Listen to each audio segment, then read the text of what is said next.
That was good. This is how you get stuffed olives when they don't have any. They bring you the stuff, you do it your yourself. own olives with blue cheese. Best way to have a martini. Right? Amazing. Voila. Come on, eat your dinner. Don't worry about these guys. Don't be scared of a bunch of turtles. Death by 1,000 bee stings. Eat dinner.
He's so happy. Oh my goodness. Look at him, ready to pound. All right, you want leftover black-eyed peas? Sure. All right, I'm stuffing it. Oh, all right. What am I doing? Okay, Bubba, Cooper, stop. Jesus, Cooper, stop. Cooper, why? You don't even care about mice. He is looking straight at it, though. All right, you guys, seriously. Goodness gracious. This is the best. Oh, he tried to... Get it, Bubba. Get it, Bubba.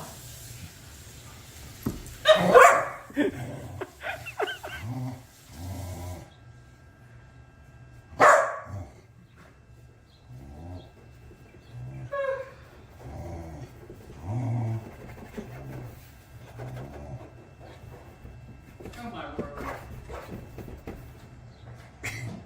So cool.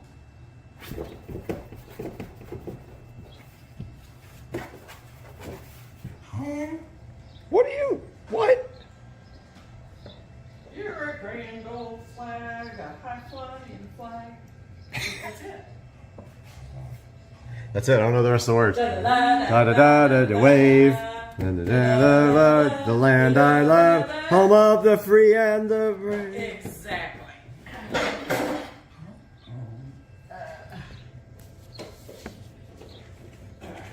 Okay, so you got the peas, he's got the corn. Y'all are both good. You are just ridiculous, you know it? You're ridiculous. All right, guys, give me 2 seconds and you'll get dinner.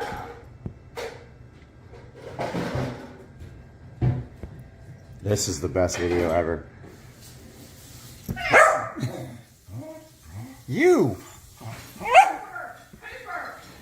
Cooper, please stop. That's enough, buddy. Enough. Enough, asshole.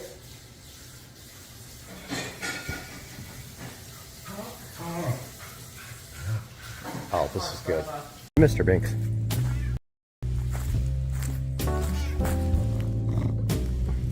Alright guys, a little fence update out here. It's kind of early, I don't want to be loud, but the new fence is going in. This is the line that it's going to run down. And then right here, it's going to cut across with a gate. And then my neighbor eventually will go over to his house with that. But the fence runs right down this line. You can see it here up against this post. My neighbor eventually will remove all this. And then these are the old posts, which I did a lot of the fence removal. They did a lot of the post removal. Runs down here to the pond, and that's where it stops. And then, what did they do with the old bulkhead? Oh, it's right down there. Okay, so I'm gonna have to trim that up. So that's where it stops on that side. Of course, there's the water.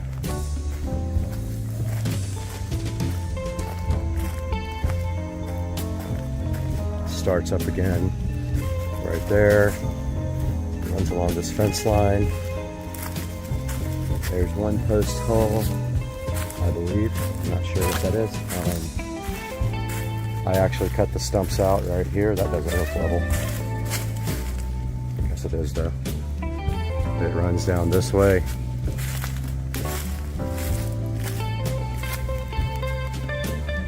Looks like we might lose a little bit of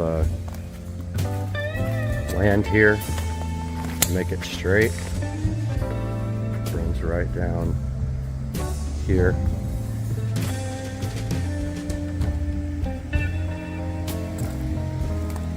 Yeah, we're gonna lose a little bit. I mean, that's a straight line, but still. It runs right down here. And then there will be a double gate right here. So that's it. That's the new fence. All this will be concrete. It's definitely losing some property there. I don't like that. I'm gonna ask them about that when they come. This fence is actually crooked. It runs kind of that way.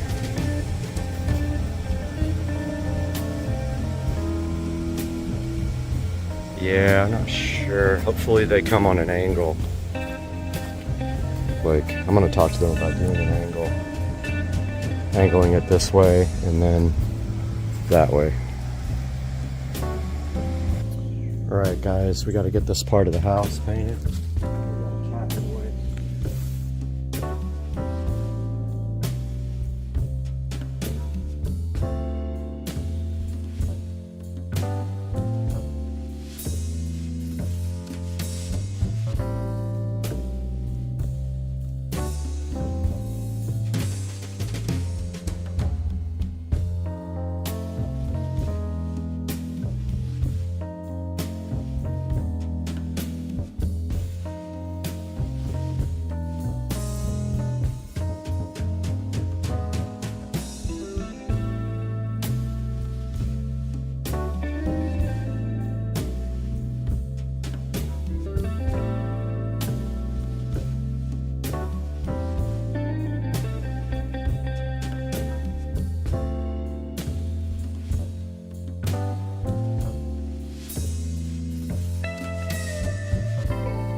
Lied.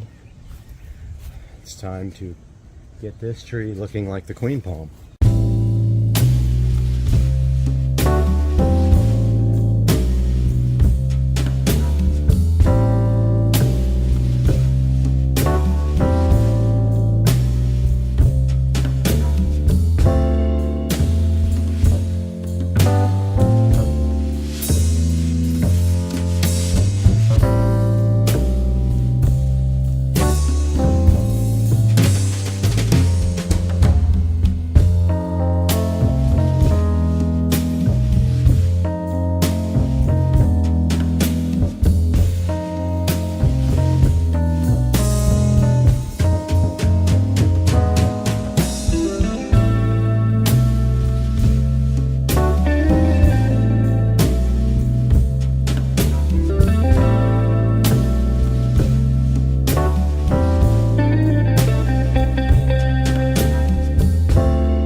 Alright guys, another fence update. I spent probably 5 or 6 hours today in the yard trimming my trees, as you saw from the time lapse.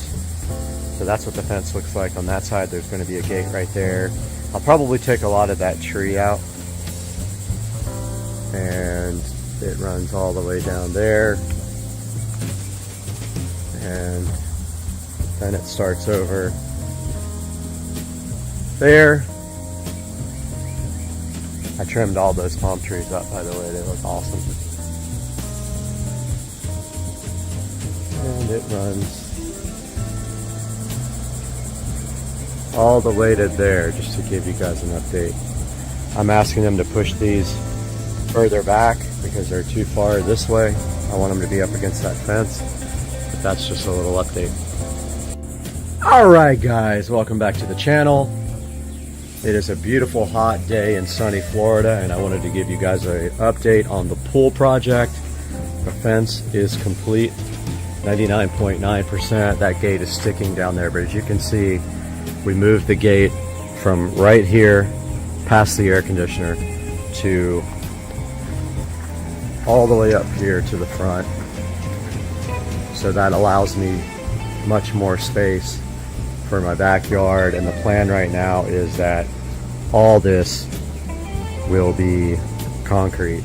All this is coming out, and then I will be able to put a shed right here for a golf cart or any other thing that I want, and that will go right there. So everything from there all the way up to this little garden here, which I might end up getting rid of this plant because it kind of like takes up a lot of space for no reason, and just keep this guy. So not sure. It's a cool plant, but it's right in the way of everything, and I'm not sure that I want that. But this can stay, this guy. These pavers are actually getting replaced. They got stained during construction, and then they tried to fix them, and they actually ruined them with acid. But this is the fence. This is my fish pond, and the fence goes all the way down here to the water. I also just completed the complete redoing of my outdoor electrical. So I pulled all the most of the existing wiring up, redid all the wiring from there where my pool equipment is. It all runs underground. I just put in these LED string lights from Walmart, Mainstays, which I will link in the description. They run the entire length of the fence all the way down here. I'll keep showing you what I've done. Also put a power box in there. It was already on the fence, but I moved it to the tree and created a little power plate for the back.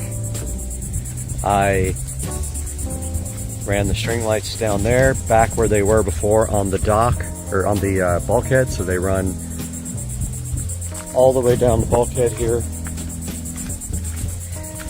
I pulled out also all of the 110 volt, meaning the wall powered spotlights, because they tend to cause issues when it rains. They reset, you know, the GFCI, so I got rid of as much of the 110 as I could, but these bulbs do run off of wall power. These guys here are low voltage. You can see them in my landscape lighting video, which I'm probably gonna have to update now, but the dome light, or the bulb lights, run all the way up the bulkhead. There are some spotlights as well that shine in the water. There's an alligator right there. Right there. There are actually 4 in here right now. 4 gators. There's another one way back in the back. So yeah, here is my power box for the dock, and it has the Wi-Fi smart timer on it.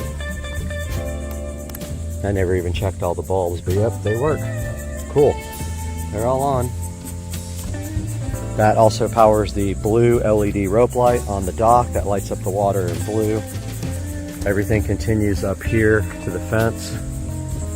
And of course, all these are new spotlights for the to light up the palms. They are also low voltage now. A few of them were high voltage, and I swapped those out.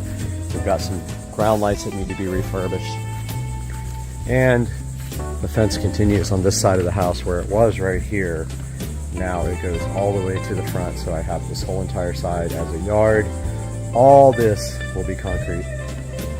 All this to here, and we'll go all the way up to the pool right there. This will remain mulch right here. That will concrete. All this will be concrete. All this will be rocks, river rock, and will be refreshed. All that mulch down there will be refreshed as well. So yeah, guys, that is the little fence update. Little huge fence update. $7,500 worth of fence update. And that is going to do it for now. I hope you guys are enjoying my pool project. We are still dealing with the pool. They have filed a warranty claim for the surface because there are some splotchiness, so the pool company has filed a warranty claim with the company that did the Pebble Tech. So they're going to try to be acid washing it inside the pool, and if they can't get it to work like that, they will drain the pool and re-acid wash it. Guys, have a good day, and I'll see you shortly.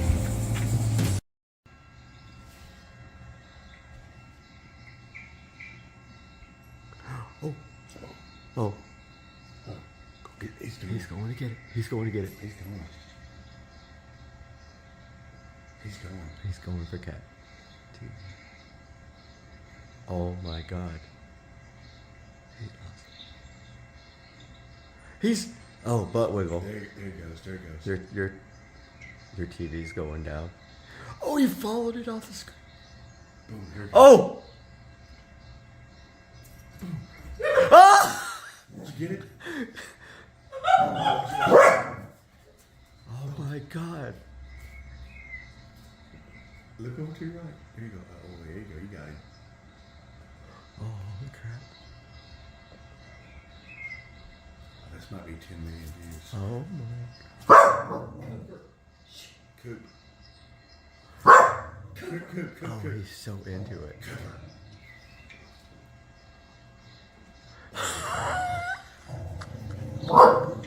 Cooper. Am I into it? Oh my god. Cooper, that's enough. Sorry, I can take the sand out. We know that. It's okay. Oh, I can't believe he jumped on the screen.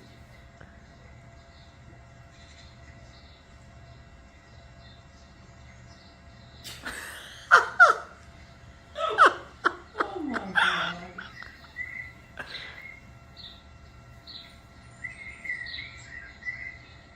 He is digging it.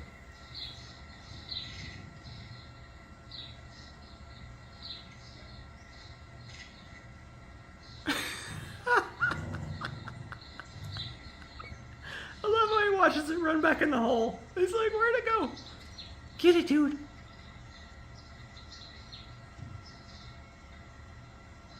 Oh my god. Coop's like, I don't like that mouse. Cooper's so triggered. Cooper's watching it too. Oh, Yes. I love it. Cooper's growling at it. He is. Cooper, what is that invading your house? Get it, Bubba. Oh! He got it! Oh my god. That The is head's right there. Look at that. Look. Oh, he went after it.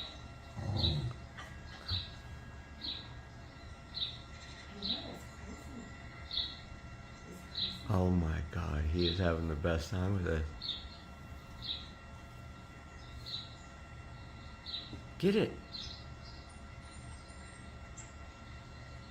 He watches it run back in. That's the best. Oh my god, you guys got his new favorite channel now. He's already trying to get it. He knows he can't. Oh! He was waiting for his moment. Wow. And And that's why his claws are not in the foot. God, could you imagine what our TV would look like? Oh, he's definitely going after it if it goes up. Where'd it go, Bubba? He's watching it too, that's funny. Oh my God, he's so into it. Now you know what you gotta leave on. Bubba, you gonna let that thing go way out there?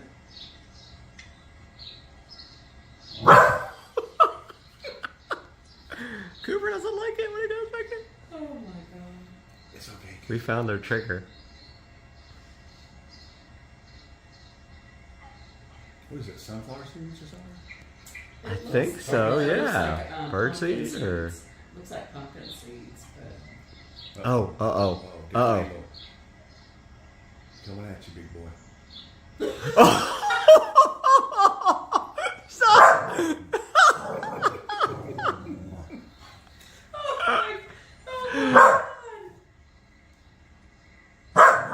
Holy crap. Oh my God, he followed it off the screen.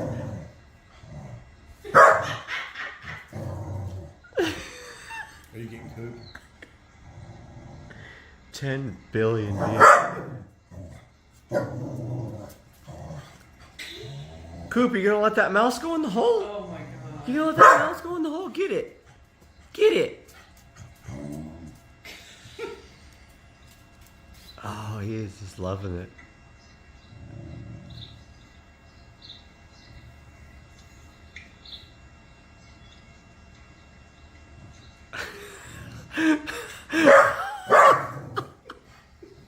I love how the mouse comes right at his face. Get it, Bubba.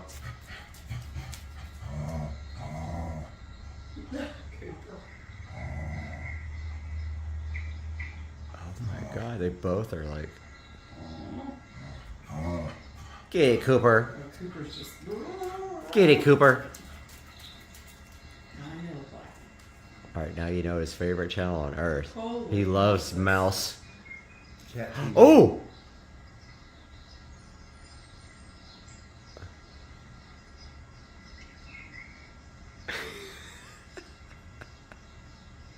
Look at him just staring him down. Dude. And his tail is going crazy.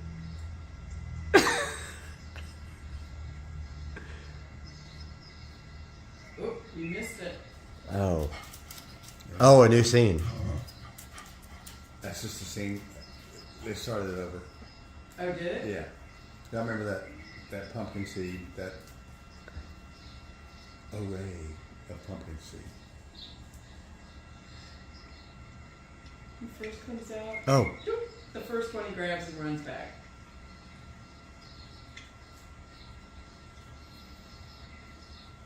Bubba's locked on target. They don't like it when things stop. Get it, Cooper. Cooper's just annoyed. He's like, damn it, I can't get Cooper's it. watching it too. Oh, he totally is. Oh. Oh my God.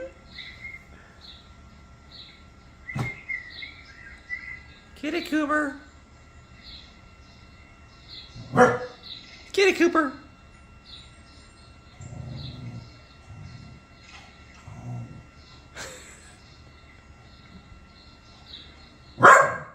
Get it, Coop. Get him.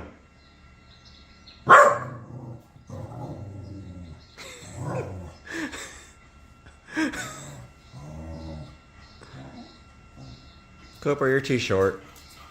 You can't get him. I think that he's just frustrated. You go out? Nope.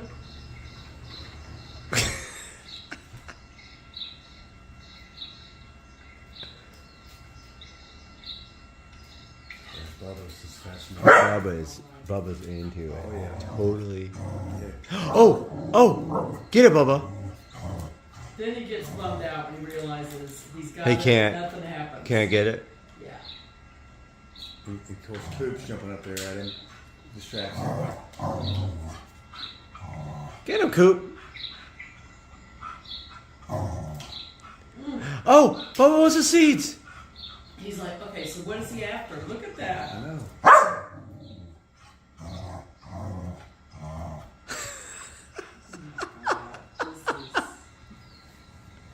was like, you want to help, but shut up. Yeah, totally.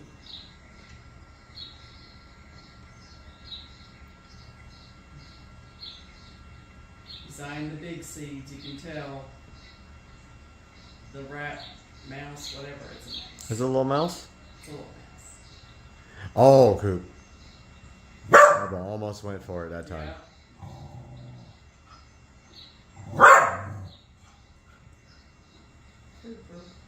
Man, I've never seen a cat so entertained.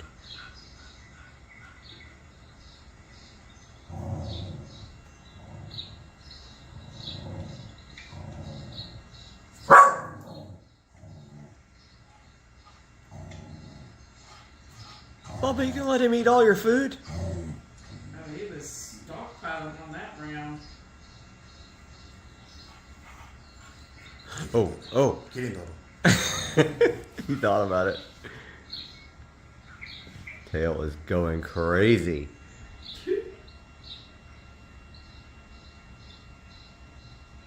Now you know is when you guys want to entertain your cat. Oh my god. Cat TV. Why is the mouse looking at us? Oh! Look at Bubba. Bubba's freaking out. There's two of them. Oh, he's freaking. Yes.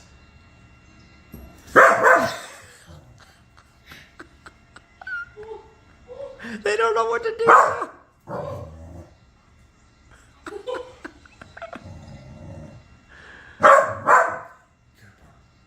Get him, Coop.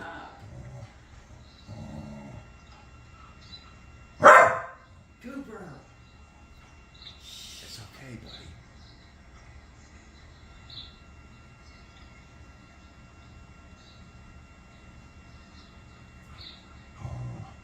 Oh my God.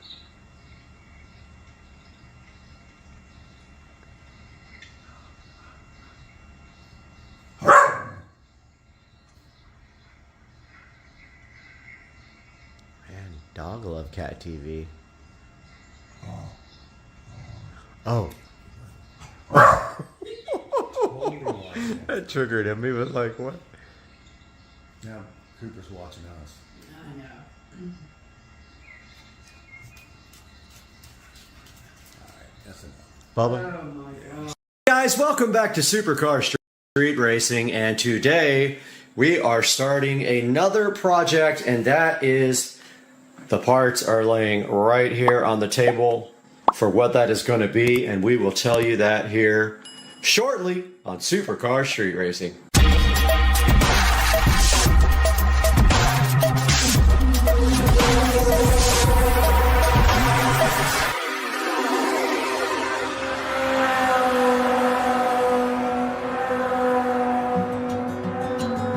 Guys, welcome back to Supercar Street Racing. I'm Brad, bringing you a new project for today, and that is we are going to be hanging a TV right there in the center of that wall in my garage. I realized the other day when I was working out here, I really need a television out here that can articulate. So I did buy an articulating mount for it, and I'll take a step back here and show you how that's going to be. We'll be able to kind of bring the TV out and tilt it this way, and then we will run the wiring up through the wall into the attic, and it will be run on a Fire Stick. And now I will show you the television that's going to go right here. We've got this full motion TV wall mount here. We've got an RGB Govee LED Alexa strip light for behind the TV, and we've got an outlet to put behind the TV for a power for the TV and also USB. Now I took a chance on this guy, not understanding or knowing. I'd never bought a mount like this that just has one single up and down. I usually buy the long way mounts, so I'm going to try this one for the first time and let you guys know how I like this new type of mount. Guys, we are back in the office, and this is the Sacrificial Lamb. This is my Sharp Aquos television. I actually have two of them. I have had them for over 10 years, and they have been amazing. They are 1080p. They got the old school RCA inputs in the back as well as HDMI. That tells you how old they are. They don't have S-video, so they're not quite that old, but they do have RGB, which tells you something. These TVs are old.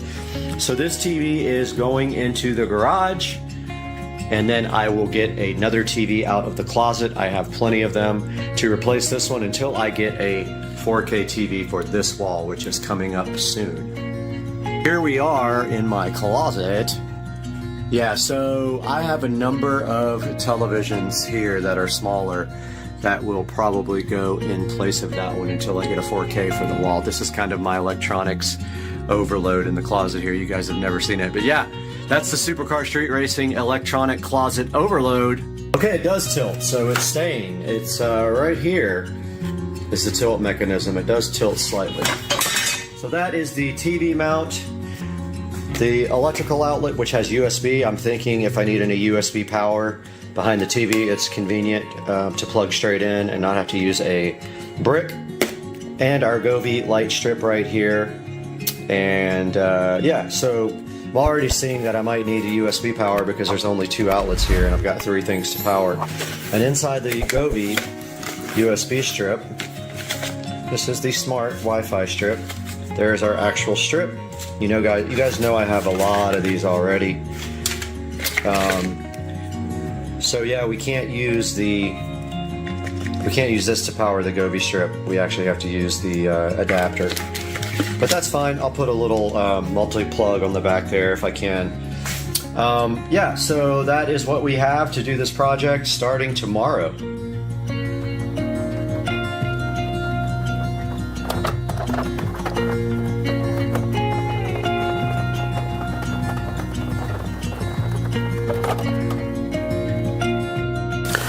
Okay, here we have the Sharp Acronis TV, and if we look at the back of it here, it has 1, 2, 3, 4 HDMIs, a bunch of RGBs, VGA, and cool that it has actually has audio out here. I think this is actually an audio input. Yeah, I think this is input, this is output. So we're actually going to run RCA cables from this to an amplifier is what I think we're going to do, or it is line out though, it's not speaker controlled. I think, it does have a headphone jack on the side, so that's what we're going to use so that we can control the audio level from an amplifier. It's going to go up through the attic, and then there's going to be an amplifier on top of these cabinets up here and a subwoofer, and then we'll feed the garage in-ceiling audio from that amplifier. So yeah, we'll use this headphone jack out here on the side. But first things first, we got to get this mount connected and everything. So I'm going to go grab that. Okay, we have our mount here and our little lithium-ion screwdriver and all the accessories that come with this. And so basically this is the way this works. This guy goes to the back of the TV here, like this. It literally doesn't need anything else, and then it just hangs on. It doesn't look like I need any of the little arms here or anything. It looks like it will bolt directly to this, as the mount has just the right VESA screw holes here. So this should be easier than I thought.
Okay, we got our floor condom ready, and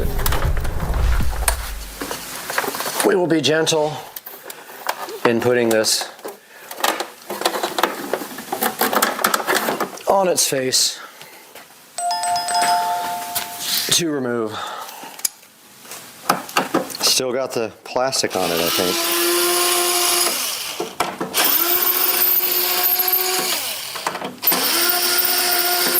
I don't have the replacement for the bottom of this, but I don't need it. It won't be seen.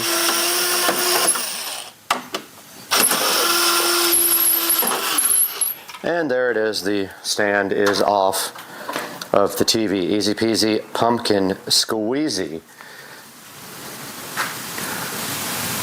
So we do have a toolbox up on the bench. I want to make sure that the bottom of this TV does not interfere with the toolbox opening. So we're going to measure from the bottom of the mount.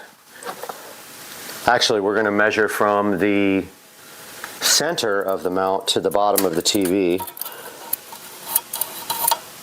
because it's about 10 inches, 9 3/4. So we need to be at least 10 inches above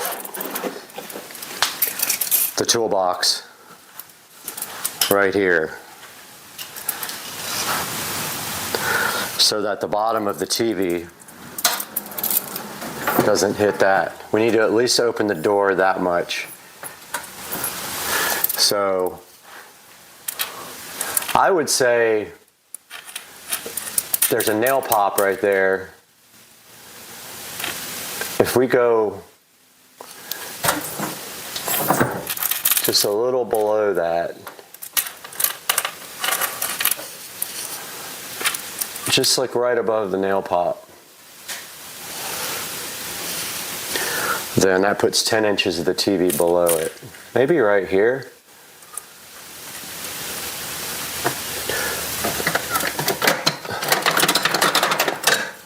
Puts the bottom of the TV somewhere down in here. Almost perfect. Right where that dot is.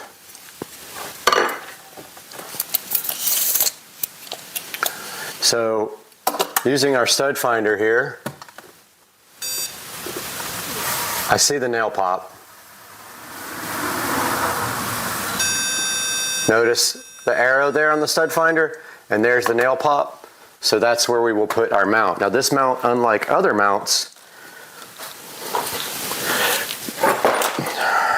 has one single center.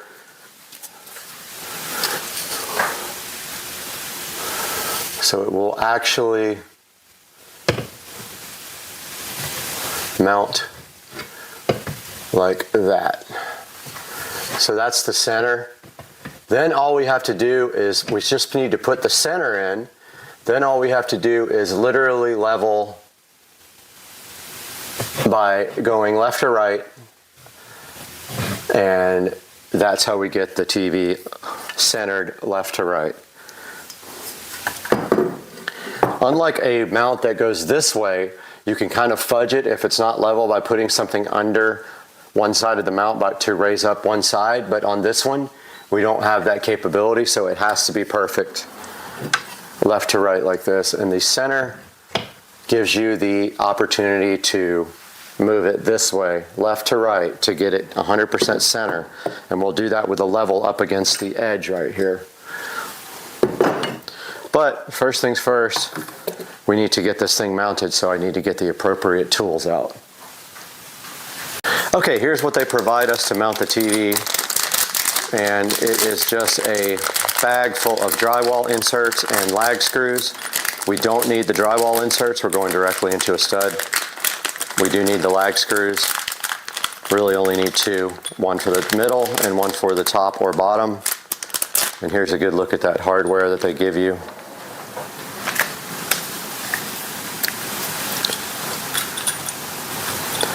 Look at the lag screws they give you.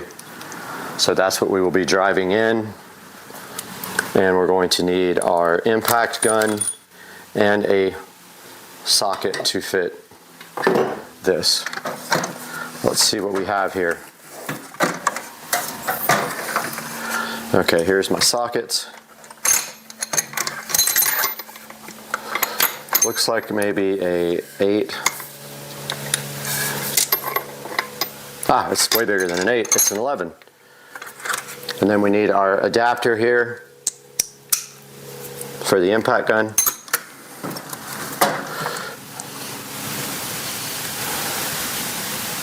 And fits perfectly.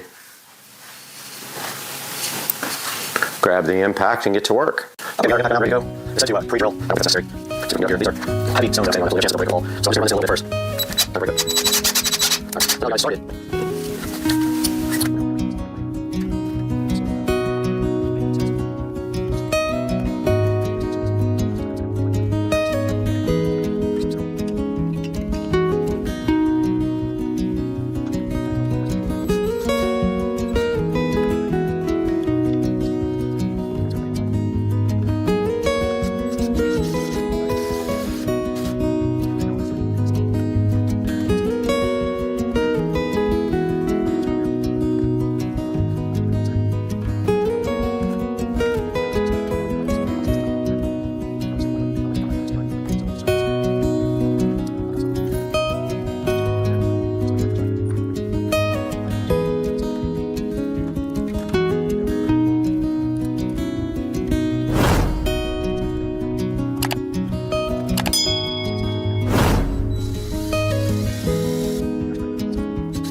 So the back of the TV just has to line up with this part, so it slides right over and sits on these hooks according to the manual here. Then there's 2 screws in the box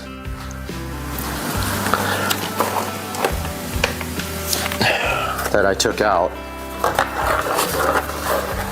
that secure the TV once it's ready. However, we have to work on the TV now because we're doing RGB LED. First thing to do is prep the TV, fully clean it where the RGB strip will stick. Clean it with Windex.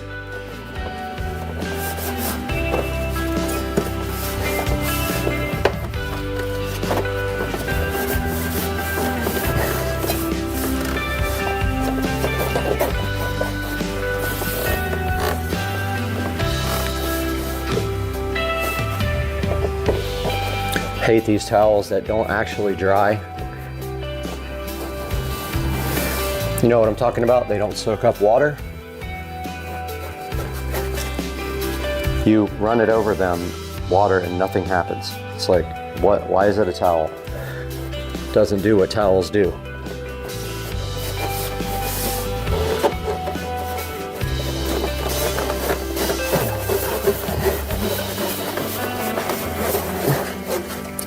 All right, this thing is clean and drying off. Now I didn't get the immersive TV, not for the garage. It was about $80 more. We don't need that. We have the Govee Smart LED strip, which we can program to make come on when the TV comes on. And here is the strip right here. but we have to plan our power and all that. So power will be on this side. I'm putting the wall box on this side of the TV, so power needs to mount on this side. So I'm thinking power here, and the strip will go around the edge like this. So our power.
Checking out the video from last night. Of course, I'm so critical. I see some spelling mistakes, which are just careless, but I was editing it late at night and was getting close to bedtime, and you know, things happen. But today we're going to be taking a look at how you wire up a regular receptacle in the wall. But remember, I'm not an electrical, I'm not an electrician, I'm not certified, but I'm going to try to show you guys how to do it anyway. The car is acting weird at low RPMs. It's like surging. Anyway, add it to the list of things that are going to break on this car probably. We are headed to the best place on earth, Wally World, Walmart, to pick up some vital groceries for tonight. And then we'll be working on the how-to video, how to wire a standard home receptacle in 4K, nevertheless. But first we gotta hit Wally World. And, you know, if you're going to Wally World, you're going to Walmart Liquors, which is right on the end there. So you get your food, then you get your drink on, right at the corner there. Yeah, this is Walmart, where sometimes you can't even find a freaking parking place. It's so busy. But I park right here in front of the grocery area. Building all these new apartments around it. Wouldn't you like to live right next door to Walmart? That'd be amazing. Alright, we're gonna park and go up in this guy and see what we got.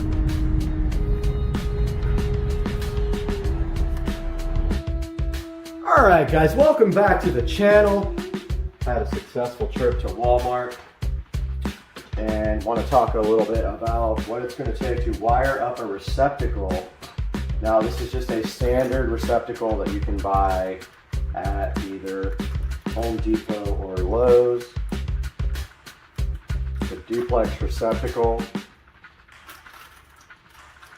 That's what it looks like right out of the box there. It's your standard Decora. This says Decorator. So it's either Decora or Decorator. Now the difference being, Decora is the square type of plug and the standard plugs are the round kind. So these tend to be a little bit more, I guess you would say,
is basically the voltage across the wire sees the magnet as opposite poles as it passes by them. So that's the difference between AC and DC. And then when you have your AC wiring versus your DC wiring, so your AC wiring generally will have a white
the wire is. This is probably 16, so it's not going to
skeptical from any hardware store or Walmart.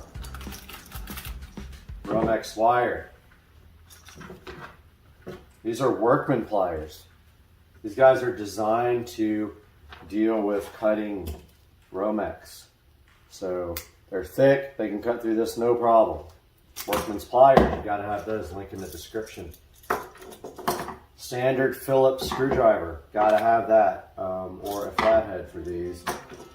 Don't rely on a power tool. That last little crank is what gets you your accurate and your reliable connections here. Wire strippers. Now these are hit and miss with solid copper wire. These things work great with braided wire. I don't think I have any around here. But with copper wire, they tend to fail. I don't know if it's just this exact brand or this one, but it tends to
And so you take one of your really small, they make little electrician screwdrivers. You take this little screwdriver, you push it in this notch here to release the wire out of these small holes if you ever need to replace these guys.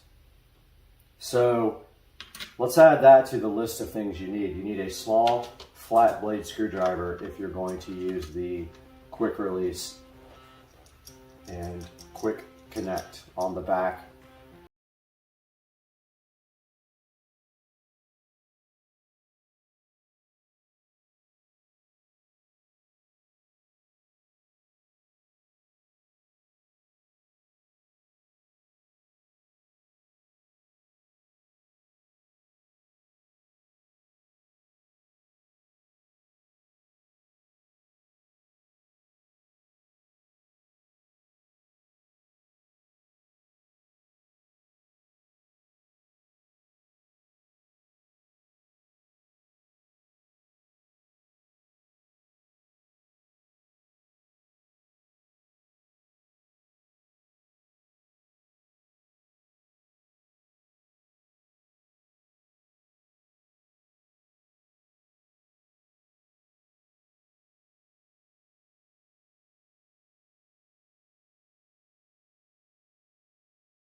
Receptacle, and then inside the box you're not going to be able to terminate that anywhere, but go ahead and hook it up here.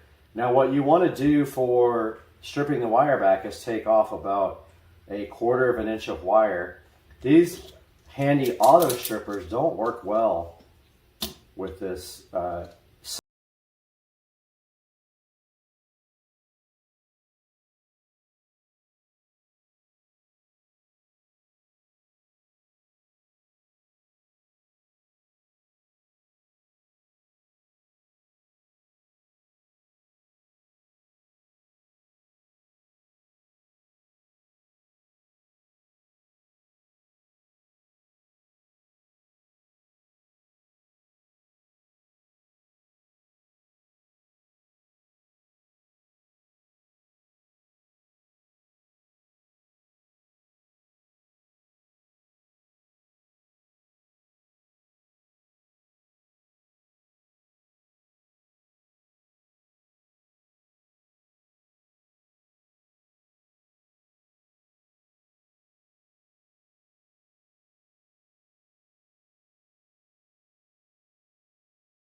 So how do you do that? Well, it's pretty simple. There's a little tab right here. It's a little copper tab. And if you have a set of needle nose, which I will get out now. You know I have some needle nose in here somewhere. Any pliers will work.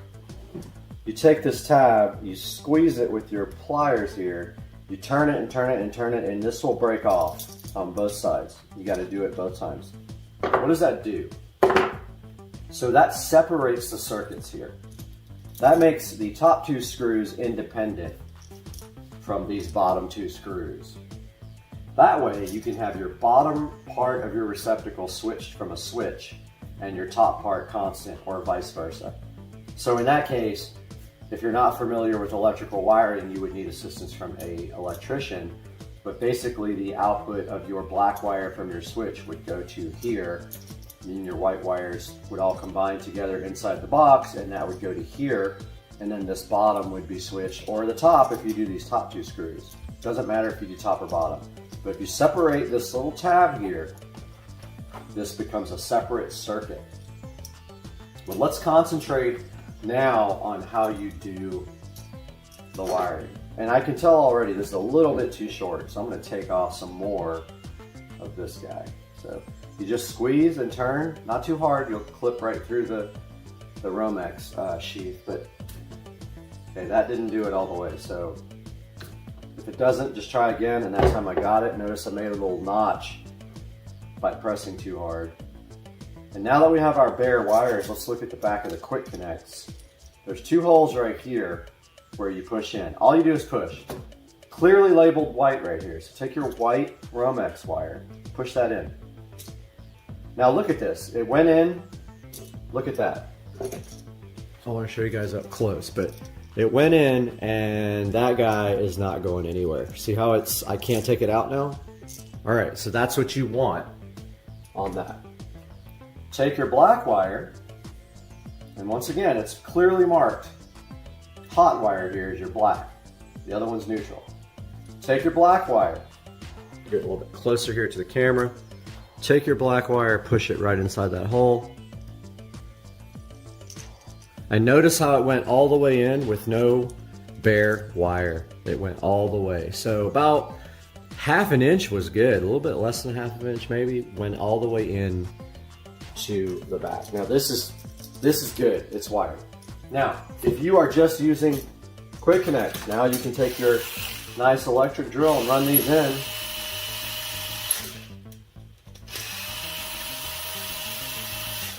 Run the other side in like this.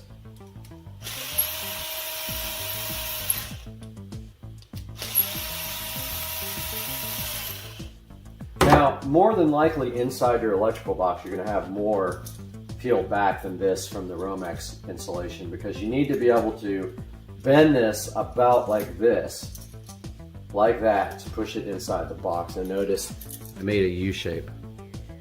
That's how you push it inside your electrical box, to then use these two screws to screw it into the box, okay? And then your wall plate goes over the top of that. Now, don't forget your ground. Now let's talk about the way you bend the wires for screws, because we got to do that for this ground right here. So you always want to bend your wire the direction that your screw is turning. So in this case, it's clockwise. So we take our workman pliers, we go to the end of the ground.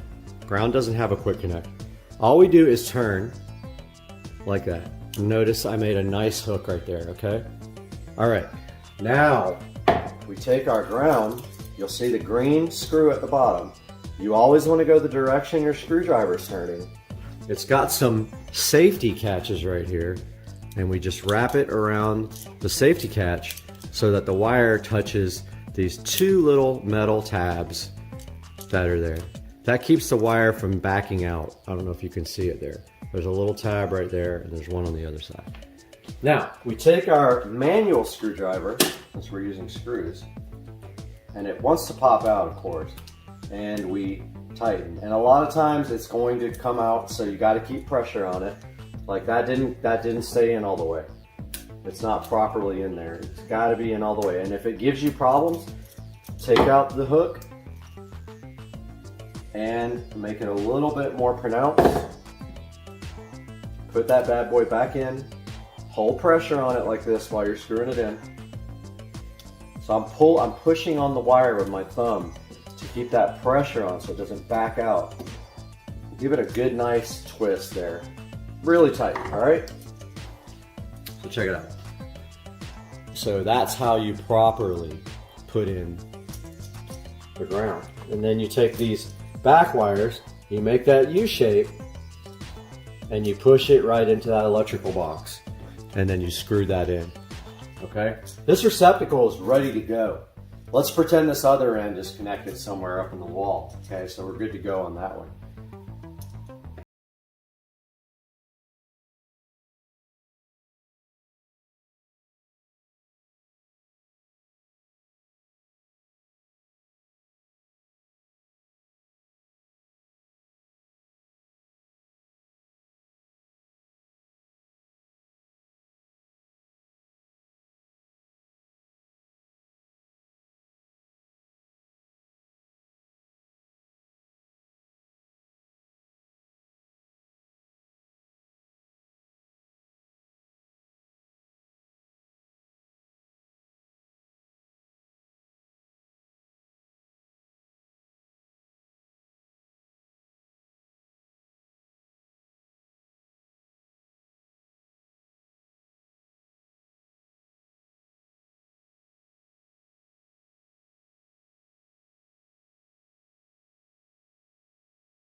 Workman pliers to close that up a little bit if you have to, and also manipulate it. That's what they're for. Makes working with wiring easy. Now I've got a nice U right there. See that, guys? All right. Take that and put it around the screw now. And now what you do is you pull pressure towards, you put pressure on that screw. Go ahead and tighten that up while you have pressure on it. And once it gets tight, go ahead and bear down on it. That guy's in there all the way.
into the quick connects. Now, one last thing that I like to do, and this is all just literally up to whether you feel like doing it or not. Take your electrical tape here.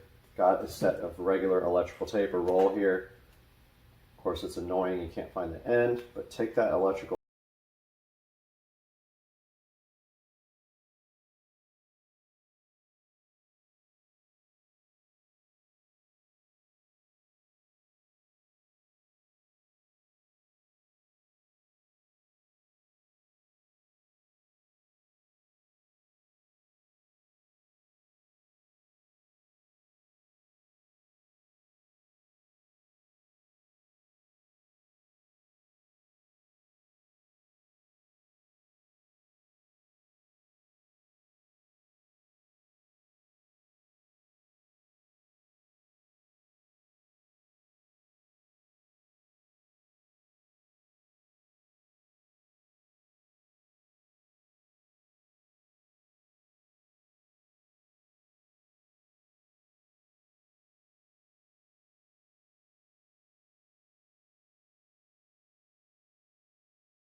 and oops, wrong one. Power will show on this. Take your tester. This shows you if you wired it right. We got 2 orange lights. 2 orange lights on the bottom of this means it is properly wired, and you have put a receptacle in, guys. Can you believe it? You did it. I got faith in you guys. If you need any help, hit me up. Feel free, leave me a message. We can email back and forth. First things first, go out and get all these tools you need. Be prepared. It's nice to have all the tools you need and not have to do anything, you know, halfway. These are tools that are a necessity if you're doing electrical work. I do a lot of my own electrical work here, so I keep my tools. If you take a few minutes every time you're done to put your tools back, you will always have them the next time. And the Romex and everything that you need, all the electrical tape, I'll have links to that in the description. And I hope you guys enjoyed this video, and I hope to see you next time. Peace.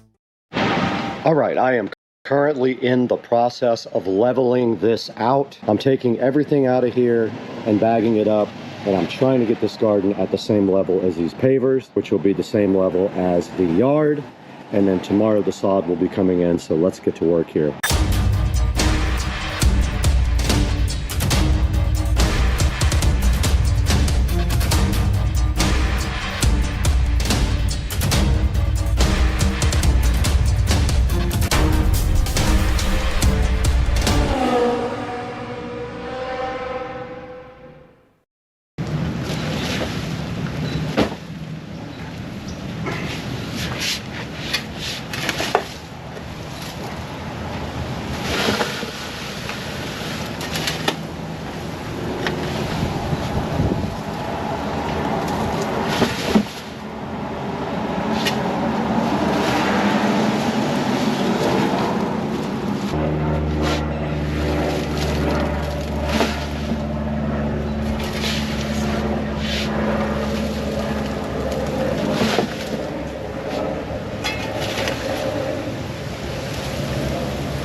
The next piece of the puzzle is right in front of me for the driveway project, and here you can see the Polk Audio Atrium 5 speakers that are going out in the new sitting area, and right next to it we have this Hawaii Collection 409 Pebble outdoor rug. Both of these are going to be heading outside, so let's go ahead and get these guys unboxed right now and see exactly what they look like. Alright, these are the Atrium 5s by Polk Audio. There will be a link in the description, and I can't recall how much I paid for them, but there will be a link. But I did pay a little bit more for a nice set of speakers. They were a little bit more expensive than I could have paid for some other brands, but you can see right here and right now the Atrium 5s right in front of me. They make a 5, 6, a 7, and an 8, and we have the 5 here. And it says here the Atrium 5s weigh about 4.6 pounds each. And checking out the specs for the Atrium 5, yes, they have a 5-inch woofer and a 3/4-inch tweeter. And here they are, so fresh and so fly. Actually, they look really good. I'm impressed. And this is all they come with. There is no mounting hardware or anything like that. We're going to be using Tapcons. Now, if you don't know what a Tapcon is, it's what you put into concrete. So we will put these into the actual side of the house and run the wiring up through the soffits to the attic. And we already do have a connection where my garage was on the switch. All we have to do is put a little bit of wire on here and then tie everything up inside the attic, which will take about literally 5 minutes. I think what I want to do is go ahead and install the Atrium 5s before we get this rug undone, because I am going to have to work out there with my ladder. So let's get moved outside, get these Atrium 5s mounted. But first, let me show you the speaker wire we're going to be using. In the Supercar Street Racing kitchen, and we have this Amazon Basics wire left over from our last project. It is 16 gauge. That is plenty of gauge for what we are doing. So what we will probably do is put about 10 feet on each speaker so that we have enough to reach into the attic. We already have a lot. We have one speaker right next to it in the attic where these are going to go, and we have another one on the other side of the attic. So I believe both wires will reach with no issues. So all we should have to do is just get up there and splice these together. So this is the wire we're using. Let's get moved outside and see where we're going to mount these things.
Okay, we did get the speakers installed out here in the lounge area. And what we did was we ran the wire up through the attic, and now I have to go into the attic and tie in to the existing switch that was switched on the garage before we converted that over to its own system. But you can see right here and right now, I put the same spacing from the edge of the wall on both sides and aimed them straight down. Once the love seat is down here, these chairs will be spaced closer to the speakers and there will be enough sound for everyone right here. Let's get up in the attic and get this rest of this done.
wires doesn't work at all. It's connected and doesn't work.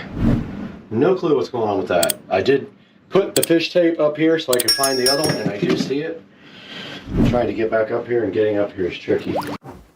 All right, guys, a little update, and hopefully this is not copyrighted music, but for whatever reason, it just started working, and I guess maybe there is a slight short in the wires, and when I finally cranked it up a little bit, it started working, but as I say that, it is not working. Did I not turn it on? We have it connected to, okay, we have to hit garage right here on the switch thing, and it is not on, and I noticed when I raise the volume, it comes on. Okay, I must be having an issue with my switcher because when I crank the music up a little bit, it does come back on. So my switch box may have an issue, but that's okay. For now, we're good, and we did get our speakers installed outside, and tonight we will come out and give a tour of the lit driveway for the same video.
right, guys, just a little update from the SCSR compound.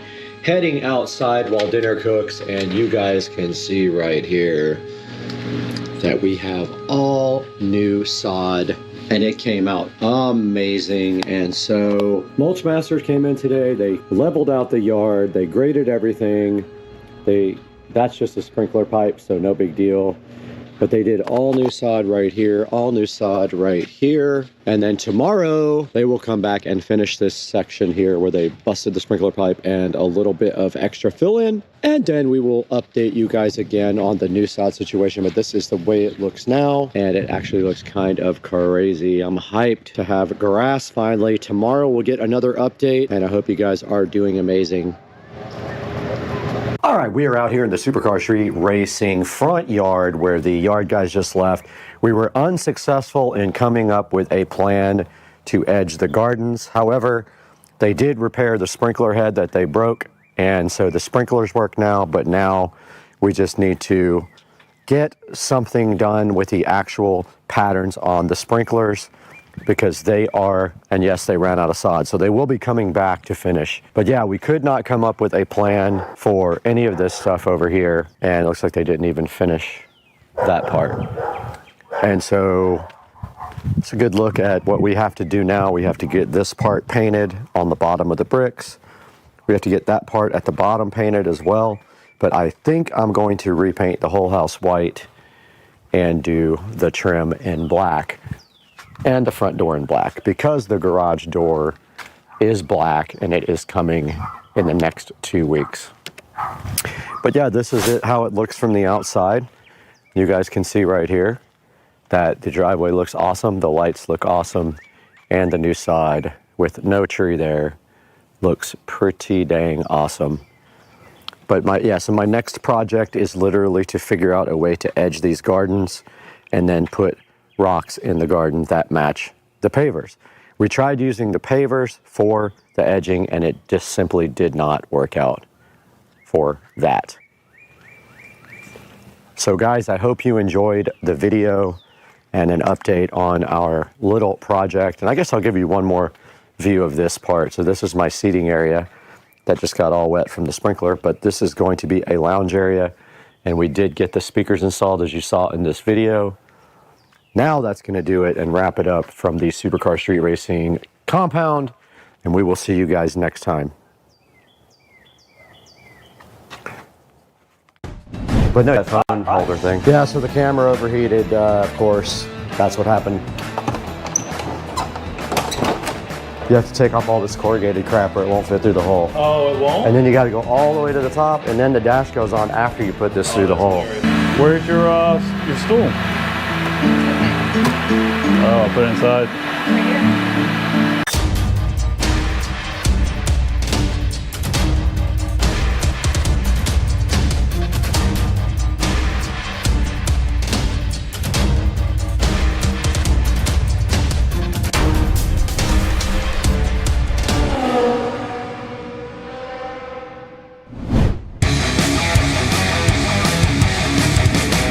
Even come out, honestly. But no, you got that phone holder thing. I'm okay with just sticking it somewhere on the bottom. This thing is tilted up at you, right? Or is it so ugly? Sure didn't have to put it up here. Just bend the wires like this and go straight through because I've got 3M stuff, and I've got the good 3M stuff that's not going to come off, or I've got Velcro. What do I do with all of it? What about this? All the way to the back where you can still get your finger on it. Oh, I like it. Yep. You gotta have to get into there to hold the button down if it needs to be paired to somebody else. You kind of need to see it too. Oh, perfect. Yep. And then the wiring straight back. Yep. So I found a place to put your charger cable through. Look, charger cable can go. Oh yeah, perfect. Right through that hole and right up to here. So do you have it? Right through that little. Yeah, pull it back. Grab it. That's exactly what I do with mine. I knew there was like a. It certainly does. Look, it's got threads. That's how you flush mount it. Oh, it comes apart. I don't know how to get it apart though.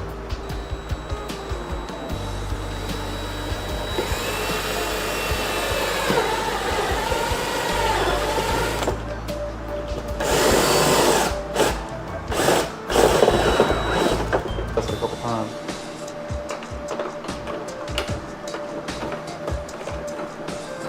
Oh, literally. Perfect.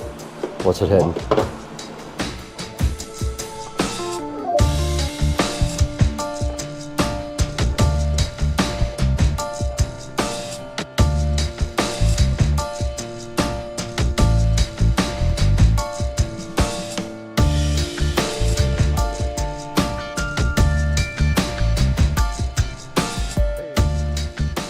All right, I'm working on this Bluetooth again now that we've got the bass knob already mounted. I cannot find a good place for this, to be honest with you. All right, I'm drilling a hole in the bottom of this for the RCA cables and the power wire to go through.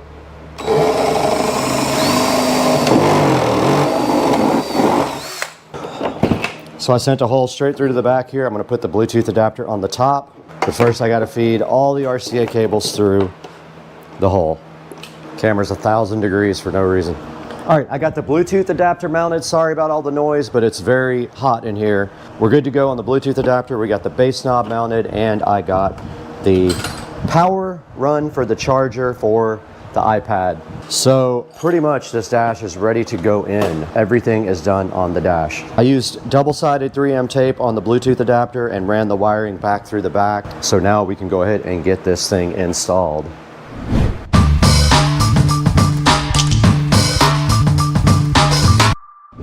Okay, I'm gonna clear everything out and go ahead and try to put the dash over the steering wheel. To install the dash, you simply slide it over. Now I can work on running the communications cable underneath the cart for the display. So I'm gonna go around to that side and start that process. Camera's probably gonna overheat again just because. So the communications cable is just gonna run right next to all the other stuff and down through the same hole. I'm gonna try to just run enough up to the top just for what we need, not a bunch of extra. And tie it up under the cart if I can. I don't want a bunch of extra wires in the bay.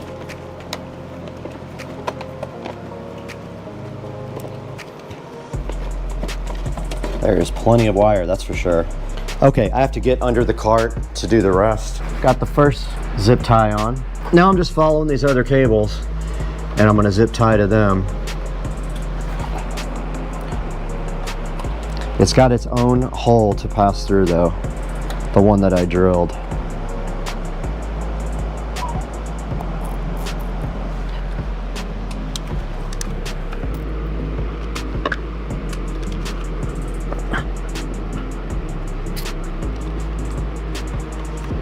Okay, right here we take a turn through the new hole.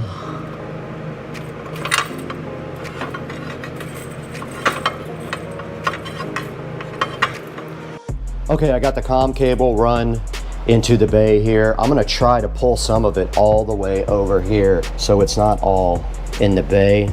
Let's see what I can do here. There's so much slack.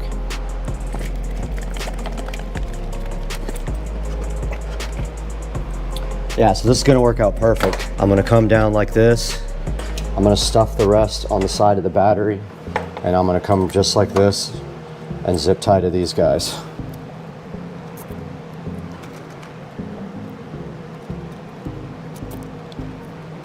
The comm cable is done. That means the display should work now. Our display's on, we're good to go with that.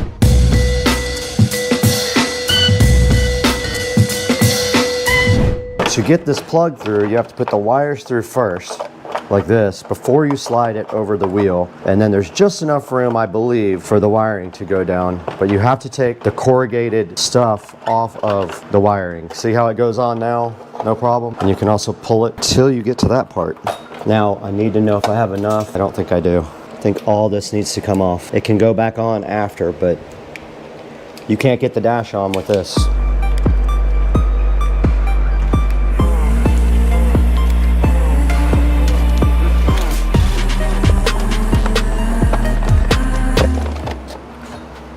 That's how you do it.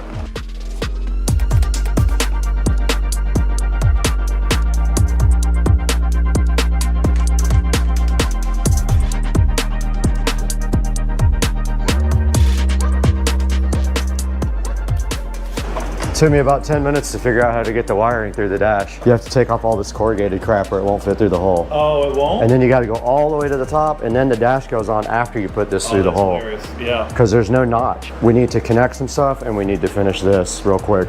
I just wanted to make sure this was able to go up and everything.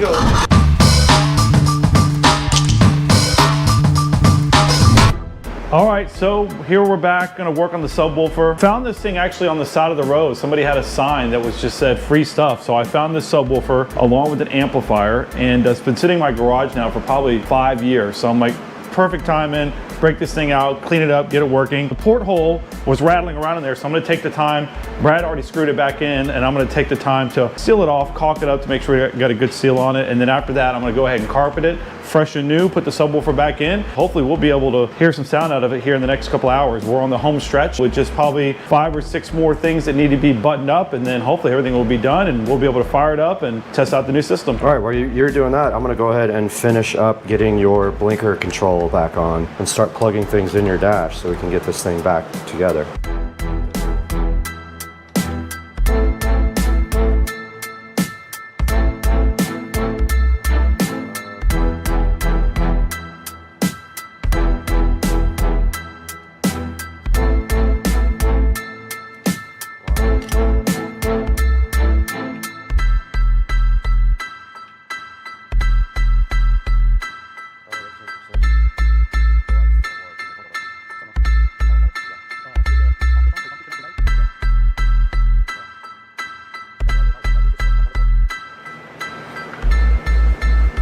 Are you signed into your Apple stuff on here? Yeah, I think it should cool. be, yeah.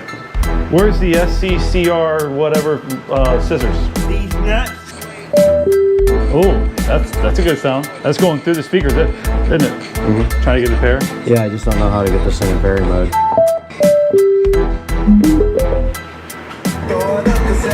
Oh!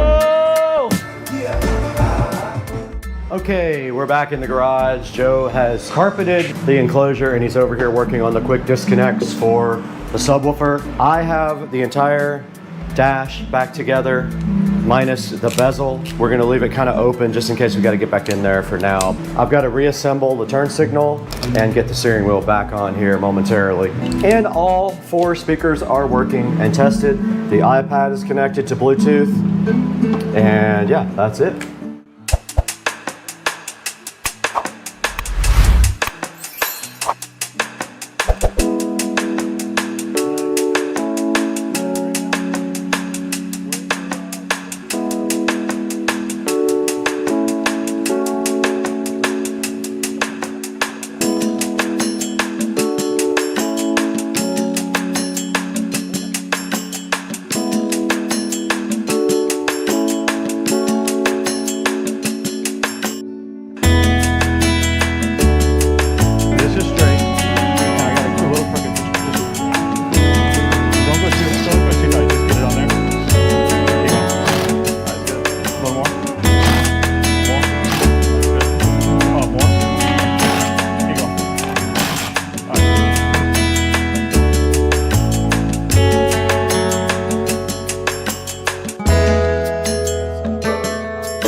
All right, good morning, guys. It's Saturday morning. Haven't put a video out in a little while, but today we got something in store for the SL65.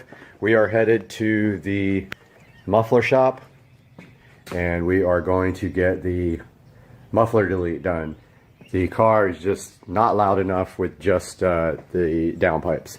We're headed that way to do an oil change and a muffler delete.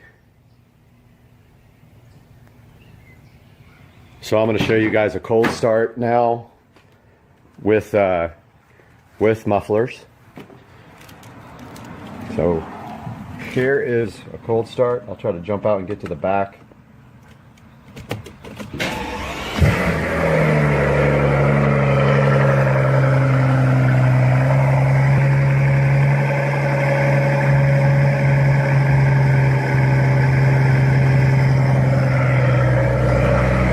So as you can see, the car quiets down very quickly. And when it's warm, you can't even hear it. So we are driving now, headed to the muffler shop. And I was gonna give you guys a couple little pulls on here. Wow, I seriously still don't understand this multi-function display here. I really have to take some time to try to get that done. Stereo system, I'm going to go by the stereo shop today, have them take a look at it, and see what it's going to take to get that done next week. So you can see at normal cruising speeds, you can't even hear this car at all. With the top down, it's the same. Until you get on the throttle pretty hard, you hear nothing in this car. It's pretty fun when you get on the throttle, but until that, it's very quiet. Going to get some breakfast over at Denny's while they work on the car, doing the oil change and the muffler delete. I was hoping I could get some video of it, but the shop is just insane busy. So I don't think I'll be able to get any video underneath, and that's too bad. All right, so this is a shot of no muffler. Yeah, that's my new upgrade. There is how it went, straight out to the stock kits. And looking for the mufflers now.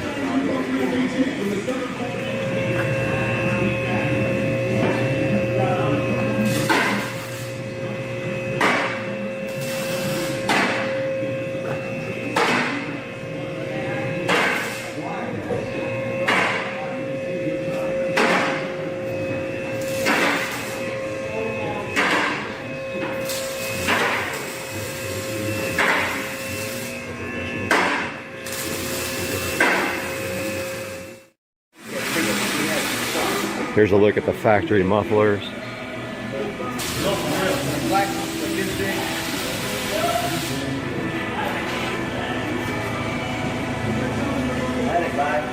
Look fairly restrictive. We'll see what it sounds like. It's gonna be loud. I know. Oh, it sounds so good.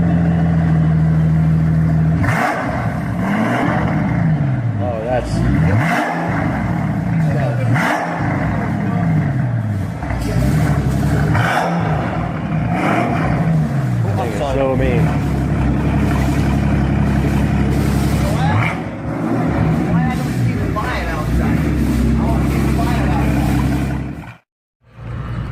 So first impressions, definitely louder. I like it so far. We'll see how it holds up in driving, whether it drives me insane or not with the top down, but so far very nice, and I will get some video of rolling in a minute. Getting the car washed now. Still got mud from last time because this place is being worked on, the roads. As soon as I left, caked with mud.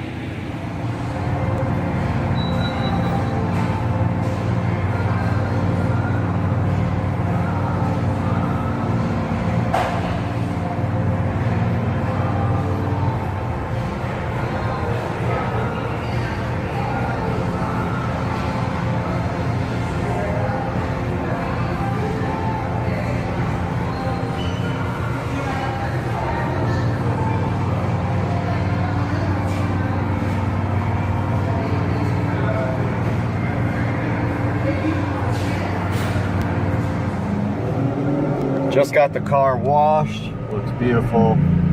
Doing some driving now. Definitely with the windows open, it's not loud at all. But it is louder than it was before. I definitely like it. I'm keeping it like this. for a while at least. Next up is intakes.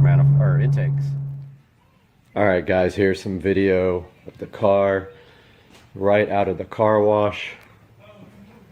The tint in the front was redone yesterday. Some fingerprints on the inside there I'm gonna have to get off. But yep, that is the way it looks right now. There's the new exhaust. So pretty much the only thing you have to worry about when you take out your mufflers is drone. If you can handle a little bit of drone, then deleting the mufflers definitely is a, especially on a turbocharged car. The issues with a non-turbocharged car is, excuse me, sometimes it can be a little bit too loud. But the turbochargers on this car definitely muffle the sound enough where it's not overbearing. Now, if it's too much with the mufflers removed, then you can put back some glass pack exhausts, like some MagnaFlow glass packs straight through. And that's going to be it for this edition. See you guys.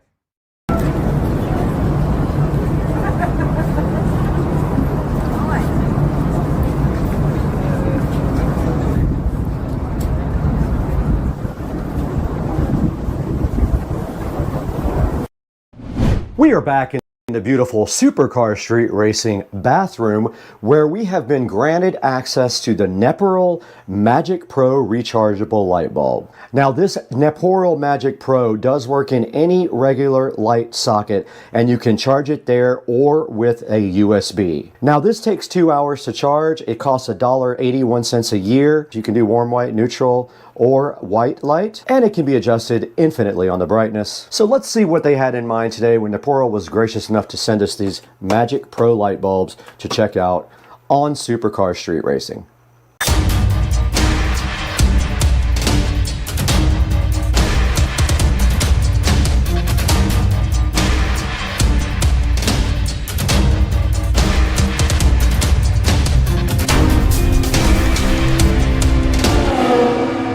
Welcome to Supercar Street Racing unboxing and reviews. You've got Brad here with you, and if you don't know me, I'm so happy to have you today at the channel. And if you do know me, I could appreciate a like and subscribe on the video and a comment if you don't mind. And today we have the Neporol Magic Pro rechargeable light bulb that was provided to us by Neporol. They are so gracious to have sent us a sample of their bulb to look at several scenarios with you guys on how this might work. Now, taking a look at the box, you can see two, meaning I believe there are two in the box. And at the top of the box, a good highlight says that they work in a lamp socket and they are USB or lamp socket chargeable. Now, the bottom of the box says they are 2-hour fast chargeable. They are dimmable with a hue shift, meaning they can go 3 different color temperatures, and they have a remote and a touch control also available. Now, on the side of the box, a closer look at that, you can see it fits most E26, which is the standard light bulb in the United States and other places as well. It works with wireless lamps as well. It backs up for emergencies, so if you lose the power in your house, these guys will still work. And on the side here, you do see they are made in China, and there is the model number right there, which I will put a link in the description for you guys. And then on the back side of the box, it says that it has a remote, we'll be looking into that as well, or a touch control. A 3 hue shift, meaning they do 3 color temperatures. They are dimmable. They have a portable hook is what they meant about the hook on the side, so they did have that right. They auto charge when they are connected to a socket, and they're rechargeable by USB-C and have a really nice charge indicator on them. So a lot of good features to the Neporol Magic Pro E26 light bulb, which now we will go ahead and unbox on the channel. The Neporol Magic Pro is sitting right in front of you today, looking so fly and so fresh and asking to be stripped out of its box. So let's go ahead and see if we're going to need something to get the tape off today. And look at that, we were able to get this package open. Well, I had it open. We might be able to get this package open without any other type of opening device. Here is the Neporol Magic Pro about to be unboxed here on Supercar Street Racing, and right on top inside the box we do see that we have a nice instruction manual here. It's a little small for my eyes, so I can tell you that it has highlights at the top, instructions in the middle, commonly asked questions there, and so there's a FAQ at the very bottom, And I will take a picture of this and throw it up on the screen for you guys so you know exactly what this says. And then on the back, it does have a picture of a remote control. And they did not send the RGB. I was hoping they were sending the RGB. I did ask for that, but they did not send it. And then it does highlight the touch control down on the bottom, which I guess is on the side of the bulb. Now inside of the box here with the Neporol, you do see it comes with some hooks for you to be able to hang this bulb up somewhere. So you don't actually have to have this thing connected anywhere. It could be totally and completely wireless, which we will demonstrate in a little bit. And then also inside of the box, they give you a USB charge cable. So it is a USB type A on one side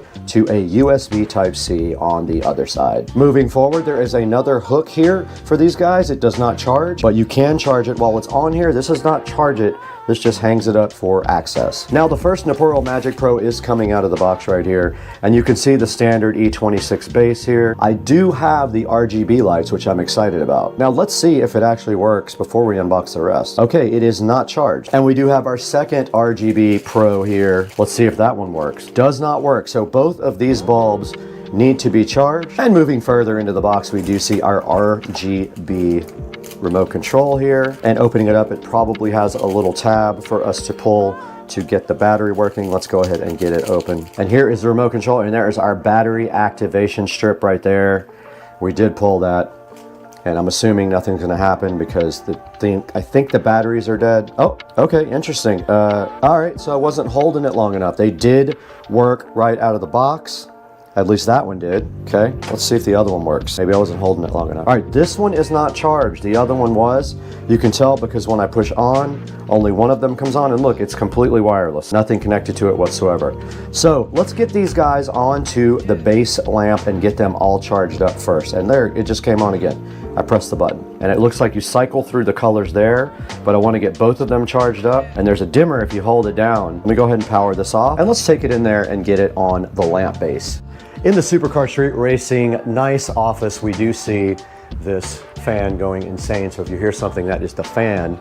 But we have our Neporols, and we are going to go ahead and charge them by putting them on our lamp here. Let's go ahead and remove, let's make sure this is on first though. Okay, it is on. All right, let's go ahead and remove that bulb and put the, and now the Neporol is insisting on being on. So let's go ahead and put the one that wasn't charged in. Now it should charge, and there should be a charging indicator on it. All right, so it is charging, and it did light up a nice red to indicate that it was charging. Let's let this guy charge while we put the other one on the other base.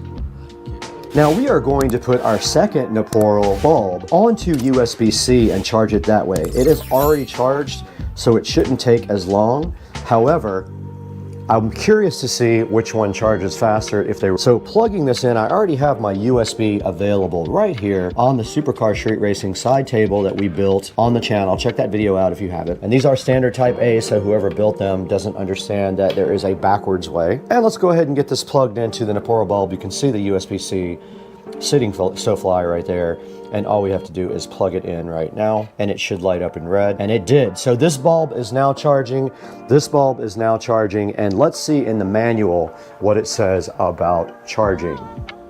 I took another hard look at the manual, and basically when these lights go off, these bulbs are fully charged.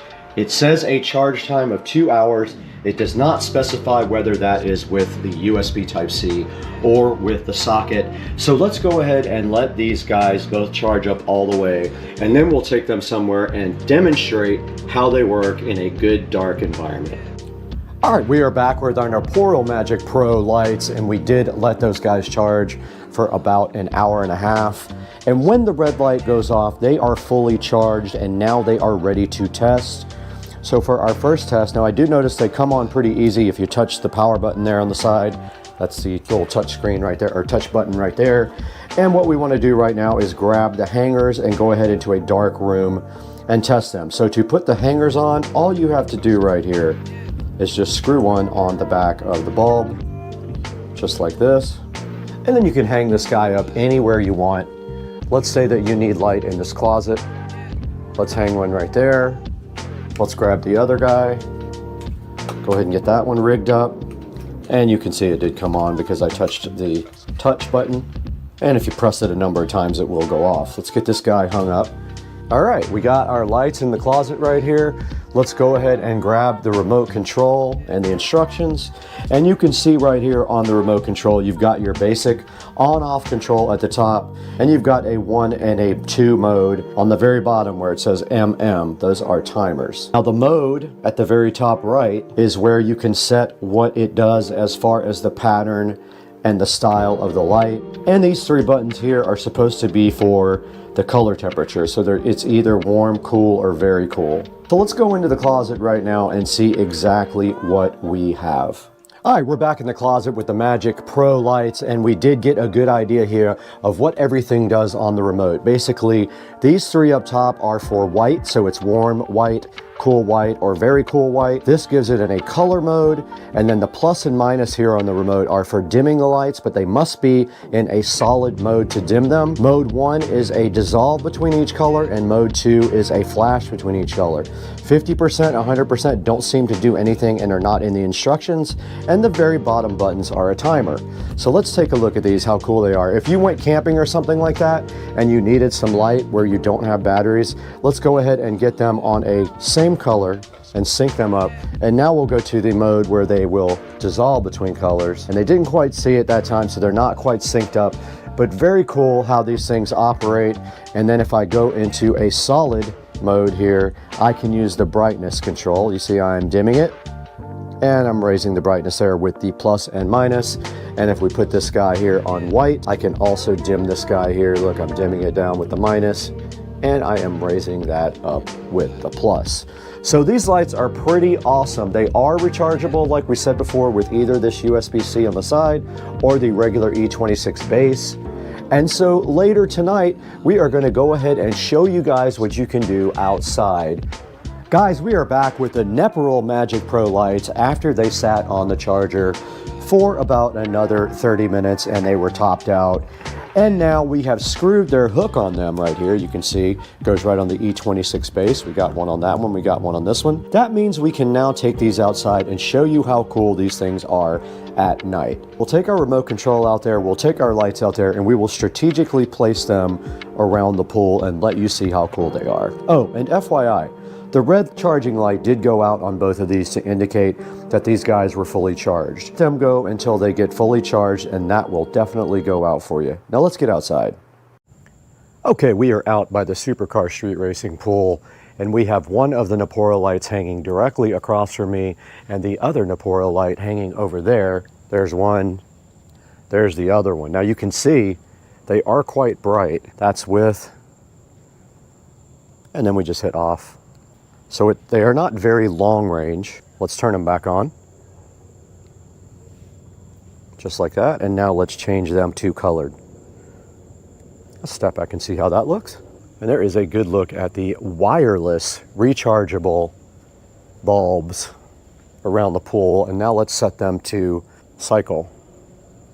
Now they are set to cycling, so they are fading between colors and they look absolutely cool.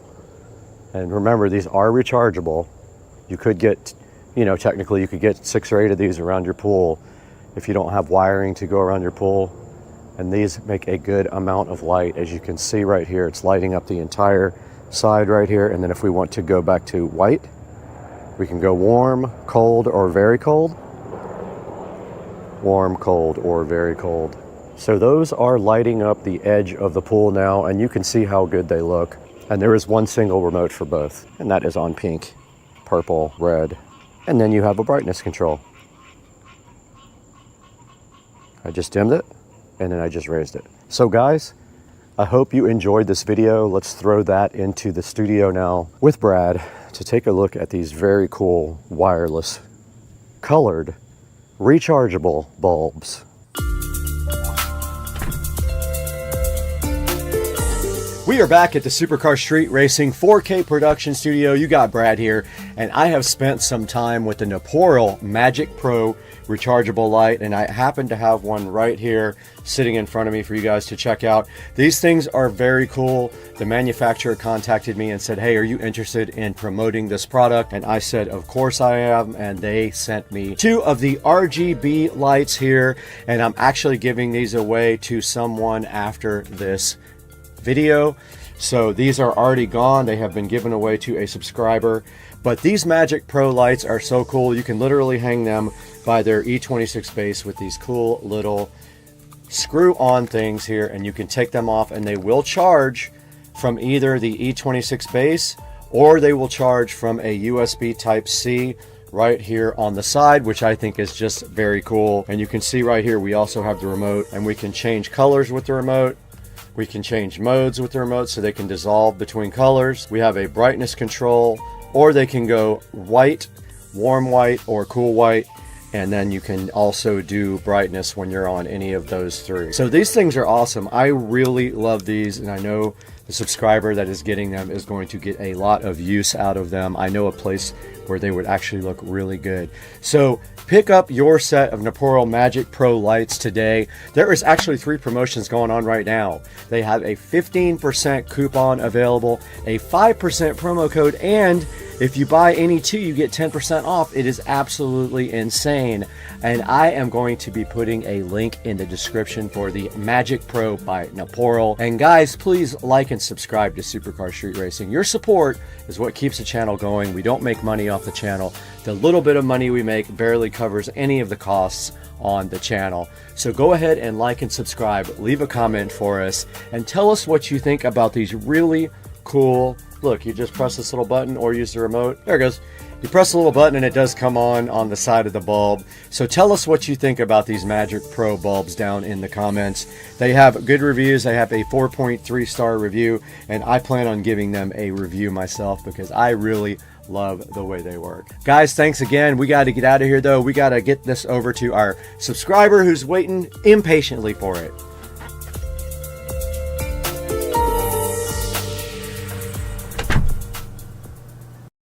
Tom? Hey, Mike, are you sure about that? Mo loves the business. He never said nothing to me about selling. Yeah, well, I'll make him an offer he can't refuse. What happened out there? Well, you know, it was a team effort, and I guess it took every player working together to lose this one.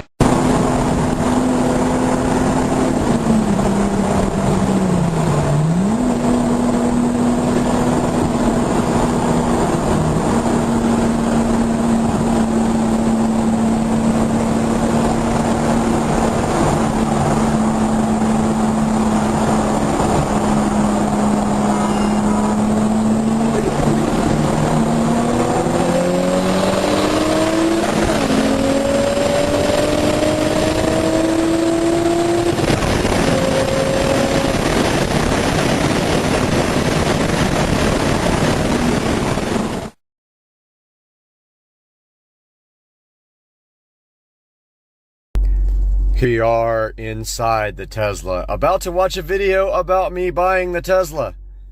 Pretty crazy, and we are watching it as it premieres on YouTube. I love this car.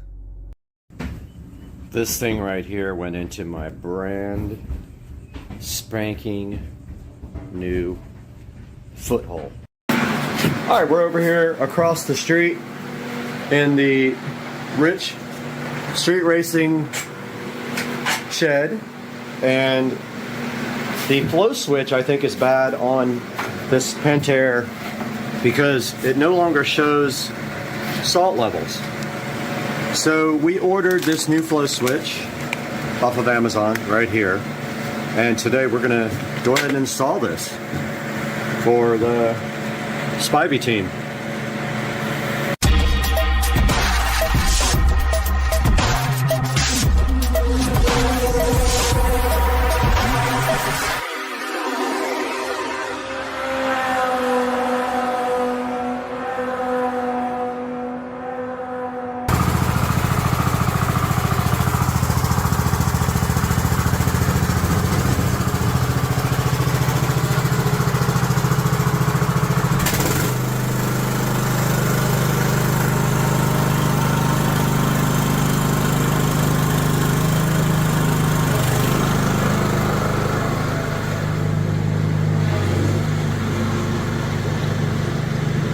All right, now that Rich has the beast out of the shed, we can take a look at this Pentair flow switch replacement.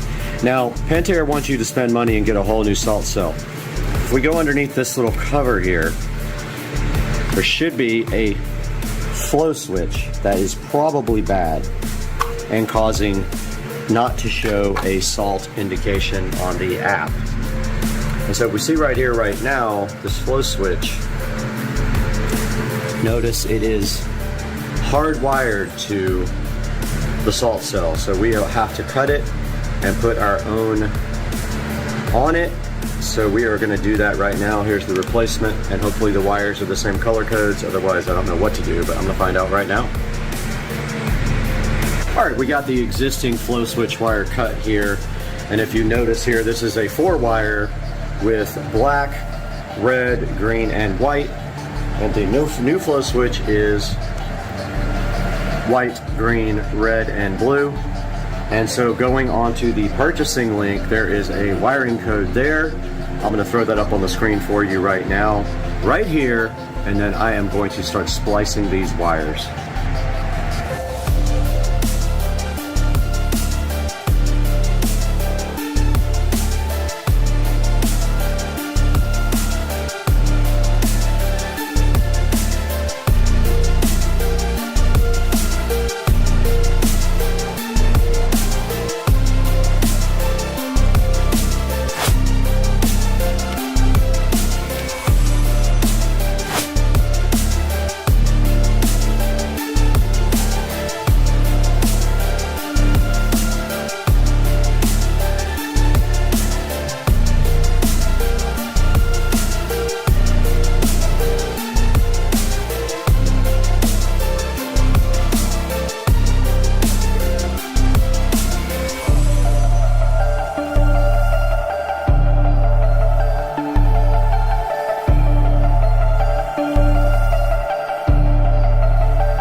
Okay, we got the wires redone, and now we are turning the switch on. You can see here, the only difference in wiring was that blue goes to black. Other than that, it kind of lines up. White goes to gold. I think gold was meant to be white, but yeah, we got the thing on now,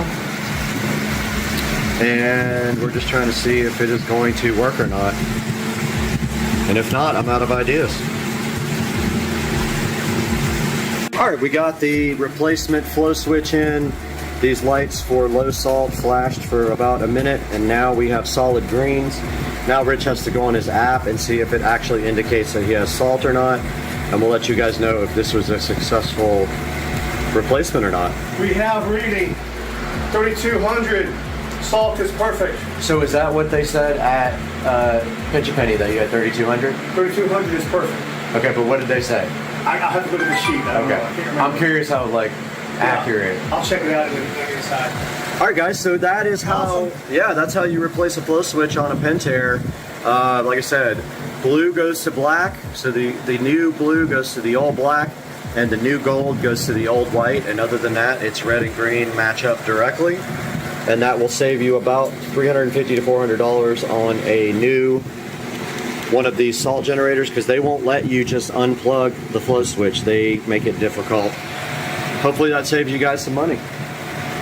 All right, guys, welcome back to the channel, and today is day 40 of the keto diet, and yesterday we weighed in at 150. I was good yesterday. Also, I stuck to the diet plan. For lunch, I had one piece of keto Arnold bread with grilled chicken, a couple of pieces of bacon, and cheese on top. For dinner, we had hamburger patties and Caesar salad. So let's step on it. 150 yesterday. 151, so we fluctuated a little bit on weight. That is normal. I have not been able to get under 150 yet. I think that will take a few more days. But yeah, we went from 150 to 151, so just a slight fluctuation in my weight from yesterday to today. Yeah, your fridge ain't this cool.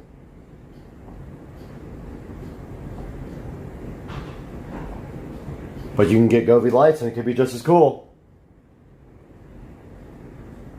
What is the deal with all the frogs out here? They're insane. Why? Is it so loud? Why? Guys, the frogs. What is happening? Guys, I think today we have a passenger in the Plaid. Let's take a look and see what the heck is this? No clue.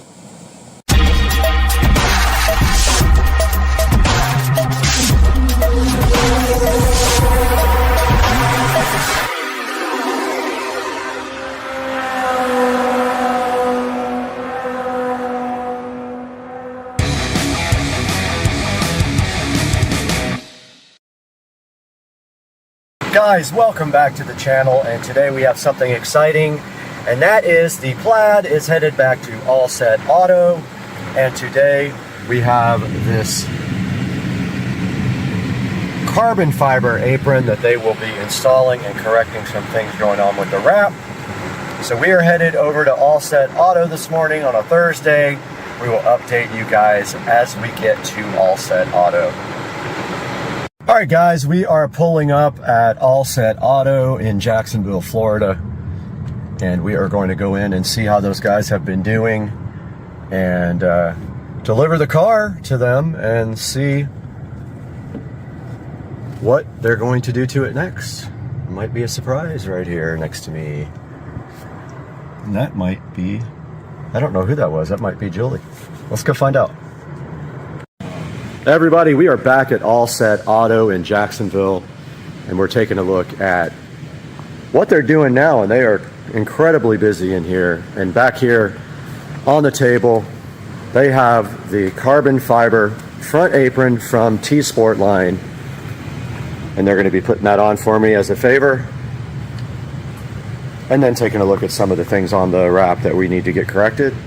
So we will update you guys with some live video from getting the front apron installed at All Set Auto.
All right, we're back at All Set Auto. It's been a day or so since we dropped the car off to get the front apron put in. These guys are working hard on that.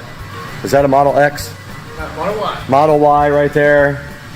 And then if we take a look over here at the car, we can see that we got the front apron installed.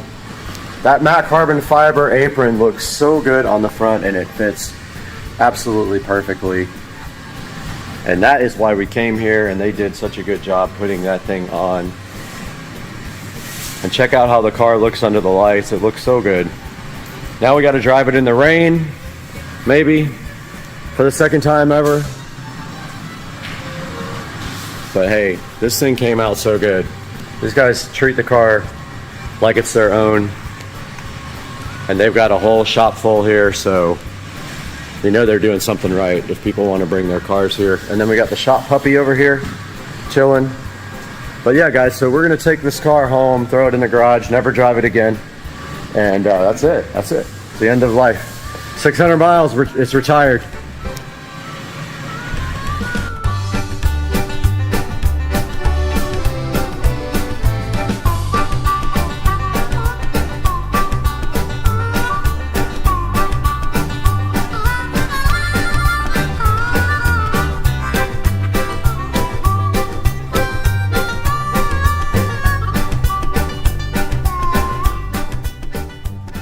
Guys, we just picked up the car from All Set Auto in Jacksonville. Now turn right onto Phillips Highway. I'm about to, girl.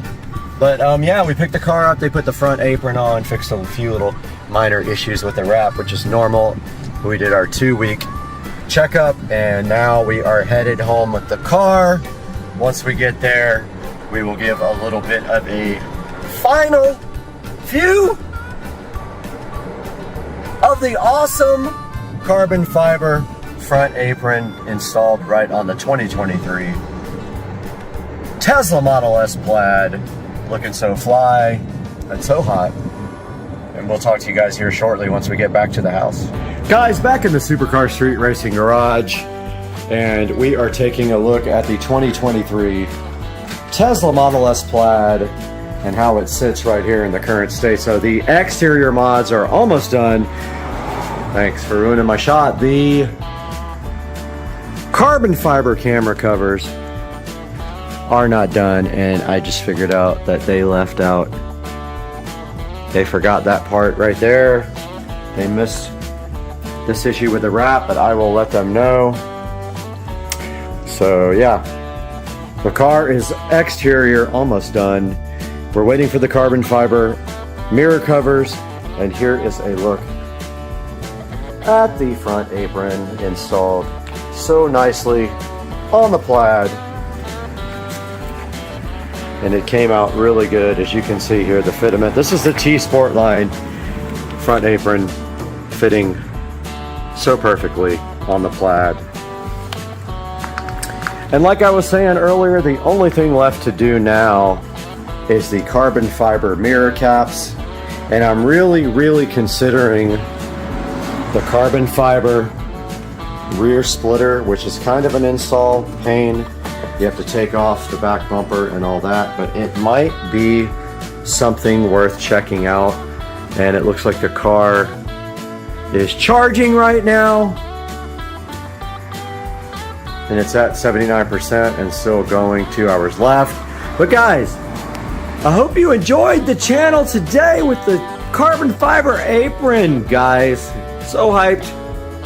Hype train was loaded and ready to go today for Supercar Street Racing. And I remind you to always please click through the links in our videos for merchandise in the description, because we get $1 or $2 here and there to keep the channel going and pay for this thing and this thing. And it doesn't have to be what you're actually buying. You can buy anything through any of my links. I'm having trouble talking, and that will help us so greatly on the channel. And we appreciate you guys and love you guys. And we will see you soon on Supercar Street Racing.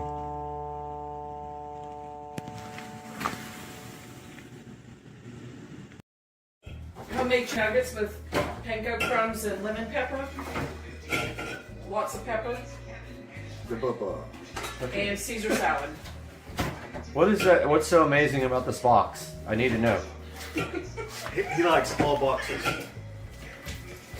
He's on the YouTube channel all the time. He's famous. Beaks made the channel the other day. Yeah, he did. He, Sam's Shaver Day. Beaks made the. Oh, yeah? Sam's Automotive calling. What's up, dude? We have a nasty little corgi who poops all over. Why do you poop so much? Why? Why? And why do you have to poop on the pavers and now Right? on here? Oh, did he tell you? He's did that project. Oh, he pooped on the. Done. Yes. The pool project. He's doing. Yeah, Instead of pavers, he's going to do the what do you call it? travertine. Oh, Yeah. nice. Yeah, that's good. It's a lot though. Oh, yeah. I can't afford it. Yeah. Don't make me come over there and scream. I Because I will. can't afford it. I'm poor. Right, puppy?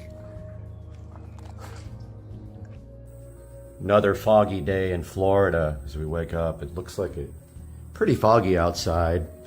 Today, if you live in Florida, you know that your house and everything outside in your house gets mildewed. Today, I'm going to show you guys how to get rid of all that. It's the most hated job that I have, and it is demildewing my gutters and soffits.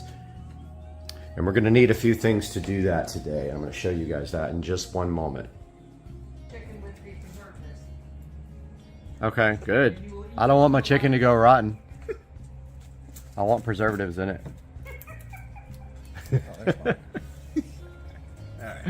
All right, go first and show me how to do it, and I'll get it. I'll get it, and we'll put it on tomorrow's video. Okay. All right, come on, man, show us. I'm shooting. So, all right, come on. Yeah, we don't I'm not that bad a shot, but still. We don't need an incident. We don't need that. Yeah.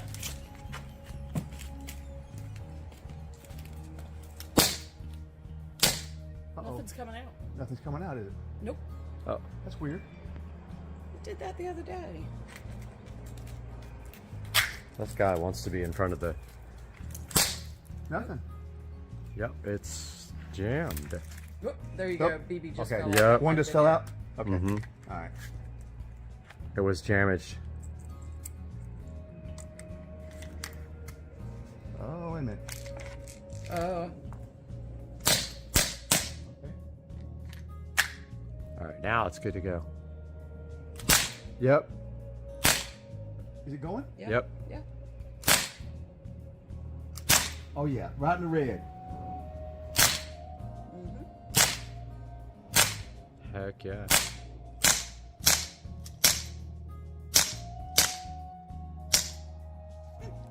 Dude, That is a replica freaking mag dumped Glock on this 9mm. guy. Mag dump. Get some dinner. Are you hungry? Oh, he. Cordy's hungry. Come on, let's go. Oh, what? Damn. Ah, it's going for the blue dot. You almost got. Damn. You split his forehead open. All right, guys, we're out in the garage this morning. Supercar Street Racing here. We are doing some demildewing today. What are we going to need to do that? Well, so if you guys live in Florida or anywhere in the South where it's really humid, you know that your house, the outside of your house, gets mildewed. If you clean it about 3 times a year, you're good. So this is Publix Outdoor Bleach Cleaner. Today we're going to be using this, and we're going to be using our sprayer here. It's got some weed killer in it right now that we're going to have to transfer over into a bucket so we don't waste it. I got a bucket right here that works perfect. And then we are going to mix up our mildew stain remover here. We have a brush somewhere, if I can find it. We have like an all-purpose brush. Where did that brush go?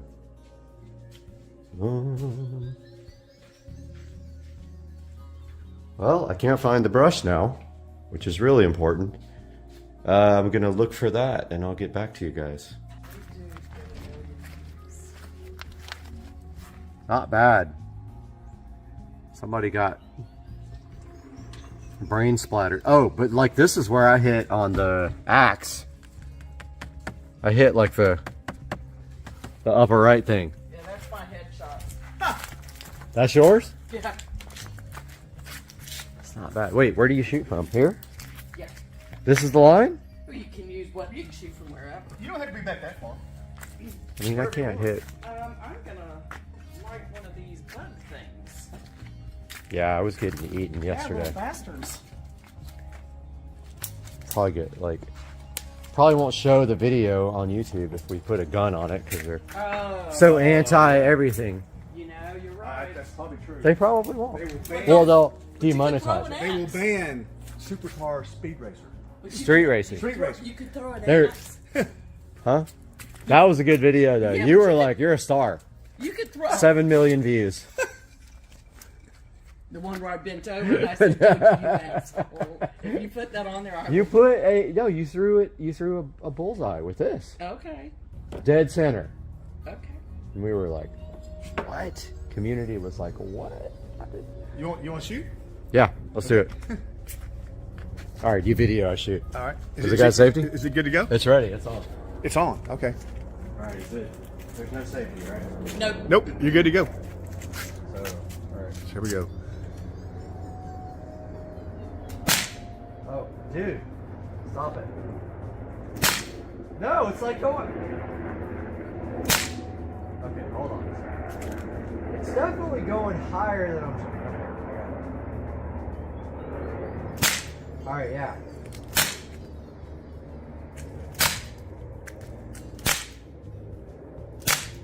It tends to be high, I think, or I suck. I think it has a little too. There's one in the red. I know. Dude's wounded, but not dead. Oh, he's dead. Oh. There's Oh. another red.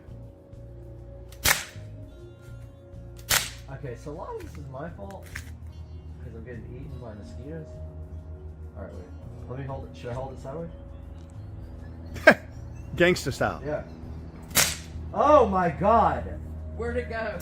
Like off the chain, off. All right. How do people shoot like that? Oh, yeah. Found the brush. I was actually looking for the brush with the handle, but this is what I use, and I have a super long extension right here. So let's get this bad boy out. It's like an aluminum extension for painting or whatever. Pretty long. See, it almost touches the ceiling right there. It makes it really easy to do the to brush off the soffits and the gutters if I need to. I'm gonna try to not do that this time and just use the mildew and see if that removes it. If it does, I'm gonna save myself a lot of work, but there are some places you have to scrub. Like, I don't know, the garage door just looks so much better when you scrub it. The one thing is though, once I come out here, I want to keep that door closed because if you open it, then it drips all over the car. So I don't want to have to deal with that. But I really would like to clean the back of this garage door one day. So I don't know when I'm going to get to that. I wouldn't even mind painting the aluminum white to make it look better. That would be pretty cool. Paint the whole thing white. Anyways, I'm going to get suited up here, get ready to go outside, and I'll get back with you guys. All right, I got the product mixed up. The problem I ran into is that it was foaming so bad, I think, from this stuff that I got, I think, enough. It's definitely a high strength, which is fine. I just don't want to use this whole entire thing before I run out. But I think I decided to do the garage door last. It makes the most sense. So that way I can leave it open and I can come back and forth. So let's go ahead and open up the garage. I didn't mount my brush yet, but I'm going to show you guys kind of what I'm talking about here. See, if you look on the soffits, you see the mildew. So a couple of times a year you have to get that off, and of course the garage door around the door needs to be cleaned as well. And then I will also do the brick all around the house. So you can clearly see where that needs to be cleaned. So if I do this door first though, this, when I open it, it drips all over the car, and I don't want this bleach stuff on the car. So I'm gonna go ahead and get all set up here, and I'll be right back. All right guys, got everything set up here. Gonna go ahead and start on the side here.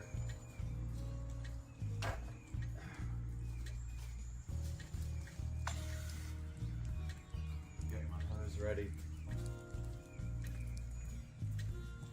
Which is over here.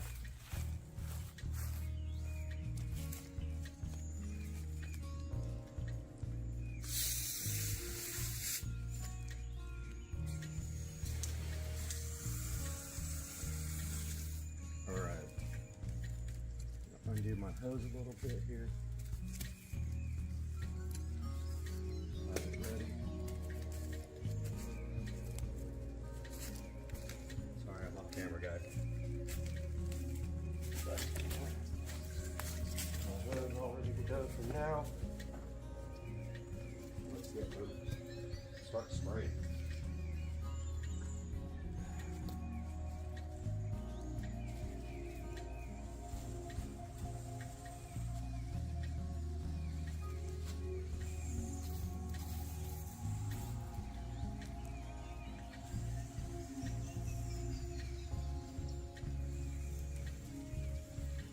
Spraying down the soffits, the gutters with the bleach spray.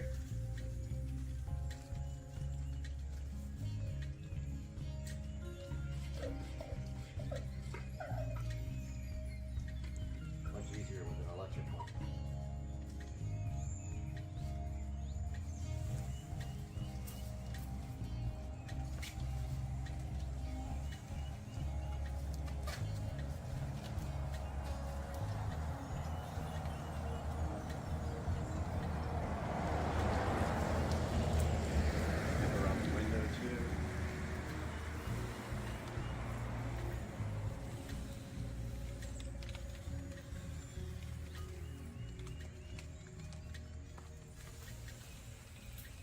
Nice to have a powerful sprayer. You don't have to stand right under it to get bleach all over your head.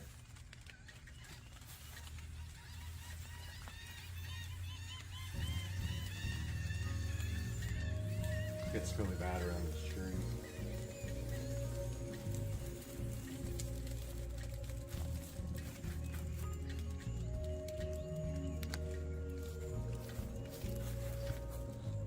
Well, we lost the phone for a second.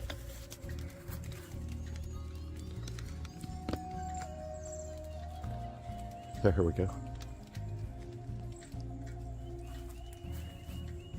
So this stuff needs to sit for a few minutes to get all the bleach off, or all the mildew off.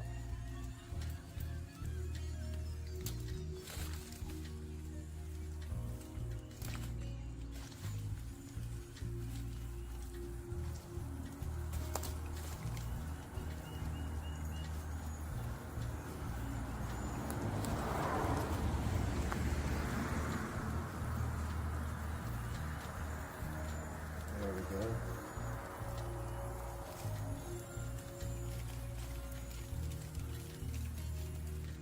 So that is sitting now. And we give that a minute or two. And come back out with my hose. See if that takes it off with just the hose.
working better.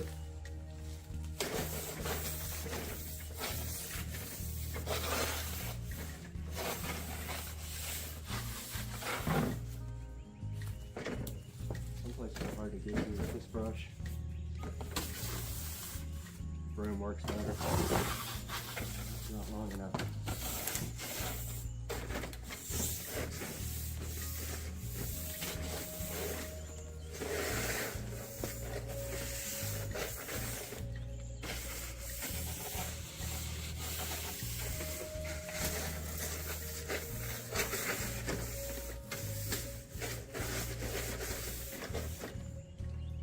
Alright, let's get that hose off.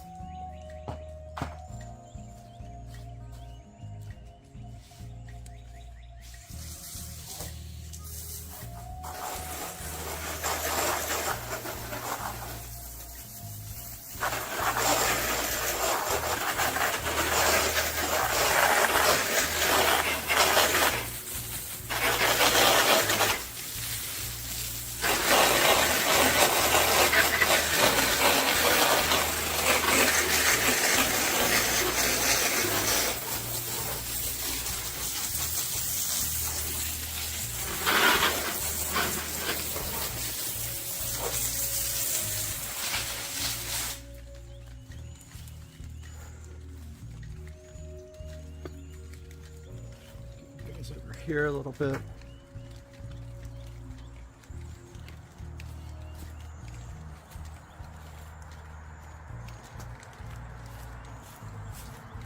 This tree is up here, the problem area.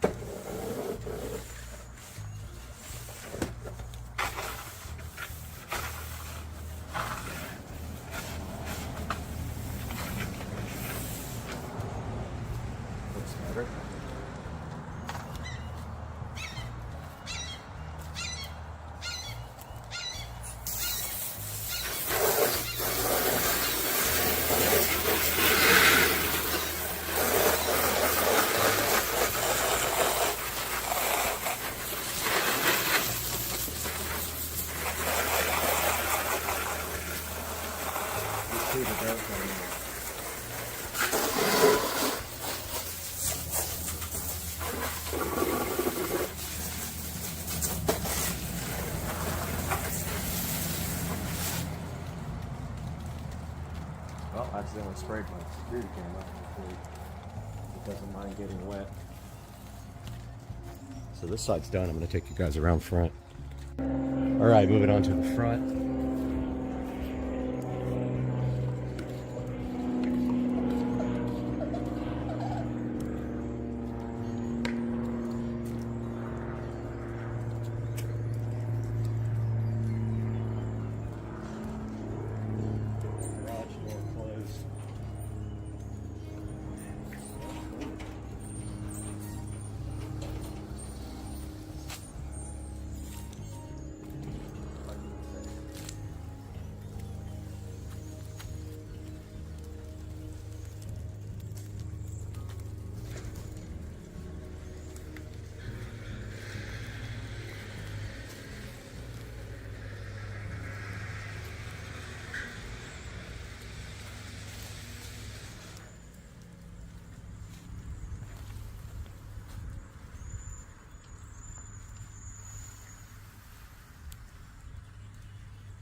What's up, brother?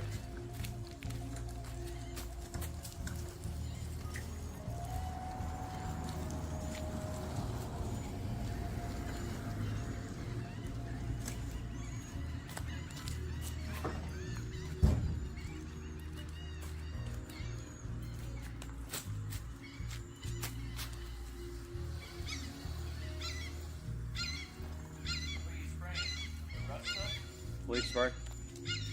Bleach spray. doing all the soffits and gutters. They're terrible. I have to do this like 3 or 4 times a year. They just all mildewed. Yeah, turns it back white. Gets all the, see all the green mildew? Yeah. This takes it off. I need to do that. Yeah, and then so I spray it on there, and then I just go over it with this brush like this, and it gets it all off. Yeah, you gotta do this a couple times a year.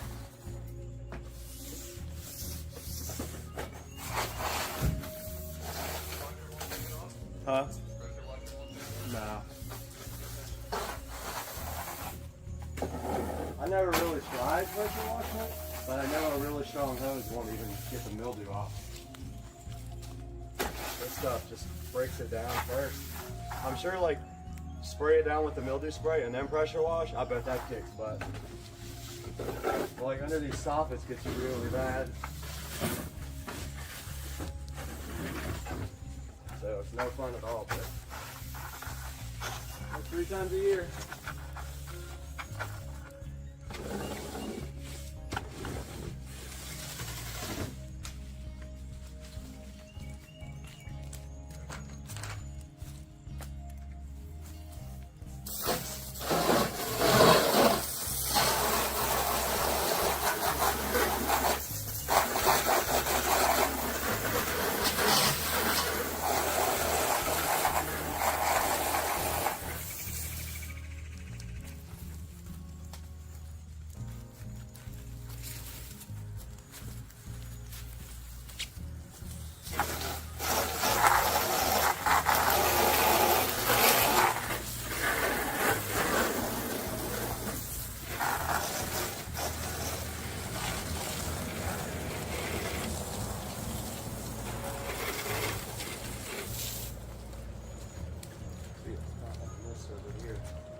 Gutters.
All right, guys, time to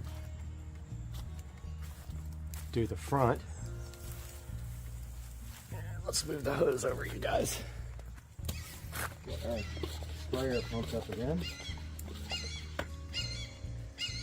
I said I've used half already.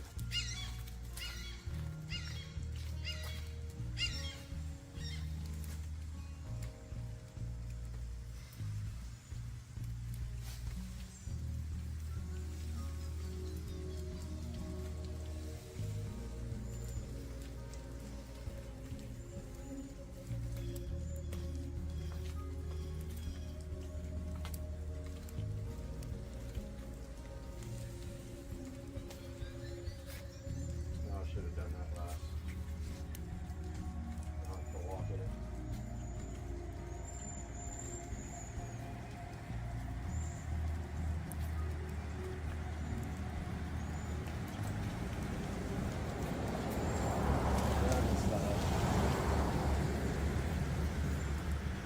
Don't do the part first, you gotta walk it.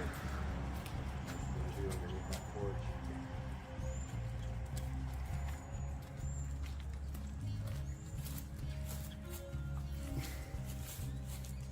Notice I got all around the windows and on the brick as well.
it all coming off, guys.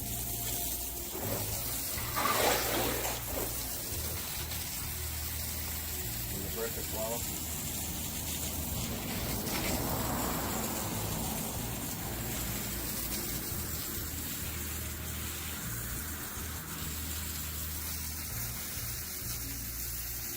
See that, guys? You can see it maybe that way. And all that there came right off. All the stuff around it, spider webs and whatever. It's way better. Make sure you go from the top to the bottom and get everything.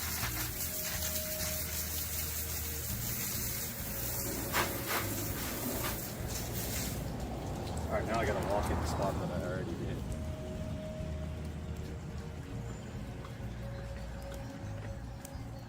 But the security camera in here is not waterproof, so I can't really do up there.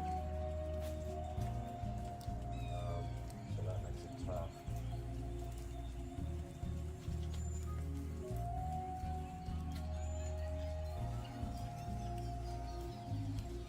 Guess I'll do that by hand. So I don't get that camera wet. I need to trade that out for a waterproof camera.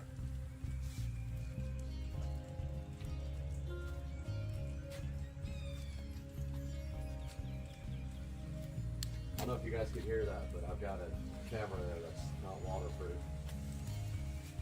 So I didn't spray underneath that. I'm going to do that by hand. I've already cleaned it recently.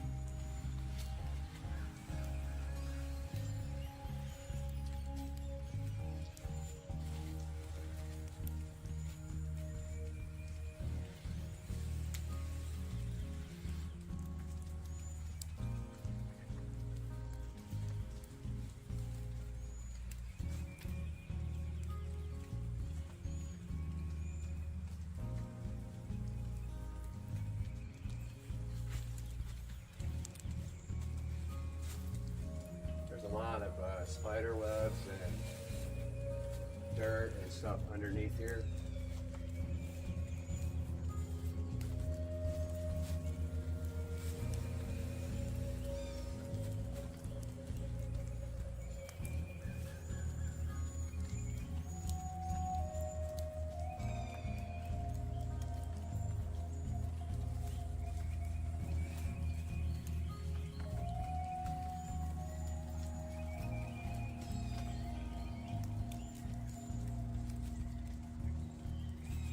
Alright guys, got all that sprayed down. Some scrubbing here.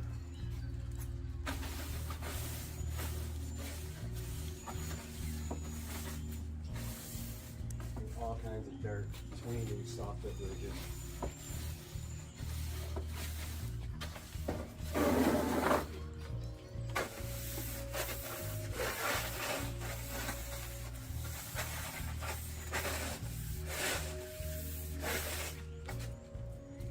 Built up over time.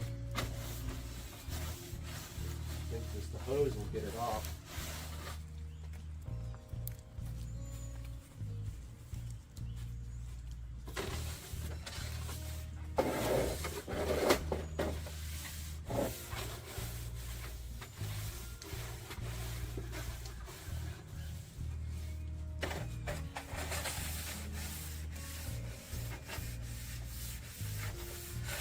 Pretty stubborn there, green.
All right, guys. Time to move to the side. So the side is one of the more difficult places because this tree is in the way. And I've got a security camera that I don't want to slow down.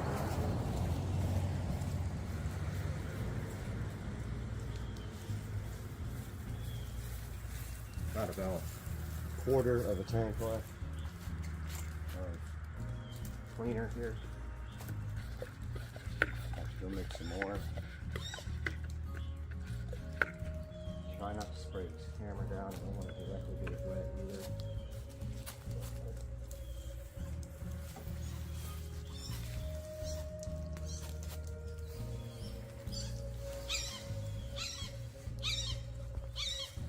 Battery's got rust all over it from the well water.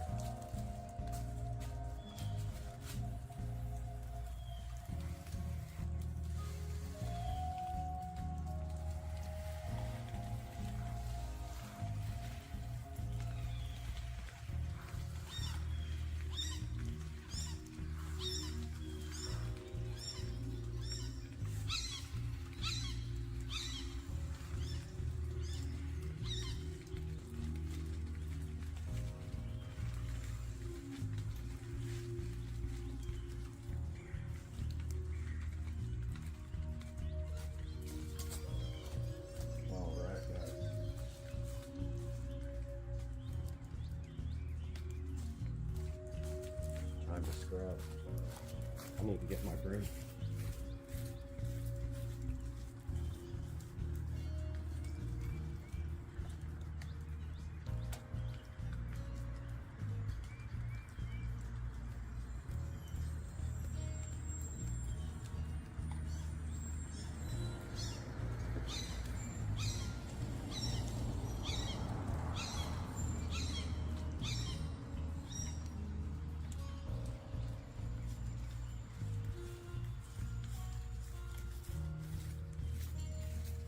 Alright, I got my broom for the hard to reach places.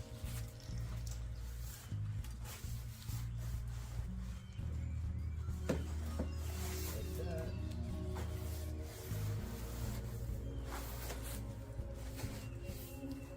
This is where the other one's awkward.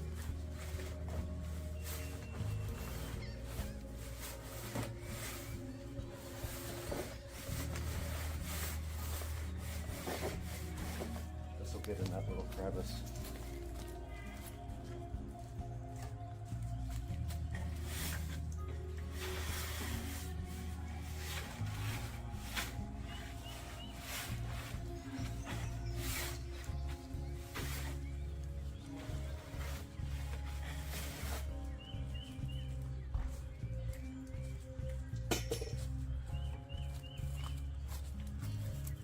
See if we can.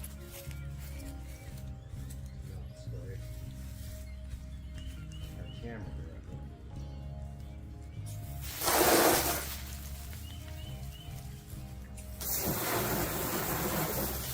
okay.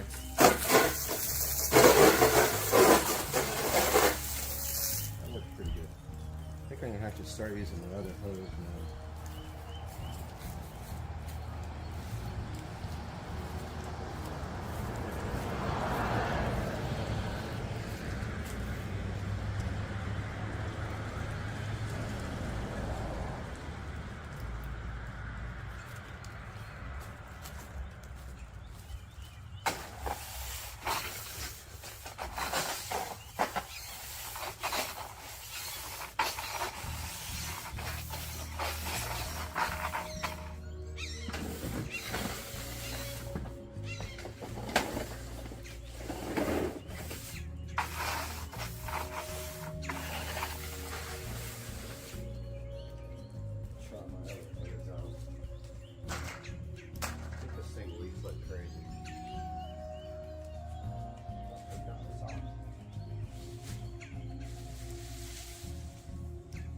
On the whole time, it wasn't leaking.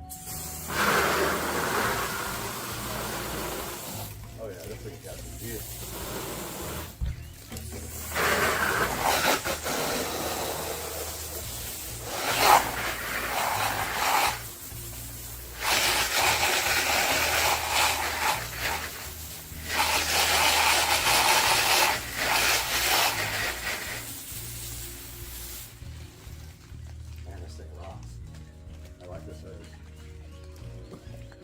pressure.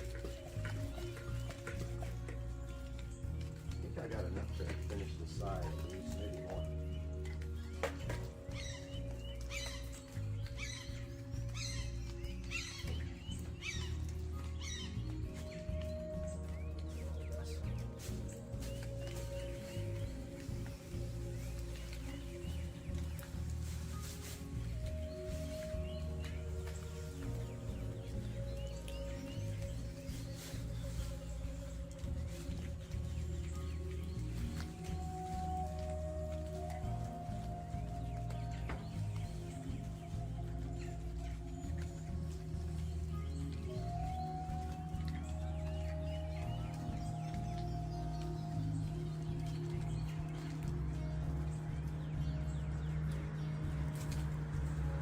Right.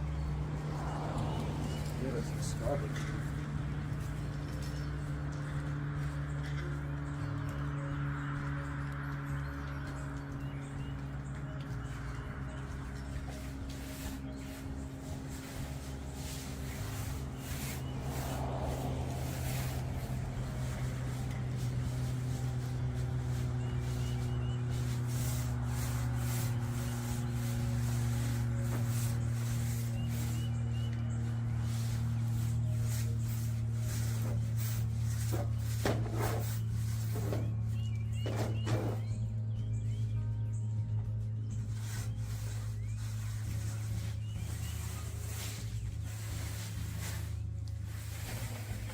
Side is bad.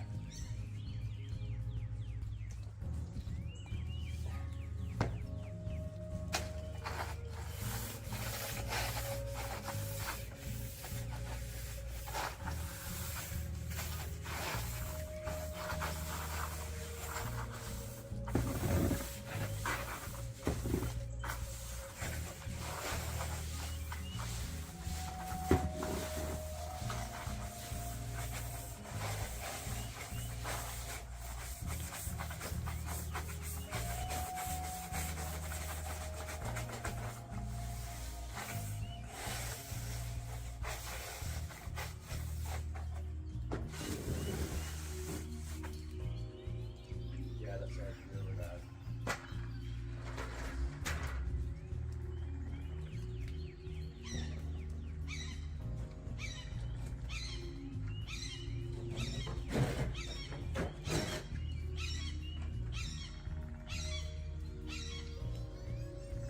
That side is rough, guys.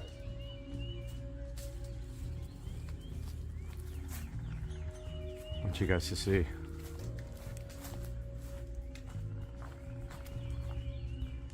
See that?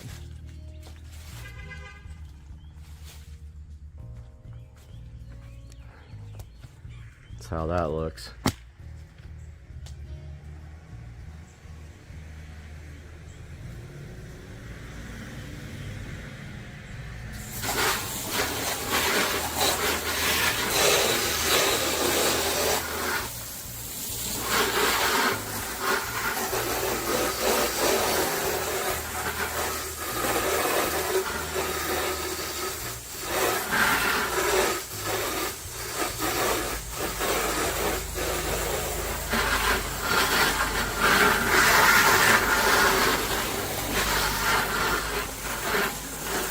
See that dirt from that?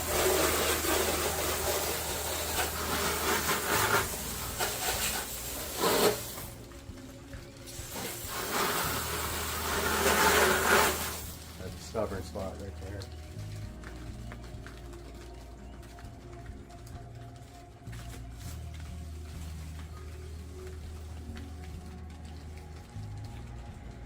Pretty bad right there.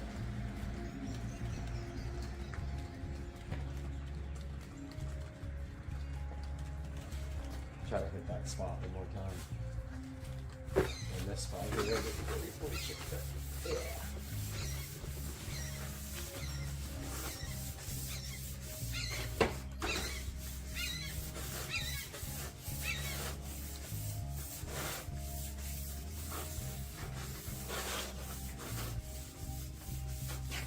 Yeah, I think that came off that time.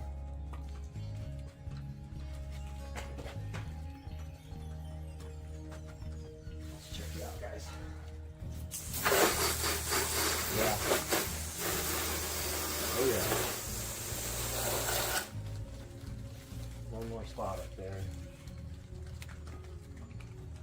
in the corner.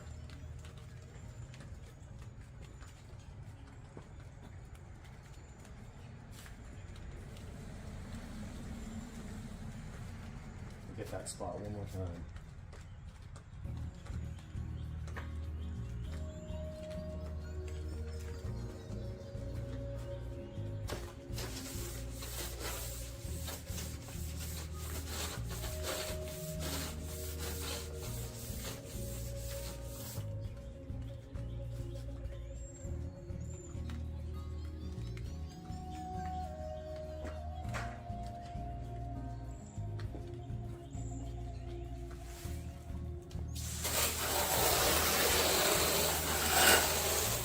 Right off.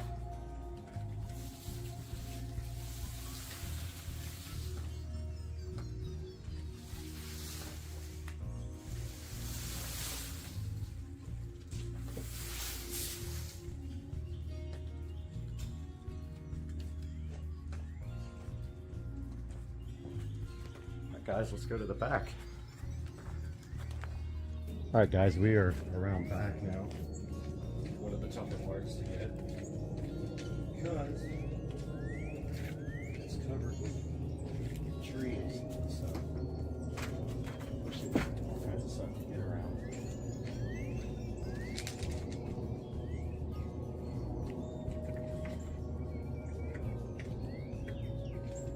And we're gonna have to make some juice here pretty soon.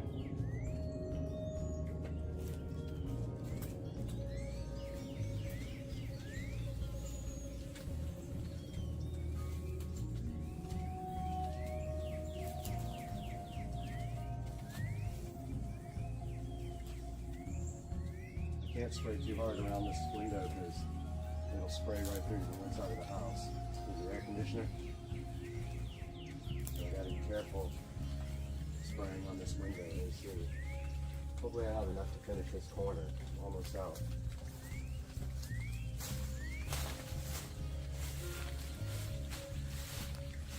It's really bad back here too, by the way. A lot of mildew.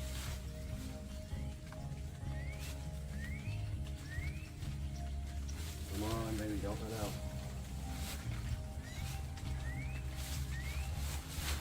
Almost there. We're almost out of juice, guys.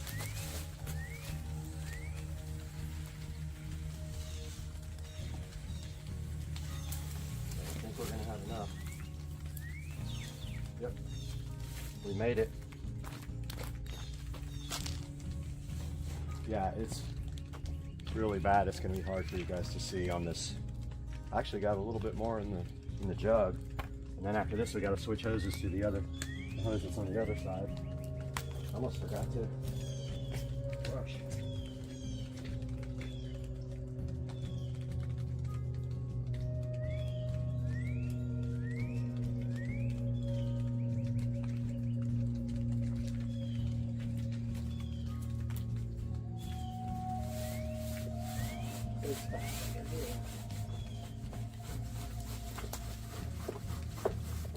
Really bad.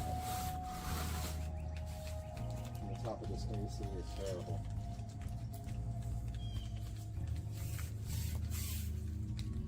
Top, the back, the window, all bad.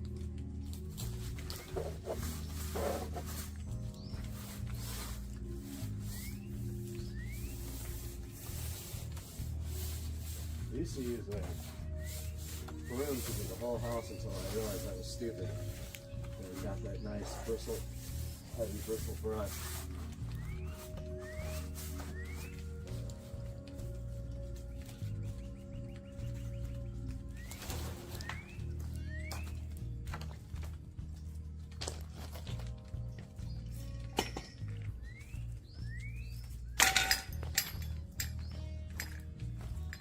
Some bad areas up here with green from this tree.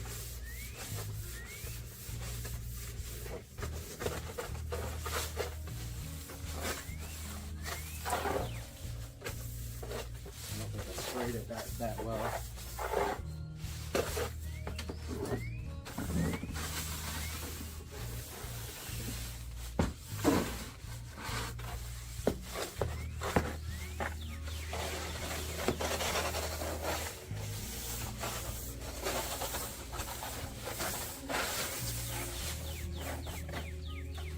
room.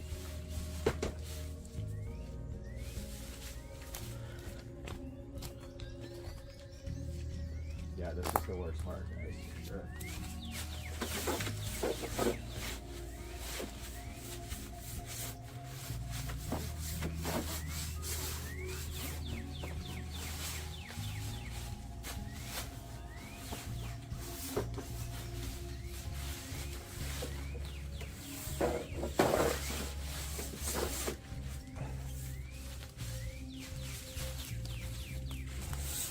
Plus it's wet today, so that's always fun.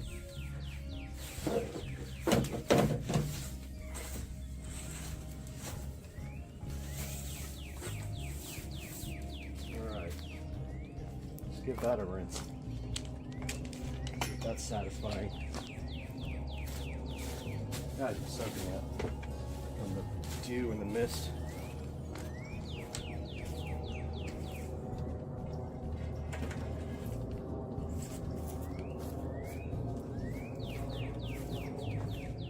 Give her a rinse.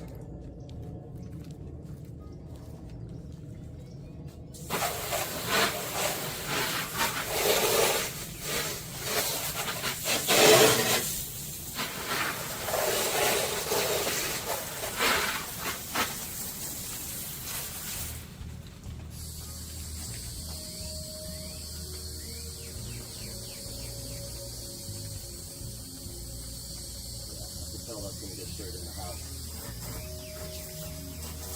You want to be careful right there.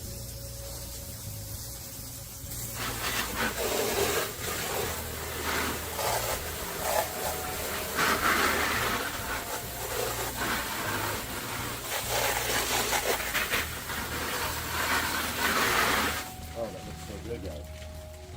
It's coming out awesome. Hopefully you can see the dirt coming off there.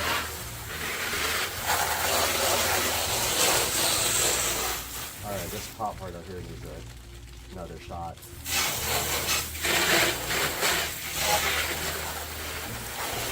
There's some green around the edges. Up here.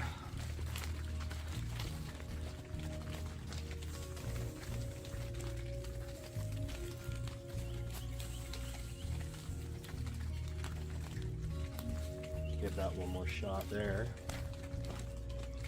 and then see how fast we're going to run out of juice.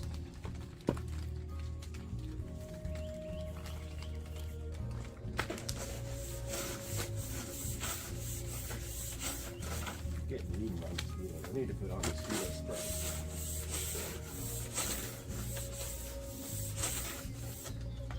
Yeah, my legs are torn up.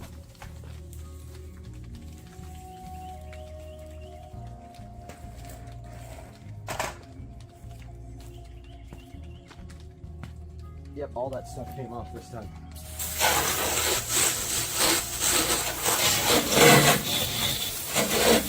I make sure I get my side of the house too. This is my sunroom. And we can move around to the back. Start with the next hose. All right, we are out back by the pool. About to run out of juice.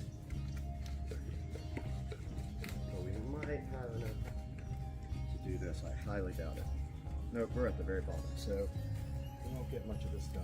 Then we're going to put on some mosquito spray.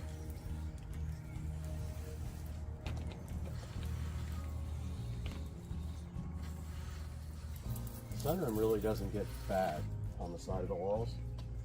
It's just the soffits and the gutters, for whatever reason, they get mildew. I don't understand why that is. But yeah, I'm running out.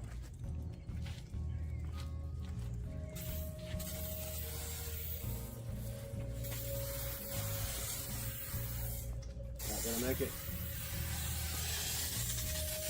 Maybe. Oh, I think I have enough. I think I had enough to do it. Let's check it out.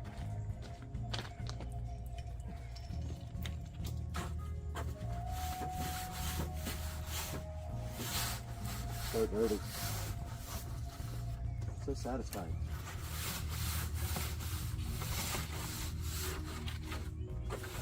Wonder how much of this would come off without.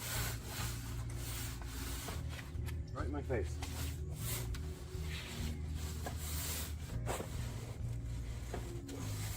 That gutter's barely on there, man.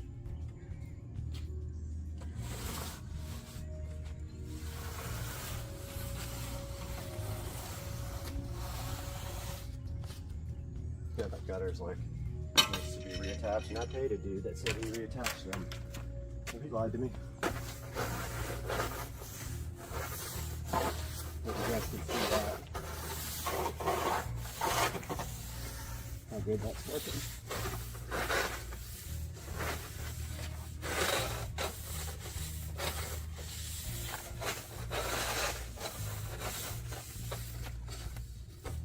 There's some green right here. Such hardest to get off.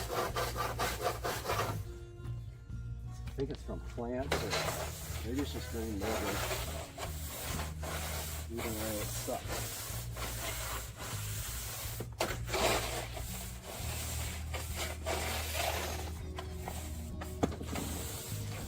These ones under here are corroded a little bit, so they don't come completely clean. They look dirty, but they're not.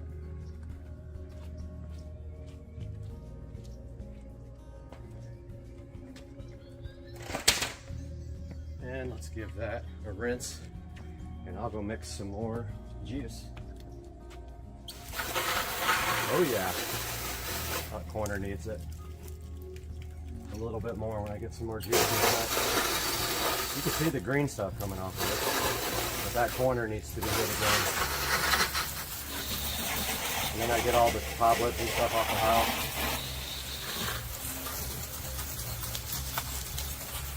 While I'm doing it. See all the stuff coming off the house, guys? All the dirt.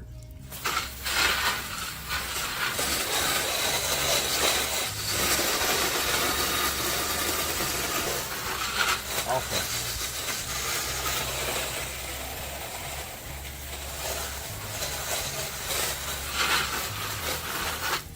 Alright, I've got a spot to do there and a spot to do there, but I gotta go mix some more juice and put some mosquito repellent on. I'm dying. All right, guys, I got the new batch mixed up here, and I didn't use the simple grain stuff this time.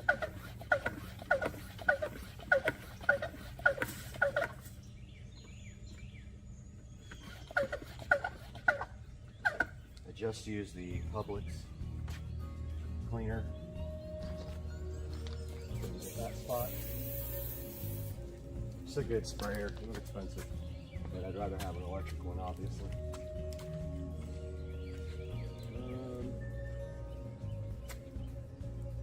There.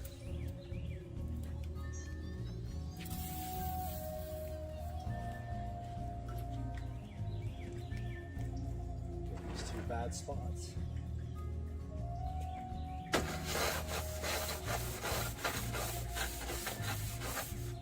So loose. I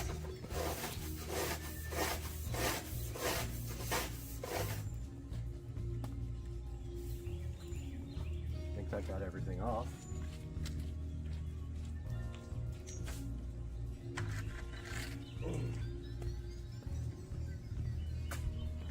Let's see.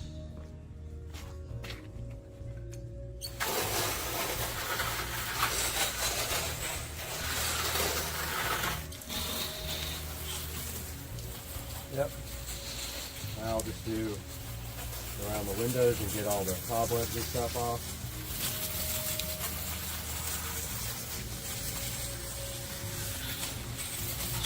See all that dirt coming off there? That builds up over the years from the bugs, and you know, you can see that all coming off and running down the side of the summer, and all the dirt down at the bottom. See all that coming off?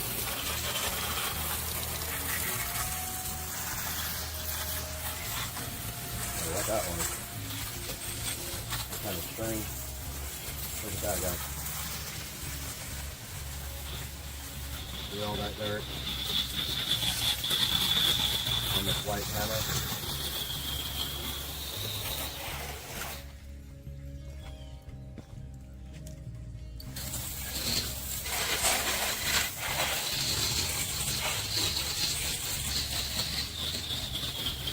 Looks so much better.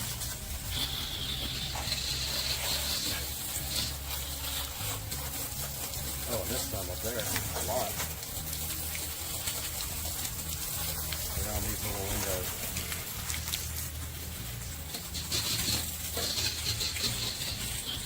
When you do that, you gotta hose down the side again. So it runs down the side. And that looks pretty good, guys. I'm gonna move you guys under the patio here and show you the ordeal now.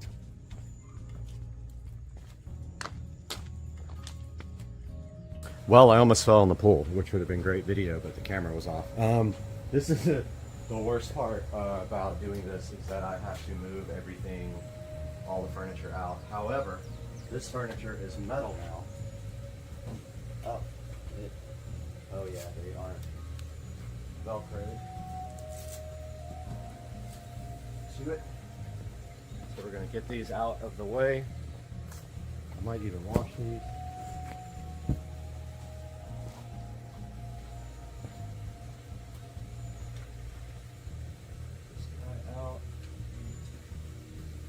Pretty mildewy. My washing machine can wash these. I think I'll do that after. So the only thing I have to worry about under here is the TV. So I don't spray the TV directly, even though it has a cover. And the reason I'm taking the cushions out is so that the bleach does not affect them. Remember, we are using bleach. Good thing about metal furniture is you don't have to worry about it. It's going to last a while till it rusts away in the Florida humidity like everything else does.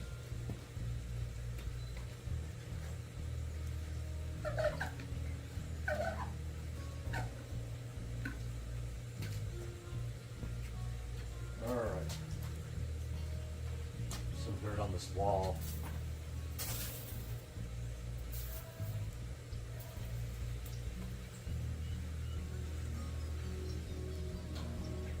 This TV cover is absolutely nasty. There's power back there, so I can't really spray it directly. This door is gross. Open this helps a little bit.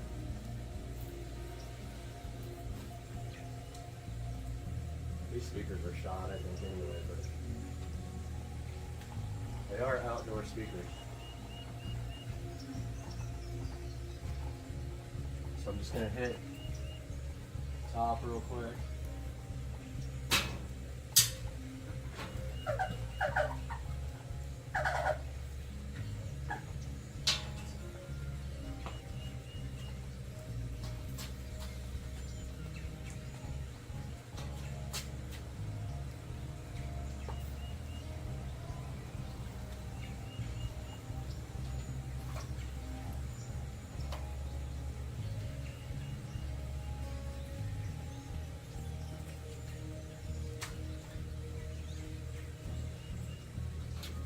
This roof is kind of difficult to get because you're standing under it, you just get totally mangled with bleach and whoops, sprayed the camera by accident.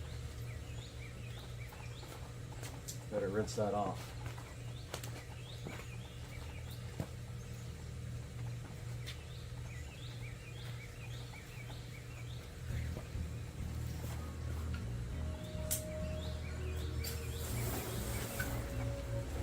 Camera rinse off. See if this does anything.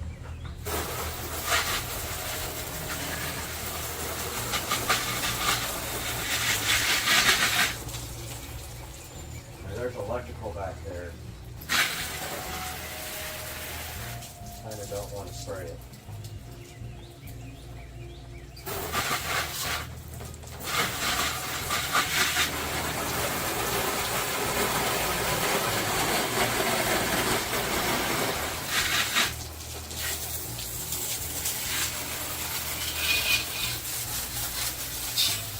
Trying to keep it off the TV.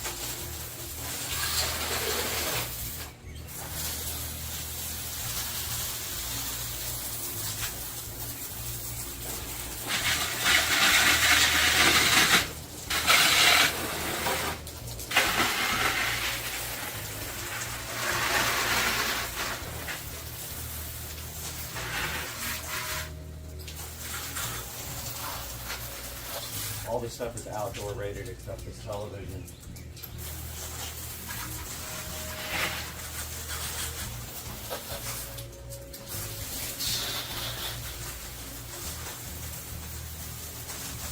There's cobwebs and everything else coming out.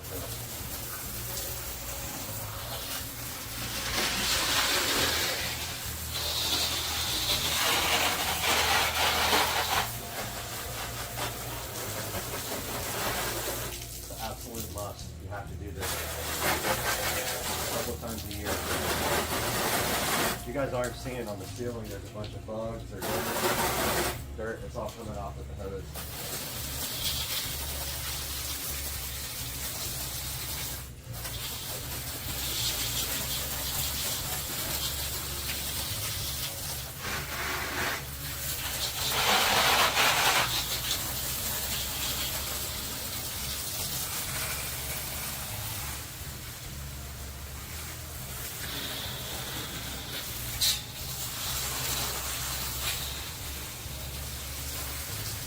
All that dirt there coming right off.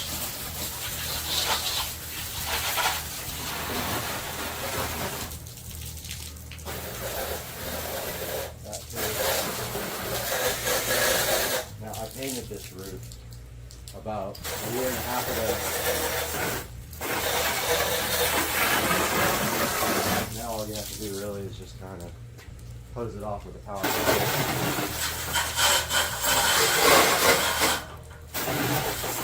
The soffits still need bleach though.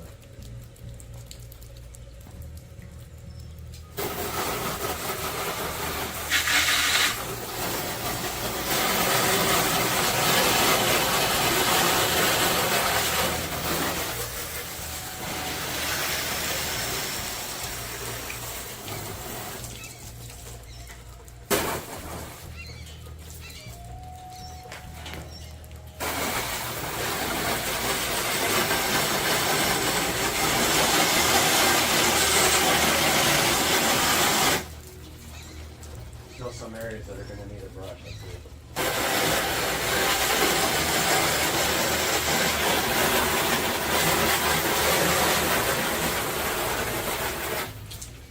Yeah, just a little bit stuff left on there.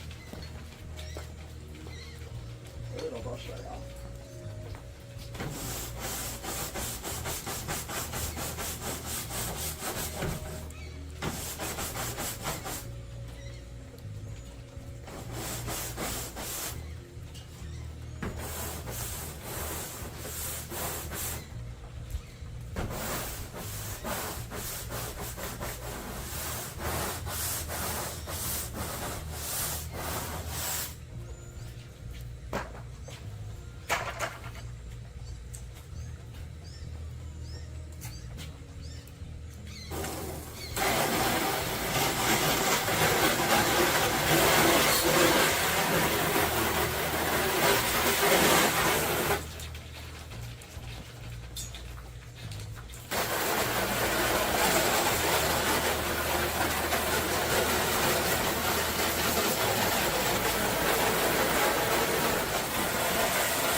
Alright, now it is bleach time for this outer edge, which does not come clean usually. But I'm going to really give it good scrubbing this time. This tree up here is what does it.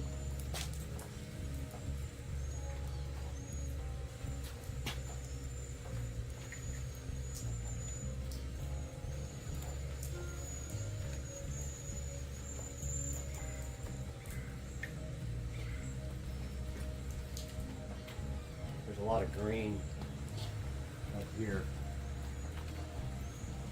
A lot of it.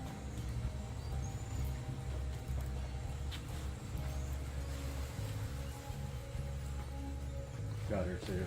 Pretty dirty on this side.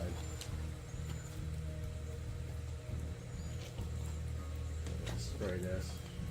Let it soak. Part under here gets really dirty.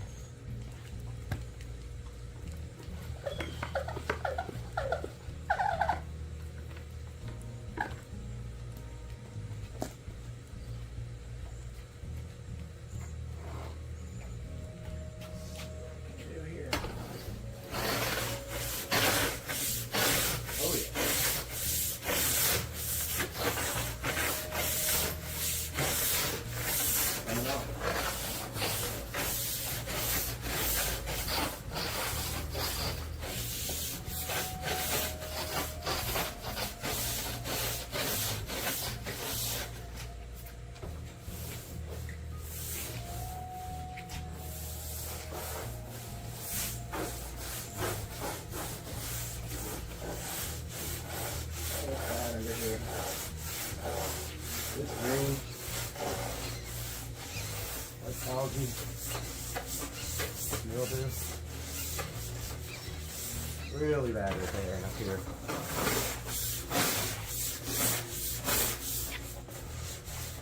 You guys can't see this.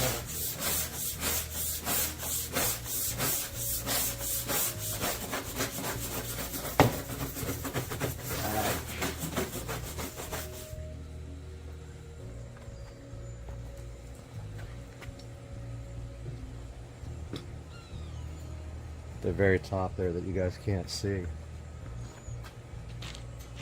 So is this gutter.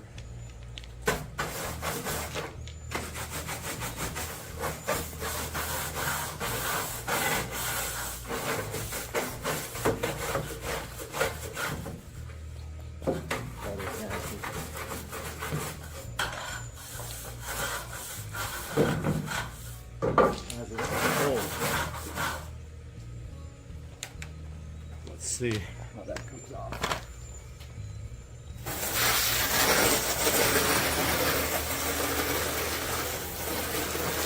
You guys can see it coming off, I hope.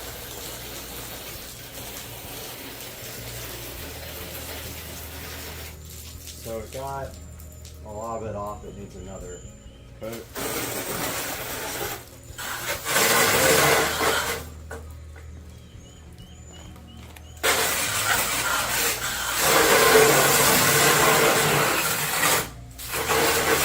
Gutter came clean too. Let's put you guys back a little bit. This part up here in the corner is pretty bad still.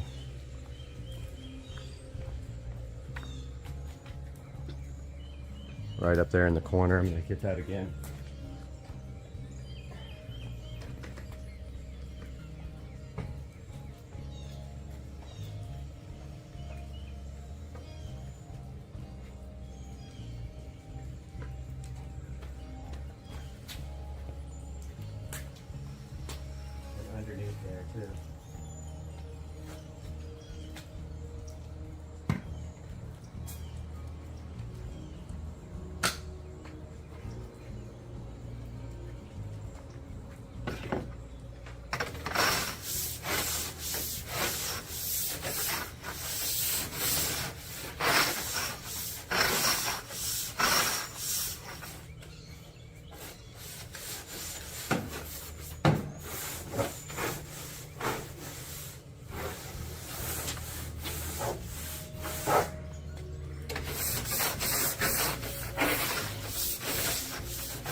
concrete up here.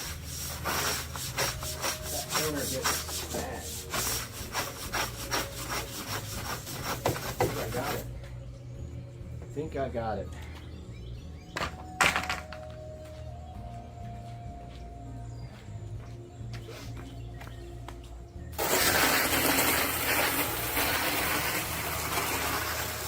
Yep, I see the dirt coming off. Looks good.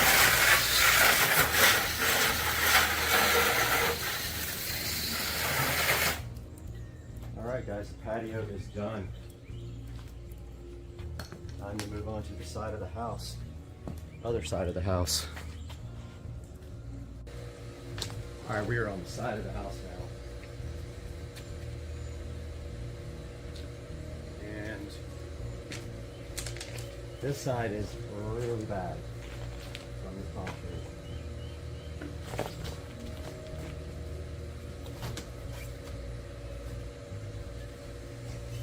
Really bad, the underside too.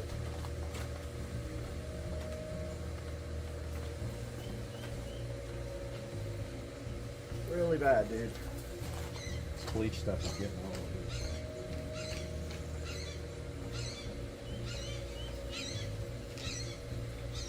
I don't know if you guys can see how green that is. That whole thing is nasty.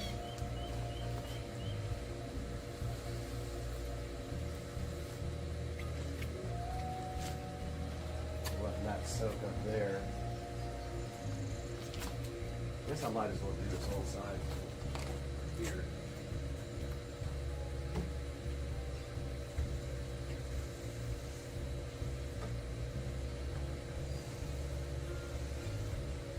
Let that soak for a little bit.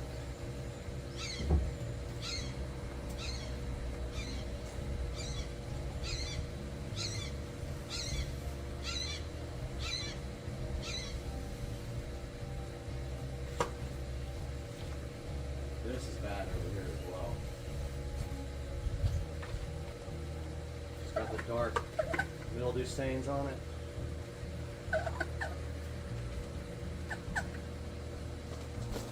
Under the surface here, pretty bad. Sides up here.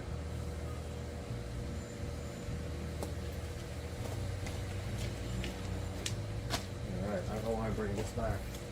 Well, I'm probably going to need 2 or 3 scrubbings over here on the side.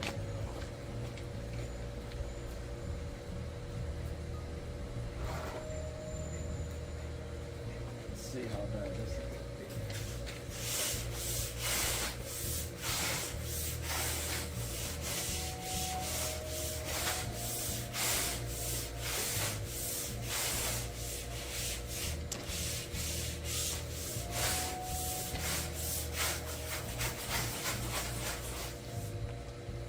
Alright, got that part. Here comes the nasty part.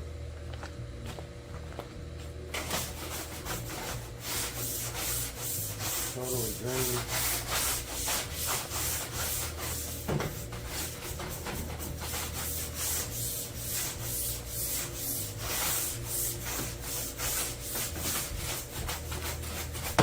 Really bad.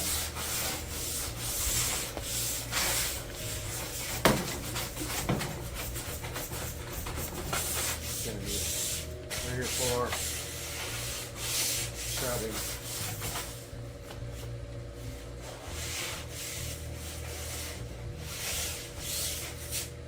I mean, it's coming off, so it's not easy.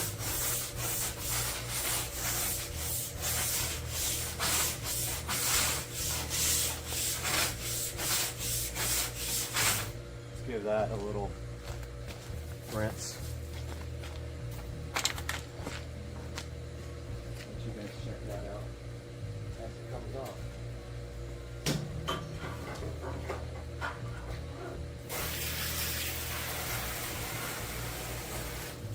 I mean, I can see the dirt coming off, but not all of it. You guys see that green goop coming off?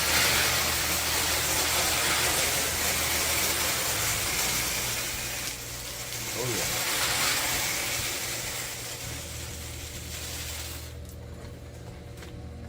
All right, I'm gonna spray that down one more time and go do the scrubbing over here while this soaks again.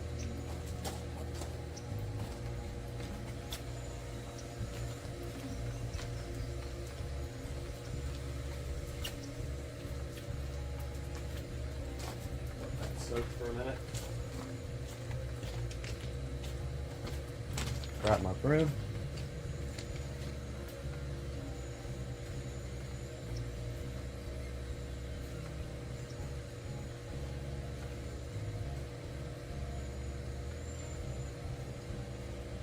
Broom is just way easier for this part of the soffit where you can't get in. It's too awkward.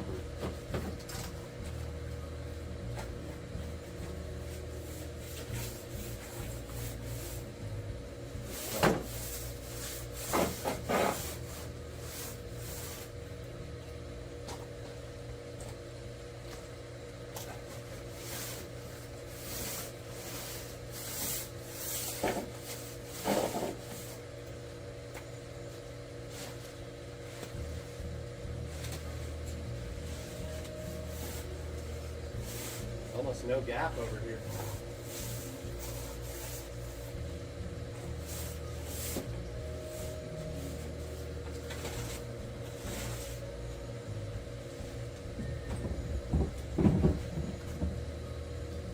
Very little gap in the soffits. Over there, let's see if you guys can still see me. There's very little gap up here in the V of the soffit. So.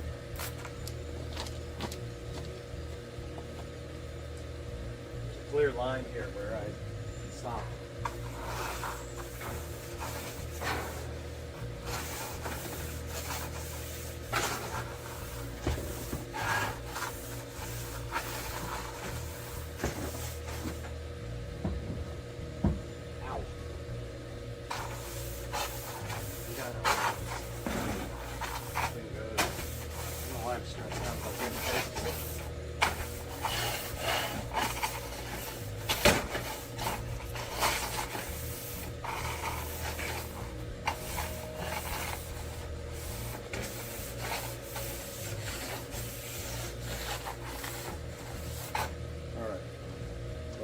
Rub this one again.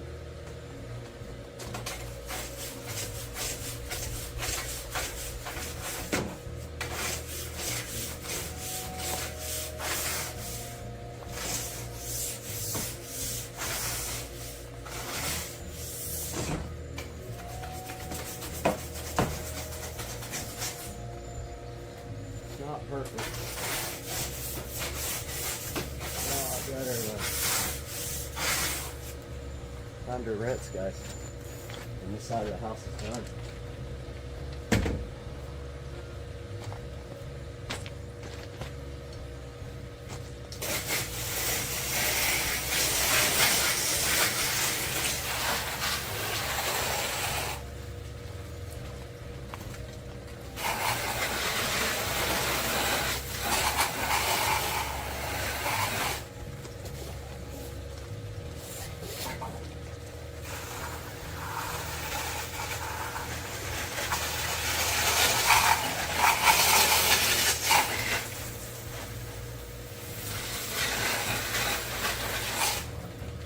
So good.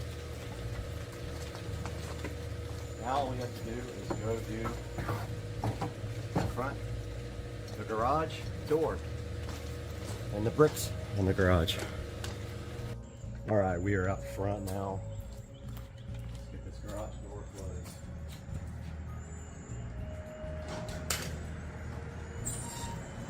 Get some switch on here.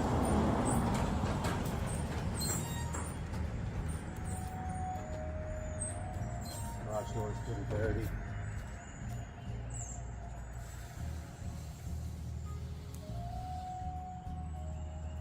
And the brick.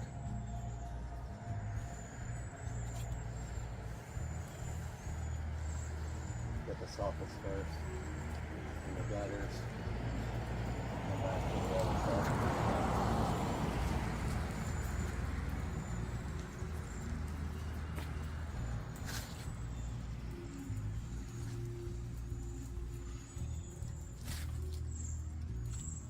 showed you guys how dirty these are at the beginning of the video. I want you to remember that when I show you the end.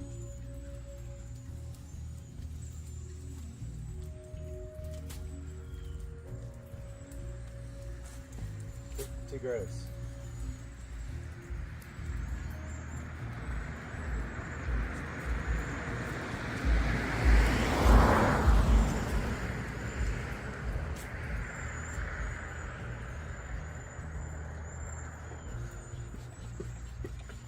Try and ease up the rest of the stuff on the door. I can already see it working miracles. Door is really dirty, even though I do this on a regular basis.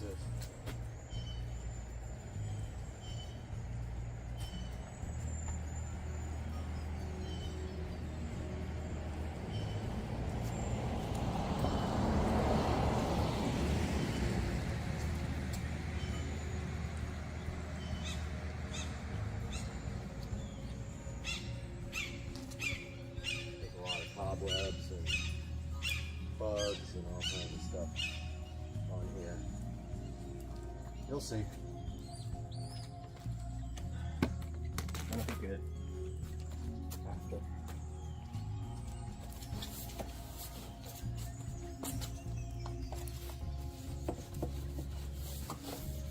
Yeah, it's gnarly.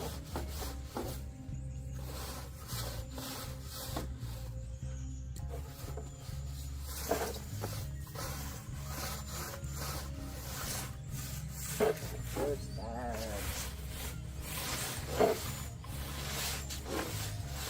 6 months worth of grime.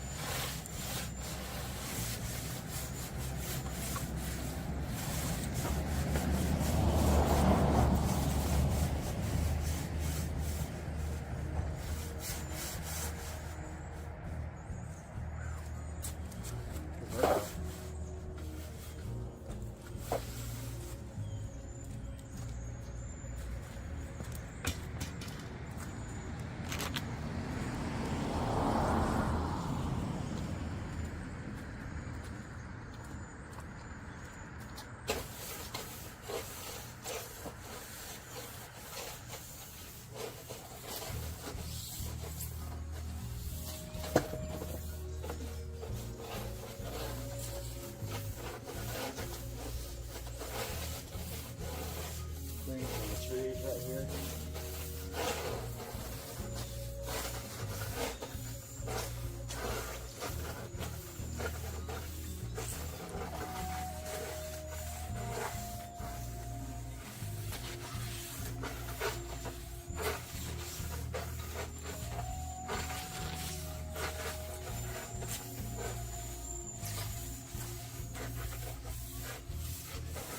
Night and day difference.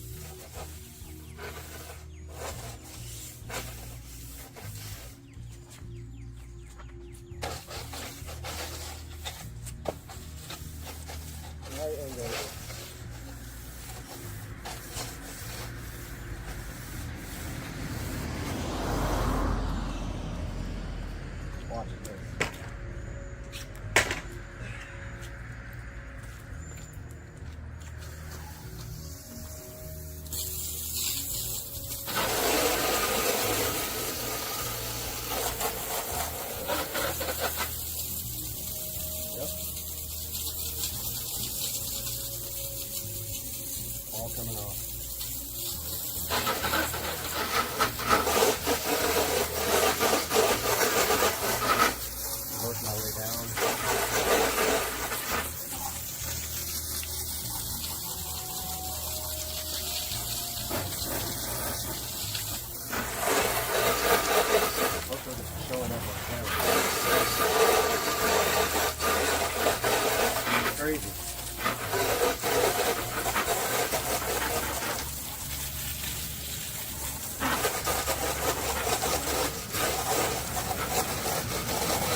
there's actually a place in the middle here that I want to hit again.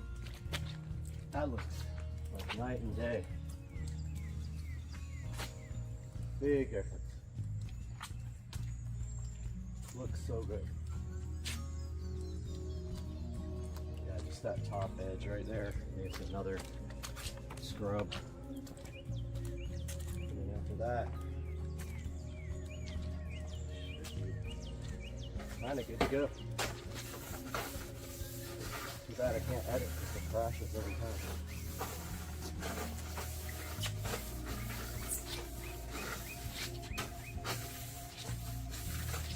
Alright, that should be good.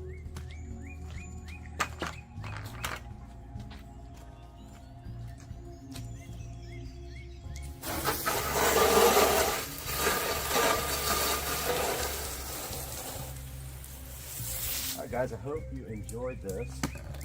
Let's take you up close to see the difference here. I want you to see how clean this came out. You saw the beginning.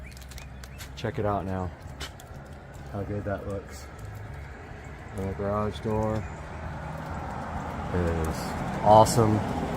The brick is totally white again. The front of the house looks great. Just makes the house look so fresh every time you do it.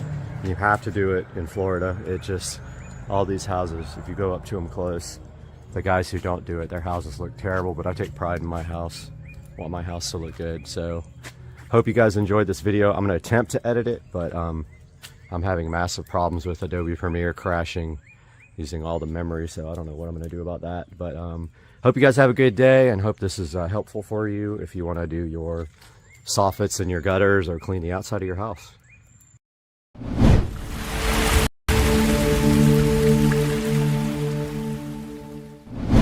We are back today in the Supercar Street Racing bathroom. Brad here from Supercar Street Racing with another cool project for us today. We're going to be checking out Komi LED. They sent us 24 of these retrofit LED lights to go ahead and check out and hopefully replace all the aged lighting up in the office. Now these are not smart lights, they're just regular lights with selectable color temperature, but they have this awesome night light as well. I thought we would give them a shot right here in the office, and if I like them, we'll also do the bathroom right here. So let's get underway today and let's take a look at these Komi LED lights.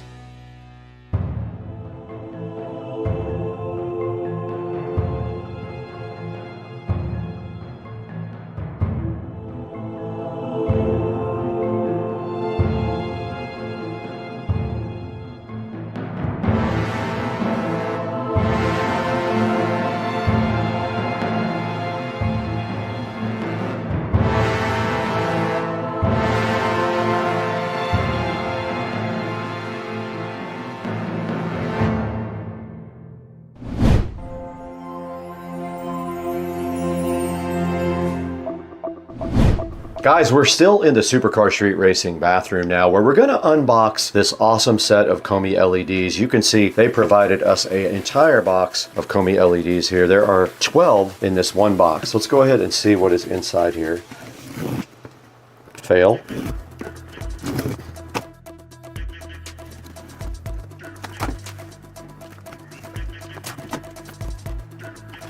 Right on top of the box, we do see a little card from Komi LED telling about their company, their quality control, all that stuff, how to mount their lights and things like that. And then they should just be the actual lights. Let's get these out of the box.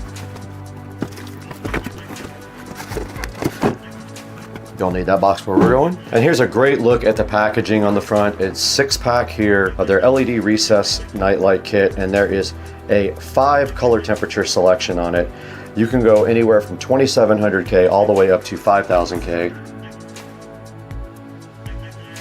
Now remember, when you're talking about color temperature, the lower the number, the warmer the light temperature is.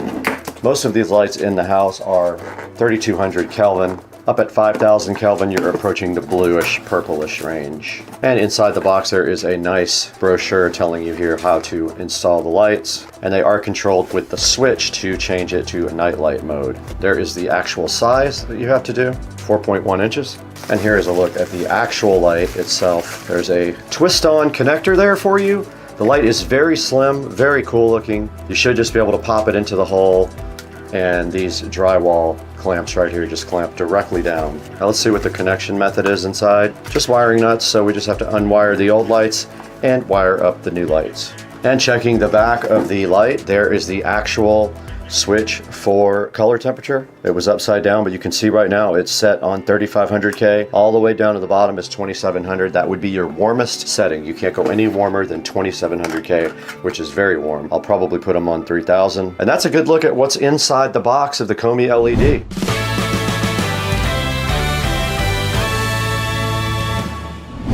All right, guys, you just saw me unbox the Hdmi LED lights right here. These things look pretty awesome. They look pretty easy to put in. The hole size should match up with what we have in the office right now. All it should be a matter of is unwiring these lights and wiring in the Hdmi LEDs right in their place. Now let's dig into the Hdmi LEDs and get them up in the ceiling and see if we can get one wired up.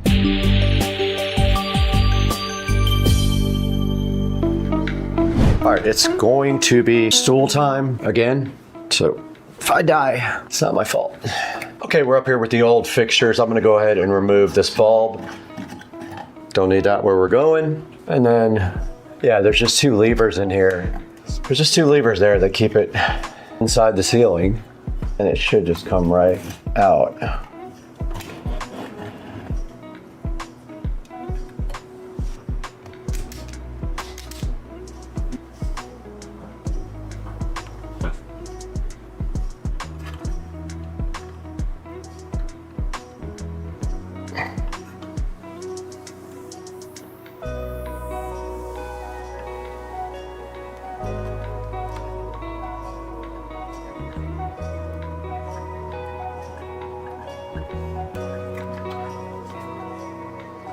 All it should have to do now is plug in the light, pop it up in the hole.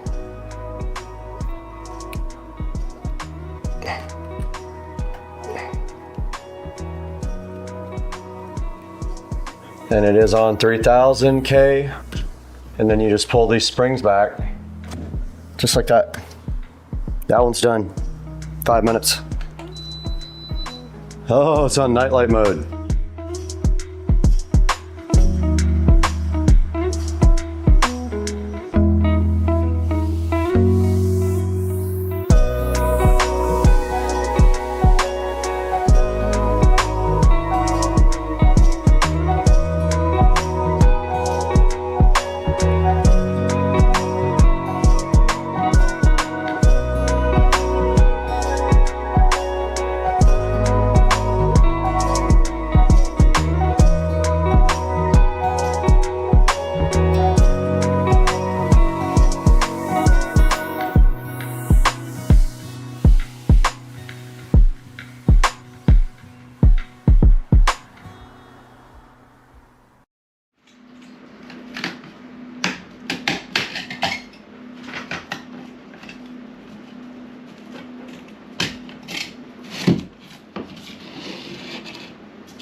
right, guys, we did get done with this project. We did not do the bathroom because I went ahead and ordered 2 3-inch for the bathroom. So this is all finished up. I did have an issue where I put the wrong color temperature on a couple of them. I had to take them back out and flip the switch. My fault. Now they are currently set to night light right there, as you can see, and they look very cool. I love the way the side lights up the whole ceiling like that, and I use these during the day now when I work. Now when I do the living room, it's going to be kind of a pain because I have to find a hole saw big enough to hole saw out the old light holes. That'll be for another video when we do the living room, but for right now, that is how the Supercar Street Racing office did turn out with the new Hdmi LED lights. They look great. I'm so appreciative for them, and I'm appreciative to Hdmi LED for sponsoring Supercar Street Racing. Now let's throw it back to Brad in the bathroom.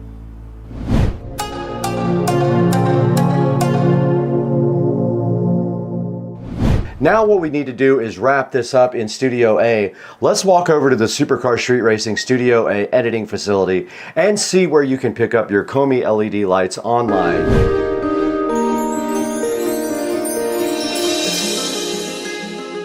Hey, what's up everybody? Brad here from Supercar Street Racing, and you can see right here, today we're in Studio A taking a look at the Hdmi LED. Now Hdmi LED contacted me looking for a partnership to go check out their recessed lighting. Right in front of me on the screen right here, you do see the lights that we got from them. We have the recessed lights with night light. They're pretty cool. They do a regular recessed light with a flat surface, and then you can flip the switch on the wall, and if you flip it off and on, it comes back up with a night light. I will show you guys a picture of this right now on the screen, how it looks, and you just did see video of the entire install process. Now the ones that we picked up were 4-inch. You may need a different size if you already have recessed lighting. I'm gonna be doing the living room with the extra ones that I have, but unfortunately I will have to expand the hole because I think I have 3-inch holes in there right now, and they are 4.1 inches on the new ones. And right in front of me right here, if you do click on the recessed light with night light, you will see all of the different sizes that they offer. They have 6-inch, they have black and white, they have 4-inch, and then they have also silver, which is pretty cool. They call it brushed nickel. Here's a good look at the brushed nickel and the black ones right here. These are the 3-inch and the 4-inch right on the screen. Now here's the ones we got right now. Hdmi LED will be offering me a link for you guys to click through. So go in the description and click the link that was designed for you guys. I will link the main page also, but it would be so helpful if you guys would buy your products from Hdmi LED. These things are really awesome. They're super easy to install. It's 2 or 3 wiring nuts and just cutting a hole. If you don't have a hole, or if you have an existing hole, you might have to expand it a little bit, measure your actual hole, and then buy the light that fits that hole. And you can see right here on the screen, they have a discount by carton quantity as well. This is $119 for a carton of them. Now a carton is considered a 12-pack. I did get 2 of those for my project, and I'm so grateful to Hdmi LED for that. And you can see that discount if you go ahead and buy more than 1 carton. They knock some price off of it. So that's super helpful. All right, guys, this is the dashboard of the channel. I am so grateful for your support at Supercar Street Racing. We want to continue to provide you guys with cool videos of cool products and just work with you guys to get the best prices on everything. But we can't do it without you. Please like and subscribe and check out all of the videos that you haven't seen yet. Watch our 24-hour-a-day Jukebox as well, and we will get back to you guys soon. We have got to get directly into the pool because it's summertime.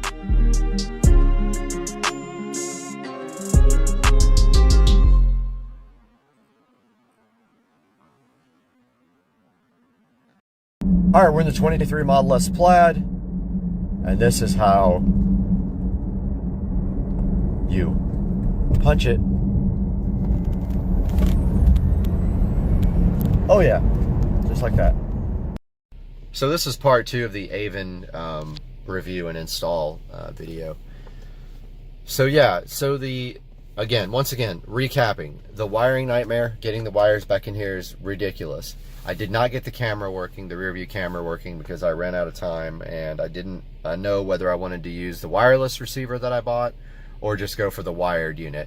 So I don't have a backup camera installed yet. I really want to get that working. It's sitting in a box at my house. I paid extra for that, and I paid extra for the wireless backup camera. So it's got a transmitter that goes in the back and a receiver that goes here. But the cool thing is it fits in your factory BMW hood latch, so it looks just like your factory latch, and it's got a camera in it, so it's very, very cool. All right, now let's talk about how this unit works by shutting off the car. So let's turn the car off. So the car is completely off now, and the way this unit is supposed to work is that when you power your car on, it should power up the Android nav, or you can set it to power up the factory BMW nav. Well, mine does whatever it wants. So mine will power up the Android nav. At some point, it will power up the factory nav when it wants to. So let's see what it does now. So we turn on the power.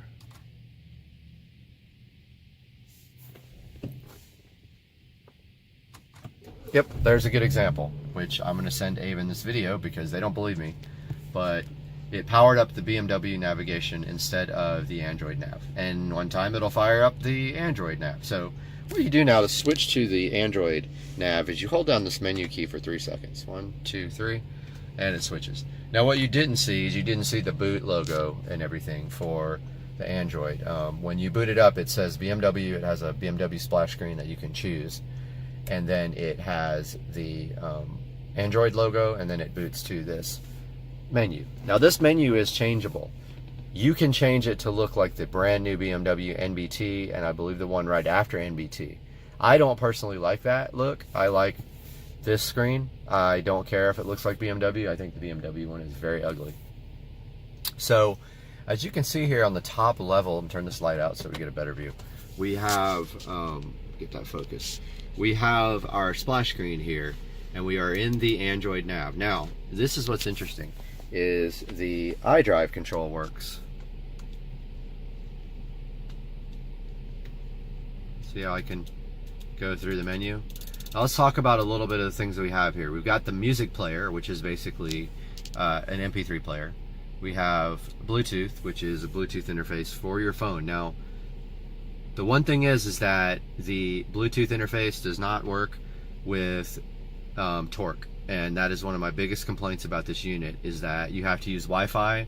I've tried a USB cable, it does not work. I've got the USB adapter for OBD2, it does not work with Torque. It will not connect. So here's my issue with this. Why would you have to use Wi-Fi when you want to connect this to a Wi-Fi hotspot and have internet all the time? It makes no sense. So they really need to get that fixed. It's my biggest complaint about this unit, besides the bugs, is that Bluetooth does not work with Torque. You have to use their Wi-Fi OBD2 adapter. Back to this. You have navigation. Now the interesting thing about navigation is that you can set it to whatever navigation you want, and I have it set to Waze. So Waze is awesome, just the best app ever. So if you hit nav, now I forgot to show you guys, this is a touchscreen. That's another thing. This is a touchscreen. So if we go to menu and we hit nav, it goes to nav. Now here's what's cool also. If you hit menu here, it goes back to the menu. If you hit nav here, it opens up your nav app, which is pretty damn cool. Let's go back to the menu though. And we can use the back arrow up here to do that as well. And here's a little Android app switching box, which means you can switch between the open apps. There's our Bluetooth is on and our Wi-Fi is turned on. Over here, some of my apps. I've got Gmail on, Malware Bytes, because I had some issues with malware. And so let's look at File Manager. File Manager's ES File Explorer is all it is. So you can work with your different file systems. By the way, this does have an SD card slot. This is going to end. We will move on to part 3 of the Avon video. Alright, we're out here in Mexico again, scouting out a location for a high-speed pull here that I've never done. So we're scouting this long bridge in Mexico to see if there is any police parked anywhere.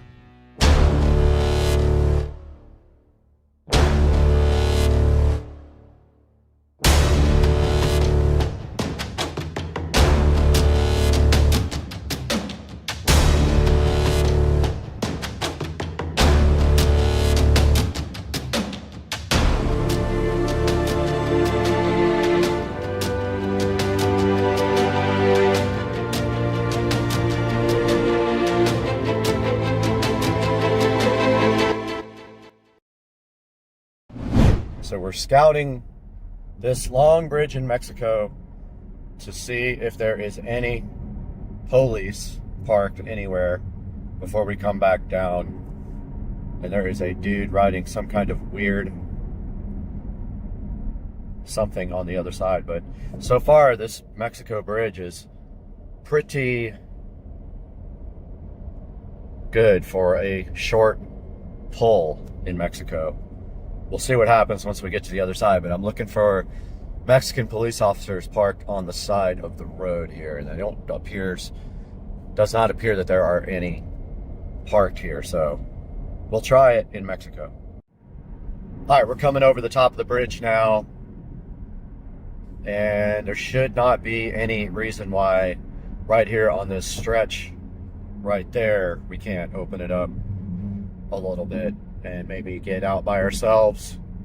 There's a nice, probably quarter long, maybe a little bit longer than a quarter strip over here where it goes uphill a little bit, but this car doesn't take long to hit top speed, so we'll see. I've never done it, and this is a abandoned road in Mexico that it's really easy to get up to speed on, so let's see what happens.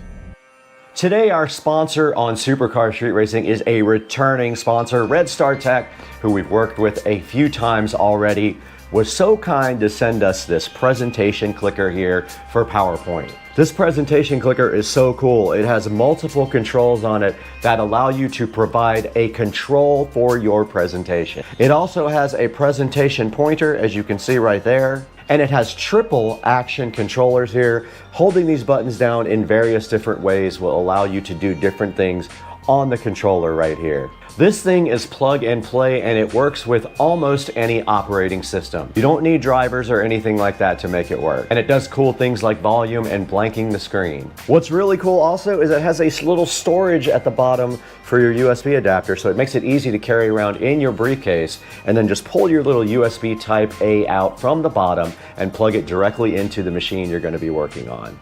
Now, Red Star Tech has been a longtime sponsor of the channel now. We did some earbud reviews for them last time, and now they brought us their presentation clicker to check out. Please order it directly through the description in the video and support Supercar Street Racing and Red Star Tech with their presentation clicker.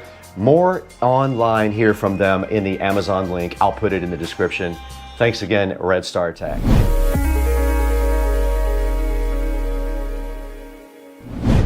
All right, guys, we are right in front of the Tesla Model S Plaid track package. I wanted to go over this with you guys because basically when you have a Model S Plaid, it is limited to 160. However, I hit before the limiter kicked in, and if you get the Model S Plaid with the track package, you can order it right here. It says right here it's $20,000.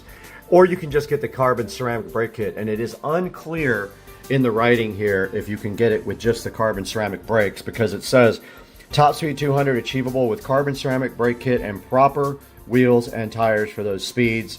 Now, if you get the carbon ceramic brake kit for the Plaid, you have to have the 20-inch and 21-inch wheels, and I believe mine would probably work because I have 21s. It does come with Supercar 3R tires if you get the wheel and tire package. However, I would just get the carbon ceramic brake kit so I could unlock the 200-mile-per-hour top speed if I wanted to go 200 at all times. So here it is, and right here on Tesla Model S Plaid, it's shoptesla.com, and you can see right here if you click carbon ceramic brake kit, it rings up at 15K there. If you drop this down, you click track package, you get the carbon ceramic brakes, and you get these nice wheels and tires with it as well, and they install them at the actual dealer. And then it says also you can monthly payment this guy. Let's see what that says on this.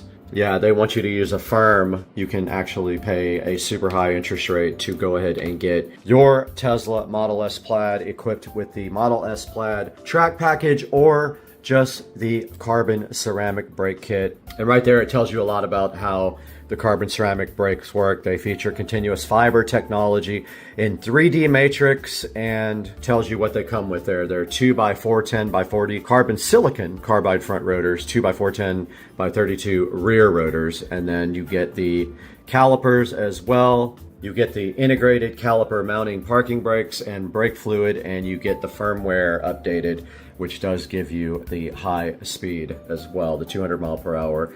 And it puts the package on at the Tesla service center, so that's kind of cool as well.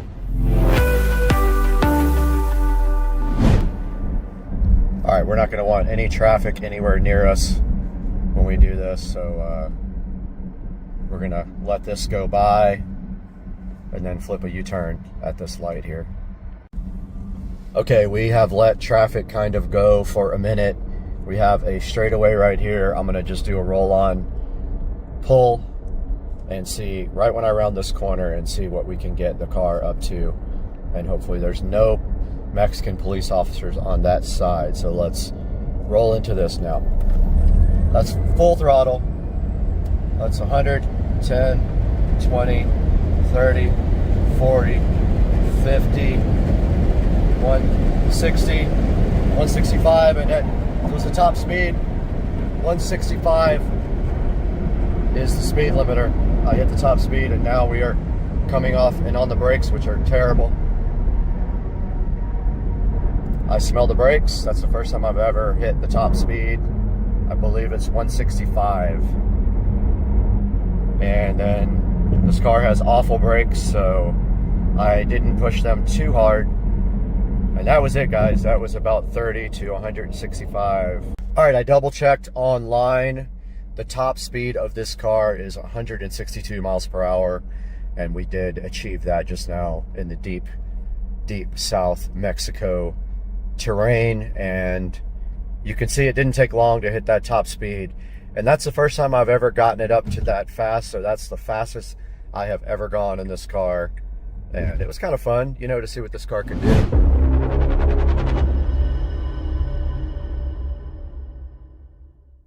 Now let me show you guys another option for carbon ceramic brakes, but you do not get the unlock firmware. So that's the one thing you won't get. All right, the last thing I wanted to show you guys here is another option here, like from T Sportline, and they do offer this Brembo Gran Turismo kit for the Model S and X Plaid. It is $54.95. You can select different options here, and they do go up or down. That one says unavailable. The GT is unavailable. Only the GTS is available. It is $54.95 right now. That gives you another option. It does come in a bunch of different colors as well down here, as you can see. However, this will not unlock the top speed if that is what you're after. Just simply getting these big brakes from T Sportline will not give you the Model S Plaid top speed. You have to have the firmware also unlocked in order to do that, and you cannot get that done by anybody that I am aware of. I think that you can only get it from Tesla. So if you're looking to get your top speed unlocked in the Model S Plaid, you will need to get the official track pack from Tesla, and that is right here under Model S Plaid track package that we looked at a minute ago. You will spend $20,000 for the wheels, tires, and brakes, or $15,000 for just the carbon ceramic brake kit.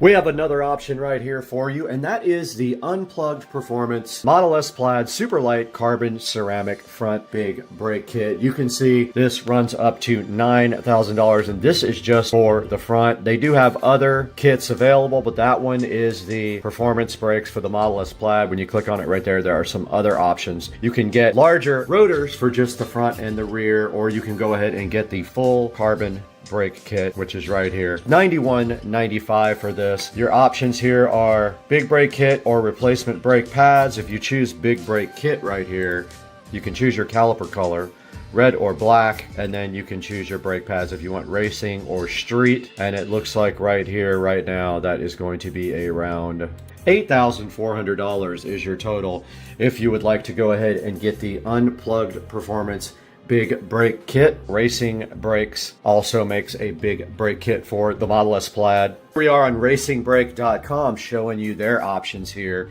There is a $16,000 carbon ceramic brake kit there. There is a $7,000 one there. There is an $11,000 one there and a $13,000 one right there. And if we click on this one here, you can see that this is the front and rear kit here. And you can get it oversized. You need 20+ inch wheels to do that. And you can get your brake lines replaced also. So that is probably the best option. If you do this and you go oversized, it is $8,000 for both the front and the rear brakes. Now this also fits the OEM calipers, which is why it is cheaper. If you want everything, you're gonna have to go ahead and step up to go ahead and get the calipers and the rotors together. This one does fit OE calipers as well. But if we go to the $17,000 kit here, you can see that it has everything for $16,960. Front and rear brake kit for the Plaid. It's going to have everything you need to go ahead and get your car up to big brake standards, and it is cheaper than getting the track package, but you do not get wheels and tires with it. The Tesla option for the Plaid is $15,000. This is $16,960, but you are getting some of the best brakes made. I had these on my SL65 AMG, and they were absolutely awesome. Way cheaper than that for the AMG, but of course you're paying for two. You're paying for the front and the rear, and you're paying, of course, for the Plaid, and with all of the inflation that we've been having lately as well. And I hope you guys enjoyed the video. We'll be doing some more stuff like this with the Plaid, racing some things and things of that nature. So hang out and please like and subscribe. We'll see you guys soon.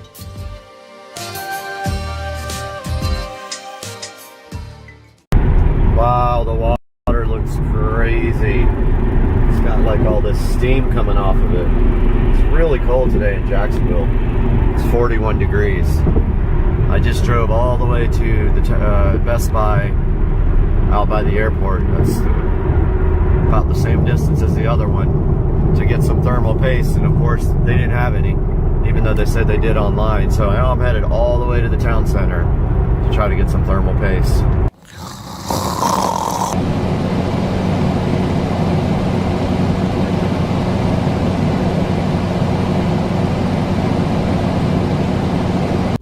Alright guys, Supercar Street Racing here, and yes, this is the most expensive 9500 BTU air conditioning made for your home.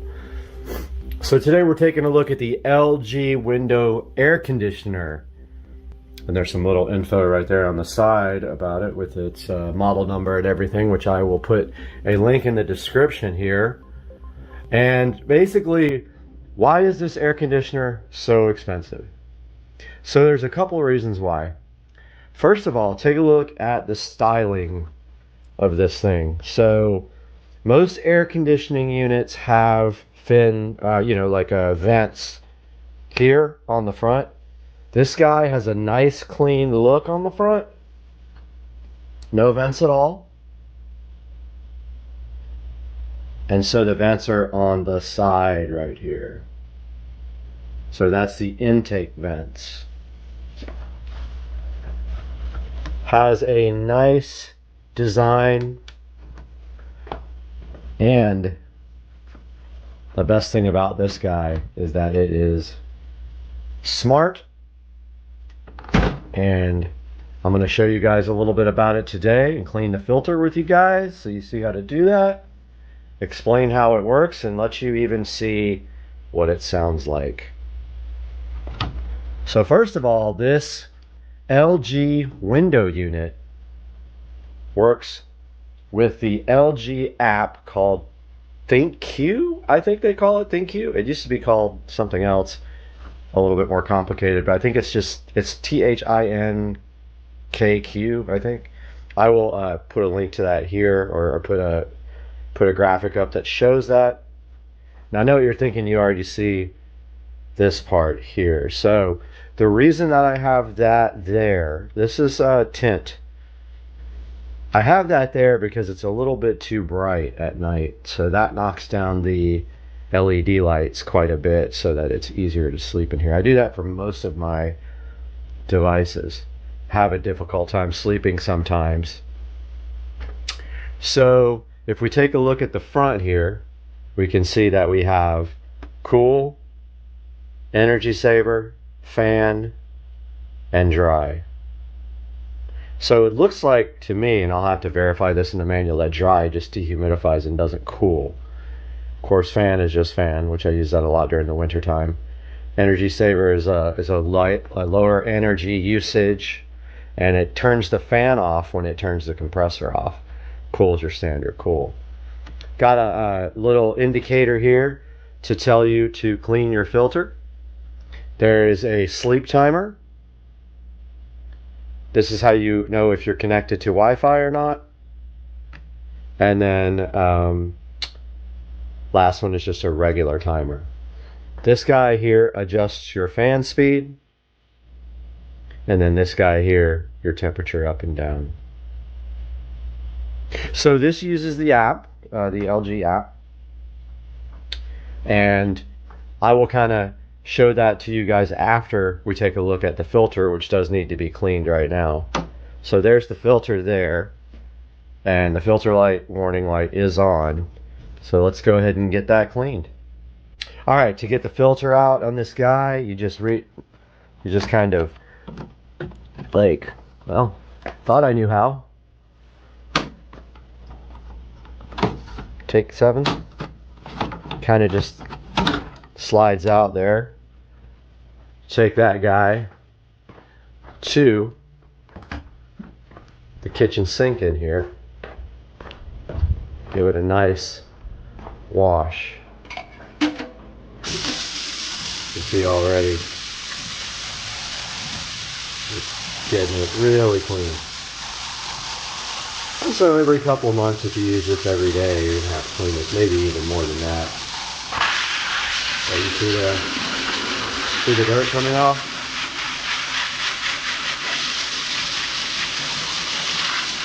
Really easy to clean with the sprayer. I'm gonna go ahead and finish cleaning this and I'll be back. Got the filter nice and clean here. Much better. Gonna go ahead and reinstall it. Pretty sure it just slides in, but there must be an easier way than what I did, and I might need 2 hands. So I think it just, yep, I'm gonna need 2 hands for this because I believe I have to get it to slide into that notch right there. I'll be back. Alright, so we got the filter reinstalled. It bends easily, so it's super simple to install. Here you got your vent controls, up and down, left and right. Go ahead and close the unit up. Alright, and then I'll show you guys why this is the most expensive AC. But first, a look at the remote control that comes with this guy. You can see you can do everything from your little handheld remote if you want to. It's got a power, temperature, energy saver, the mode, fan speed, timer, sleep, and clear, just like the front. But I want to show you guys what happens. I don't know if the battery is even still good in this, but I'm going to give it a shot. So I'm going to turn on the AC. Yep, battery in the remote is dead. I don't use that remote, so let's do it from the front panel. Alright. So I want you guys to notice there's no sound at all. The only sound is coming from my central heater. It is on fan 3. I'm going to go ahead and let you guys hear how the fan ramps up. So it is on now. Still can't hear it. So there, it's coming up a little bit now. So this is awesome. Why? It doesn't knock you out of the bed like at the beginning of my video. It very slowly brings the fan up to speed so that there's never that jolt. Even when the compressor comes on, you hear like a very low-pitched hum. It does not knock you out of your bed. So there's the fan on. Still ramping up.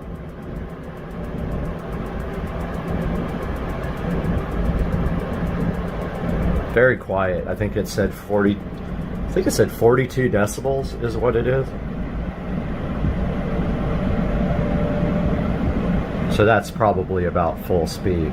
Now let's go ahead and change the mode to cool so you can hear the compressor come on.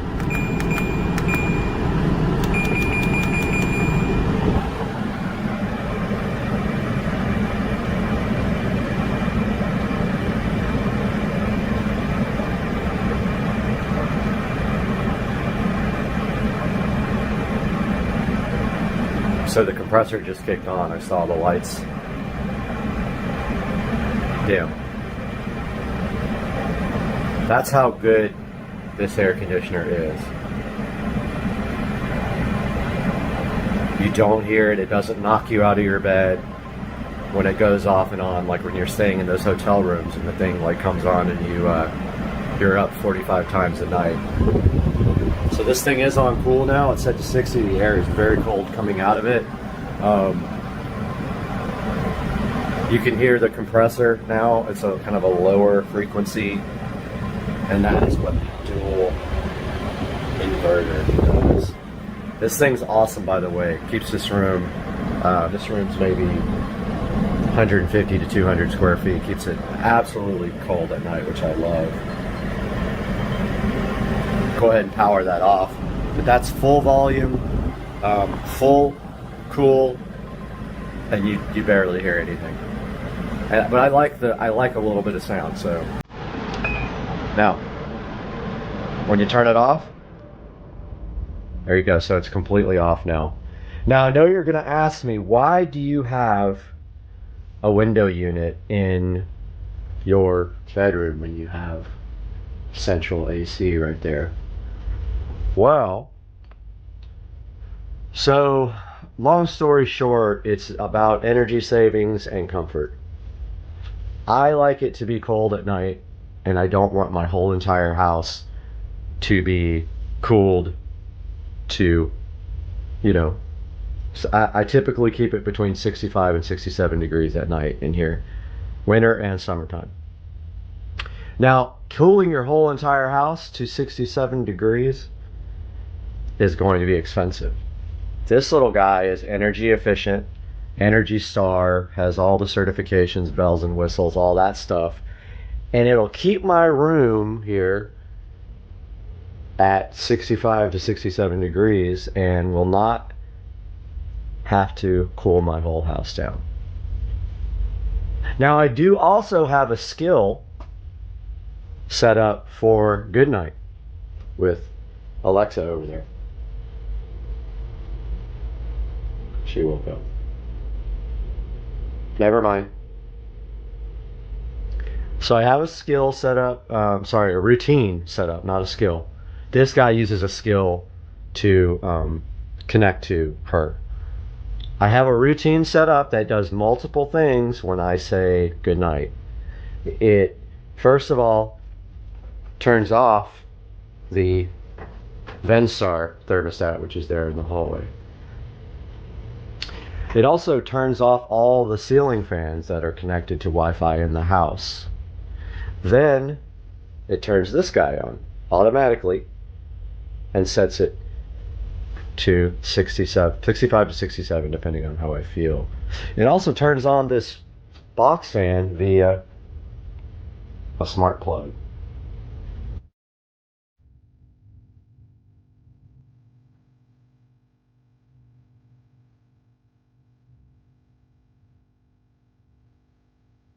Alright guys, taking a look at the ThinQ app from LG, and we load that up.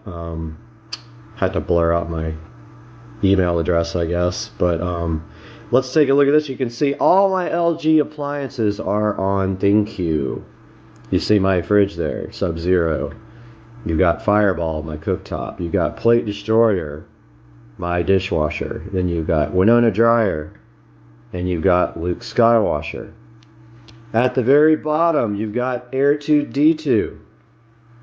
That is the LG window unit. So let's press that. Now we can see here with Air2D2, tells that it's 55 degrees in my room. You can set a schedule here with the app. And then up here, you can go ahead and power Air2D2 on. It is on cool. You can see here we could walk into the bedroom, verify that this guy actually did come on.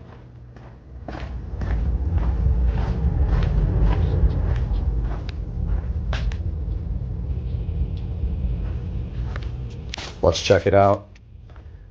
Yep, it is on now. That did work. So the temperature is set to 60 here, we can see. And you can set the fan speed and the mode by pressing cool. Let's go ahead and switch that off. So now Air2D2 is switched off. So let's take a look at the skill for that. So setting this up with Alexa involves a skill, and you have to have your LG Smart ThinQ or whatever it's called account. This is what this is you're seeing now. But now to get Alexa going with this, you need a skill. So we go to the app, skills and games, search for LG.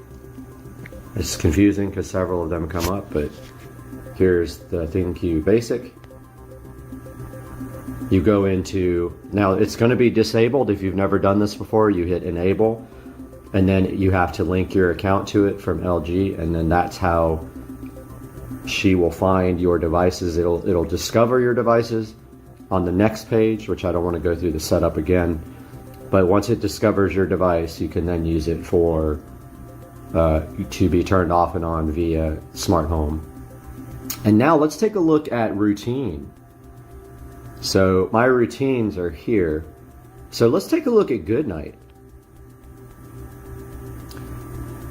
So here's the skill and the routine.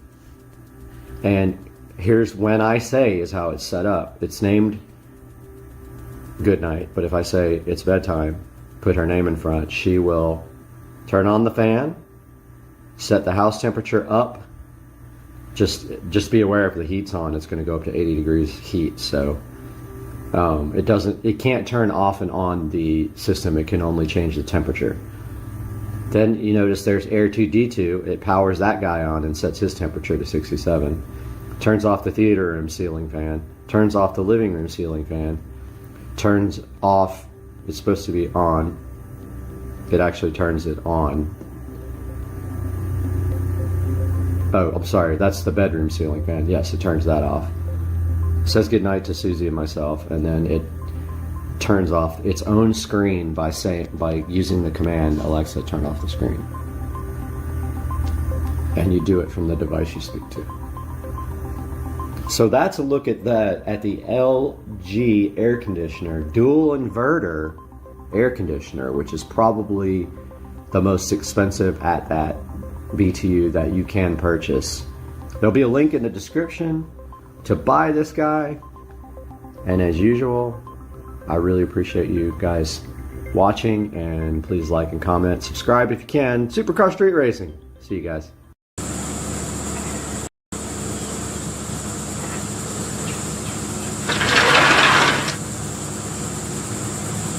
Hey guys, welcome back to the channel, and today we're going to be taking a look at this Sane Logic mini chainsaw. That's right, it's not the Insane Logic, it's the Sane Logic mini chainsaw we have right here. And this is actually a gift for Mr. Dukes of Dumont. We have the Sane Logic mini chainsaw. Sane Logic was kind enough to send me this chainsaw in order to take it out, take a look at what's included in it, and show you guys how good this chainsaw can be. And once we look inside the box here, we do see the main brushless Sane Logic chainsaw here, looking so fresh and beautiful. I like the color blue. And it looks like on top, I don't know what that little, oh, that's chainsaw oil right there on top. And right here, right now, we have the off. Yeah, okay, we'll have to come back and see what that does, but I think it locks and unlocks the actual head there so you can turn it. And then of course we have the battery connector down here at the bottom, but we will take a look at all that stuff here momentarily. And right here inside the box, you also do get 2 gloves for free.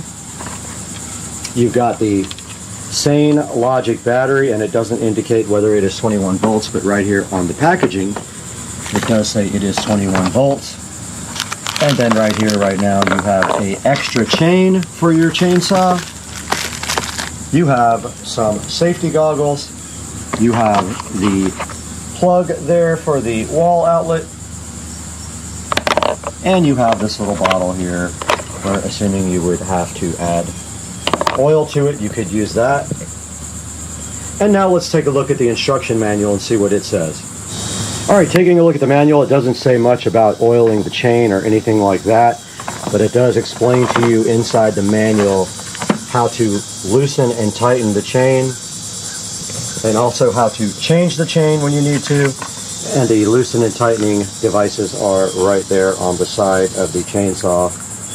Up top there is the oil bubble and where to add oil, and then right here on the side is the lock, and the trigger after you unlock it is right there to operate the chainsaw.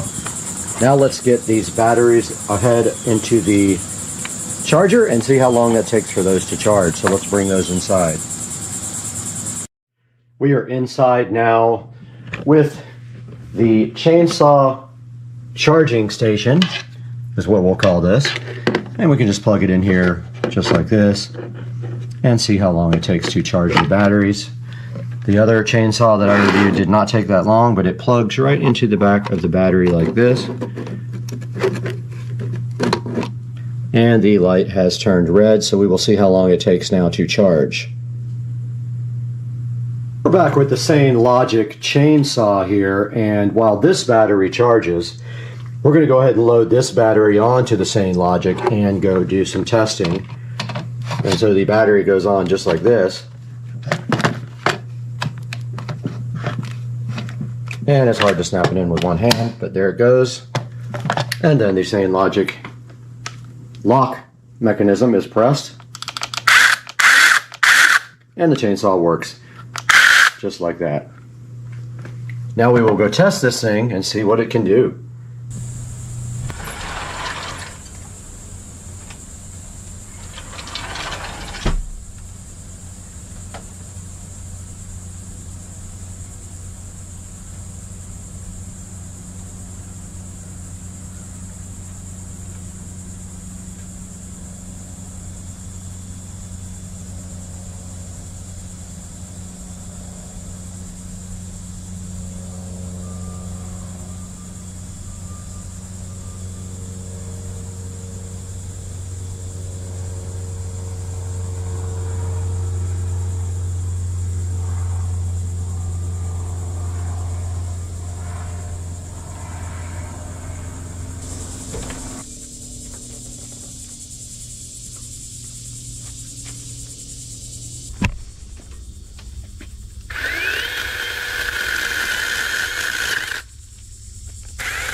All right, we have finished with the same logic chainsaw usage, and we placed it right back in its container right there. And now we are just waiting for both the batteries to charge. Actually, we'll put this battery inside with the other one. Sorry, today is an airplane day for whatever reason.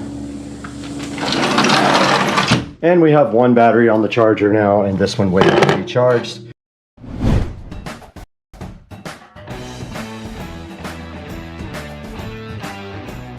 I'm pretty sure, I mean, that's what it looks like. Get in there and take a look at it, but I'm pretty sure that's what that is. Plugs can go up here. Nobody needs this or this. About all you need right there. These two sets that are perfect, they are exactly the same kind, and this is what I ran on my golf cart.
Nice.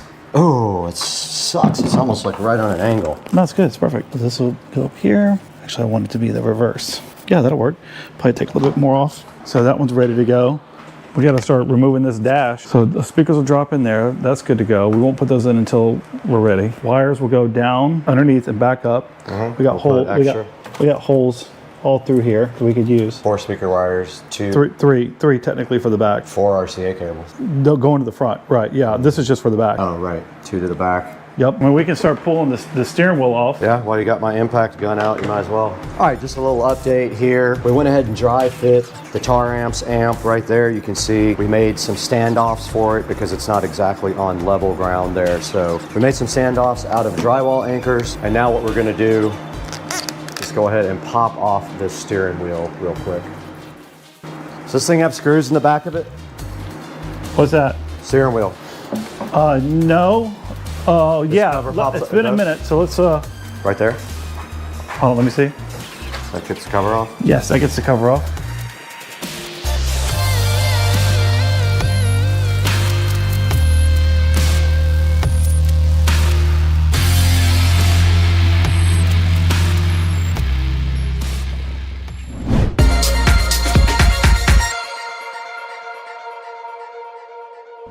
All right, guys, it's the next morning. We're back in the Supercar Street Racing Garage. You got Brad here again. And today, the first thing I want to do is start looking at my wiring situation to see what wire I have and get that all organized. So I am gonna get this wiring out of this bin. I wanna see if I have any wire to wire these back speakers with here. I only need a couple of feet.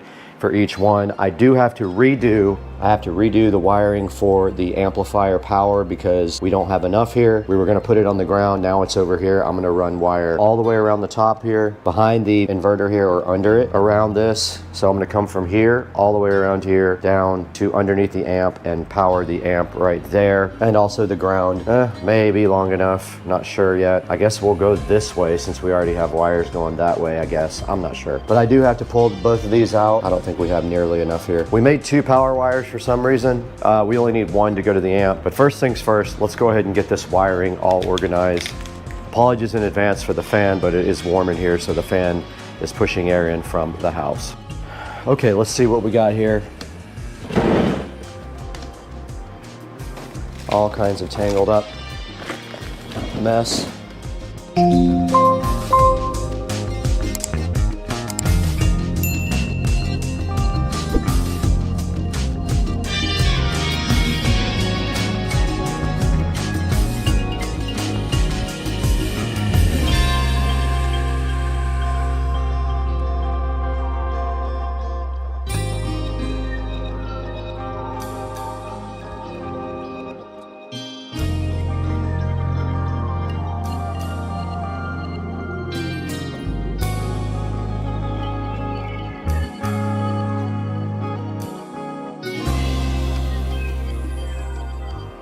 All right, so now I'm gonna take the power wire for the amplifier and run that again because we don't have enough length here to go all the way around and I want the installation to be clean.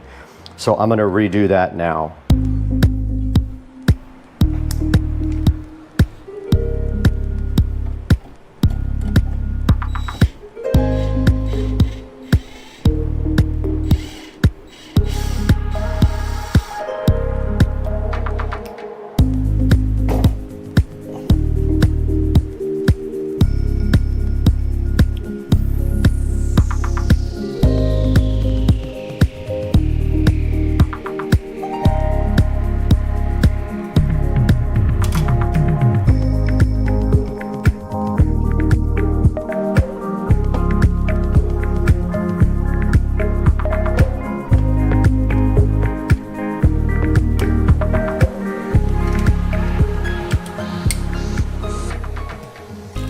All right, so that'll feed from there like that. And then I need a new power to go all the way around. Oh, I do have enough red. Okay, found my red, so we are definitely in business here. So I need to put a loop on this one. Go ahead and strip this back.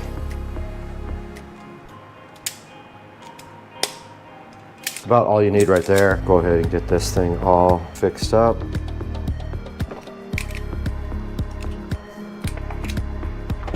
Good to go. That's going to be going around and down to the amp power. So that's all of our power.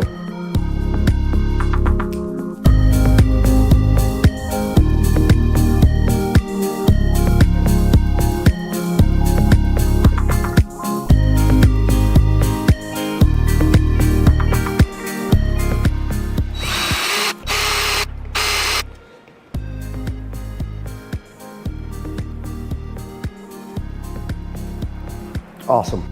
Okay, the camera did shut off. I'm just tying up the wiring here for the amp. So I've got a couple of zip ties here to get this bundle all together.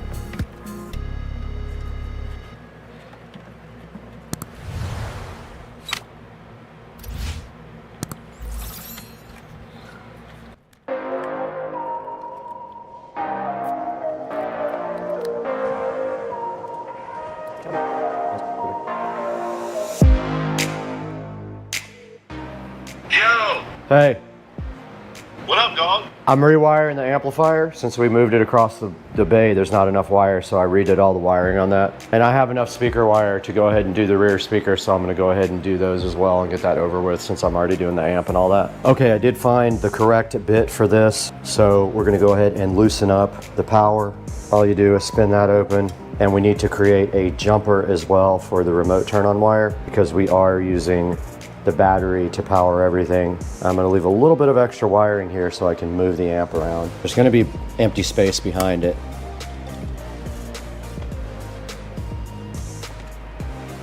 Now these get wired directly to the amp, so we wanna strip off maybe 1/8 of an inch here.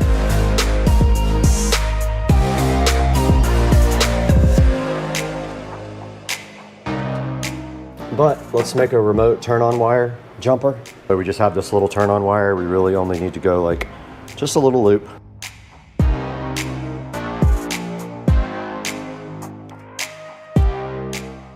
Okay, we made our jumper wire here for remote, so I'm gonna go ahead and put that in. It is way too long of a strip. Go ahead and tighten that down really good. And then this guy just loops around like so.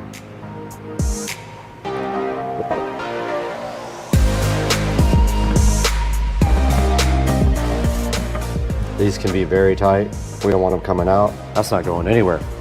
And our ground. Now we need speaker wires for the rear. These two sets that are perfect, they are exactly the same kind, and this is what I ran on my golf cart. So we have a short piece here to go to these.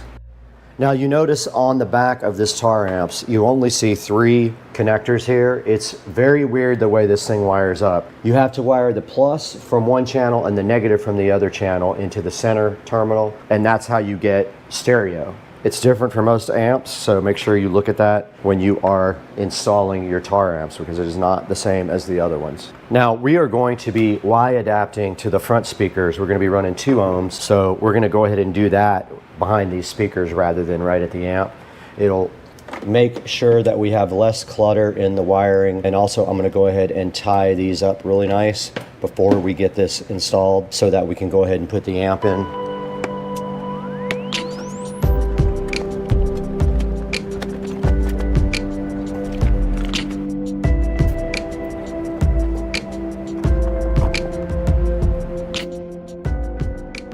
Okay, I am making jumpers for the rear speakers, and I'm going to go ahead and put the connectors on them and get those all heat shrunk.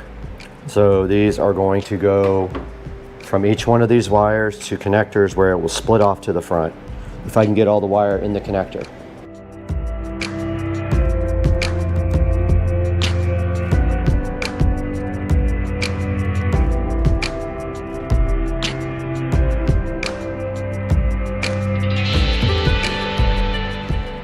From the amplifier, and it will also split off to the front, hopefully, if we can get all the wire in there. I don't know if we'll be able to. I really want to try. We're not using electrical tape. We're going to have to strip off much more than that, though. Yeah, I don't know how we're going to get 2 wires in there. That's not going to work.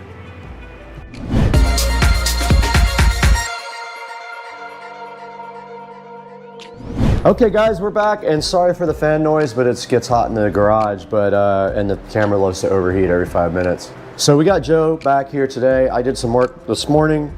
I got the amplifier wired up, just 2 of the 4 speakers so far. I got the amp power and ground extended and run to where it's going to be. So our next step is going to be, Joe is going to pull out wiring that's going to go from the back to the front of the cart for the front 2 speakers. So he's going to leave enough wire to go all the way to the front, and we're going to tie this in the back. And then I'm going to have him also pull wire for the subwoofer. So we're going to pull 1 wire to the back for the subwoofer, and that's going to be bridged on channels 1 and 2. So what do you think? Are we ready to start doing this front wiring? Okay. Yeah, and obviously one thing to know is that we're going to be jumping off the wire that leads to the back rear speakers to feed the front speakers, because all 4 are going to go on 2 channels right now. That's the plan. That is the plan. We're going to run 2 ohms on 2 channels, and that should put some power out. That should be plenty of power for these 6.5-inch speakers. Yep. All right, let's go for it. All right, so where's your cable? From here, I'm adding this wire to it, and I'm going to have you confirm. I don't want to screw that up. Bridge is this side. Okay, for the jumper, where's my jumper at? Are we heat shrinking or no? We don't need to, do we? Yes, we are. These connectors are heat shrink. The red, I have a black. Is that my positive? Correct. And that one will go on the red stripe on this side, correct? Yes.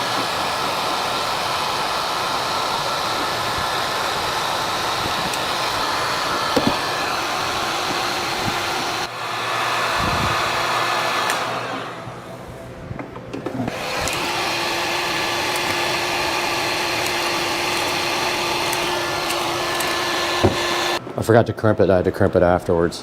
Positive is on the left.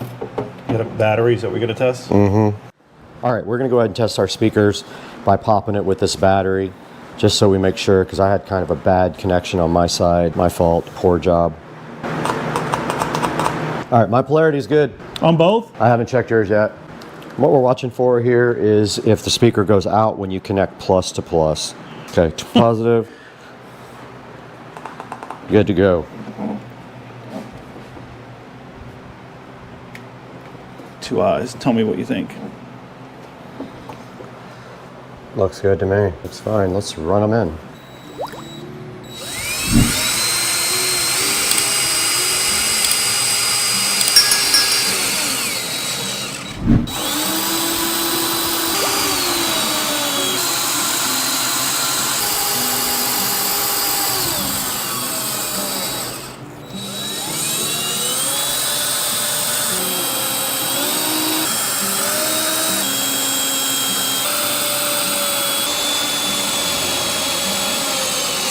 All right, that's done. Good to go.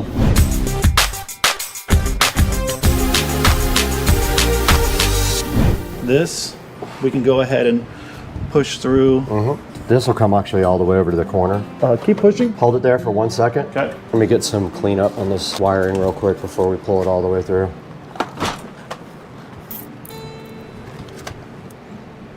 Should we just clip the other ones off, or you? That's what I was thinking. Maybe just clip those.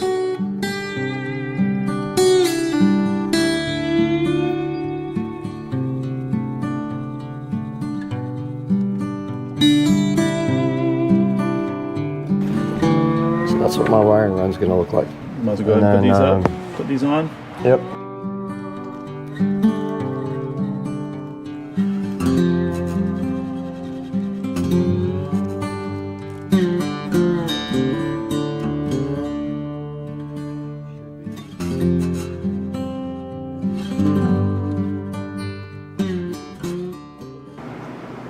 It's too bad we can't come over to the side because we've got this plastic under here. I'll let you take a look. Tell me what you think. But... okay. Oh, and this needs to come up. We're walking on this. What is this?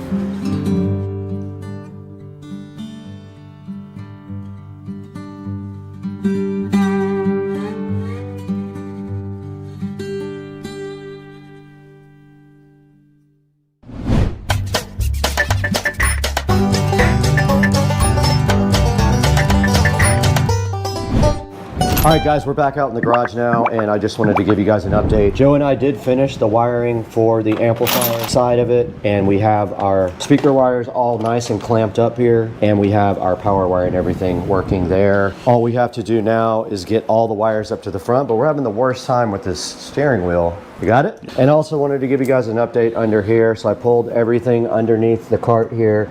I got all the wires tied up nice. All we have to do is get it to the front from there, but this part came out good. You guys saw we got the rear speakers installed, but we have to go in a minute and go vote. Joe is in the process now of taking off the steering wheel after searching for days for the correct socket. He found the right one, so this wheel's gonna come off here momentarily. First, we gotta take off the center section, and then there is a bolt there that we'll probably use the impact gun on to get off.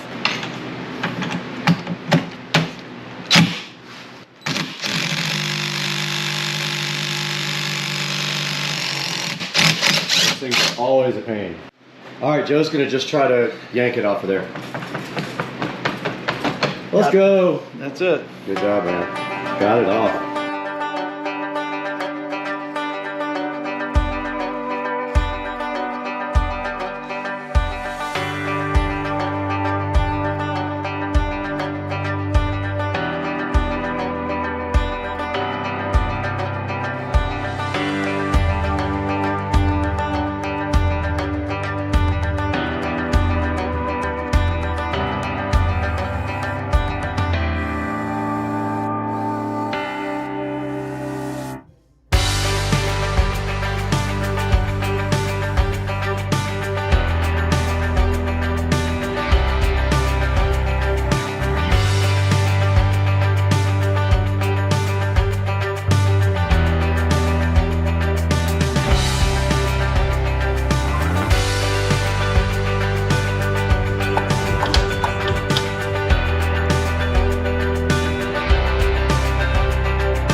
All right, guys, I left for like 15 minutes to do some work, and I came back, and Joe has the entire golf cart torn into shreds, and he has the dash off, and he also needs to be vacuumed out under the dash. So I'm going to do that now. I've got our vacuum right here, and we have to install a bus bar up here in the front under the dash because we have several devices that we're going to be powering.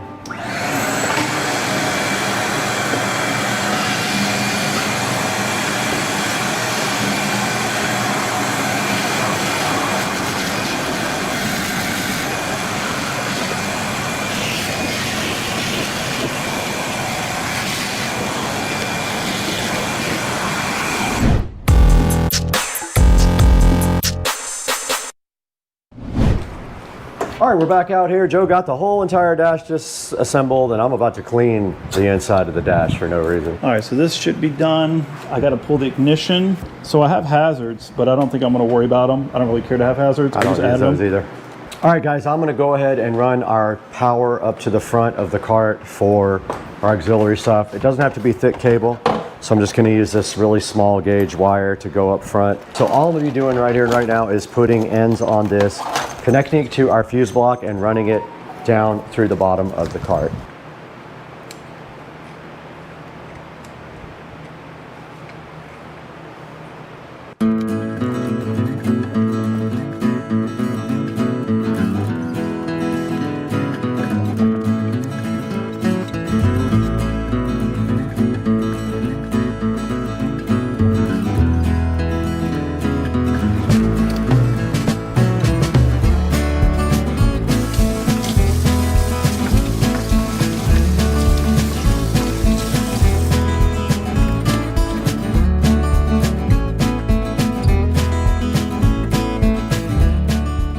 You think it's too close to be able to get something in there? Not if we use spade. Nice one. No, it's fine. That's fine.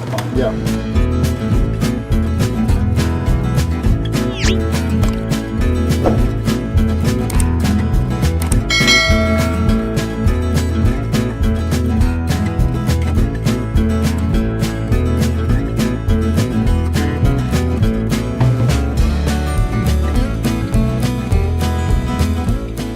Oh, you need to pull the speaker wire through. Keep pulling it all through. I gotta get it taut first, all right? Speaker wire, keep pulling that speaker wire. So we're just gonna do one wire around it. And then I'll pull everything tight before you zip tie it. Okay, we're under the cart now, and Joe is finishing up pulling all the wires to the back. We've got our 4-set RCA cable, we've got a auxiliary power for the bus bar, and we've got our front speakers all pulled up to the front. We're getting all that finalized, and I think the next step is connecting our bus bar up front and getting our dash set up. All right, we're missing one of your 12-volt adapter things. All right, I'm gonna go ahead and put terminals on these guys. All right, we're over here on the table now, and I've got the 2 USB to 12-volt adapters here. These are going to power the tablet charger and also the Bluetooth adapter. So what I'm doing right now is putting ends on these so they can get connected to the bus bar. So I already stripped them back. I've got my ends right here, and we could actually use red. They're so small. I'm gonna switch to red, dude. These are tiny wires.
Hey guys, I'm out in the garage. Here's the Lexus IS 300.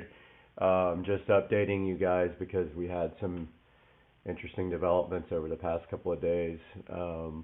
When I was looking at the car, I noticed that the radiator supply went to the opposite side of the engine from the GTE motor. Wasn't quite 100% sure, and due to my lack of knowledge, I didn't ask the proper questions. And also, the GE head has been used quite a bit on the GTE block for the conversion from normally aspirated to turbo. The GE head actually flows better than the GTE head for the turbo. So, not asking that question and assuming that the block was a GTE block, I purchased this car. After posting the pictures up on Super Forums, I had a couple people notice the GE head and comment on it, and made me look further into this car being a full 2JZ GTE swap, which it is not. This car is a NAT car. Technically it is a 2JZ GE engine that is built, fully built, and converted to turbo. Now, what are the positives and the negatives about this? The positive is that the GE head flows better than the GTE head. That would be the only positive. The negatives are that the twin turbo motor accessories don't fit the intake and exhaust manifolds. So they have a special exhaust manifold and intake manifold for the GE head and block. The other negative being that the car technically is not worth what it was before. Now, it does have the 6-speed Toyota transmission. It has the Supra brakes. It is a partial Supra conversion, not a full Supra conversion. I have been working with the seller and the dealer trying to work something out to keep the car, but I do have a lot of content already made that I was holding off on releasing, but wanted to post this quick update before I release that content. I'm waiting on an answer from them about a few stipulations that I have on keeping the car. To be honest with you, the car is not what I thought it was. I was disappointed. The owner also did not know that the car was not a GTE block. A lot of the guys on Super Forums are saying it was dishonest, deceitful, negligent. I am willing to work with them on it under a couple of conditions. One being that when I'm ready to sell the car, the dealer that sold it to me will sell the car for me. Other than that, I do have some content coming, but I wanted to get this video out so you guys know what's going on with this car. This is not a Supra swap. Again, not the end of the world. It's not the complete end of the world. It's disappointing to me, to say the least. It has kept me up for the last couple of nights, and this is what is being posted on YouTube at this time. There's some reasons why you know it's not a GTE block. GTE blocks are drilled out on the exhaust manifold side for the stock turbos, the oil feeds for the turbos. This block is not. That is a GE block. The other difference in the GE block is it doesn't have oil squirters for the pistons, and I was told this by the seller after we discovered this, and he is correct. A lot of the big power guys block off the oil squirters. It's not a big deal. And the block is no different otherwise. It's not like the block is not as strong. It is, because it's built. That is if it is built, and there's no way to verify that it is besides the word of the seller and the shop that sold him the car. He does have the original engine from the car. I've seen pictures of it. It is also a GE engine with at least cam gears. I see them on the motor. So, but anyway, that is the story.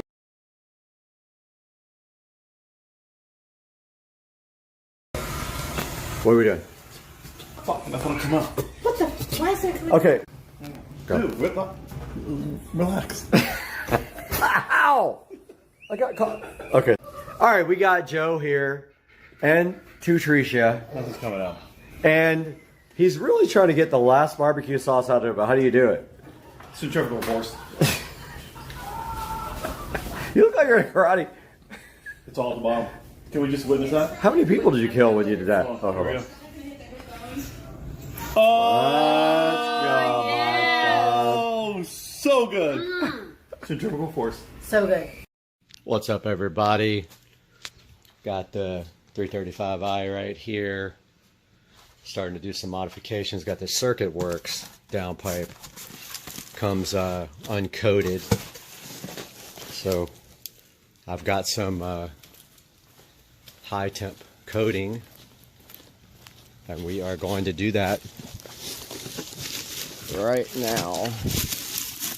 Here's a look at the circuit works downpipe from eBay.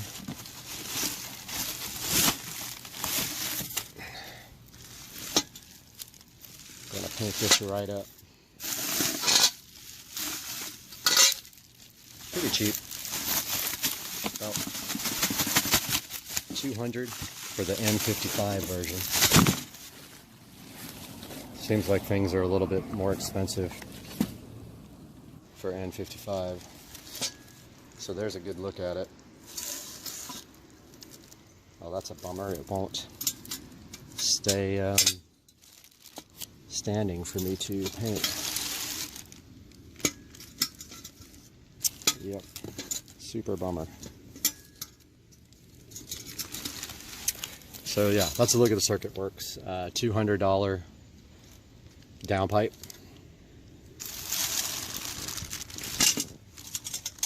Comes polished with this logo. Oh, here comes the crew going for a walk.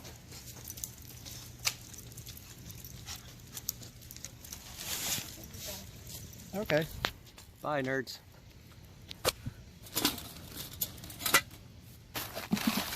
Okay, I'm gonna paint this up like this.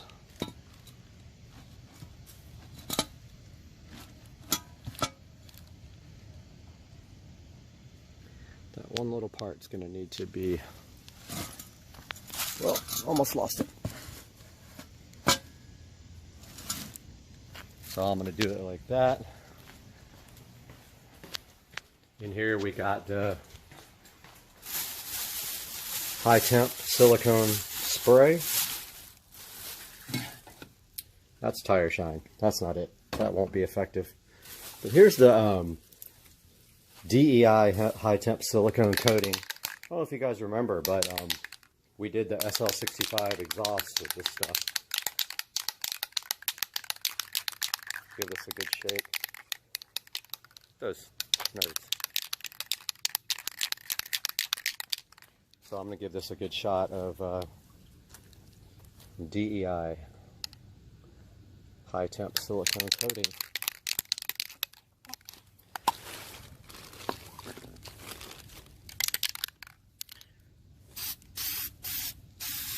I just feel like this is will be a lot better for,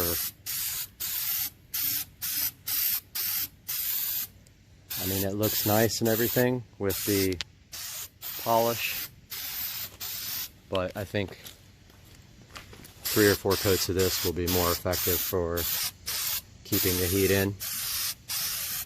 And I mean, you don't see this, so I don't know what the point is of having a nice badge on there.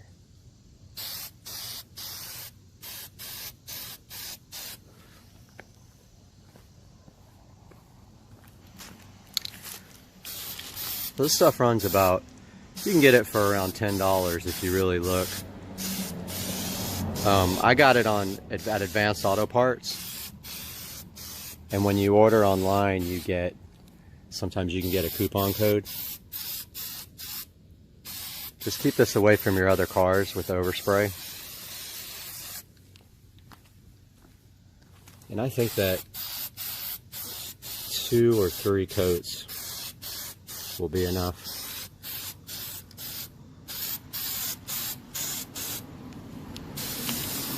Just remember to get all the angles.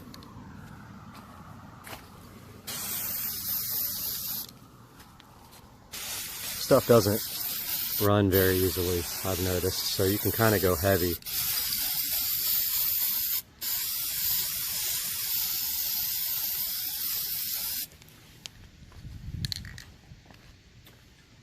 So there you have lithium golf cart, 72 volt, let's kick it.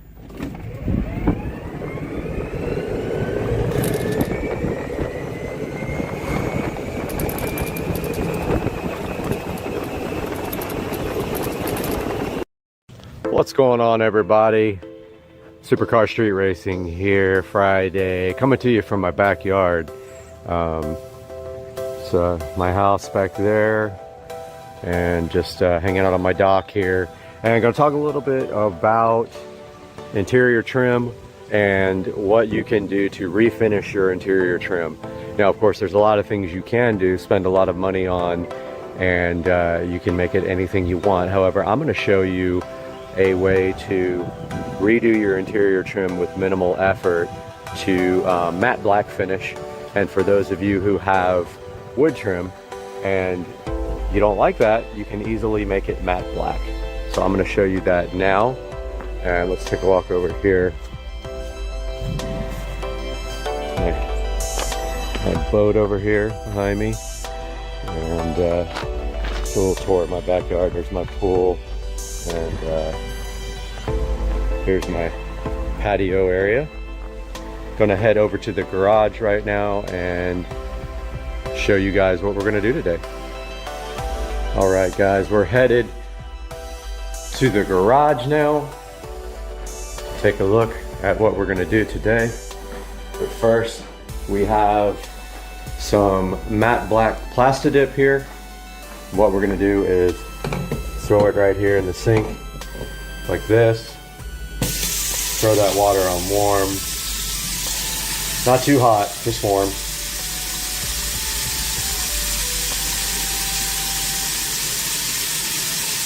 Still getting warm here, so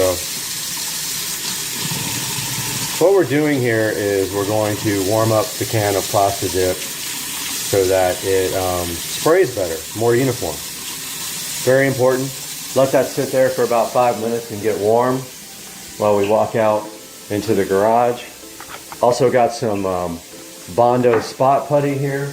Now what this is for filling little cracks, hairline cracks, scratches, pinholes, and then you can sand it after that. Take a walk out here in the garage and turn this garage light on. And there's the Mercedes here and the Honda just chilling right there. So here is the factory Mercedes center console. So what we're going to be doing today is sanding. We're going to clean this really good after we sand it. Same with the door panels and the shifter. And then we're going to be Plastidipping these in a matte black and reselling them. That's coming up next. Got my supplies here for, I'm going to rough up this. It's kind of smooth, so roughing it up will help with any issues with the Plastidip sticking, excuse me.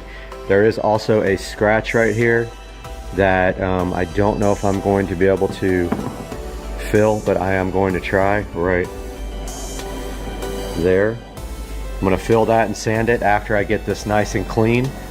So the first thing I'm going to do is go inside and get my cleaner, so after I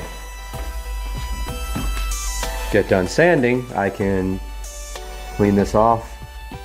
Here's some cleaner with bleach. Take that outside.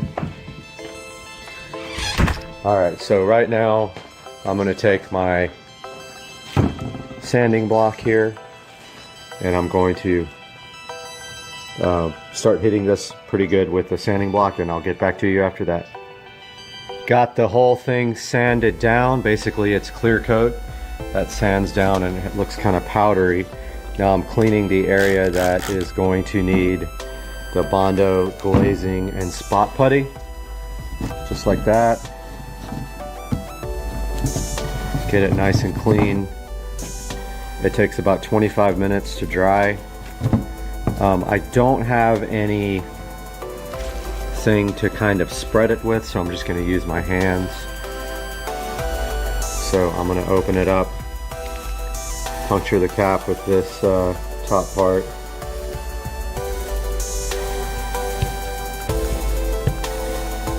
Should be good enough.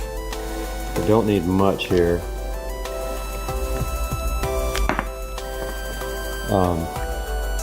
Try that. Go a little bit on there like this.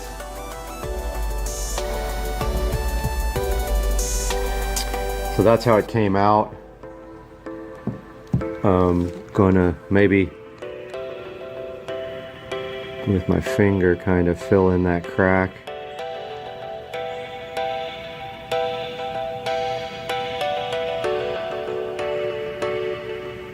Really kind of needs to be more uniform than that.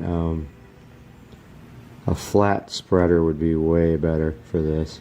I just don't think I have one, or maybe a piece of cardboard. But that's the way it goes on. 25 to 30 minutes from now, that will be dry. So I'm going to leave that here and I'll update you in that time. Got the factory shift knob here. It does have some wood on it. So I'm going to offer this with the whole setup. Unfortunately, if you have keyless go, you will not be able to buy this from me. But I'm going to go ahead and mask this off right now so that I can paint it. Kind of need to find something to put it on. But I'm going to go ahead and mask this off right now and I'll be back. Got the plastic dip warmed up, good and shaken. And we'll start on the gear shift knob. So remember, on your first coat of plastic dip, you always want to do 50% coverage. And you always want to spray a little bit out to test. Make sure the can's warmed up, good and shaken. Spray a little test spray. What that does is clear the nozzle out. You want to do that every time and clear that nozzle out of dry plastic dip. So here is the masked off, sanded shift knob. I'm going to go ahead and do a 50% coat.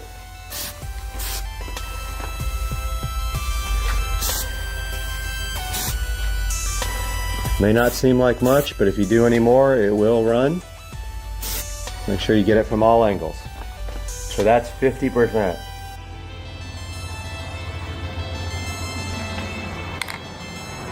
Still waiting on the spot putty to dry. I touched it a minute ago and it is still soft to the touch. It said 20 to 25 minutes, but it's kind of cool out here. I have not sanded that piece yet because I spot puttied a little chip right there. So the only thing really I can do is the ashtray top, and I can do that side of the door trim. So I'm going to do that now. Take all this stuff and get it out of the way.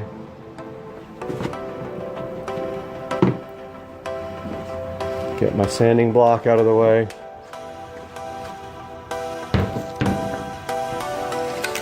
Go ahead and do a 50% coat on my ashtray, which I have sanded and clean. Remember, all sides.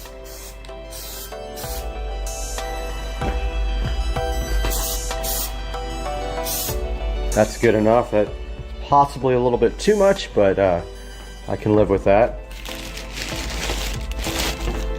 Now the door panel.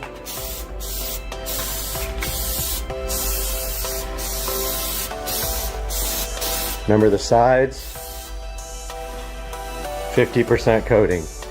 You should be able to see through the first coat. All right, there's that first door panel. These are going to get 4 or 5 coats. So now 15 minutes between these 3 pieces for their next coat. By the time that's ready, I'll be ready to sand down these 2. Timer just went off, 15 minutes have gone by. Gonna go out here and see how everything looks. Looks pretty good. There's the ashtray. And the door piece. And the shifter. Go ahead and put round 2 on the shifter. So for the second coat, you want to go a little bit heavier.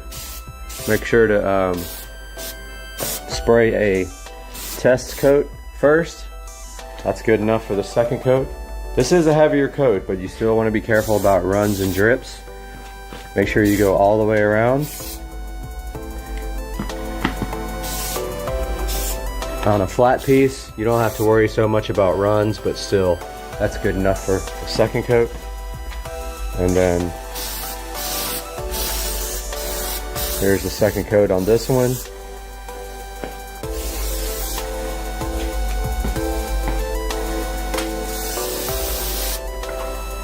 Don't forget inside the crack there.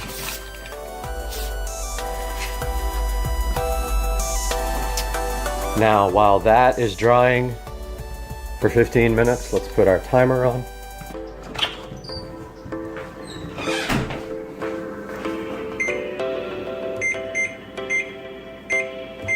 Got my 15-minute timer on. I'm gonna check the Bondo spot putty, see how that's drying, so I can start sanding that. Yep, that's the first area that I did there. It feels like that's dry. Yep, that's dry. I'm gonna go ahead and start sanding this, and I will give you an update when I'm done. Okay, I got done trying to sand this. It did not work. It did not fill this hairline crack. I'm not sure why. It's just the very surface that's cracked. Going to try to go ahead and paint Plastidip over this. I don't know how that's gonna go, but I'm gonna try that now. So I ended up sanding this down a lot more, and you can't feel the crack. You can still see it, but it's barely fingernail. I think this might fill with the Plastidip. I'm gonna go ahead and try that now. Got the first coat on the center console. The door panel that had the little chip, that did not come out good either. This stuff is just not working very well at all. I'm gonna try another coat and sand and then see what happens. Still having some difficulty with that other door panel, but it's time for the next coat on the pieces that are ready to be painted. So here's coat number 3 on the shifter.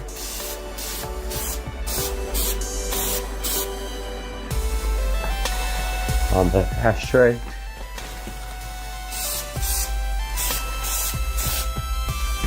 There is a little silver piece on this ashtray that pops out, so that will go back in. And third coat on this door panel.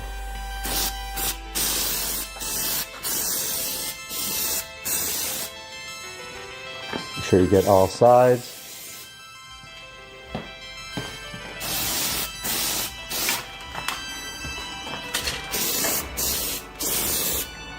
So these are thick coats, don't forget. This one I tried to touch up a little bit more. This stuff is just not working well at all for this application. I'm not sure what I'm going to do unless I just try to build up a really large amount of Plastidip on there to fill it in. Time for the next coat on the center console. Go ahead and get that. See how it's splattered out? You always want to do that test coat.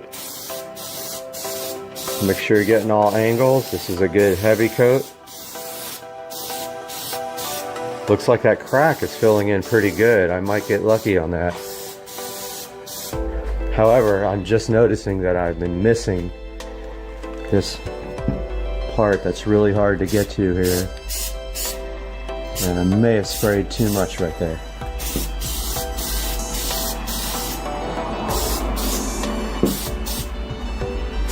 Be sure that you get all sides.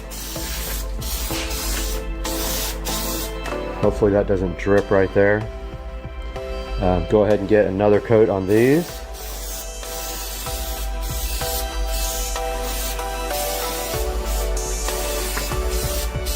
Sorry about that, I had the camera off of it for that. Kind of hard to shoot and record. Sorry, paint and record at the same time. And this is coat 4 for all the rest. Now, the thing about plastic dip is for this shifter, wherever you tape something off and you have these lines, you can either attempt to peel that off, or the best way to do it is if you've taped off an edge, you want to peel that when it's wet. So when I do the last coat, I'm going to peel the tape off while the plastic dip's still wet. If you do it when it's dry, it will take the rest of the dip off. It will attempt to actually peel. Just saw another spot that I completely missed, and then just another one just now. So I hit those spots right there. This has a lot of irregular areas in it that you got to make sure you're getting in case they're in view. We'll be back. Out here ready to put the last coat on these pieces. Don't forget to spray a sample.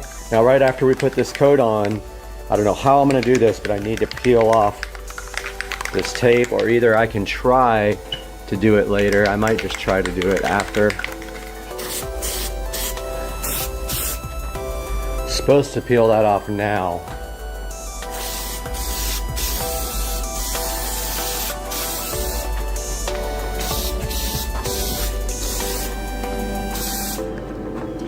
Got this final coat going on this center console. It's a heavy coat. Trying to get all the spaces that I missed last time.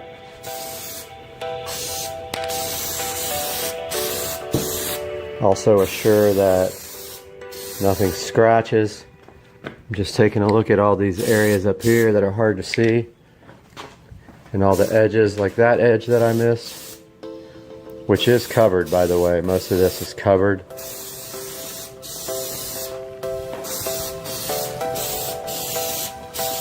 It's a good thick coat. Now the final coat on this. Nice thick coat. A lot easier to do a thick coat on a flat object that it can't run as much. And then on the ashtray,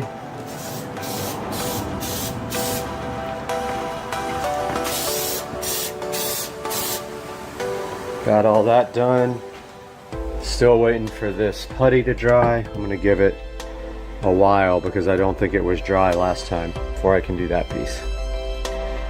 So the shifter, I peeled the tape off too late. It has to be completely wet and I messed it up, so I peeled the tape completely. I'm gonna try the other way, just spraying it and peeling around the edge of that little edge right there. So I have to start over on the shifter.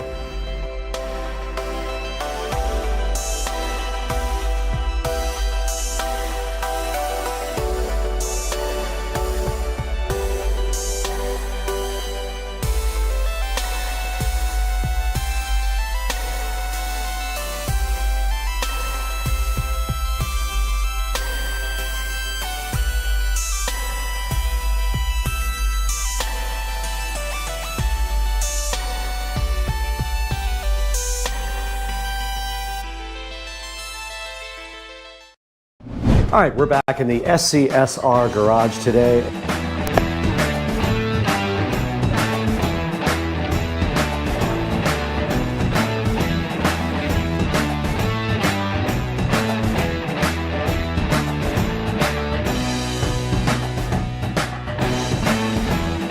Okay, we're gonna start detailing the cart real quick. I'm gonna go ahead and get out the wax and dry.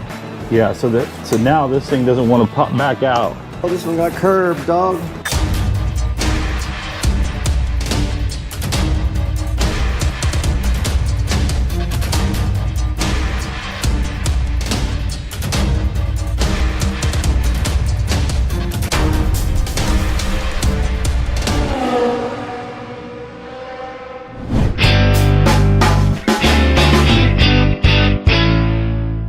All right, we're back in the SCSR garage today, and Joe and the kids are on the way over, and we are about to detail both of the golf carts. We've got all of our detail materials out here on the table. Our towels are currently washing. They'll be drying here momentarily. And what we're gonna do is detail both of these carts right now on camera.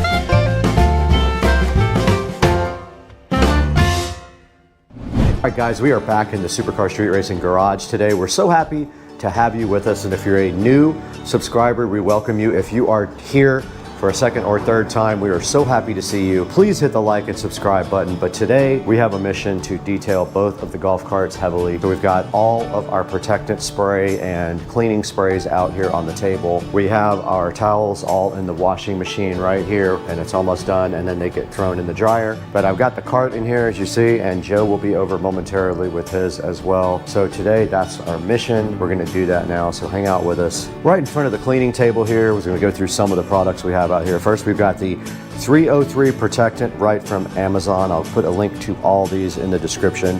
That's the 303 leather spray right there. We've got some Turtle Wax, wax and dry. We've got some hybrid from Turtle Wax. This is the tire shine. We got some 303 protectant for everything else. We've got our hybrid wheel cleaner.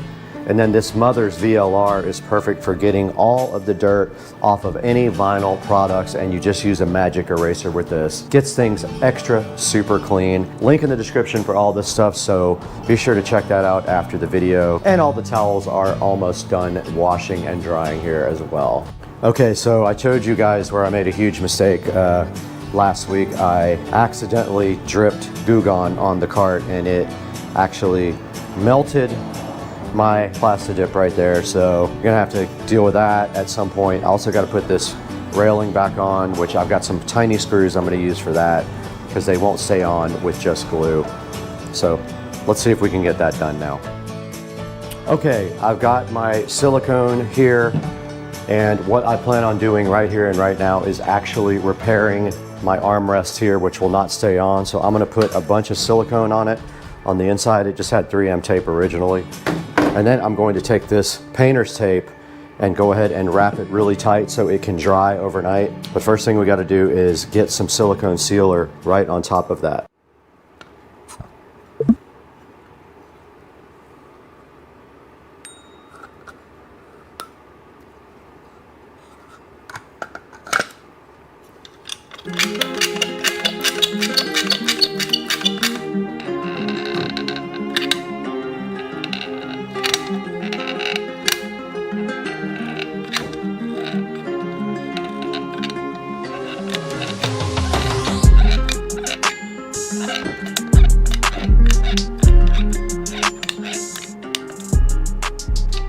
All right, this thing's ready to go. Just gonna go ahead and put it there and wrap some tight tape around it. See if we can make it stick.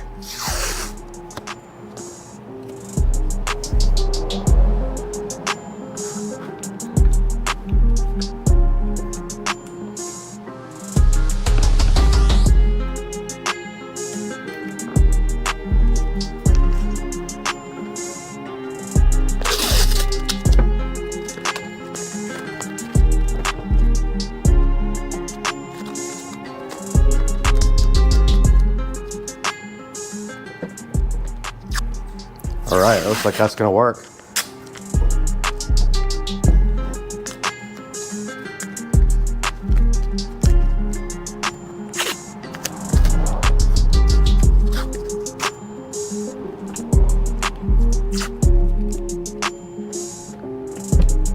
Sweet.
Okay, we just got finished detailing my entire golf cart. We did use the hybrid wheel and tire cleaner and then the hybrid tire shine on the cart. We used the 303 protectant on anything that wasn't seats, and then on the seats, we did use the Chemical Guys leather cleaner, and then we're gonna come back here real quick and condition the seats. But pretty much the golf cart's done. Besides that, I'm not gonna bore you with that last step, but Joe is coming over and we're gonna do his golf cart next. The only thing I didn't really wipe down was the engine bay. It doesn't really get that dirty, but I probably wipe it down a little bit anyway.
Okay, we're out here in the garage again, and our next step is we're gonna cut some felt to put over the DIN hole on the stereo system. So we measured that already. We just need a pin just to mark it. Do you have a pin? Mini bike. Oh, thing's loud.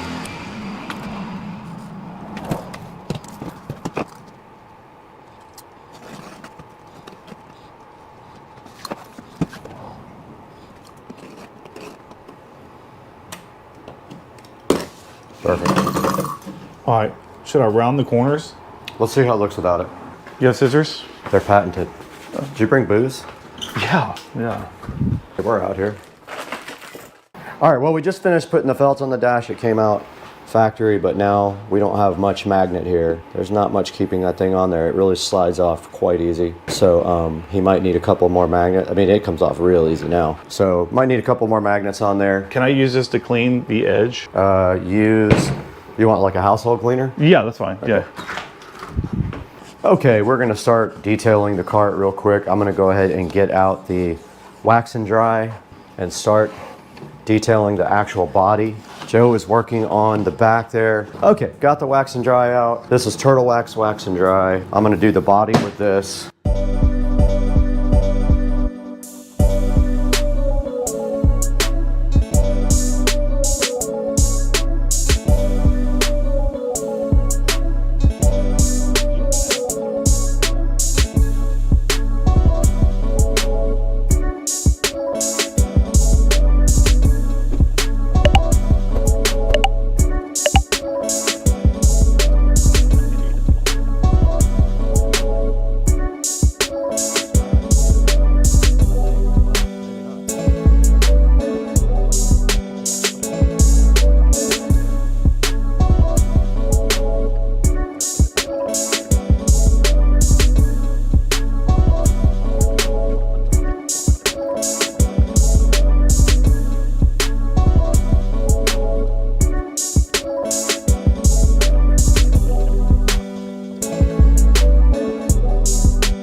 Hey guys, how's it going? Supercar Street Racing here again, and it's Saturday, and it's time to talk about the LG Signature washer and the LG Signature dryer we got here. So these are probably two of the more expensive, if not the most expensive, home line of washers and dryers made. And there is a reason, because these are the top of the line that LG offers you. This is the Signature washer. As you see inside here, it is the WM9500 HKA right there. It is a 8.5 cubic feet washing machine, so it holds a lot of laundry, and trust me, that comes in handy. You can do an entire comforter, sheets, pillows from a bed set in one load is what they promise. Now I'm going to go ahead and turn the dryer back on here. This is the dryer, and before we do that, this is a DLEX 9500K. Alright, so the dryer is going there. We have some laundry in here. We have the comforter in here that I just washed. I did wash the comforter and sheets separately for a different reason. But the most exciting thing about this whole setup, besides being the fact that this whole setup is Wi-Fi enabled, if you look right here, you will see that it has the Wi-Fi indicator right there.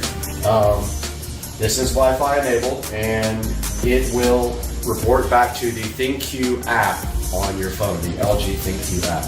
Now, if you guys watch my videos, you know that all my devices are smart enabled. So all my LG appliances are smart enabled. They all report back in one app. So we'll have some live video of that from the phone a little bit later in the video. But for now, this is the washing machine. Some of the features on the front, steam cycles. It has a steam washer and a steam dryer. It's got a normal heavy-duty bedding, permanent press, and towels under the general steam cycles. Then it's got under caring, it's got sanitary, allergen, bright whites, tub clean, and jumbo wash. And then under special, it's got delicate, sportswear, speed wash, rinse and spin, and downloaded. So the one that I wanted to particularly highlight here was the speed wash app, or not app, speed wash setting on the washer and dryer. It is around 15 or 20 minutes, and it works amazing. I use it all the time, and it works great when you're in a hurry. For example, this comforter that I just had in there was speed washed. Now for the other cool thing, so like I said, it has the steam setting here. It's got the smart grid technology. It's got a delay wash. So when you're connected to Wi-Fi, you can add garments if it's locked by pressing this button. Here's your typical temperature settings: extra hot, hot, warm, cold, and tap cold. It's got extra high, high, medium, low, and no spin. It's got a soil, heavy, normal, or light mode. And then it has a grid mode with signals. It's got a turbo wash feature, a cold wash feature, an extra rinse feature, and of course, if you hold this, it's supposed to put the drum light on. Let's see.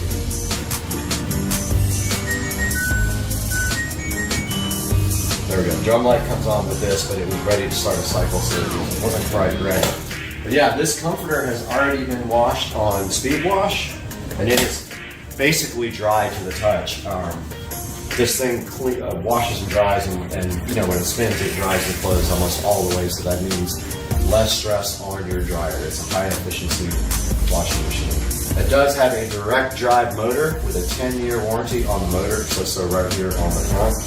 And if we look down below that, we got the best part of this whole setup. We have a sidekick. So I'm going to show you guys that in a minute. Sidekick is another washing machine underneath the regular washer that does another set of clothes. It's very exciting. Now taking a look at the dryer here, this is also a 9 cubic foot dryer. It actually will hold more than the washing machine. And it is a turbo steam dryer, so it uses steam.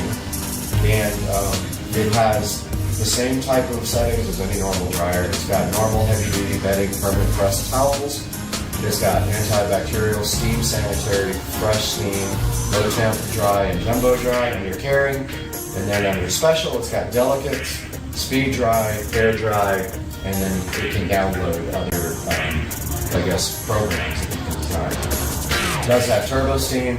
It is Wi-Fi enabled on the smart grid, so you can remote start it. You can save a custom program. It's got your normal dry levels, like heavy, very dry, more dry, normal dry, less dry, and then your temperature settings as any other washing machine, your time dry like any washing machine, your signal level for like when it's done, and then you can add more time, less time, do wrinkle care, and do a damp dry signal as well.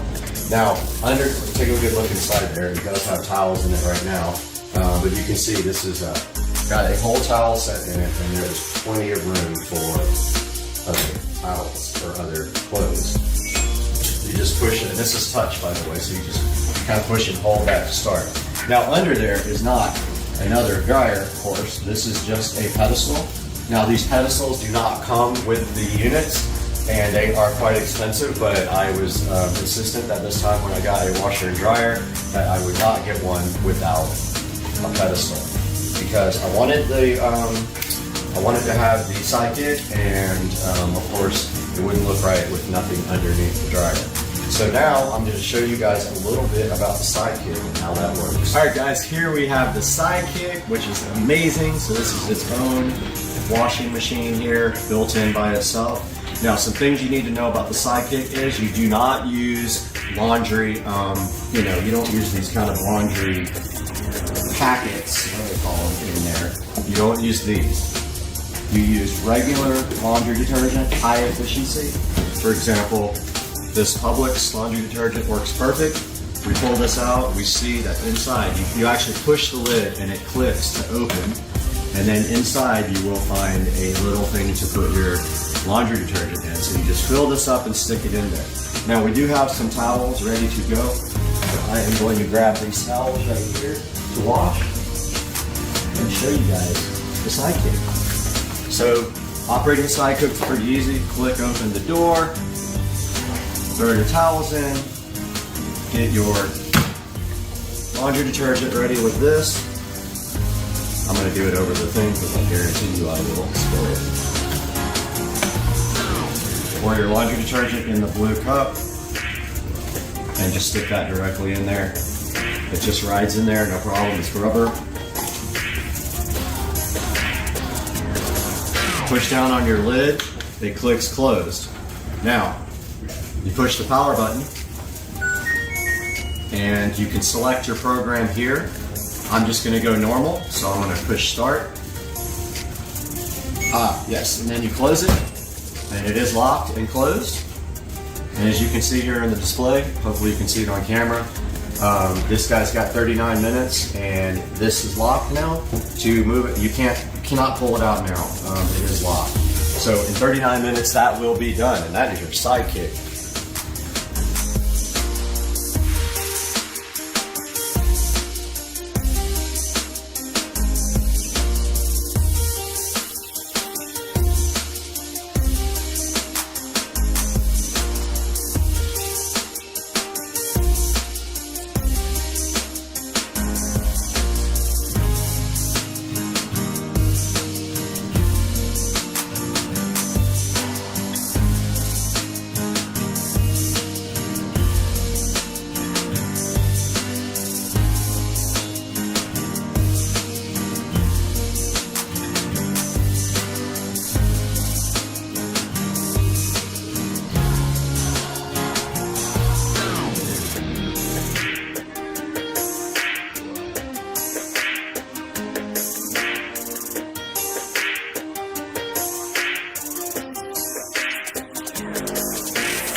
Alright guys, taking a look at the ThinkQ app here. Now as you can see, this app has all of my LG devices on it. Sub-Zero Winds is my refrigerator, of course named after Mortal Kombat. Fireball, obviously named after the drink. For my cooktop range, Plate Destroyer is my dishwasher. Winona Dryer is my dryer, and Luke Skywasher is my washing machine, and Air2D2 my little window unit. Now let's take a look at what's happening now on Luke Skywasher. You notice that it says it has 15 minutes left. If we walk into the actual device there, we see a little clock with 15 minutes left. That is the speed wash. Down here it tells you the settings, and that remote start is actually off. So that is Luke Skywasher with 15 minutes left on the speed wash. Now if we go back here to Winona Dryer, which is the dryer. Winona Dryer is drying with 28 minutes left. It's on normal dry level, medium temperature, and all the other settings are off. Now adding a device to this ThinkQ is easy. You just click Add Device, and you can scan the QR code, or you can manually select device. And what happens after that is it actually creates a temporary Wi-Fi network to connect to your device. Now in order to connect, you do have to push the Wi-Fi button and hold it on the front of your LG Wi-Fi enabled device. It will go ahead and connect to your Wi-Fi network, and then you will see all your devices here. Now you do need a LG account to use this guy, so make sure you sign up for an LG account if you buy any of the LG smart appliances. So here we have the LG Signature 5.8 cubic foot large smart Wi-Fi enabled front load washer. Some of the key features are black stainless steel finish, turbo wash technology, inverter direct drive motor, integrated control panel, and ThinkQ technology. The model number is WM9500HKA. Here's the LG Signature 9 cubic foot large smart Wi-Fi enabled electric dryer with turbo steam technology. Its key features are 9 cubic feet of mega capacity, full touch on-door control panel, turbo steam technology, and ThinkQ technology.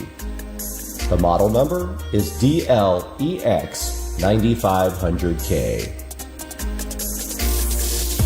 This is the LG Signature 1 cubic foot LG Sidekick model WD205K.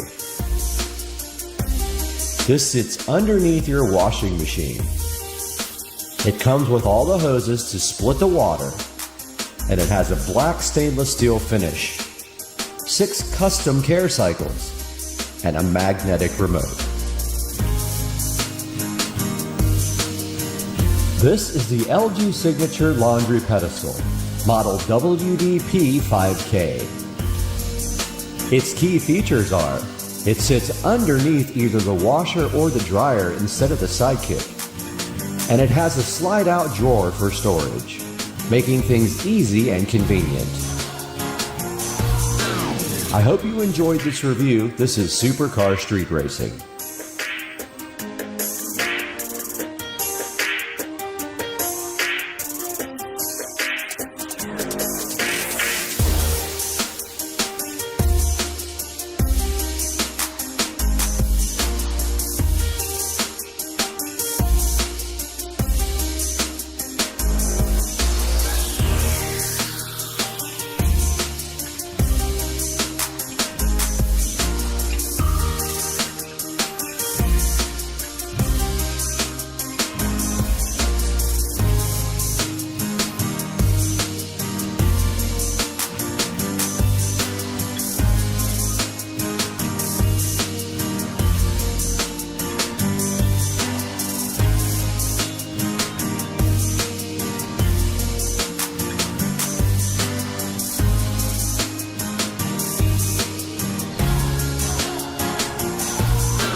Hey guys, welcome back to the channel, and check this out. I got something to show you today, and it is right here.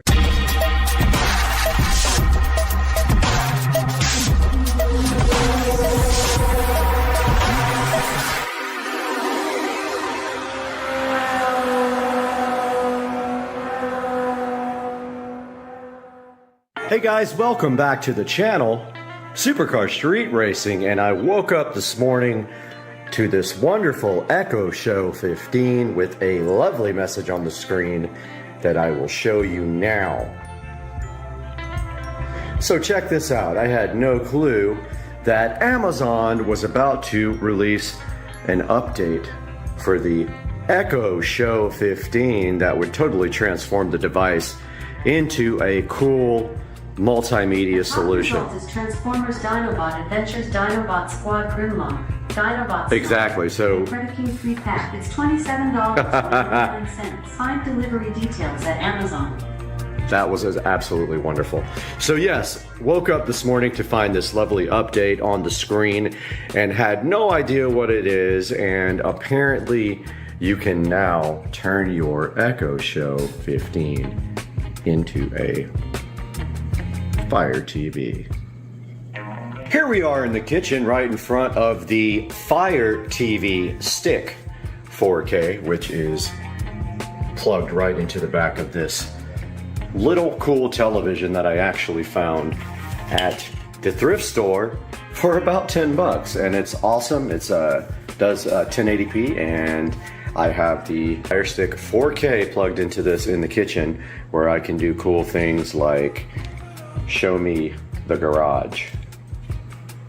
Sorry, I didn't find anything named garage. Okay, consider purchasing a tile. That's hilarious. Alexa Voice Remote Pro. Show me the garage camera. Okay. So this should actually be showing me a security camera, and there we go. So there is a skill for the Wise Cam, and there you go. So this is a standard Fire TV Stick 4K. Now they make other versions of that device. They make higher end versions that are not sticks. They make, I think the Cube is one of them. We can show you that on the screen. But yeah, this is a good low cost addition to any television. You can just plug it into the HDMI port and you have your remote here. And then you have a Fire Stick anywhere you have a HDMI port. This is the Show 10. I'm not going to say the name because it will wake up. This guy did not have the message on the screen this morning. So this one used to be the largest show device you could purchase, and now they offer the 15, which you saw installed in my wall and powered from the switch below. So no update on the Echo Show 10. Sorry, the laundry is in the washing machine, but here is the Show 8. And we walk up to this looking for the update. No such thing. If we go here to settings and we go to device options and we look at the software,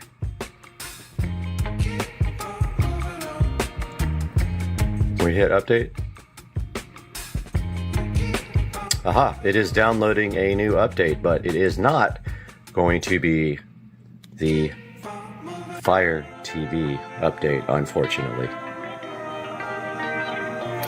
Okay, walking into the office here, we can see the Show 5 sitting here looking all wonderfully flush mounted into the wall, which I have a video on that if you are curious as to how to flush mount your Show 5, and this is powered from the switch right here. Let's turn some lights on in here. Let's see if this guy has it. Let's go to settings and device options and software.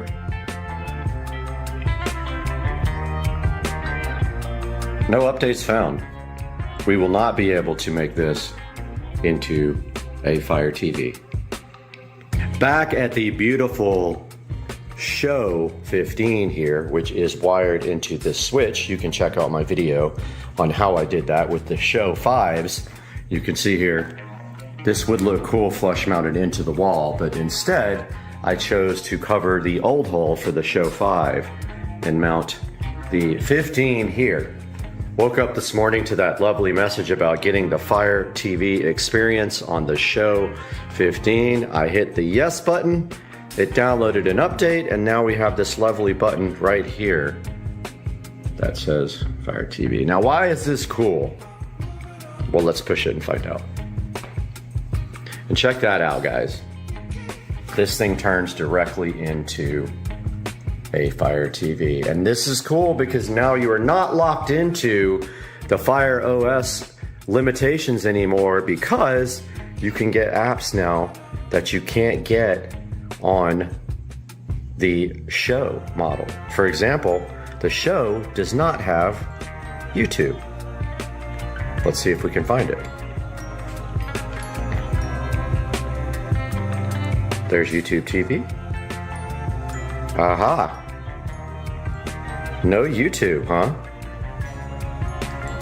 Let's see. Oh, wait, there it was. I looked right over it.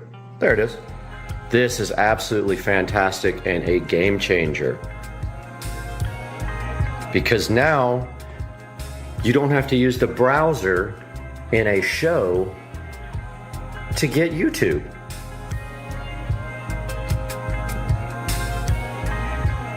So it's telling me that I got an app, and now we can open it. This is literally the best thing that could have ever happened to the Show 15. Look at the controls. Pretty freaking cool. So I was wondering how they were going to do this, and they have gotten the controls on the screen, which is very cool. So I'm gonna go ahead and sign in to this now. Wanted to show you guys the limited touch functionality that I just realized. I was sitting here trying to hit sign in when in fact you have to use the pad here. See the pad? So I am gonna go ahead and use the pad now to sign in to my YouTube account where I have premium. Okay, we are back and signed in with one of my accounts here, and as you can see, we have the lovely touch screen here, and we're using the touchpad that they designed for YouTube, which is pretty cool. There is the Supercar Street Racing channel. And there is a video of mine. And so I keep on trying to use the touch screen, and it does not fully function on the YouTube app. And there is the Supercar Street Racing channel and the last video of the pressure wash. And that is very cool because now I've always wanted to use this to play videos and link it to the dot that is in the closet there with the audio for the whole home audio system. Now I can do that. I was doing it over here, which can technically do the same thing, but now this device in here can actually be the one that serves the audio for the house, I think. I have to research that now. Here we are on the Alexa app on the Android device, and if we go to devices here, and we go to plus, and we go combine speakers, and we do multi-room music, and then we do this living room show. We got to find it there, and the dot, because the audio will come out of the dot. We hit next. Choose a name. House audio.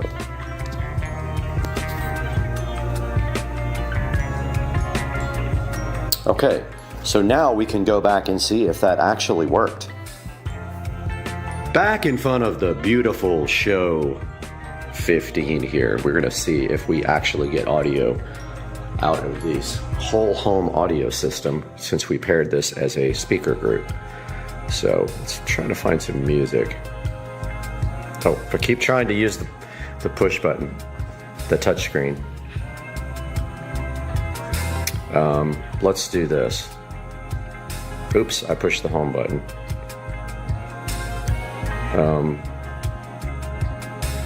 Okay, let's try that again. I keep going. Okay, so search. And let's do, we can't. We can do the voice, but let's do space music. Space.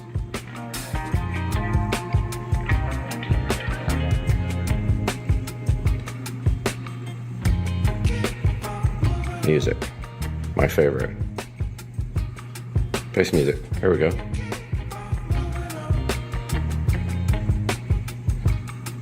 Okay, let's see if that worked.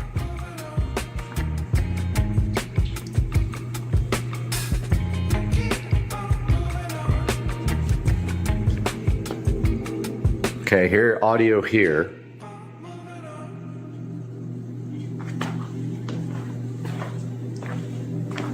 Echo, raise the volume. Not hearing it. I'm going to check out and see why. Back, and I was able to figure out the multi-room audio. I think you have to actually push this button. It doesn't actually just start playing on the multi-room audio. And here are all the groups. And you can just actually press the group that I created to make the audio actually play on that group. I had no clue because it doesn't work like this on the Fire Stick. On the Fire Stick, you literally can just start playing and it just works. But this is your little groups to send the audio to. Pretty cool. That's how you do multi-room audio on the Show 15.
Back in front of the Echo Show 15, and in conclusion, Amazon has added the Fire TV experience to the Echo Show 15, and as you can see, I will link another video here in the corner that you can actually sideload apps, even though a lot of websites will tell you you cannot. You can go check out my guide on how to sideload apps, and as you can see right here, you too can enjoy Kodi on your Echo Show 15 with all the video add-ons you love so much. So yeah, the overall Fire TV experience on the Echo Show 15 is good. I'll have another video that shows you how to use a remote like this and be able to navigate your Echo Show 15 with a Fire TV remote. Guys, I hope you enjoyed the video and have a great day, and please like and subscribe to the channel.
What's up, everybody? It's Saturday morning. Alright, so on my last video, I did pick up my SL65 again out in Virginia.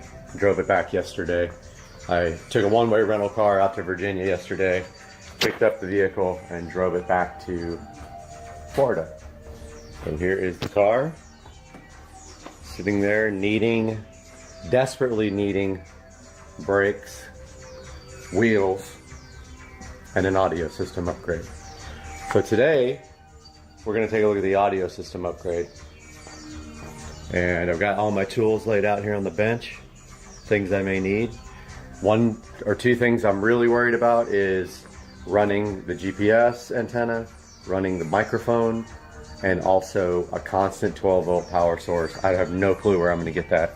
I'm hoping I can take the factory radio off and just use my voltage tester and find constant 12 volts on the back of the radio, but I don't know if that's going to happen. So I may have to get the fuse box. I'm not sure. Radio is right here. It's my Joying Android head unit. Got all the accessories here. I've got the Scosche dash install kit. I've got the antenna adapter. I've got the Mercedes Most fiber optic adapter. The Mercedes system is fiber optic from the head unit to the amplifier. You can either replace the amplifier with an aftermarket amp, which I'm going to do later, or this system plugs into the fiber optics right there. Right there. And the other end has RCA cables, and you connect this to yellow to constant battery power. That's my one problem here that I'm worried about, is finding constant 12 volt on the car. So I don't know if it's behind the radio. The cigarette lighter is accessory power on, which that was another thing I was worried about finding, but apparently I can get it there because I tested that yesterday. So I will update you as I start taking off the dash panels.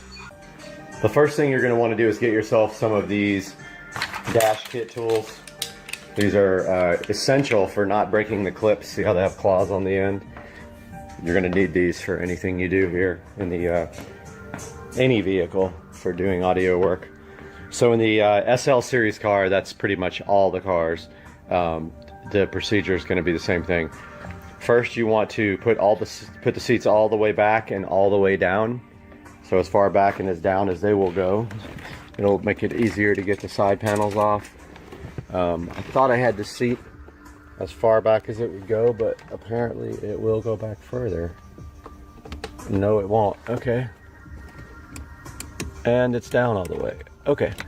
So once the seats are back and down, you want to open these cup holders up and take off the front covers. Those are the covers right there. So I couldn't figure out how to get those off. I just pulled hard enough and finally they did come off. Then push the cup holders back in. Next step coming now. Next, take your plastic tool, pop it in there, and pull these side panels off. This is why you need this. You don't want to mark up your $200,000 interior. Pop both sides of these off. So while you're doing this, some things to remember. Have a good place to lay out your car factory pieces so you don't mess them up. These are very, very expensive pieces. If you break these little trim pieces, you don't want to know what it's going to cost you to buy replacement ones. If you like paying the Mercedes tax, though, be my guest. So online it says you're going to need a T25. I was missing mine, so I used the next smallest. But if you look under here, there's 3 screws supposedly, but they're not these big ones, but right next to them. I already took this one out. There's one in the center right there, and there's supposed to be a third one, but some idiot didn't put mine back, I think, right there. So you want to take those screws out. It might be helpful if you have a small screwdriver like that. I love those things, and I happened to have some Torx bits in my toolbox, which I was surprised. Lift up your center console. Take your, do not try to use anything but the real plastic dash removal kits. Pop that up there. Should pop right out. Okay, so also turn your key on, put your stick all the way to the back. Pry this up. It'll pull off easier if you pull towards you like this. So get it all the way out just like that. Now you should be able to pull up on your center console and turn it like this. There's enough wire for you to turn it, and then once that's done, you can move on to the next step. Take the 2 Torx screws out of the side of the cup holder and slide it out. Do not do what I do and let one of the screws fall in there. Now I've got to find it. I wish I would have got this on video. I was having a tough time trying to figure out how to get this command unit out. The best way I can tell you is online it says that there's 2 tabs to push down on the plastic at the bottom. I just pulled up kind of hard at an angle and pulled, and it popped right out. Then you want to disconnect the wiring in the back here. There's going to be a fiber cable and then a I'll show you when I can get back there. So if you're like me and you're expecting a wiring bundle back there, you are going to be disappointed. The only thing connecting to that radio is that harness with fiber optic and a few little pins. Now I don't understand how this is going to connect to my adapter, so I have to figure that out right now. Okay, so I just figured out that there's a little retaining clip on the side of the back. You pull it, it's like on the very edge of the connector. You pull it, and while you pull it, you can pull this most connector right out. And then this box, this most box came with this little adapter. I'm not sure what that is yet. We're about to try to figure it out. But here's the most box. So you got that. Let's see if I can get some light in here. You've got this. So if this will not connect directly in there. So they gave you this little adapter. I'm going to show you that in a moment when I get it on. So the adapter goes in, and then the fiber optic cable goes right into it. Now the challenge is finding a 12 volt constant on power source. I'm going to start probing this, whatever the hell this thing is, and I'm sure there's no power in here. Who knows? We're about to find out. So you always want to have a good voltmeter available, and what you want to do on your voltmeter, of course we're working with 12 volts DC, so you want to find a DC setting on it, and then you can check for hot or accessory power. I'll show you once I've got everything set up, and we will put this on the pins in there. Okay, so I found my switched power source. On the cigarette lighter, brown is ground, green is switched on. But now I don't know where to find constant power on. I have to deal with that right now. Okay, I don't know if I'm just really lucky or an idiot, but red yellow here on the back of the radio apparently has 12 volt power. So I'm going to use that for my constant. So I am not going to be soldering today. I am going to be using these connectors that I got off of Wish. These tap connectors. You should be able to just clamp over an existing wire, and then you can put another wire into that. I'll show you that in a minute. So the way these work is you slide the existing wire through the side of this connector right here on this side, and then you put the new wire into the other hole, then you push down on this clamp, and that is like a tap. That's how you get your existing working without cutting the wire. So I have the battery always on source crimped to a wire. I have accessory and illumination crimped to a different one, and now I'm going to do ground. So I've got the tap adapter on the wire already on the ground. I'm going to go ahead and attach the wiring harness now. Okay, I just tested all my wires. Everything seems to be working properly. Now the big surprise here is that I thought on the back of the radio there was an antenna adapter. And guess what? There is no antenna adapter. I don't listen to the radio, so screw it. So I turned the key on and the radio did power on. Everything appears to be working. Now I have to plug in the most adapter and see if that actually works. So this is awesome. I got my dash complete. I got the, So this is awesome. I got everything installed, and of course, one channel of this converter box does not work. I've double checked 100 times. Only the left side is working. So this is great. I have to reassemble my dash, wait for another one of these to come in, unassemble my dash again, and then figure out what to do. Amazing. So I couldn't for the life of me get any of the stupid tabs in here to attach.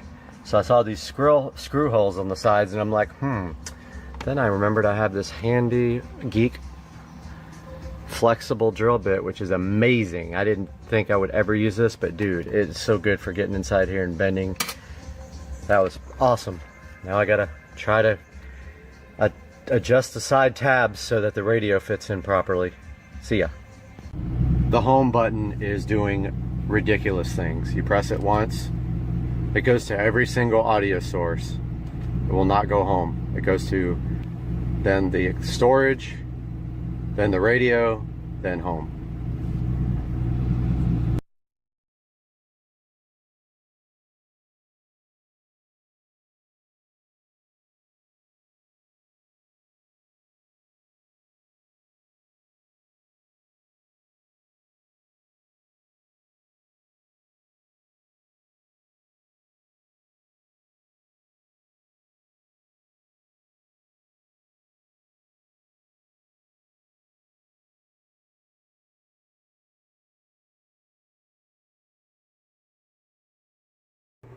That peel sat is back, and it's so good in your life with the tequila gun. And then you've got the wise cam. You got the tequila gun, and you got the wise cam, and you got the peel satisfaction. That peel sat, you love it. Are you so hyped for the peel sat in your life? That peel.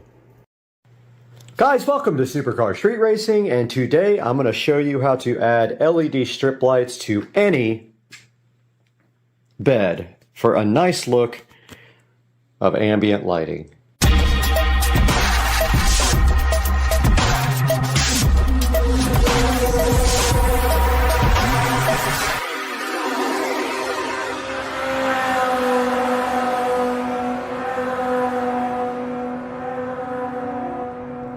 Hey guys, today we got the Govee Wi-Fi LED RGB strip light here.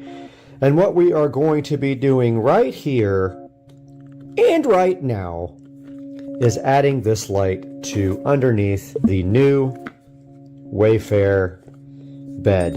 And what we're going to do is unbox this, and basically we're going to zip tie it all the way around the bed. And we're going to start doing that now. Okay, we got the Govee RGB LED strip light right here, and it does come with a bunch of clips which we're not going to use. It comes with two LED strips, and basically one runs off of one connector here and the other one runs off the other connector. So we're going to put it down at the end, and then it is going to go around in a circle. One is going to go each way, and that is how we are going to prepare to put this LED strip under the bed. Okay, so we have one side of the Govee strip lights here. It's going to go one way on the bed, the other side on the other way, and we are going to go ahead and get underneath the bed and start zip tying up, going that way first towards that side of the bed. I guess maybe we'll just start in the middle. Maybe makes the most sense, so we'll do that. I'll have to climb under the bed, so I won't be able to really get any video while I'm under there. I have no way to video it, so I will update you guys as I go.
All right, so I got the LED strip lights all tied up underneath. As you can see here, wherever I had to turn a corner, I did a gradual turn and took up extra slack because I had more than enough LED. I had the 32 feet worth. And I put zip ties every 2 or 3 feet and anywhere that I made a turn or had to go around something. And then back here, I just have to finish dressing up all the wiring, which I'm going to do now. I bought this USB / extension thing for this box. I'm going to see how it works out now. It's got USB-C, USB-B, and puts ports on the side for power. I'm going to go ahead and get that installed now and see what if that's going to work. It's going to put the bed off the wall just slightly. Guys, I just finished up the wire management for the Govee underbed lights and basically got the wire management done for the side tables. And I did not plug the USB for the side tables into the top. I ran it down the back because it looks cleaner. And you can see here that we have the finished side tables. I don't really like how the wires have to come out to the receptacle over there, but that is no other choice unless I run it to the back of the bed and I'm all out of power back there. Also, the bed can't push all the way up against the wall because of the power back there. So I want to get a couple more pillows back here or maybe a headboard. I don't know what I'm going to do yet. But as you can see, we got our lamps back in here that were belonging in here. And we got the underbed done. And you can see how it works right there. I added it to the Govee app. And now it is smart controlled. Echo, turn off the master underbed lights. Echo, turn on the master underbed lights. These are also Govee bulbs. You could sync them if you want to, or leave them independent. They are currently independent. You can put them on scenes or routines so that when you say one thing, all these lights might do something, or do separate things, or do the same thing. And yeah, I am hating how this thing is bunching up. I don't understand that. This blanket is like bunching up on the inside. I don't know why it's doing that. But I'm going to take it off and remake the bed. And this project is done. Get a good look at the underbed lighting. We'll see you guys next time on the channel, guys. Alright, what's going on, ladies and gentlemen? It is a Tuesday afternoon. So today I did go to work. I had a doctor's appointment. On the way back from the doctor's appointment, I started getting a migraine headache. It was killing me. So I ended up coming home and working from home for the rest of the day. It's after 5:45 now. And one thing I've been wanting to do is give you guys a tour of the SL65 interior. A really good look at what you get with this vehicle from the factory and some kind of descriptions of what everything does. So that's coming up right now. Alright guys, so this is my 2005 SL65 AMG by Mercedes-Benz. Take a look here at the inside. Let's start with the stickers here. And this vehicle was manufactured on 7/04. So this vehicle is about to be 13 years old officially. So here's the interior of the SL65 AMG. Let's start with this door panel.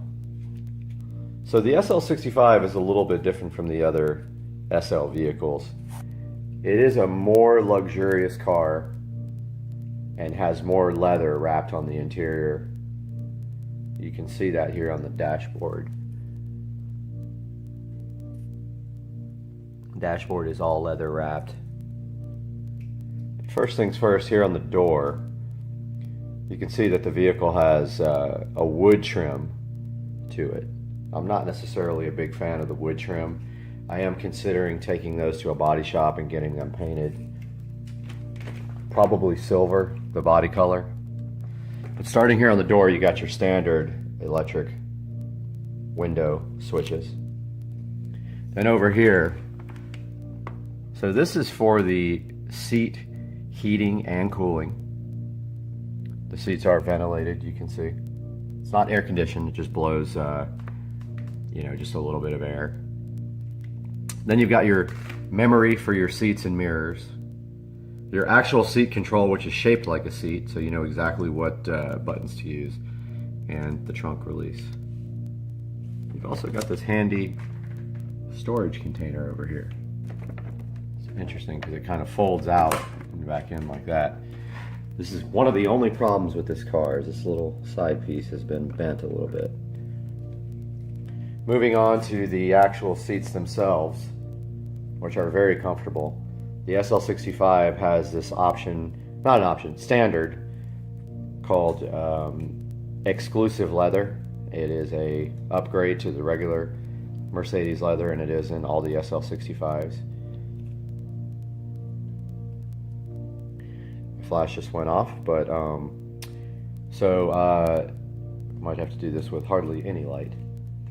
Let me grab my other light real quick. Okay guys, taking a look at the interior of the SL65 AMG. Here's a good look at the door panels. On the door panel you have your standard window switches, heated and ventilated seat switches, your memory switches for your seats and mirrors. Down here you've got a storage container. Taking a look at the interior of the car, you've got your switch here that moves the seat forward and backward. And let's get a little bit of light back here. Back here in the back, you've got your luggage area with seat belts that go down and clip in right there to hold your luggage, and two storage bins back there. That one has the CD changer in it. Now we will throw this seat control back forward. Taking a look at the interior, which has exclusive Napa leather is what it's called. It's an upgrade from the standard SL series, and it is standard in the SL65. Taking a look here, you've got your standard headlight controls with fog lights. You've got your steering wheel controls for the command system and for the multi-function display here. Here's your steering wheel controls. You've got your basic hot and cold water temperature gauge and your fuel gauge. Digital clock in the center. Keep in mind this car was created in 2004, so it is about 13 years old now. So you're not going to find a lot of the technology that you would in newer ones. There's the command system with old school map. It's almost laughable these days, but that is what it has. Here's your air conditioner and heater controls for both persons, your gear selector, and comfort or sport on the gear selector on your transmission controls, your suspension control for sport or normal, towing, your mirrors, raising and lowering the vehicle there, I guess to get out of low curbs. That is your traction control. Taking a look at the dash here. Not sure what this is on the dash. I've not figured out what got on my dash right there, but it made a mark, and I am not sure what that is, but it is upsetting me a lot. I tried a few things to get that out, and it will not come out. Same thing on the other doors, identical controls. Got your glove box here. Down here on the seat, you've also got another storage bin, and inside that is the Mercedes first aid kit. Up here you got your lighting controls that you won't be able to see because the lights are so bright.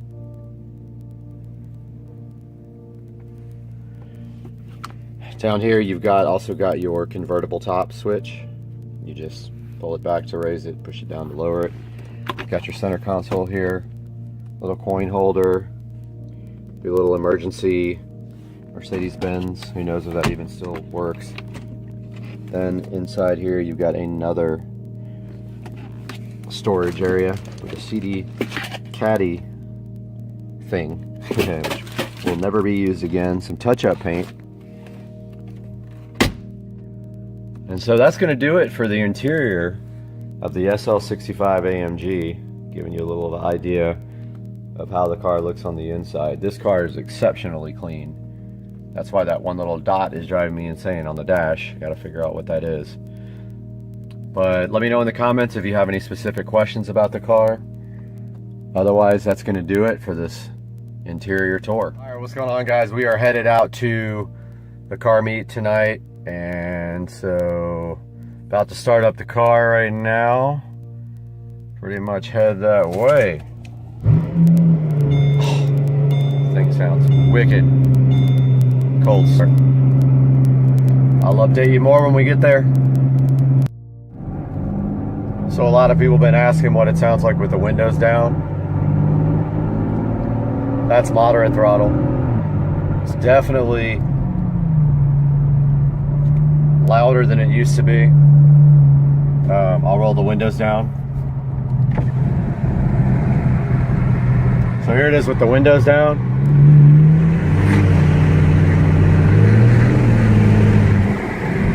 Yeah, it's noticeable. Noticeable difference. Here at the car meet, cops already here. So we'll see what's gonna happen.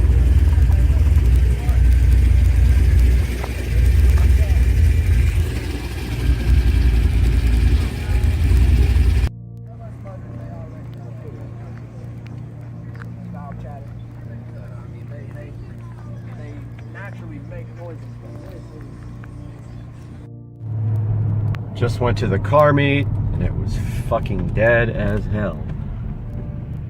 So I'm gonna try to get some pulls in right here.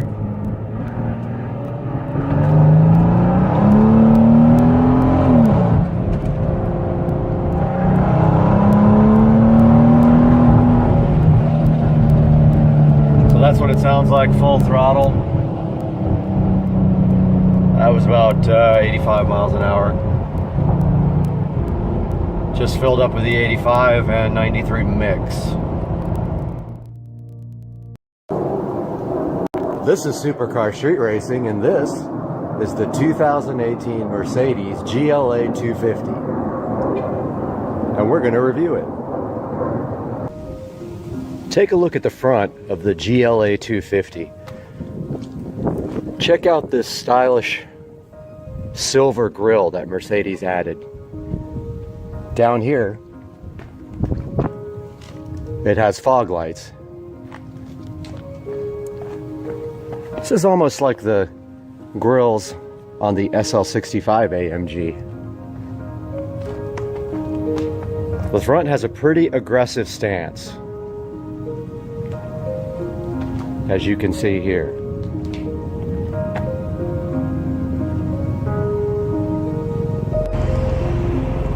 Take a look at the side of the GLA 250 from Mercedes.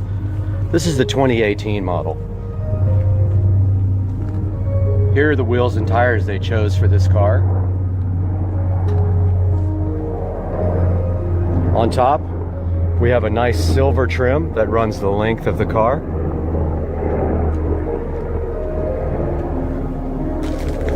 And here's how it looks like from the other angle.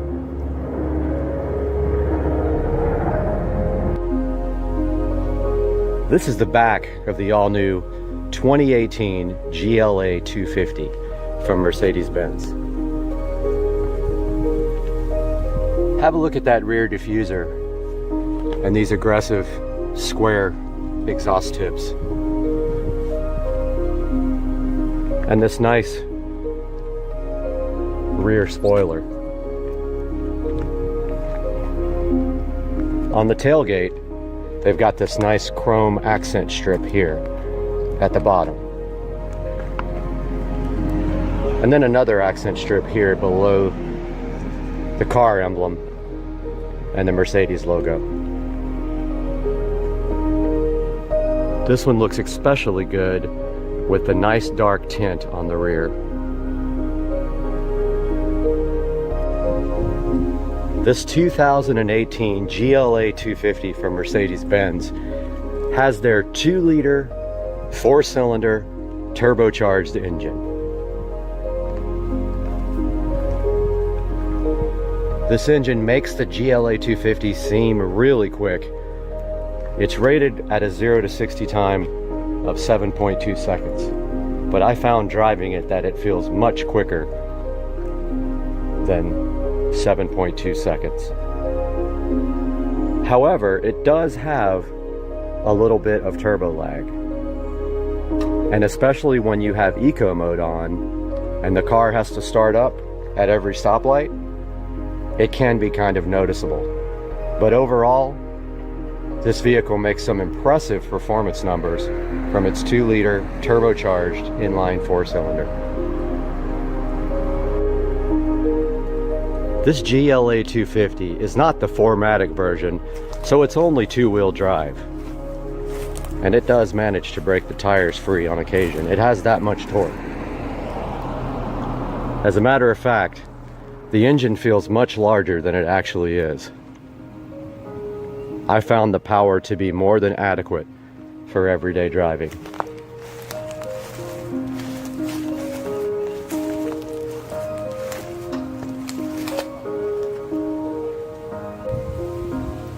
Moving to the inside of the GLA 250, on the door panels, we have the typical door controls. Here's the lock and unlock feature. Here's the seat controls, which on Mercedes looks like the actual seat, so it makes it much easier to figure out how to adjust the seats. Here's the bottom, here's the middle, here's the top. Here's the memory feature for the seats.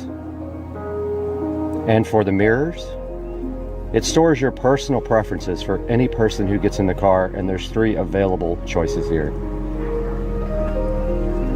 Here's the window controls and the mirror controls and the rear hatch opening control.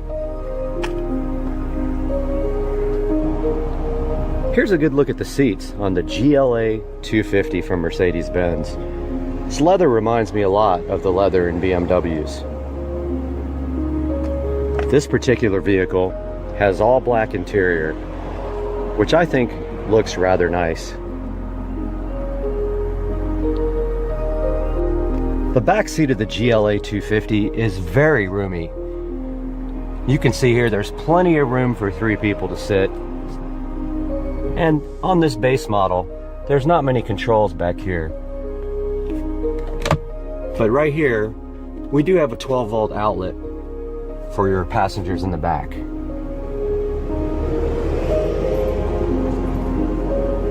Let's take a look at the inside of the GLA 250 from Mercedes-Benz. Taking a look at the actual instrumentation here, as you can see, we have a standard analog tachometer, an analog speedometer. Inside the speedometer, we have a standard fuel gauge, and inside the tachometer, we have a water temperature gauge. Right in the center of the dash, if we put the key in, you can see we have a nice LCD display, which currently shows the miles on the vehicle. And then it changes to the transmission selector. And when we start the car, it changes to the speedometer. Down here we have controls where we can toggle through a lot of the settings on the GLA. That setting there is for your fuel range. Here's your eco display, a trip computer, and back to the speedometer. On the steering wheel, these are the controls for the center display. And here's your controls for your telephone and your audio system. On the side here, we've got controls for your windshield wipers. Here's your cruise control. And down here, we've got fog light controls, headlight controls, and your parking brake release. Over here to the right, here's the ignition switch, and this car has no button to start, just an ignition switch. Let's take a look at the infotainment display on this 2018 Mercedes GLA 250. One thing I don't like about this display is it looks like it's just tacked on. It really doesn't look like it was well thought out. It almost looks like somebody took an iPad or an Android pad and just literally tacked it to the dash. Starting here on this display, here's the vehicle settings. Here we can change the locator lighting, the interior lighting delay, the exterior lighting delay, the ambient light inside the vehicle, and our locator lighting. If we back up one, here's where we can change the dynamics on the car. Here we can adjust the drive dynamics, the climate control dynamics, Eco start and stop, which makes the car stop when you go to a stoplight or a stop sign, and the steering dynamics. I personally felt like sport mode was the best for all-around driving. And if we back out again, and one more time, we have settings for the telephone, the media, the radio, and the navigation. Now the navigation on this vehicle is on an SD card, which is right here. This vehicle does not have the SD card inserted, so when you select navigation, you'll see a slight pause, and then it's going to say there's no memory card inserted with the navigation software. If we back out again, we can take a look at the radio. So there's the radio. There's the volume control, and there's our selector.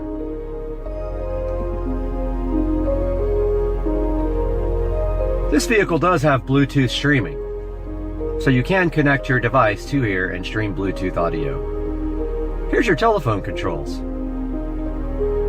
If we go down,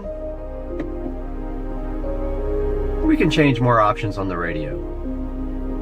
If we back out,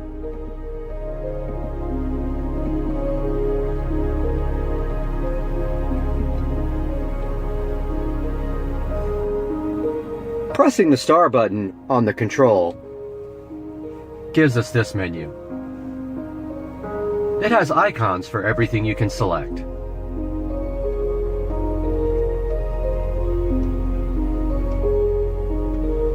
If we go down here, we can take a look at the Mercedes apps.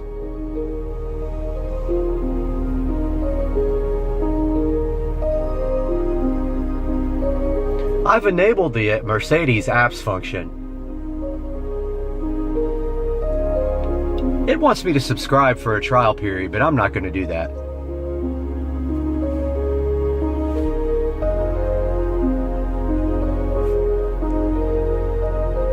If we hit the back out again, and the star button, we're back at the icon menu.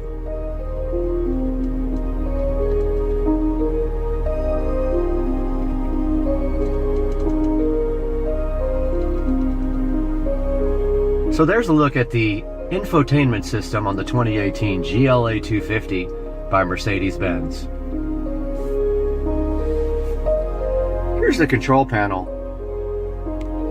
separate from the rotary control. Down here we have your heated seats, your eco mode,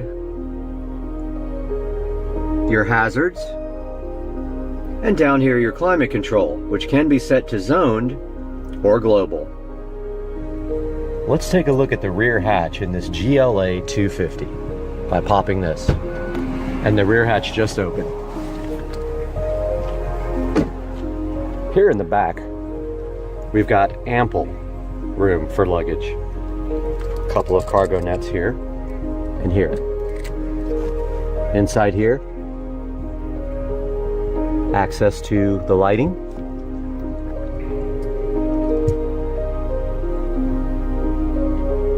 plenty of room for all your luggage in the back of this GLA 250. If we push this button, it closes itself.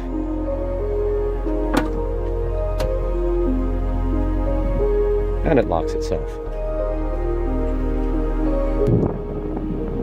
Taking a ride in this GL 250 by Mercedes, the first thing we're going to do is we're going to push down on this gear selector here to put the vehicle in gear. And you can see right here on the display, it did change to drive 1. Now this car also has paddle shifters, which are pretty fun right here on the steering wheel. So as you can see right now, to go up into reverse, we have to press up on this. And here is the display. Here is the backup camera display. We're going to go ahead and shut this down so that we can not have all the noise. Buckle our seatbelt here for safety. And we're going to go for a ride in this all-new 2018 GLA 250. Here's our backup display working nicely. And it's warning me to check my surroundings and not hit anything. Now to get this car into drive, we have to push down on the stick. The car did go into drive. And you can see right here, we do now have the speedometer there. We can change our display.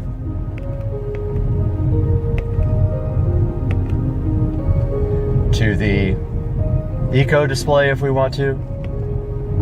There's our range. Now the first thing you're going to notice here is that this vehicle is set to all sport. I actually prefer that setting better. To me, the vehicle just rides and performs great in the sport mode.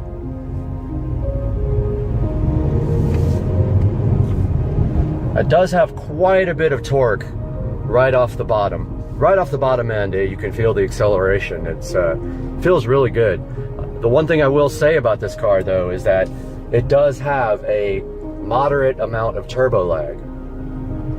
Once that turbo spins up though, this does feel like a much bigger engine than just the 2-liter inline 4-cylinder engine. Checking out the brakes. Brakes feel very nice. They stop very well. We can move our display over here to vehicle. And if we wanted to, we could change the dynamics of the vehicle back into comfort mode from sport. Like I said, on sport setting, on the suspension, engine, it does ride very well. I don't see a need to put it on comfort at all. And the performance is so good on sport that I find it just awesome to leave it in that setting all the time. Now, I haven't done a very long road trip on it. I might change my mind once I get on the road and I'm riding for hours. But that's the acceleration. The car does have very nice mid-range acceleration.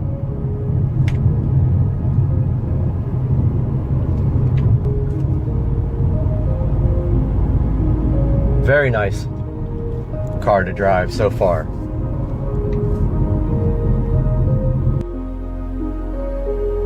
Here we see the car is in eco mode, so it shut down when I put on the brakes.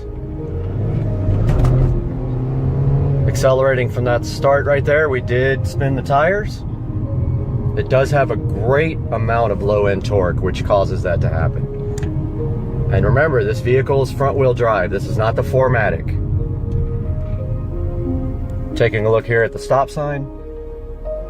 The car did shut off. It is in automatic mode. I'm going to turn that off. Car did start back up. Accelerating from the stop sign. Feel a little bit of turbo lag there. But it is worth it, in my opinion, for the amount of power that this GLA 250 has after that initial turbo lag. Got the speedometer up right here. I'm going to show you guys 0 to 60 now. See if we get a little wheel spin in the process. We are spinning the tires. There is 60 miles per hour. So I will say that right off the line, there is quite a bit of a delay from the time you hit the accelerator pedal until you get that nice delivery of power. Next, we're going to take a look at the mid-range acceleration of this GLA 250. So we are at 40 miles per hour now. We're going to do a little 40 miles per hour to 70 miles per hour as soon as we round this turn. Just accelerating here with a slight amount of throttle feels very nice. It does respond very nicely to the mid-range throttle input, but right here around this turn we're going to go 40 to 70. Here we are at 40.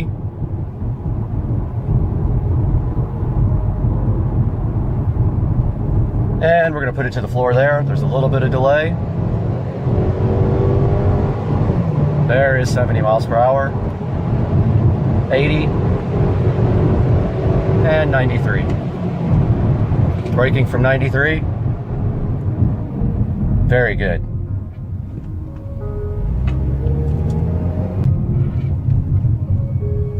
There is a moderate amount of traffic here. We are going to turn around now.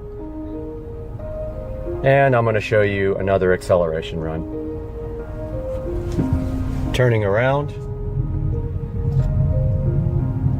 Start from 0. A slight roll. And there's, you see the delay there. And then the wheel spin. There's 30, 40, 50, 60, 70.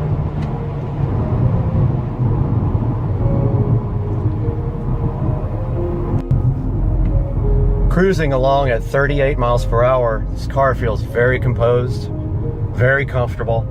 I see no reason why you wouldn't want to take this car on any number of long road trips. And I just might do that this weekend. So as long as you keep this GLA 250 by Mercedes-Benz in the power band, it performs very well, and there's very little turbo lag. However, if you let that turbo spin down, you will be waiting for it. Pulling back up in the driveway here. From a nice drive in this GLA 250. Final thoughts on this Mercedes GLA 250. This is the brand new model from Mercedes-Benz, the 2018 model. This is the non-4MATIC model, so this only has front-wheel drive. As you saw from the video earlier, this car does break traction quite easily in the dry with the amount of low-end torque that it has from this turbo inline 4-cylinder engine. My review of this car, I'm going to give it a 7 stars out of 10 rating. The reason it doesn't get higher, a couple of things. The turbocharged 4-cylinder engine has quite a bit of turbo lag. There's almost a 3-second delay from a dead stop if you hit the throttle full. If you let this vehicle get out of the turbo range, it is kind of laggy. So I give it that rating. Thanks for watching, everybody. We'll see you next time with more reviews. Just gonna tan here, but wait.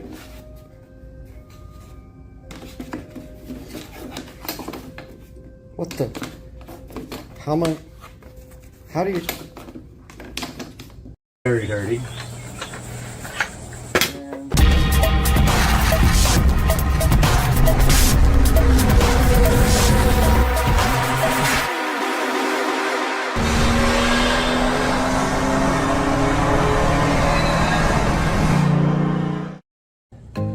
Hey guys, welcome back to the channel and happy Tuesday. I hope you guys had a great Memorial Day. And today we have something special that we're going to take a look at. I'm really excited about this because I don't have any of this particular product, but I love Govee.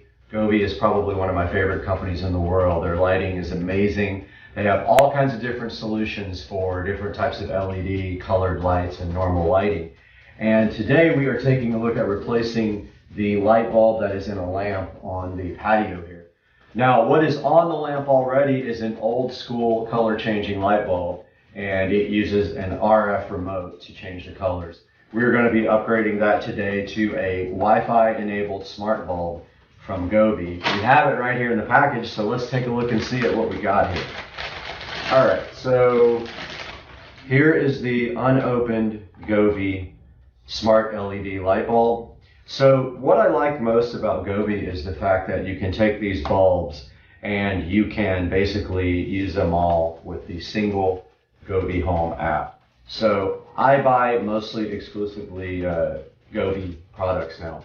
Now this is an 800 lumen bulb, which is pretty bright. Says it uses $1.08 a year in energy, which is almost none.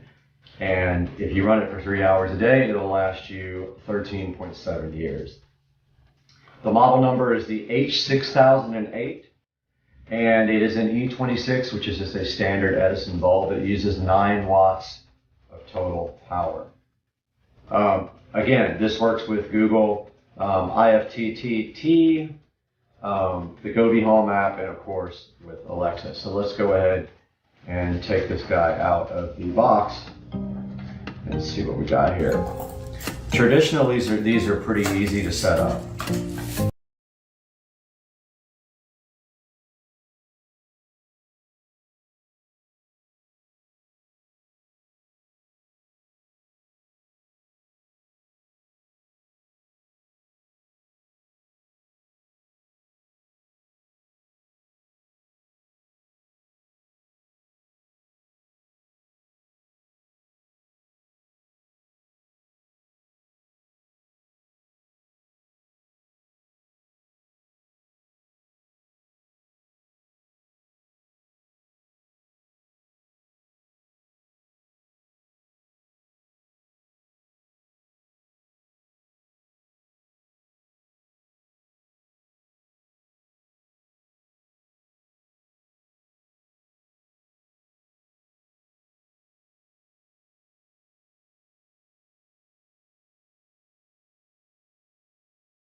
Here we are on the tablet recording now. So we are going to first turn on our patio lights with our Alexa plug. Alexa will do that for us because we have a smart plug. Actually, I'm just going to flip the switch since I'm right here. So that turns on these patio lights and this guy, which is now on and warm white. So it did come on warm white. I don't know if you guys can actually see that, but let's get to our app here. So we go into the Govee Home app. My other LEDs you'll see here.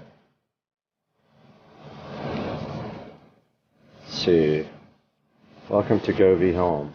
No devices found. Interesting. I'm not logged in. Okay. I'll have to edit this part out, obviously.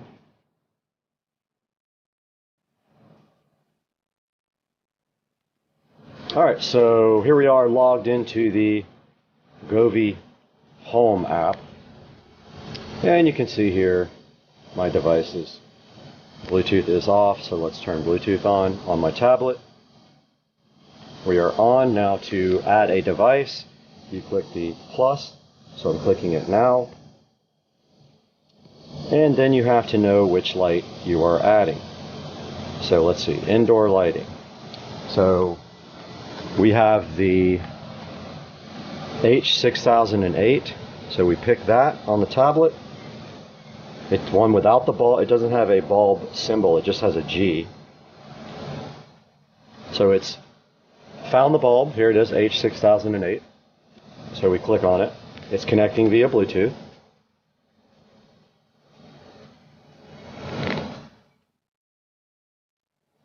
love how it came up warm white. So let's call this, so we get to name it, Patio LED bulb. Or how about patio LED lamp bulb? That's good for now. We click done.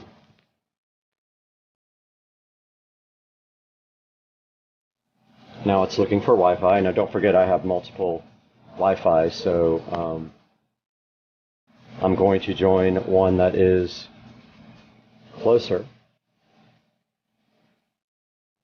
That's interesting. It doesn't see all my Wi-Fi. Oh, okay, there it is. So we're going to join this 2.4E. There we go. Bulb seems to be connecting to Wi-Fi now. Said the signal was strong, even though that's in the front of the house. That's interesting.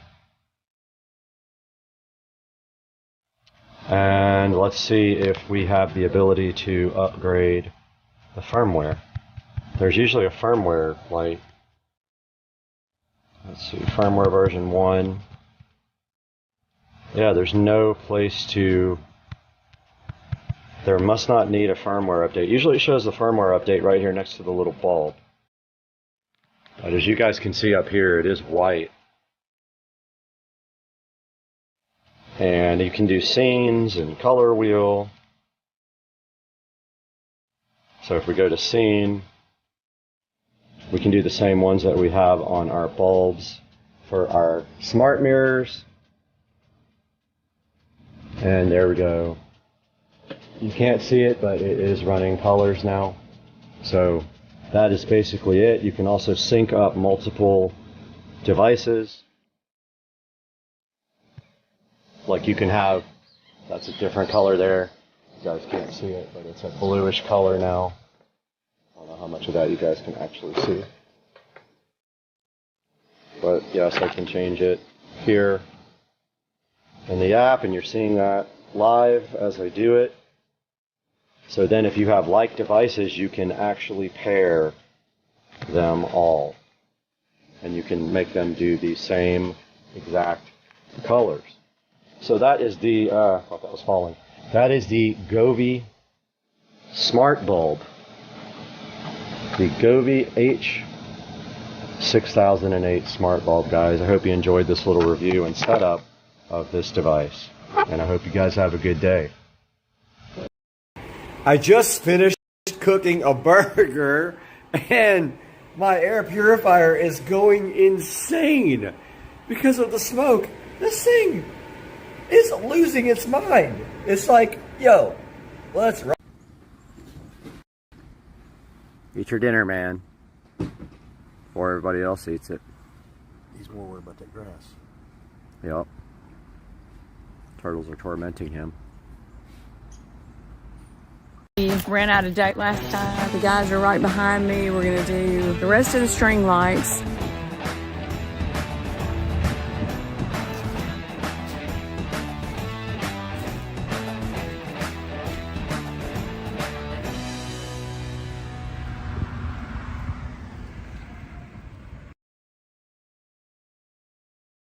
Hey there, we are starting the project again to do the rest of it. We ran out of daylight last time and everything that we have done has turned out great, looks amazing. So right now we're starting part 2 and we're gonna be getting set up here in just a minute. And tonight I will come back out and show you how it all looks, how great it is. It was really a fun project, not hard at all, especially with the great guys I had helping me.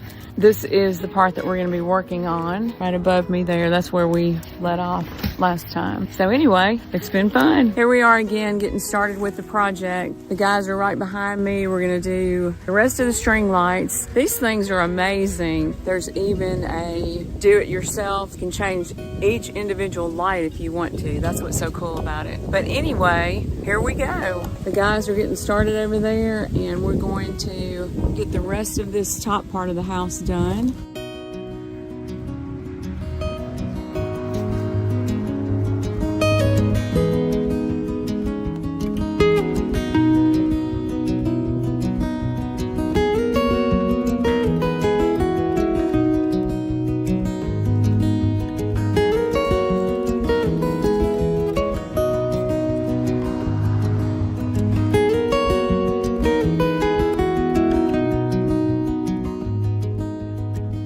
All we've got left to do is that top part, and hopefully we're going to have enough to finish.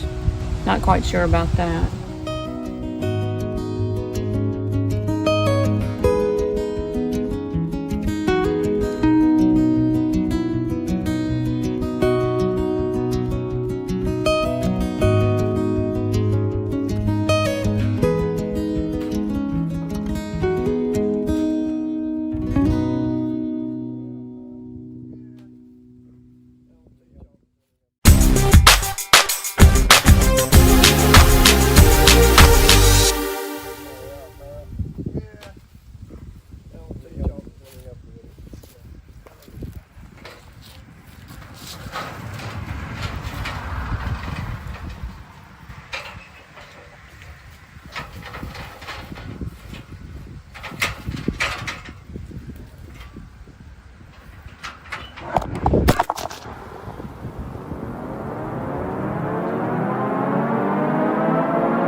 Yeah, guys, I didn't tell my friends here that you really need to stick the sticky thing down for about 3 to 5 seconds to get it to hold good. And I didn't tell him that until way into the project, so he's never going to let me hear the end of that one.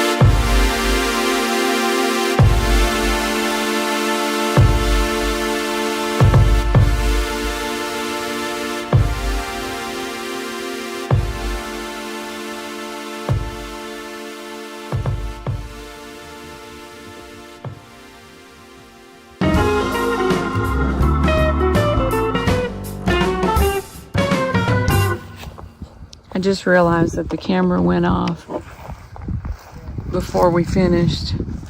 So I'm going to show you what all he did.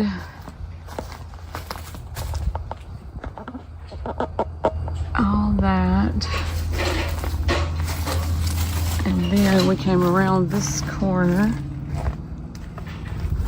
and did that part. And this is what, it wasn't enough to do the whole side, so we decided just to do that and see how it looks at night. Hey everybody, I am here in front of the Sister Car Street Racing compound viewing my new beautiful lights. Oh my god, I'm so excited. This is what I've got set up for Halloween. I've got it on blue, purple, and green. Kind of a Beetlejuice type theme. I'm a weirdo, whatever. I'm going to show y'all some different things. This is what I did. I set up a DIY one on this, and that's what it looks like. If you go to that, you can see I've set it up to purple, blue, and green, 50% speed. Breath is the effect that I'm going for. It's not too fast, not too slow. It just kind of flashes between each color, and I just did this as my own. The normal Halloween colors were not showing up well on my house, so I'm going to show you some other different things. We're going to go back. Okay, this is where you can set it to your own custom color, kind of a yellow color. My house is red, so a lot of the colors don't show up as well as they would on a light colored house. It's kind of creepy. You can go up here to scenery. You have all different kinds of things. Willow, Glacier Express, speed, your own colors, whatever you can possibly think of. Let's try this. I haven't tried this one before, Dream. Okay, it is like a meteor. Let's try early spring. It takes it a second to change over. Let's try another one. Okay, this one's pretty cool. Kind of twinkling with blue and green colors. It's pretty awesome. Then we can go to life, which has trends, sports, meditation, dating. Okay, it's kind of a pink and red theme, I guess. Try sports. I guess you can set that to whatever color is your team. Let's go for a party mode. Oh yeah, that's my kind of vibe right there. Looks like a red, white, and blue party. I think we can change that to whatever we want, but I kind of like the red, white, and blue. It's kind of cool. See what work is. Looks like white. You can heart this, or you can go to this little 3-dot thing and you can set the speed of it. So many options, I don't even know. Oh, festival, I like this one. Okay, you have all these different things. Christmas, Valentine's Day, Halloween, Thanksgiving, Forest, Mother's Day, Father's Day, Football Day. Wow, let's see what Christmas looks like.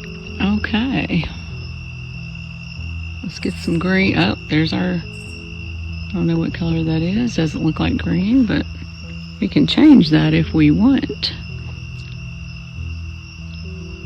Okay, for Christmas, it's doing all these colors. But if I wanted to, I could just delete any one of these right here. Just click on it, delete it. And then I can add whatever colors I want my Christmas to be. I love it.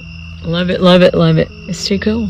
Okay, we're going for Valentine's Day. Kind of looks like the dating one.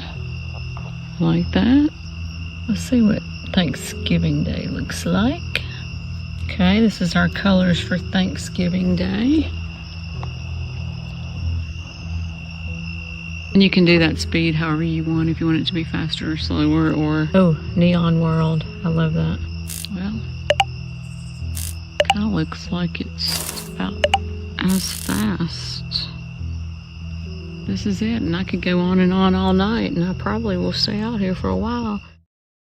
Guys, right here in front of me in the Supercar Street Racing living room, we have the Lumery RGB AI Smart Pathway Light Pro Kit, 36 watts, 2800 lumens, RGB AI to look at today on the channel. So let's get rocking.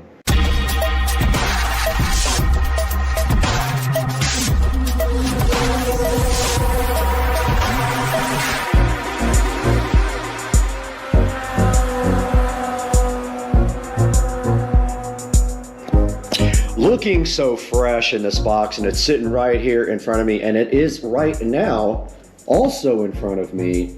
The Lumery RGB AI Smart Pathway Light Pro is a 36 watt, 2800 lumen smart RGB AI light designed for outdoor use. It is rated at IP65, which we will explain later, and it has 48 feet worth of wire. It is a 4-pack, and today, in about 30 seconds here, we're going to be unboxing this in front of you guys and let you know what we think. We're going to set it up, see how it looks at night, and let you make a decision on whether you trust your money with Lumery. So let's get busy. The Lumery RGB AI Smart Pathway Light Pro sits in front of me inside of this box, right next to my drone. And we're going to open this guy up right now and see exactly what it is made of. But before we do that, we need the Supercar Street Racing knife. All right, inside the box now, and we can see this nicely laid out packaging here. And we can see one light here and one light here, and a nice instruction manual on top from Lumery. And inside of this little package right here, the styrofoam package, we do see the stakes.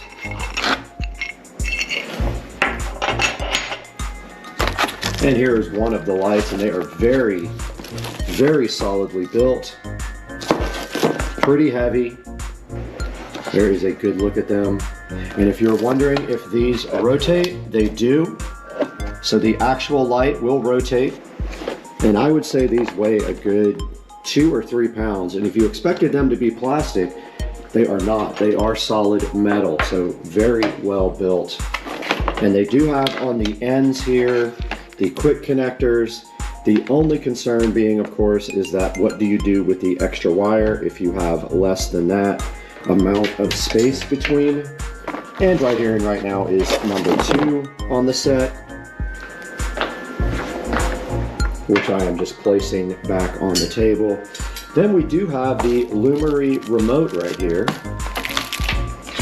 And it looks like right here is the power supply. And if you're wondering if you're going to be able to use a plug, you can't. You have to use this brick. And then underneath, the same exact thing on the bottom. Let's get all these out of here, get them plugged in and connected to Wi-Fi, and see how this works. Now, my plan was going to be to use these on the dock. I do see that there is a large amount of wire. They give you a lot of extra wire, which in most cases is helpful. But in my case, it's going to mean a lot of wire to hide. And if you look at the control box here, there is a larger plug on this, and that goes right into the bottom of this AC power adapter. And they have it keyed, so you can't do this incorrectly. This will only go in one way due to the keying on the bottom. Let's get this connected. Back with the Lumery LED lights, and the very last light will have a single connector on it. All the other ones are Y adapted, so that you just go in a chain and it makes your life easier. So let's get these connected up the way that they're supposed to be connected. It took about 10 seconds to connect these lights together. They are keyed in between the connectors, so you can't do them wrong. And right here we have the remote control for these guys, but there is already a control right here that allows you to turn them off and on. We do have the app open here, and it wants the Wi-Fi information. All right, so we do see Lumery Pathlights Pro there. It did come back on and ask how many bulbs we have total, and we do have 8, so we hit confirm there. And now we can see the nice little screen here with the colors. It is set on warm white now. Go to color, we can go ahead and set them to whatever we want. I love how bright these are. Our next step is going to be getting them installed on the dock. We do have a challenge. We're going to put one at each corner on the dock and clamp them to the dock using this tape here. This has screw holes in it. We will get it very tight, and then we will clamp these to the dock, and then we have to figure out wire management. I'm kind of leaning on wire management inside. There's a hole right here, but it doesn't go very deep, so you can't put the wire inside there. We're just gonna have to see when we get out there and get this thing connected to power. All right, we are out here at the dock, and we see here that we have the old rope lights installed. Our first job is, these are completely broken, so we have to cut these off and get them right out of there right now. Now we have to be careful while we do this because there are alligators literally everywhere out here. So there might be one up in the yard. Nope, I don't see any there, but we need to be careful. No alligators there. Maybe they are out somewhere resting, but while we're working on this, we got to be really careful, like not to fall in like I almost just did.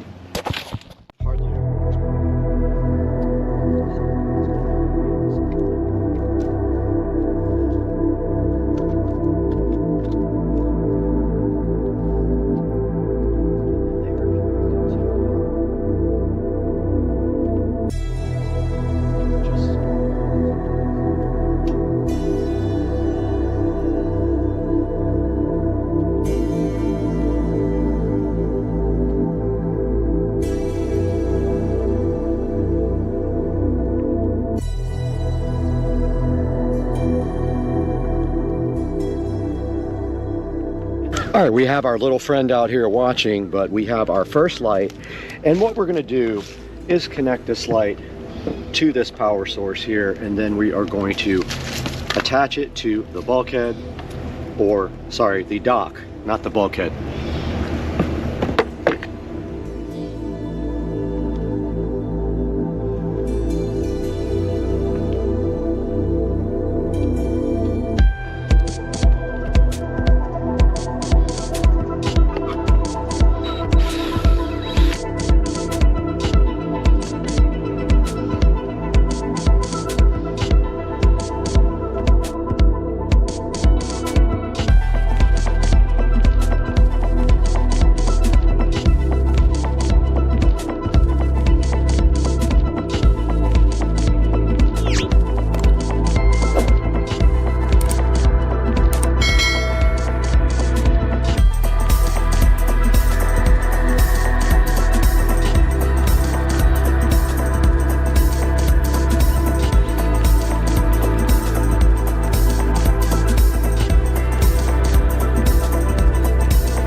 All right, I should have painted the other one before I got it on there, but I'm gonna go ahead and pre-paint these black, just the fronts of them, and let them dry for a little bit.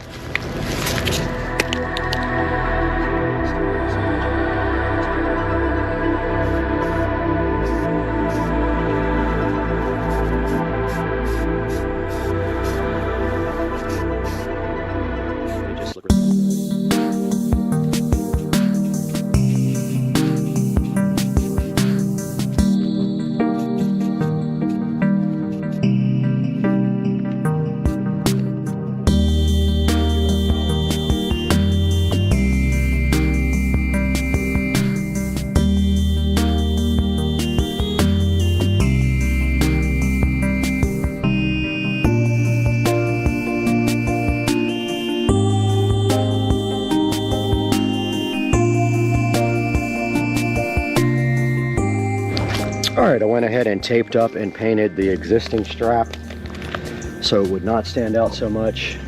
Just waiting for the other plastic straps to dry now. All right, I'm gonna go ahead and pull the tape off and put some clear silicone behind this guy to start holding it.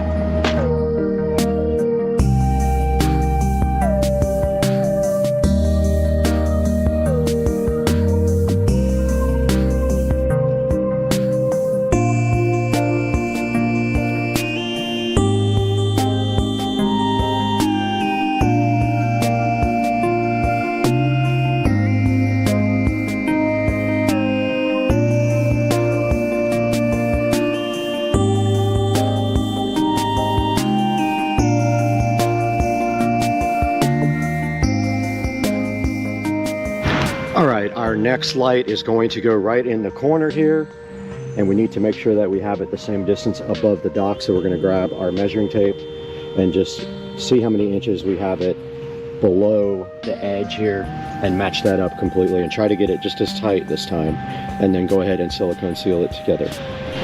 Okay, it is supposed to rain today, so I went ahead and put a plastic cover over the other one so the silicone could dry. It is not fast drying. Unfortunately, I don't have any. That is a bummer. But I'm going to go ahead and get to work on the second one now that our paint is dry on the strap.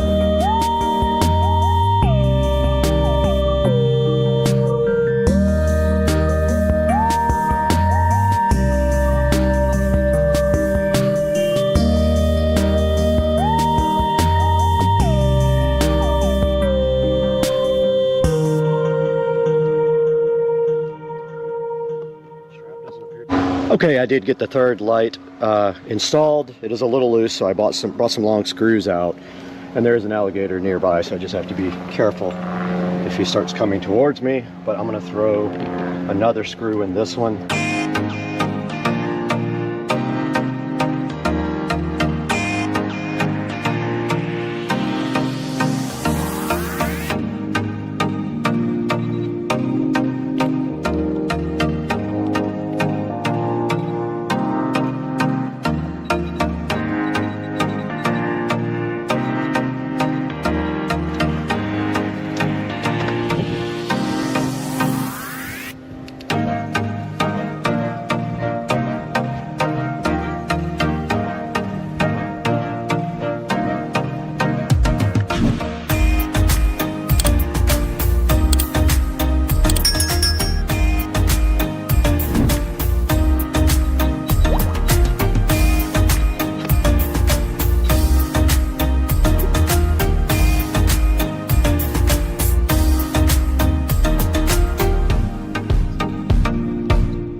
All right, we have finished attaching the lights to the dock and siliconing around the base.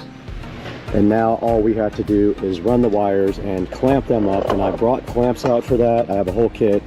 So I'm gonna go ahead and connect these and try to keep them from going into the water. And then we have this big control box that we have a lot of wire going to here that we don't need.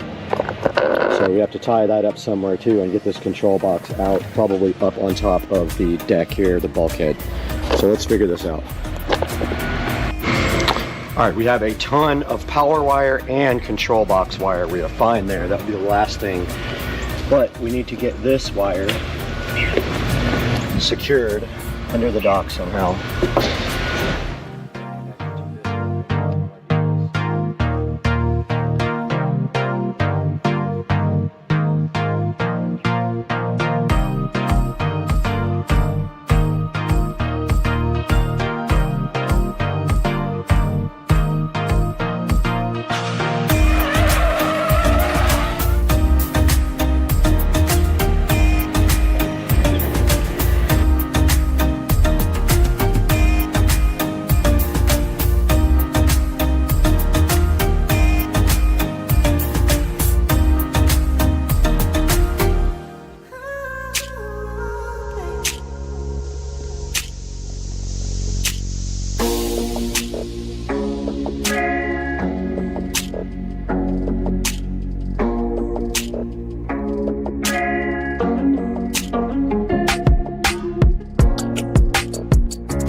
All right, we have successfully finished tacking up the wires for everything else.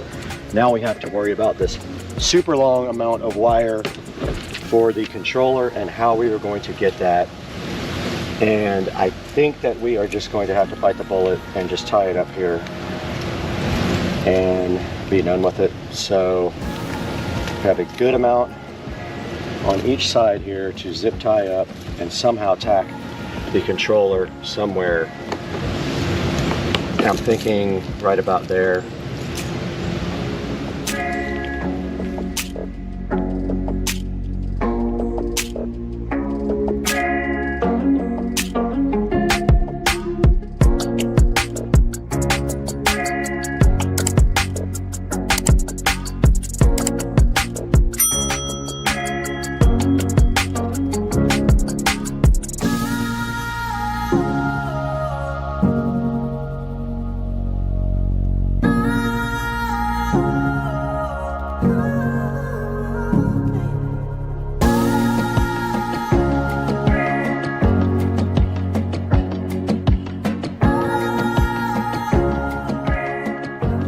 We are all done out here with the install of the Lumery RGB lights, and you can see right here they are on and they are powered by this smart switch. They are also smart themselves, but we are using the smart switch here. It will come on at a certain time, and whatever these guys were set to in the past, they will come back on. We did use these clamps, and we used some clear silicone also. When that dries up, it'll be nice and tight. And we did get the wires all tucked nicely up underneath the dock there. And you can see right here, the lights are on at the moment, and there is what I did. That will all turn clear, so it will not be weird looking. And then we got one over here on this corner and one over here on this corner. And we can turn them one onto the dock and one onto the water to try to make kind of a cool lighting effect. So tonight we'll come back out when it gets dark, check this out, and see how the project finished. All right, we're out here at the dock, and it did turn dark, and Dukes of Duval came over. He's over here chilling underneath the patio. And this is what it looks like at night with the Lumery RGB AI outdoor path lights. You can see that we have one of the two spotlights aimed onto the dock and the other spotlight aimed onto the water, so it lights up the water quite nicely. And it came out really good. It took me about 3 hours to finish this project, only because I had to do special mounting to get them here on the dock with the plumber's tape. But you can see if we step out here just a little bit and take a good look at the dock, that really makes a big difference. And we got rid of the rope light that was around the dock. It was burned out anyway, so this has been a really successful project, and it looks super cool if you're off to the side because the water is all lit up as well. So guys, there'll be a link in the description to this. Lumery, please show your support. They supported the channel, so show your support for them by buying their products through my links, and we will see you guys next time on the channel. Later, Gator. Just look side, and my new Greenworks Pro electric lawnmower got here. Yes, I am going to be cutting my own grass now because my yard people have messed it up so many times that I finally said I fired him. So he must have cut his grass today. I was going to do it with my new Greenworks Pro, but I guess I'll wait till next week to cut the grass when it gets longer. There is the Greenworks Pro sitting so fresh outside the door. Let's get it inside.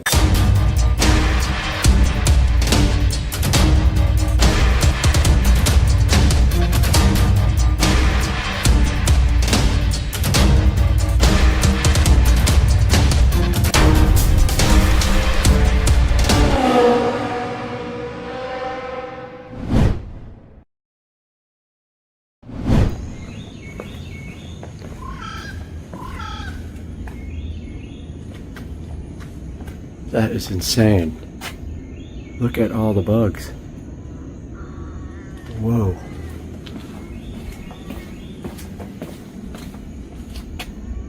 Unreal.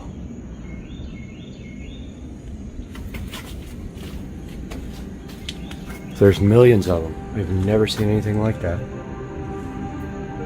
Whoa. Not gonna lie, I didn't expect this to be that heavy, but it was quite a event getting that in here. I rolled it in here, but yeah, it's pretty cool looking, huh? It does come with one battery and a fast charger. I did buy an extra battery as well. So I have two batteries for this, and they're both the good batteries. And I have the perfect place for the quick charger to go out in the garage, and it looks like this thing has to be assembled. Let's get it out of the box.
All right, the next part of the puzzle did arrive for the Greenworks project, and this is the Greenworks Pro 80 volt trimmer here, and we're going to go ahead and get that unboxed as well and take a look at that today. I did order a blower as well, so I will have all three, and I can get rid of my gas-powered blower.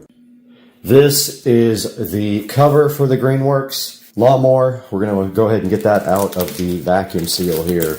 But because the Greenworks mower is going to be stored outside, I don't want to keep it in the garage and it won't fit in the shed. So I'm going to store it next to the shed under this nice cover.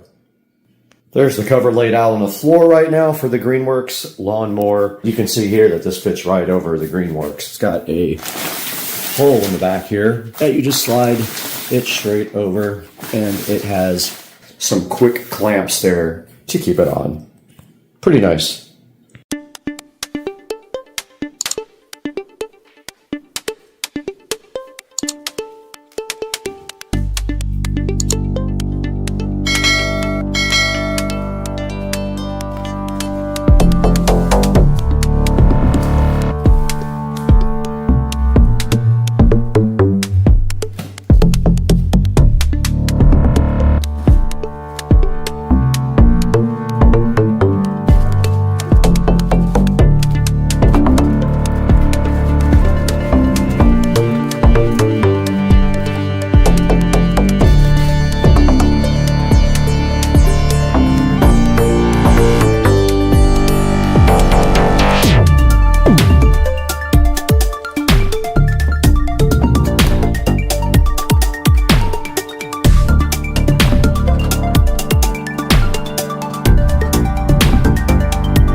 I just came back inside and the light was fully green. Now I did notice that the fan stays on for a while after it's done charging, probably to cool down the battery charger. But yes, it is at the 25-minute mark and this battery is fully charged. All right, we are outside of the house now, and we do have our pattern to go ahead and cut the yard in a diamond.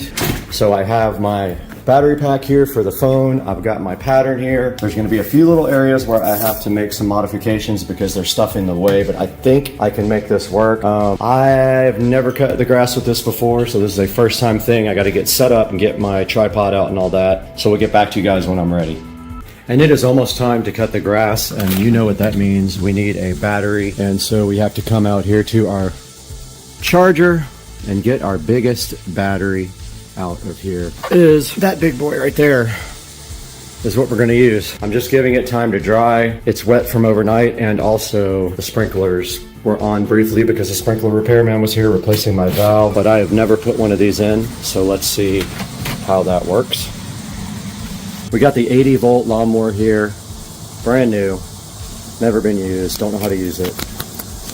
I've got the deck height set to the second from the top here. Gonna see how low that is.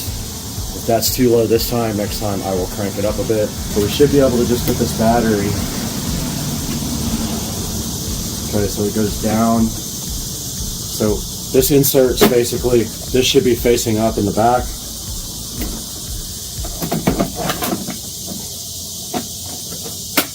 And then it clicks, I guess, and it's in there. And the battery is full. Now we should just be able to push that button.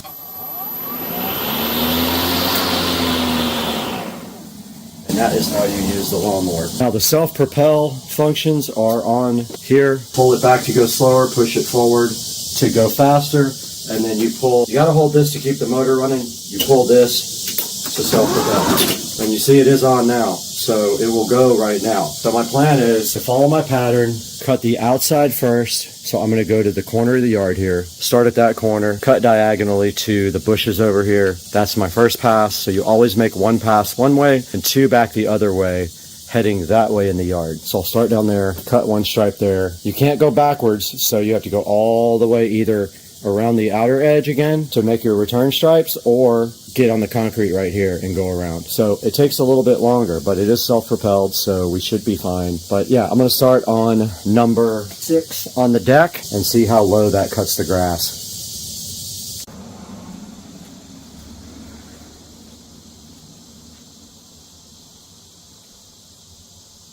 Right, I let the yard dry for about 45 minutes. I know it's not completely dry, but I don't have time to wait. So I'm gonna go ahead and start cutting. And we can go ahead and start on the edge here, go around to the corner, and put our trail back, but I gotta get my pattern out here just in case I forget what I'm doing.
Okay guys, the final part of the puzzle did come in for the Greenworks project, and that is the Greenworks 80 volt blower that goes with the rest of the kit. It is sitting right here, and I was not able to use it the other day when I cut the yard, but I will be using that next time.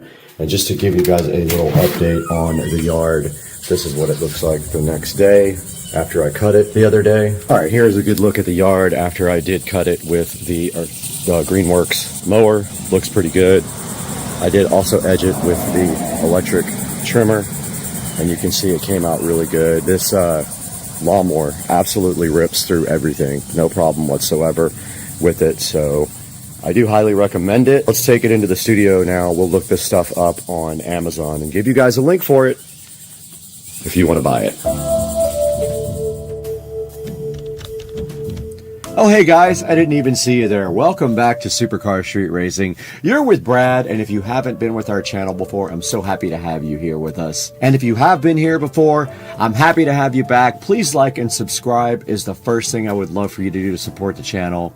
And we are celebrating our first time to get rid of all of the gasoline-powered things at the Supercar Street Racing house. Now we only have electric-powered things at the house, so we can get rid of all of the fossil fuel that we have to store over in the Supercar Street Racing shed in the compound. And right in front of me, right here and right now, is the Greenworks 80-volt brushless, cordless, self-propelled lawnmower. And this thing does have a 60-minute charger.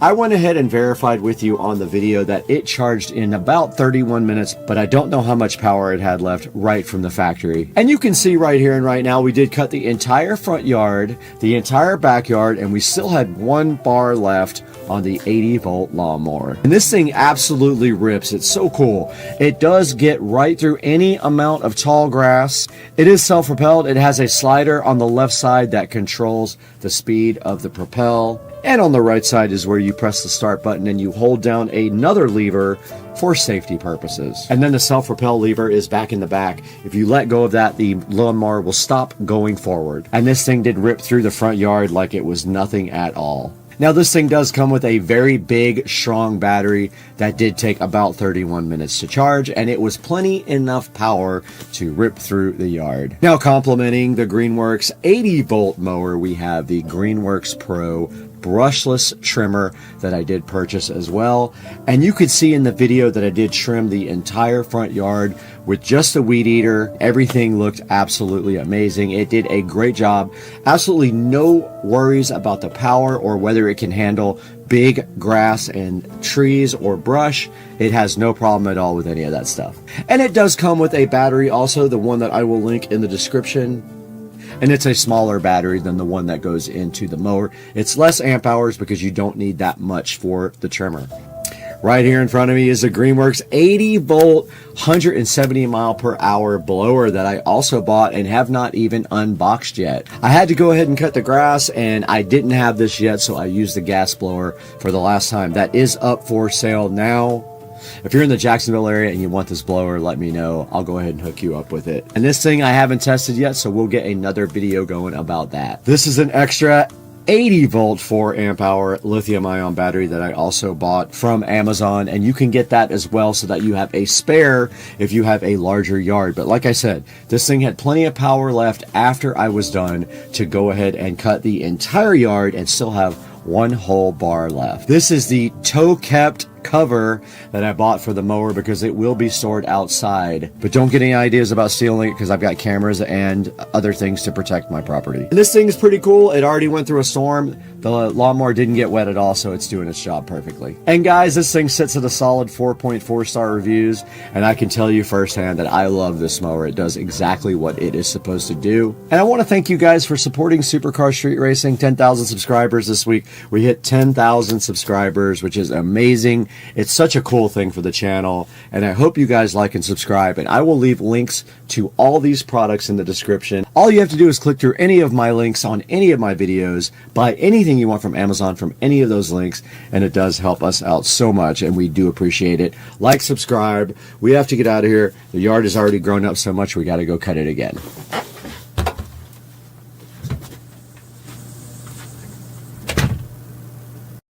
Guys, just a little quick update. we got the Supercar Street Racing 4K Production Studio mouse pad in, and it looks absolutely fantastic. Check it out, guys. Ordered directly from Amazon.com. It came in, and it just looks so good. If any of you guys are interested in one of these, I can hook you up with one. But check it out. Supercar Street Racing has its own custom mouse pad up in here.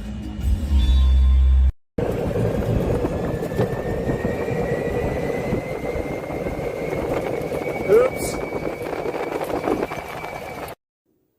Let's go with the LED mini bike. Check it out, guys.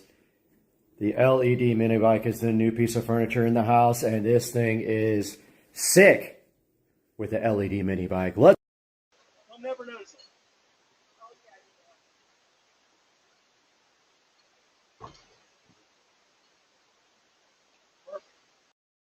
Hello. Hello. Hello. Hello. Hello.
All right, I'm ready to shoot some video, and man, we got to do something about this.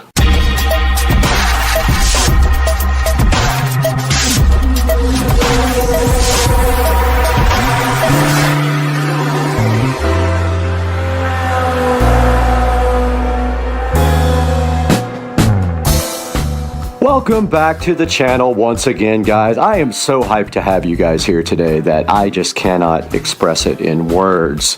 And our mission today is quite simple. This is the home theater room, as you can see here. This is the closet of the home theater room. I need a place to put my charging station and store all of the equipment for Supercar Street Racing, and it is not cutting it in my closet.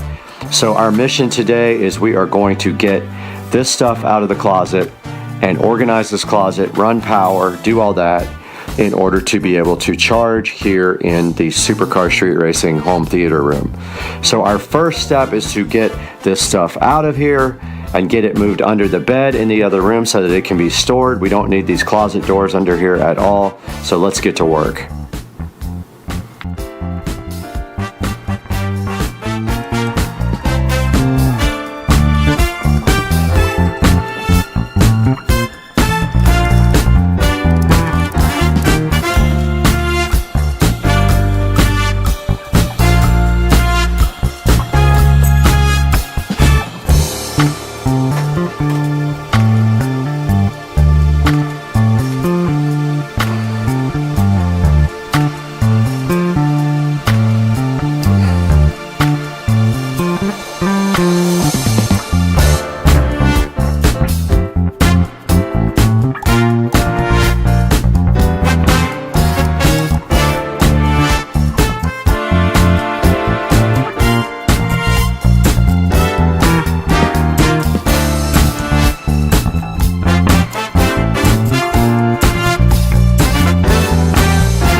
We got the biggest obstacles out of here.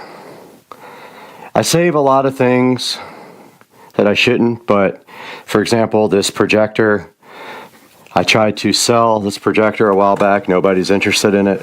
It does not work. The light is very dim. I tried replacing the bulb. That didn't work. So it has an issue. It can go bye-bye.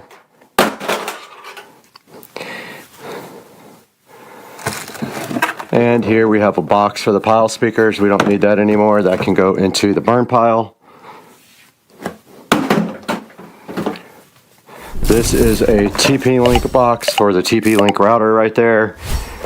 No point in keeping that anymore. Thing's too old to return anyway.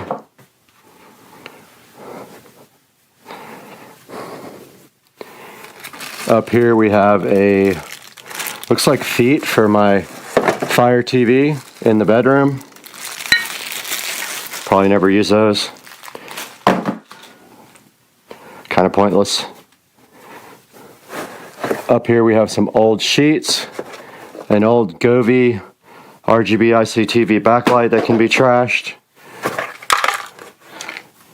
a Fosmon home theater wall plate that can be trashed,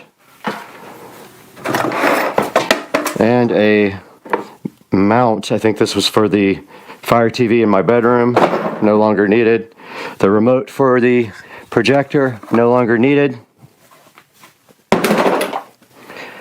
The actual Nebula Cosmos Max box, this thing is well out of warranty now. We can probably go ahead and make sure there's nothing in the box and go ahead and trash that. And really the only bad thing about this whole area is that I had to cut the wall open to do some work on the plumbing. I sealed it once and then it broke again. So as of right now, there's a hole in the wall. We could probably put something on the back of it to kind of hide that hole. But this is the old bulb for the Epson, trash. And the rest of this is just clothes and blankets and sheets, which I can redo the top shelf if I want to store blankets and sheets up there. And then down here on the bottom is where we're going to do the actual charging station. So let's get this clothes and blankets and sheets and stuff out of here.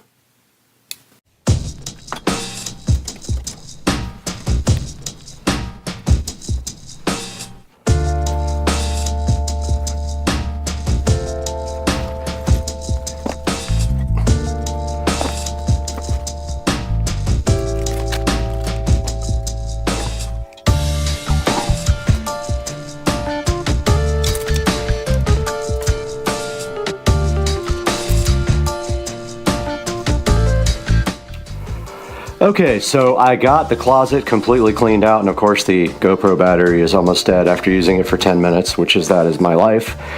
So I got the closet cleaned out now, and you can see we have a nice fresh palette to start with here.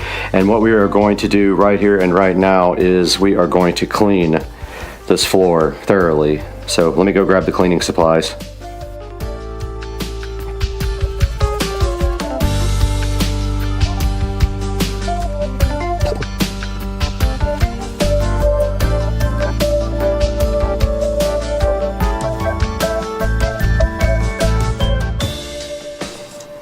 Alright, we got the area all nice and clean. I'm thinking about buying an metal access hatchway for that. Not sure at this point, but we are ready now to look at the next steps. And I am going to be moving that table into the closet for a charging station base and pulling power through that wall there and putting a receptacle right there, because I have power in the closet right behind that. And actually there's power right there, but it'll be kind of tough to get through.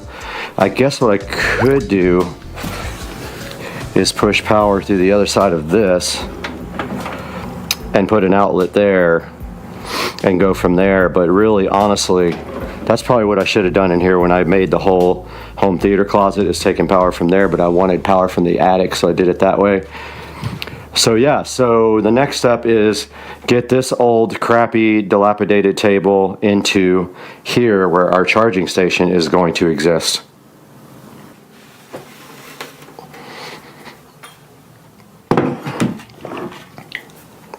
Perfect. I'm going to come off of our power in the home theater, the audio closet right next door. And we are also going to do LED strip that runs up the side here and up and around and down this way to light the inside of this. Gonna figure out a cover for this somehow. I don't know what I'll cover it with, maybe just a framed print or something like that till I can figure out if I want to put an access port in there. And we have storage down here. As you can see, we already have stuff being stored in these pockets that come out of the side, like the TV legs. That all is going to come out, and then the only bummer is I can't really use that side because it's going to be blocked. So yeah, I'll figure it out though, but we have 2 levels here to put stuff on for storage and for the all the stuff for Supercar Street Racing Productions. And then over here we got room to put the tripods and anything larger right there, and then we still have the top shelves for other storage.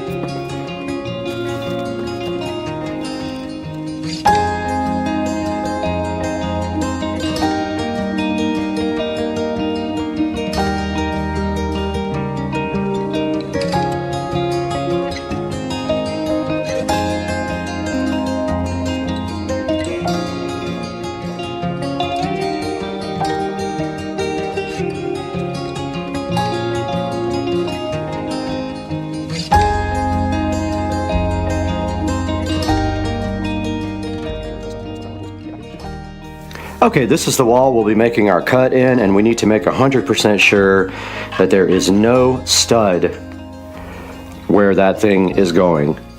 So we're going to use our stud finder here.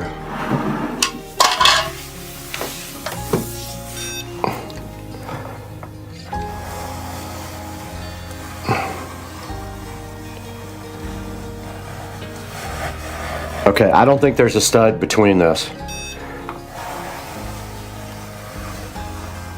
If it is, it's going to be terrible for us. So then we just need to find the center.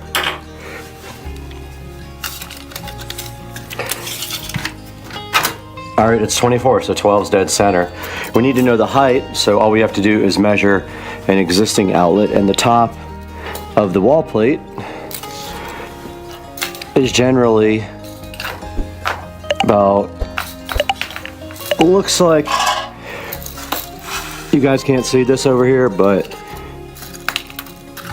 it looks like it's about 17 inches, the very top of the wall plate. You have to take into account that the wall plate also has a little lip on it. So I'm gonna go, actually I'm gonna go a little lower so it hides the outlet. I'm gonna go about right here. Let's see, the table. Table sits at 16.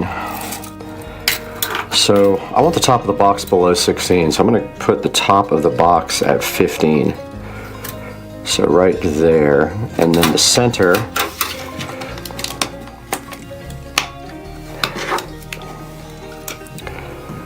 so the center, where is my drywall saw? Somewhere in there. Now the center is 12. Got close, not quite.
Okay, we are back here in the theater room closet, and I got the outlet done. It does stick out a little bit, not sure why. It's just the way the box is. The box pokes out a little bit, but you can just always caulk around that. But this is how it came out. I put 4 power in here, and then let's put our electrical tester in. And you can see we have a middle light, and that is just a ground warning. Other than that, there's no reverse polarity or anything. I just got to hook up the ground on the other end. But yeah, this side is done on the electrical. It just pokes out just a tiny bit, and I don't know why.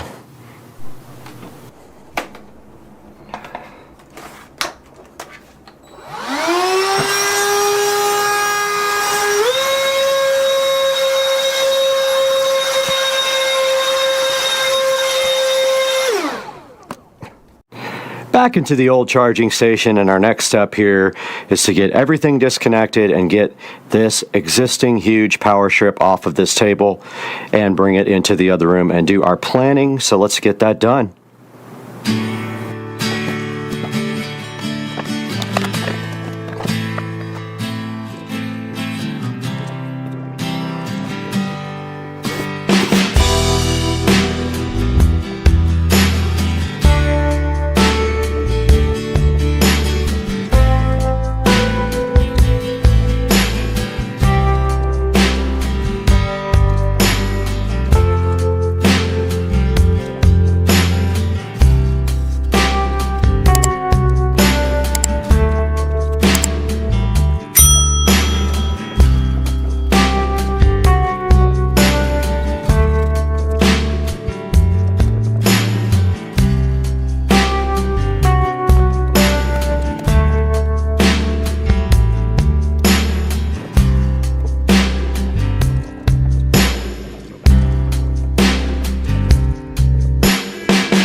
Alright, this is my temporary layout I came up with, and then over here on this side will be the tripods and the lights.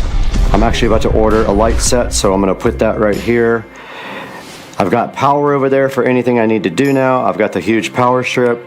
This is looking good. Now we got this big old mess to clean up and get everything reorganized in here. So let's get moving.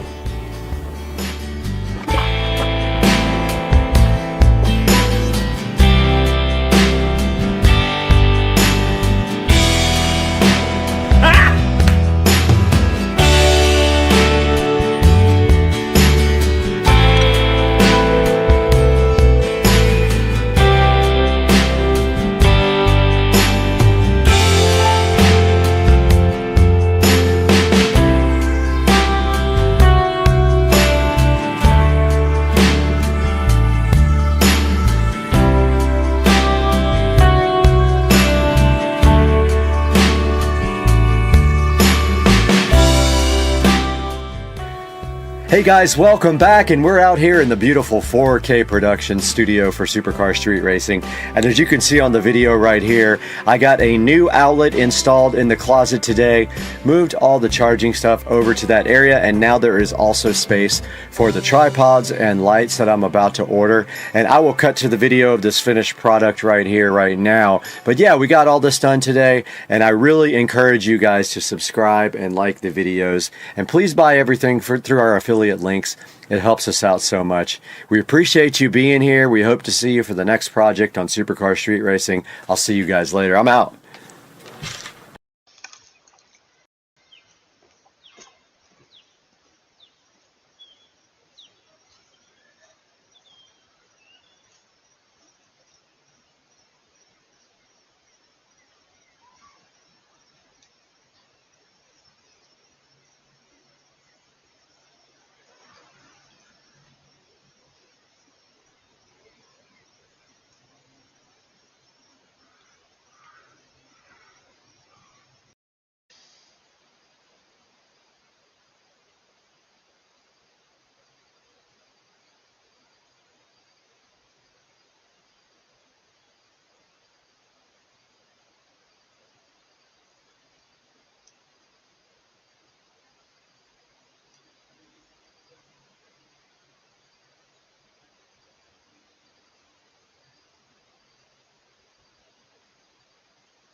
Guys, we are back with another instructional video for the club car precedent, and today we have this club car precedent throttle, pedal, brake, whatever assembly you want to call it.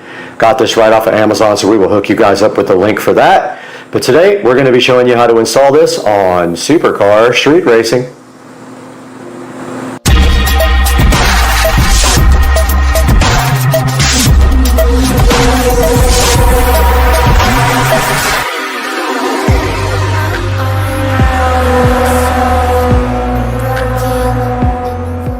Out here in the supercar street racing garage, and the very first step of this process is to remove the mat.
Okay, for the next step here, mine is a little bit strange because I have this brake pedal switch right here that connects.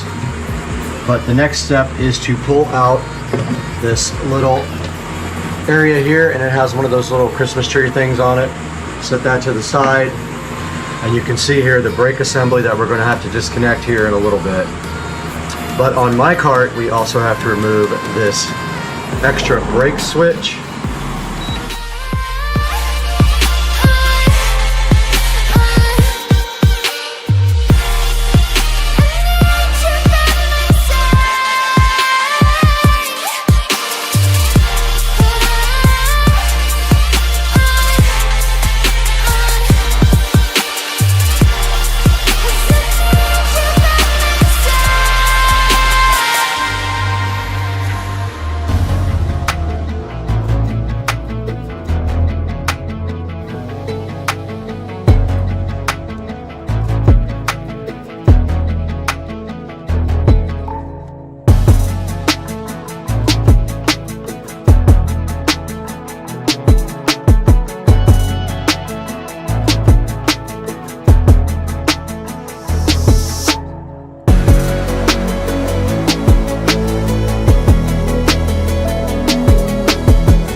Alright, so we just have two crescent wrenches here.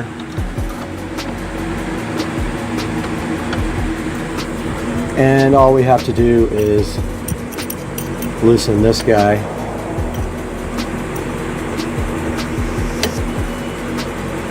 And I think it's going to be this way.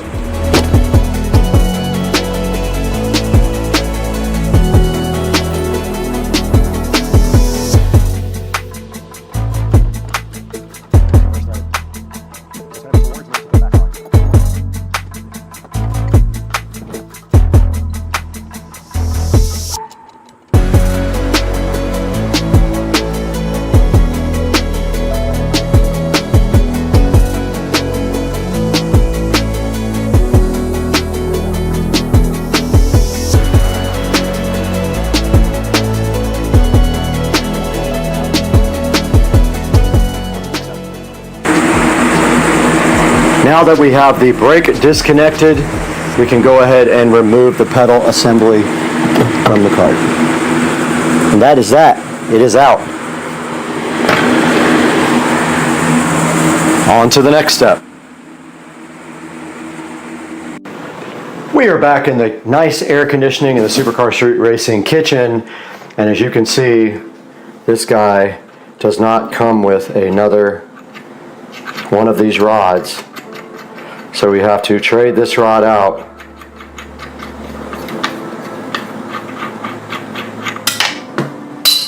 And we don't want to lose that, but I saw where it fell, so we're literally just going to take out this old one here and put it right through.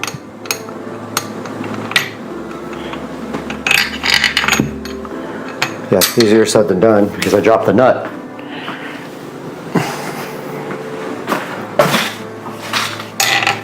I think these are all reverse threads.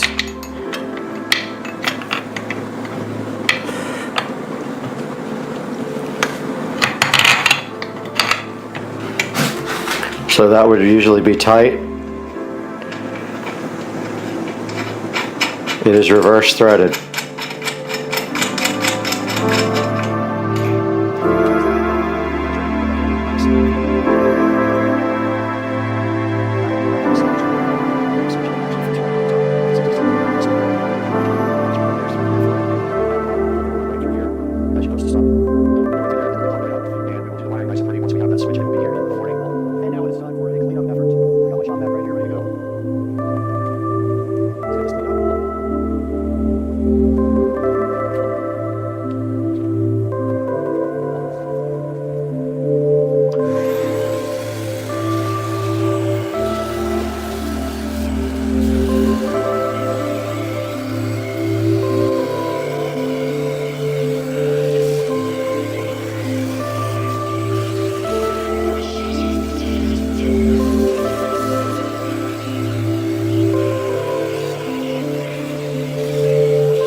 And we do have a problem right here, and that is that a bunch of these screws have broken off.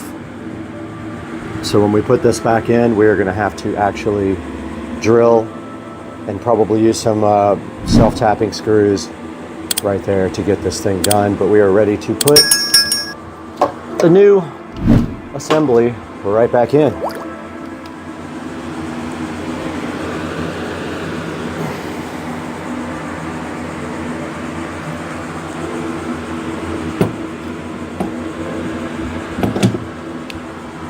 Need a towel to kneel on.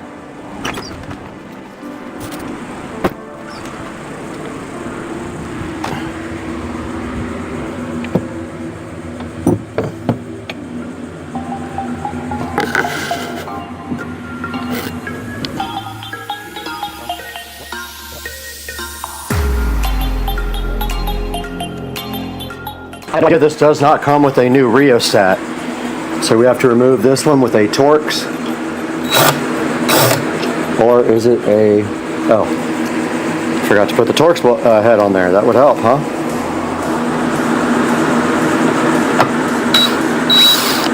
Simple as that. It should come right off. But I don't want to take it off until I have the other one right next to it so I know how it goes back on. I don't know if there's another connection to something here, but I see it clearly on the other one.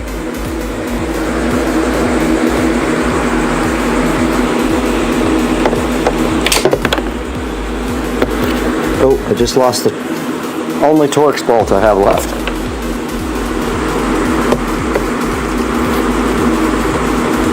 Okay, I can't tell how this comes off.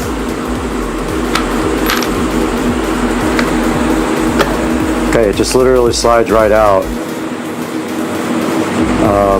Pretty dirty. I'm going to go ahead and wash this all up and degrease it. It just slides right out, literally.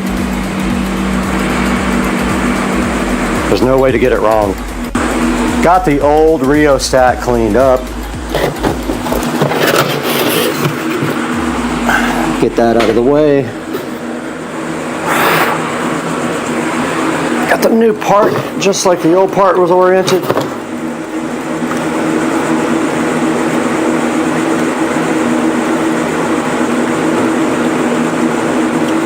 I think.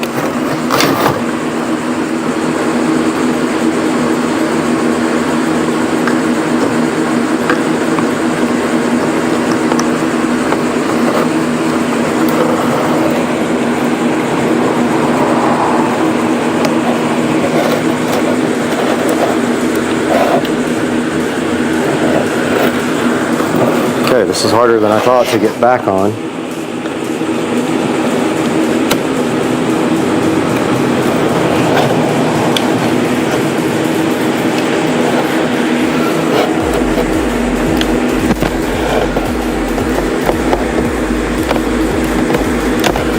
I think it's in there.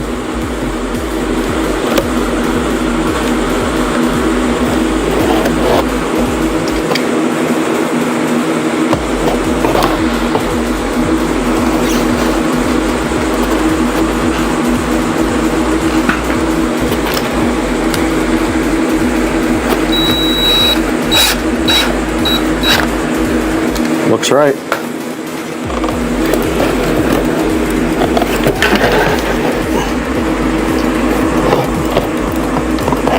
Can't tell if it's turning or not, but I think that's right. Okay, now we have our rheostat reconnected and transferred over. And these can only go in one way.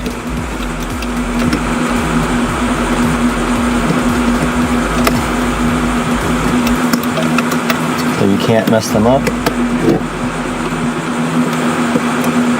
And they have those anti-water dealies.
Just ran down to Ace Hardware and picked up some self-tapping screws to finish off the pedal assembly.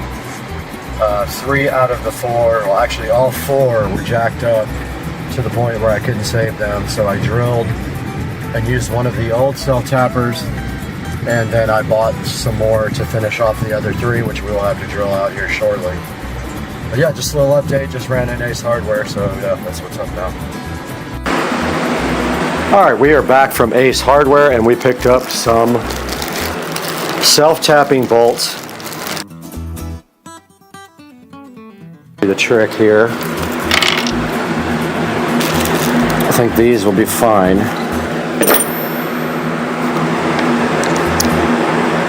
They have the same head as the other ones. Let's see if those will go in.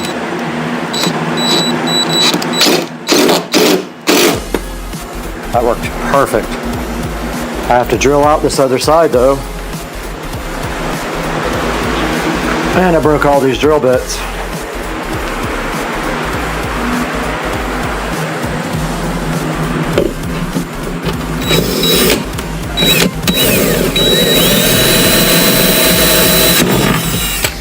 Ah, it's just plastic. It's just plastic, or either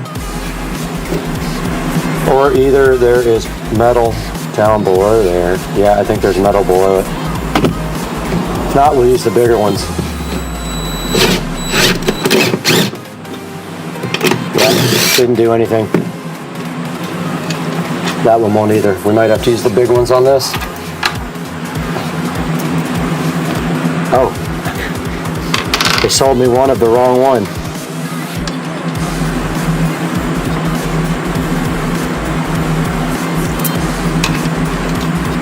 Oh, that won't do anything. This one might. That back one.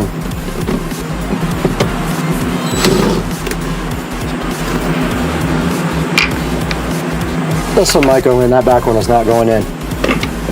It's a way bigger hole.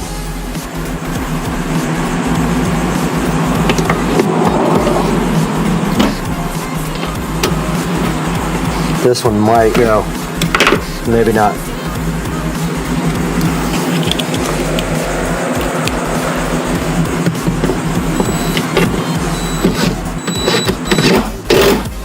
That one went. That back one's not going in. It's way too stripped out. But that's not going anywhere.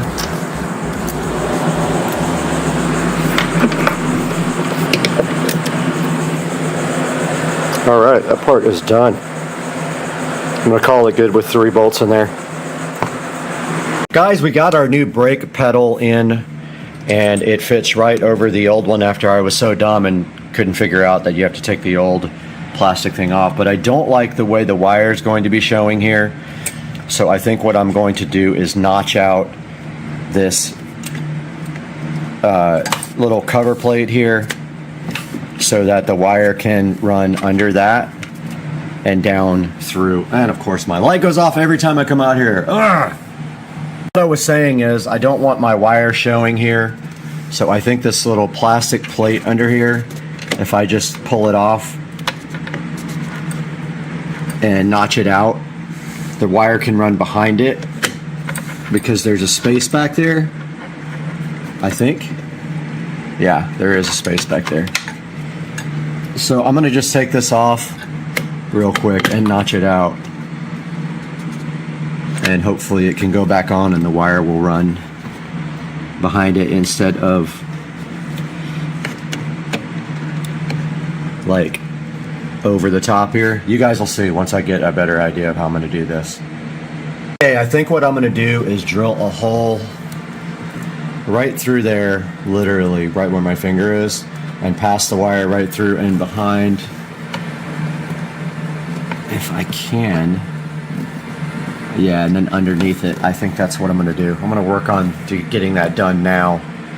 Okay, I did find a way to route the cable behind the pedal and underneath. I will have to extend it though, I'm pretty sure. So I am going to go ahead and mark off right here and drill a hole right there. And I'm going to have to go through both the plastic and the metal. So let's see if I can actually get, sorry, I wasn't even on it. Let's see if I can actually get a drill bit to go through there, and it is going to have to accommodate the wiring. And on the end, it will either have to accommodate this. I think I can get these through there one at a time, hopefully. Yeah, it looks like I can. So it's got to be at least that wide to get through there. So let's grab a drill bit and get to drilling.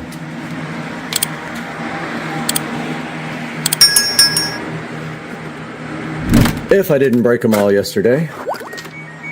I know. Every time you touch it, it turns on. All right, let's see what we got in here that matches. And I think maybe this one will be perfect. Let's see.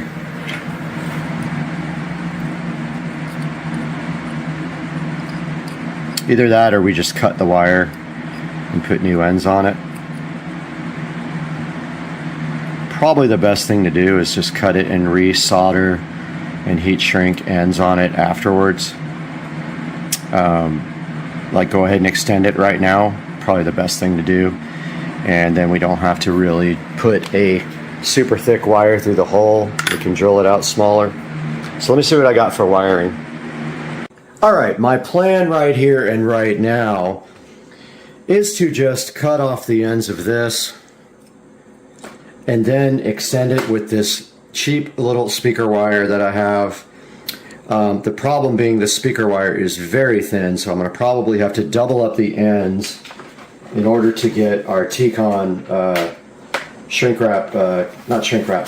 connectors on it. I brought everything I need in here to do this connection. So what I'm going to do from the very beginning is cut off these worthless. You don't need bullet connectors. You're not going to be taking off your brake pedal. I don't know why they do it like that. I guess if you ever have to service it, I don't know.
I'm going to drill through this brake pedal. See that wires back?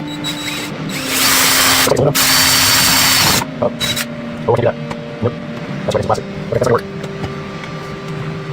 Don't think that's gonna work. That's any brake, somewhere back there. Yeah, no. Shoot, it's right on the edge of it. That sucks.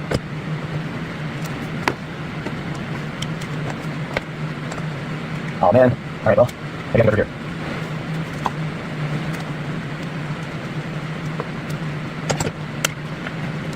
We'll break this thing.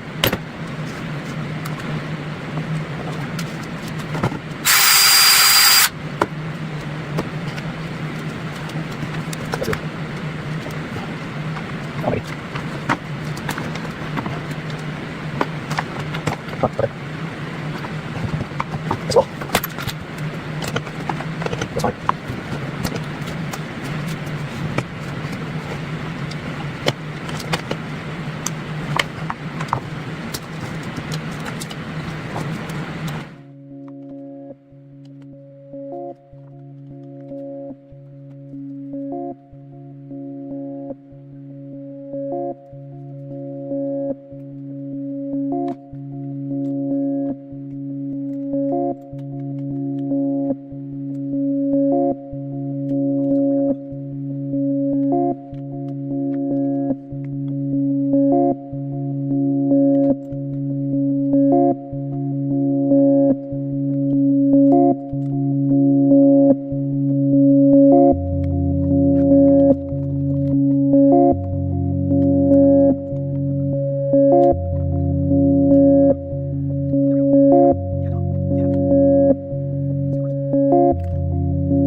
Update from the garage here. I did get the wiring run behind there. I need to tuck this in a little bit better, but yeah, the wire is run nice underneath the pedal right there. It goes behind the pedal and then underneath like that. And then what we will do now is just tie this up really nice to the brake pedal and leave a little slack so it can move, and then get this tied in right there. So that's next on the list. Alright guys, a little update from out here in the garage. I got the brake wire ran to the back and underneath, and I might have already done this update, but the next step is to actually zip tie the brake wire line to the actual brake thingy here, whatever it's called. Give a little slack right there, and then do the connection. So I'm going to do that now.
This project is completely done. We have replaced the brake and accelerator pedal assembly on the 2014 Club Car Precedent. Looking so fresh and fly, and then we wiped it down and it looks great, and now the actual parking brake works again. I hope you guys enjoyed the video. Please thumbs up, subscribe, buy from our affiliate links in the description, and we will see you guys on the next one. Peace out.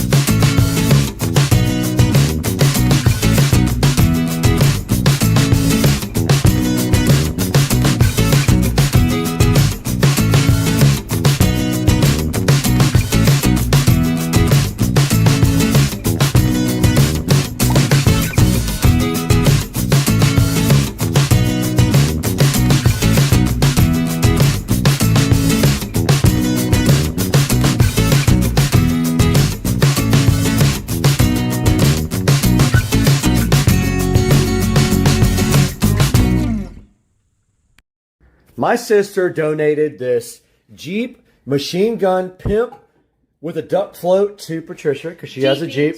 Yeah. And this thing is so cool. My sis. What's going on, everybody? It's Friday in Florida. Confusing weather. Wants to be cold one day, hot the next day. Nobody knows how to act. So today, who knows? Could freeze, could burn up. Little update on the carbon fiber, and then we're gonna reveal it. So I've been waiting for this carbon fiber from Italy it took exactly 1 month to ship carbon fiber pieces from Italy from a forum member via Correios, which is, I believe, the Italian post office.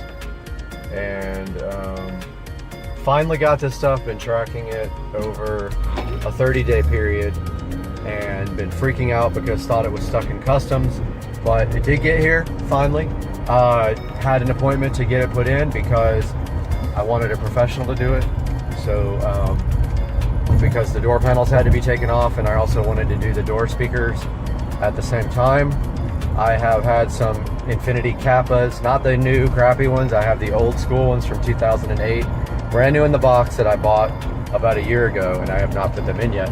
So my plan was to do everything at once, and so I brought everything to Audio Design and Custom Graphics in Jacksonville. Long story short, they had the car for 2 days, charged me like 500 bucks, and had some bad news once I got to see the car. So the next thing you're going to see is the nightmare that I've been going through for about a week and a half now with this carbon fiber that I bought from a forum member who has not responded to my emails since I complained about a few things with the carbon fiber. So headed to the auto parts store, pick up some more Plastidip. I'll update you after that. Headed into Advanced Auto Parts to get some Plastidip, and I'm gonna show you guys kind of what they have here, what kind of selection here in a second. Taking a look at what they got here, cleaning wise. Looking for some engine cleaner and shine. I don't even know if they carry that anymore. Still looking.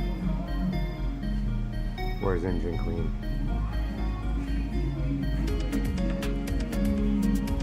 Alright, I'm gonna locate this. Be back. Alright, I've looked all over the place for engine clean, but I did find the Plastidip. I'm gonna get a bottle of this. Got everything I needed from Advanced Auto Parts. So I'm headed back home.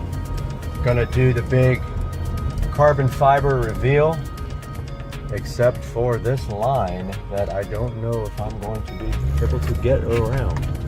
So I'm gonna pull a U-turn here, which I'm not supposed to do.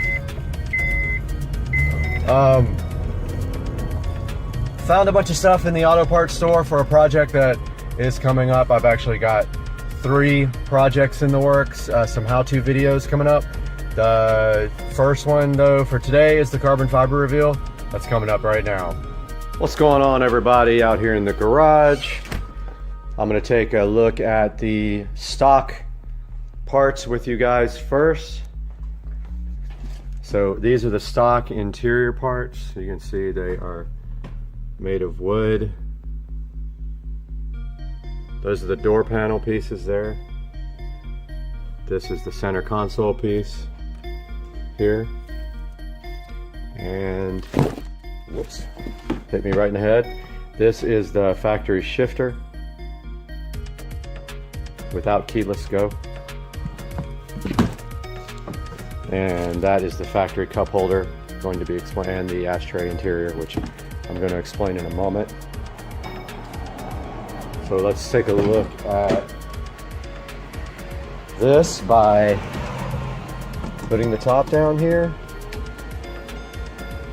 And you can't put the top down in the SL65 with the trunk lid open. So phone tried to pair with the Bluetooth on the joying and it stopped my video. But anyway, trickle charger is plugged in, so I can't shut the trunk. Unplug that, close the trunk, and now we should be able to put this down to get some more light. There goes the roof. If anybody's wondering how that roof works, that's it. German engineering. Go figure. And it says retractable roof close. All right, let's take a look at the carbon fiber pieces and the nightmares that I have had. First of all, most of the carbon fiber pieces were warped. You can clearly see that right here. It does not fit. It's warped right here. It fits pretty good. You can barely tell, but it bothers me. I'm a stickler. Also, one of the carbon fiber pieces, door panel pieces, was scratched. I think it's that one right there. Yep, there's a scratch right there. That might be able to be buffed out, high-speed buffed out. Now, here is the biggest issue that I have. Very big issue.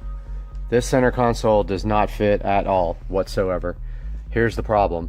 Not only was it warped very badly, it's also cracked right here, right across this, which is hard to see, but it is cracked throughout the clear coat right here. It doesn't push down all the way on this side. It's hardly noticeable, but it is there because the whole entire piece is warped. There are no screws in it because you can't push it down enough to get the screws in the side, and two of the bolt screw tabs were broken off from the box, literally out of that packaging that I just showed you. This is the new shift knob. This is the best of everything that came. It is not damaged. It has keyless go on top. However, I do not have keyless go in my car. So basically it is a nice nice looking upgrade, but this button does nothing, as you can see. So there you have it. Center console carbon fiber replacement for the wood. Door panel carbon fiber replacement for the wood. And door panel carbon fiber replacement. Yes, I have contacted the person I bought this from 4 or 5 times and they stopped responding to my emails. I was going to show you guys the biggest issue here, and that was getting this cup holder back in, and it still is not right. It is wanting to, I literally had to remove the cup holder completely, that big cup holder unit, take off the front pieces and glue them to this plastic silver piece, which is then glued to this. And I barely got everything back in, and it is kind of janky looking, and that bothers me because my interior is 100%. What I'm going to have to do, unfortunately, is get a new center console piece at some point. This one just sucks. It's terrible, and I can't get the seller to respond to me. I should have bought it brand new, but I saved $700. The only thing that makes this deal worth it is I got the shifter, which is normally $250. I got everything for $1,000, but it took a month to get here. There was some miscommunications because he doesn't speak English. So that's the story. That's what happened with the carbon fiber. We're going to see you guys again pretty soon. I've got a nice little project coming up regarding this interior. Oh, here they go. He got it. He got it. All right, today we got this entire frozen turkey to throw to the alligators, and I'm really curious what's going to happen when we throw this out there. What do you guys think? Put it in the comments right now. Let's do this.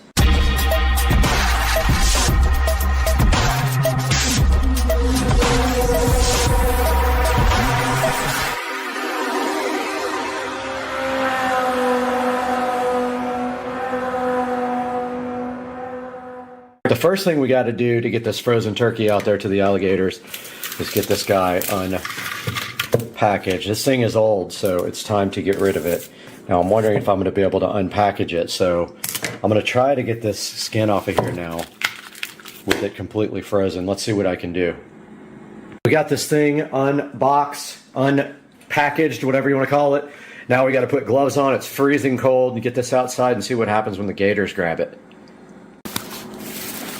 All right, we got some eggs to get the alligators interested first, and then we're going to throw a frozen turkey out there and see what happens. Now you guys saw when we threw a dead bird. We're going to find out what happens with a frozen turkey real quick. Let's do this. And we already got one coming over. Let's throw him some eggs. Oh, he's the big one too. He's hissing at me.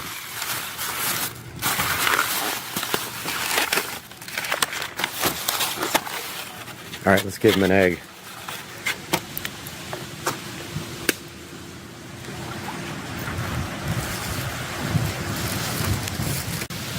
Get your egg. Here comes another one over here on this side.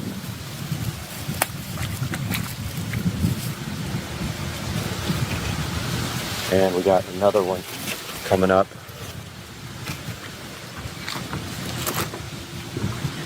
We got one over here.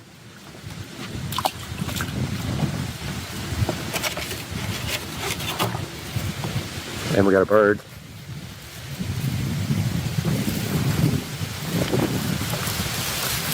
All right.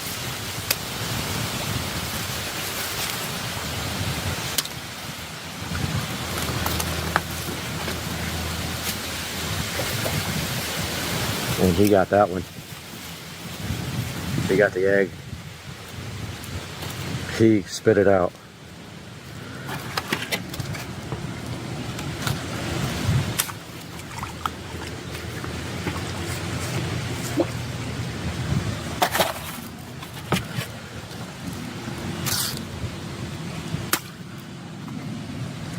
They are not too interested in the eggs.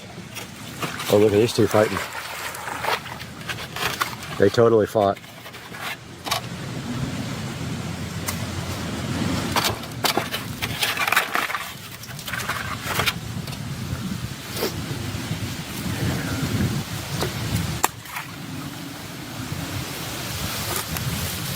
And this is all the eggs. Now let's see if we can get that. Oh no, no, no, no, no, don't go in the water. Don't go in the water.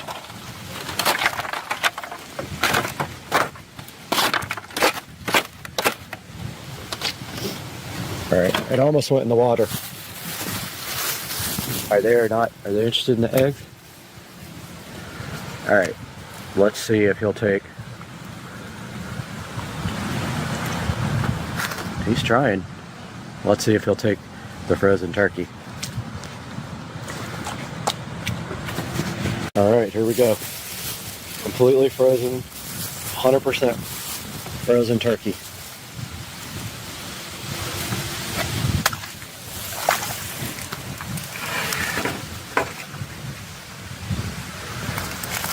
Oh, he is so confused. He is so confused.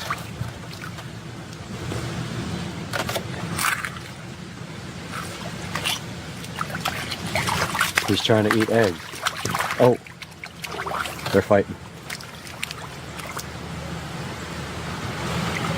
He doesn't understand it. He just cares about the eggs.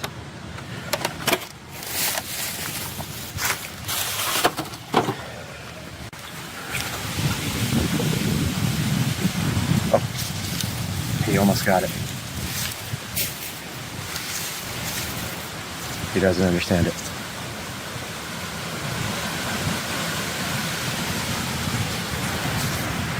Okay, I think he smells it,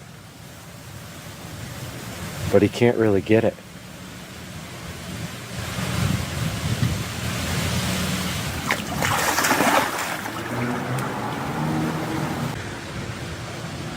You can see the turkey is putting some smell out into the water. Let's see if they're going to do anything. There's a turtle right next to it.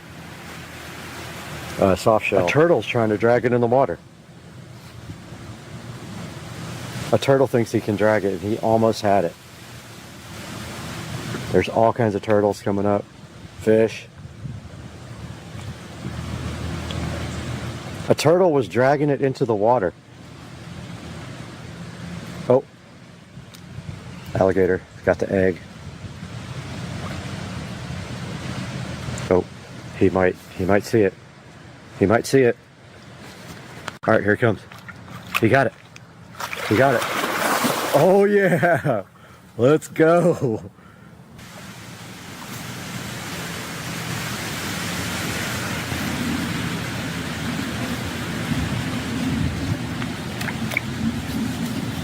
Oh, here they go. He got it. He got it. He went down to the bottom with it. He's rolling with it. Shut up. Awesome. He grabbed it and started rolling with it. That's amazing. Look, he's still going after it. Wow, crazy. He got a piece off of it. That was insane. He took it to the bottom and started rolling with it till he got a chunk off of it. And now it's just floating in the water. I'm waiting to see if they're going to grab it again. But there's fish jumping around near it. He did take it though. He's right there. Come on, get it, dude. It's right there. He took that thing and rolled with it. Let's see if he's going to do it again. Oh, here comes the other guy. Right for it. Here he comes. Yep, he got it. He's got it underwater. He's rolling with it. He's rolling with it. He's got the whole thing in his mouth.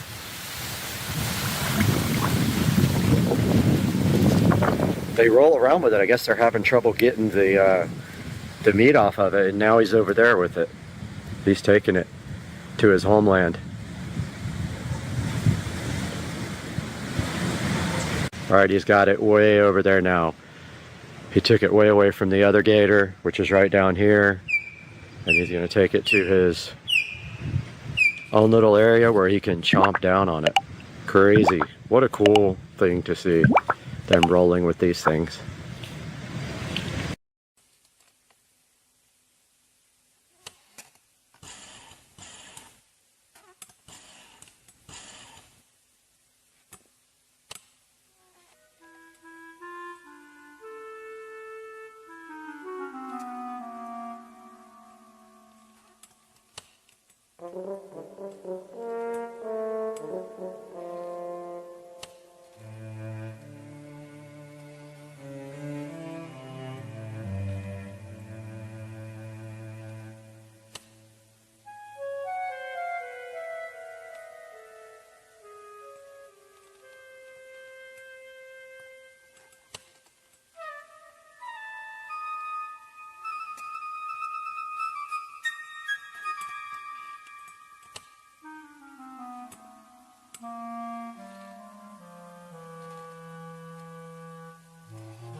that collection, that pre-roll little art FC, it's like all colors.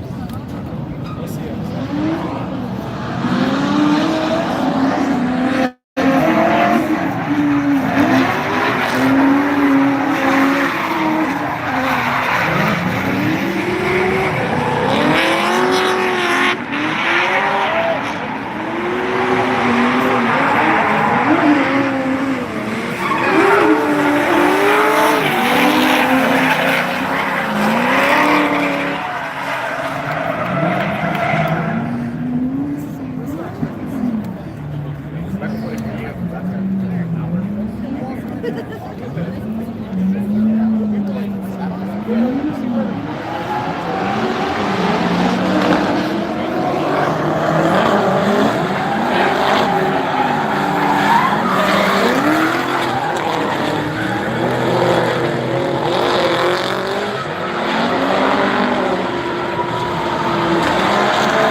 Wow.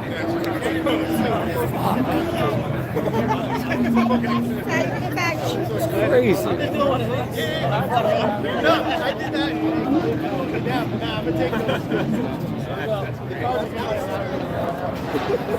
we go.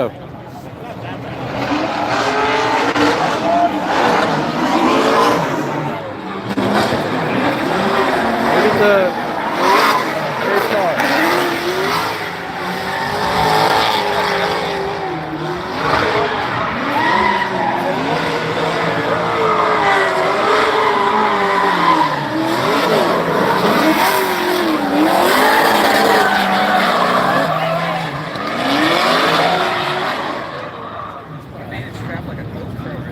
Racing nuts. Hi, Randy.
All right, this is 0 to 85 in the 2023 Model S dual motor. Here we go. 1, 2, 3, go.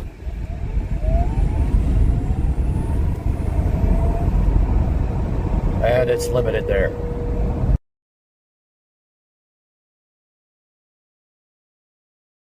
All right, we got Joe in the car, taking a drive. I noticed it was cutting out a little bit on high boost. I didn't see how much boost it was making though.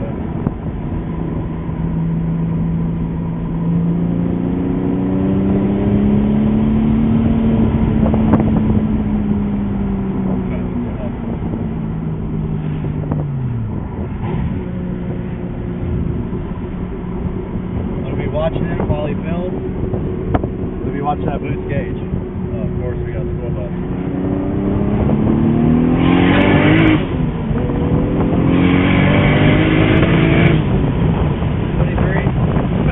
Ridiculous. Pretty fast. Yeah, I think so. Feels really light. It sounds absolutely impressive. The exhaust smells really good.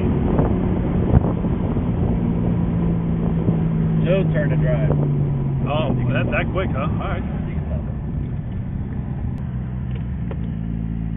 Got Joe. Oh, shit, he did good. Not bad. Got Joe in the driver's seat now. Getting used to twin disc. And big turbo lag. Wow. What do you think about it? How's the handling? Oh, it's real stiff. It feels good. Everything's real tight. Oh yeah, it pulls really hard. Wow. Just feels so light compared to the other car. But that clutch grabs, man. It grabs. It does. That's better. Damn. Oh my god. Can you imagine what 1,000 feels like? I mean, how do you even get control of 1,000? That thing is just like... It just... That's only 600 or so. Like 650 maybe? I've never driven a big turbo car like that. But to feel that turbo start to just get into it, and once it goes, it's just... Oh, super laggy, but when it hits, it's like nothing.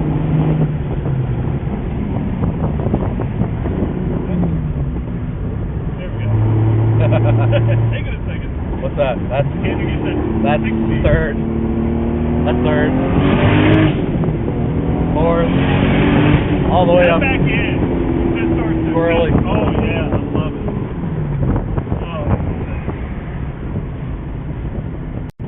Joe broke it already on the first drive. Didn't take me long, man. We think we blew off a coupler somewhere, which is typical.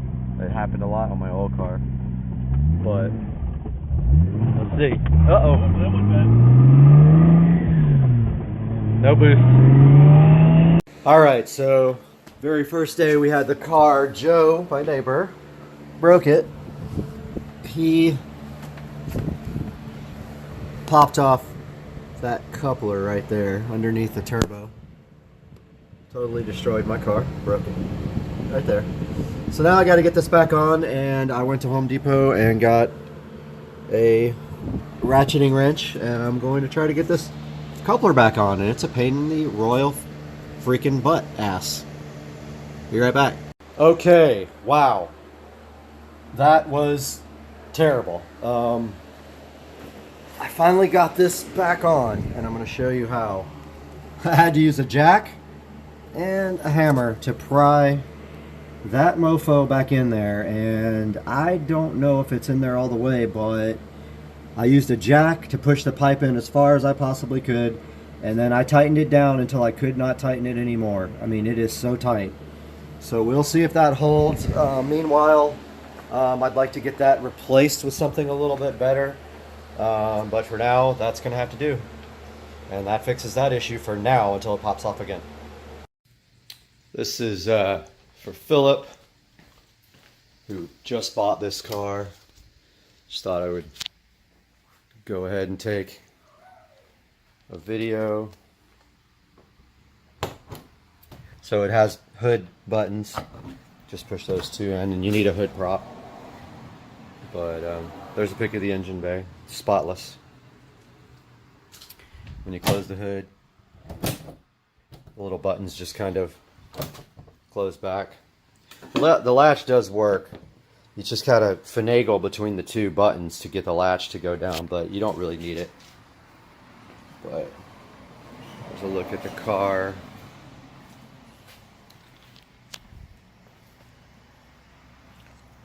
And there's the back. Wheels, tires.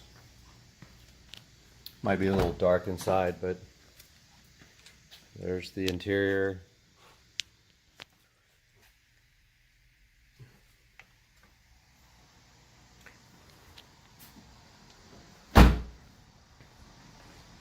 Front. There you go, man. If you want anything else, if you want specific pictures, just let me know. A little later. Out here ripping Joe's golf cart. I got Joe's cart, and that's Joe. I'm gonna try to pass him. I think his batteries are low.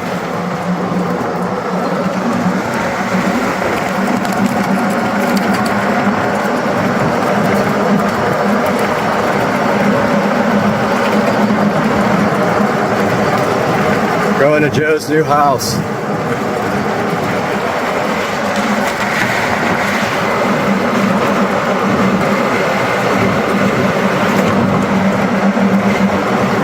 I think we got, yeah, this thing's dead.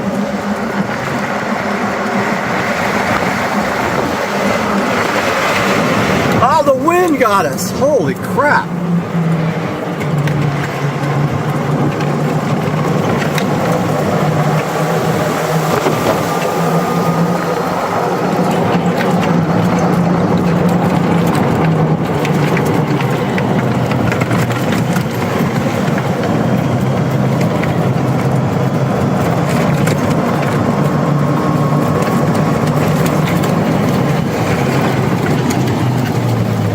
Alright, Joe's new place.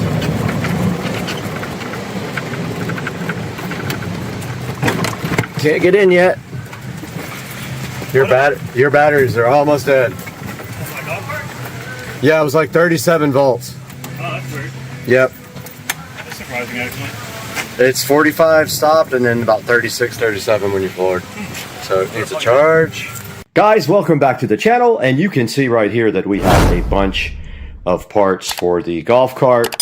This is the 70 volt lithium ion conversion for the club car, and also the AC motor conversion for the club car. We're going to be unboxing all that today. But first, before we do that, we need to get this motor and controller out because it is sold. So you're going to see that next when Dukes of Duval and I take the motor and controller out of this beast on Supercar Street Racing.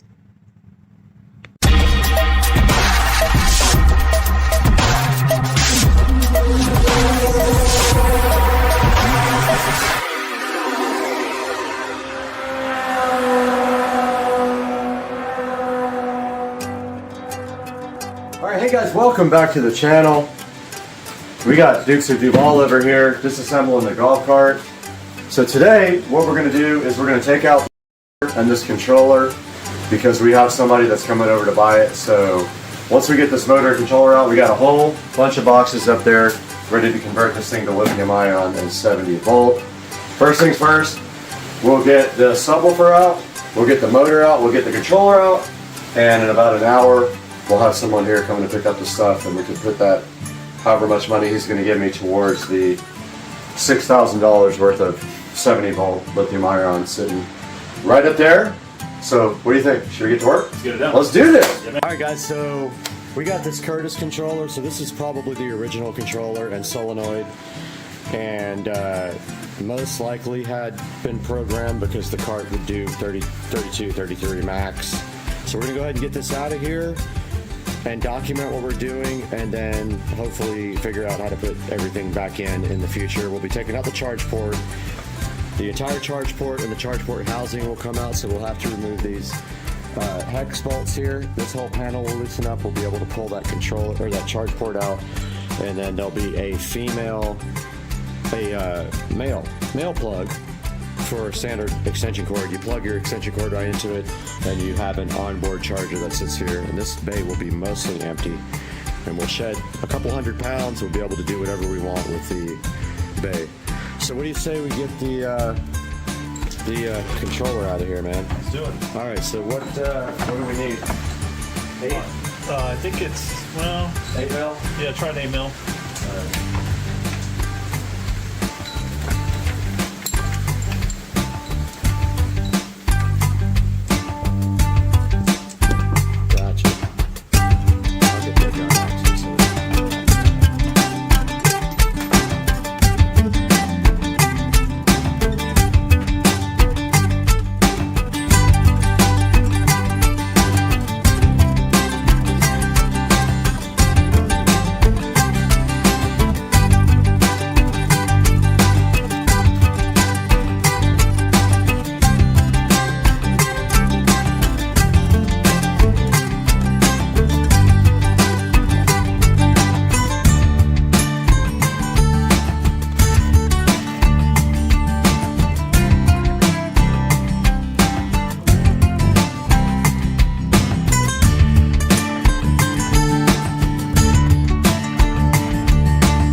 Guys, we are back in the garage at Supercar Street Racing, and you saw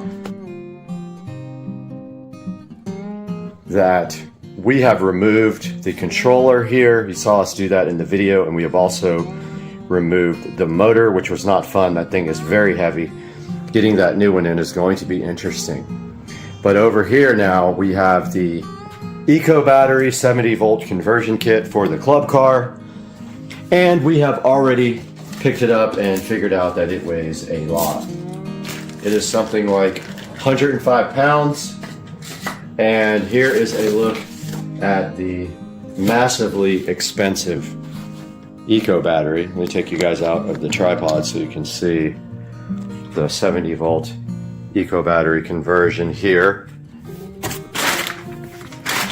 There's a good look at it. We aren't sure about mounting it yet, but the guy did say it would directly mount to the club car, but I haven't seen any way to do that yet without modifying the club car battery tray. But regardless, it's going in there either way.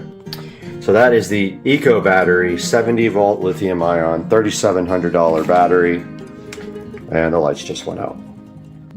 All right, so we took a look at the Eco Battery here, the 70-volt Eco Battery, and we can get that thing back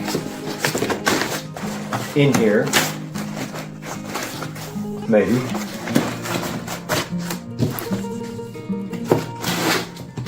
And take a look at the next box here. This says Novitas on it. I have not opened it yet. It is open because someone opened it in my crew. But this says Novitas, and let's see what's in it.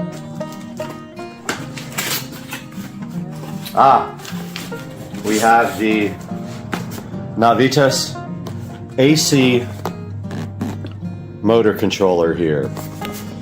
So this is for converting the cart to AC, and then I don't know what's in this box. Let's see.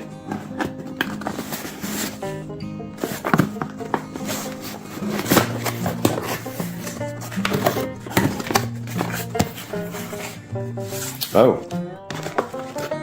nice cable, some connectors, and the on-the-fly programmer are inside of this next box. The programmer is right here, but you can actually use Bluetooth to do that.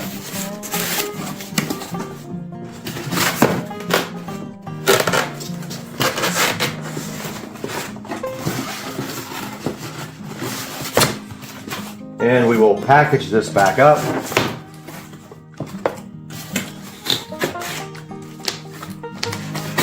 And move on to the next box.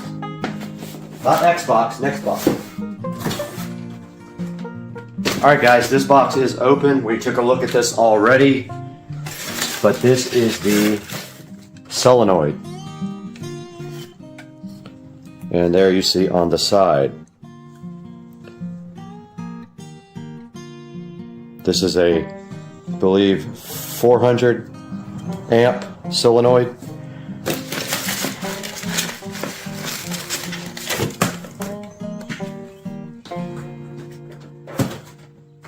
This is the Eco Battery install kit for the Precedent.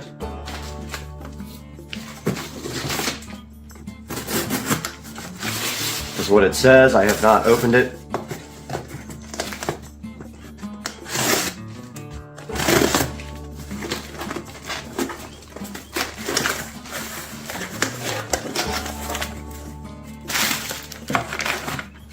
We have something inside of this bag. I'm not sure what. That might be the battery mounting kit. That's probably the battery mounting kit that we didn't know about. Alright, we have the Eco Battery mounting kit opened here, and I am just popping open this plastic condom here to see what this is, because we were wondering how you mount it. And it is definitely a rail kit for the Eco Battery. There are the mounting rails for the battery. It looks like very nice powder coated pieces.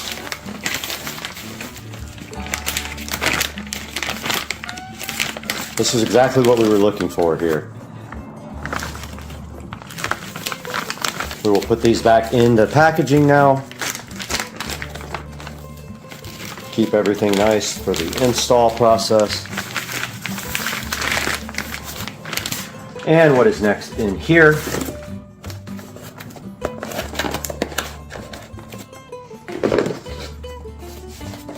We have this box next.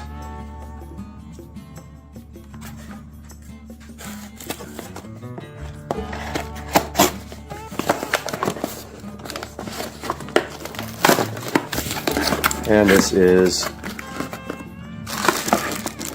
the charging port. So it converts to onboard charger.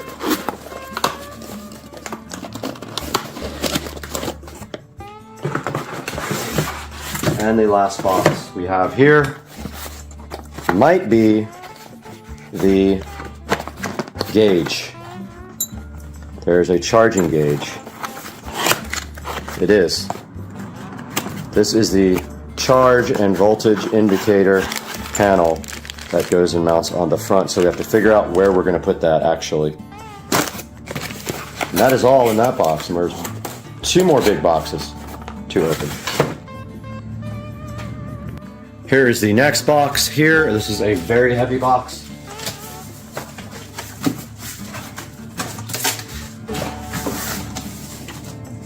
There are some screws. Look like some wiring caps, some eyelets. And inside here we have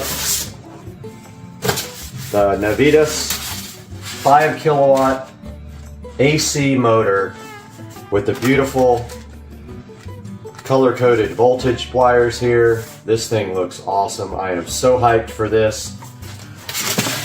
Hopefully you guys can completely see that. Let's zoom in. But there is the Navitas. This is the best motor you can buy from Navitas or Navitas or however you want to pronounce them. 5 kilowatt motor. This thing is going to absolutely rip. And is that everything? Oh, we have one more box after that. Put this thing back into its box.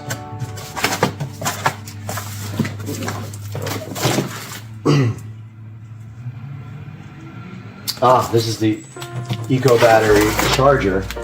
It says it on the side, but what I have not seen is the 12 volt voltage reducer. Yeah, it was supposed to come with a voltage reducer. I do not see that. This is the built-in charger. Let me contact the company about where the voltage reducer might be. That's interesting.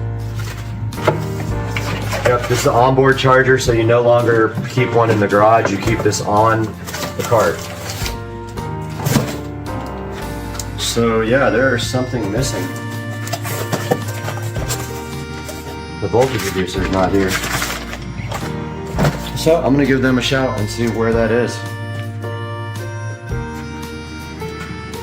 Just got off the phone with Ryan about the missing item, and apparently Eco Battery has been neglecting to send this part out for the last couple of orders he did, so he is going to get the voltage reducer to us. We already have one.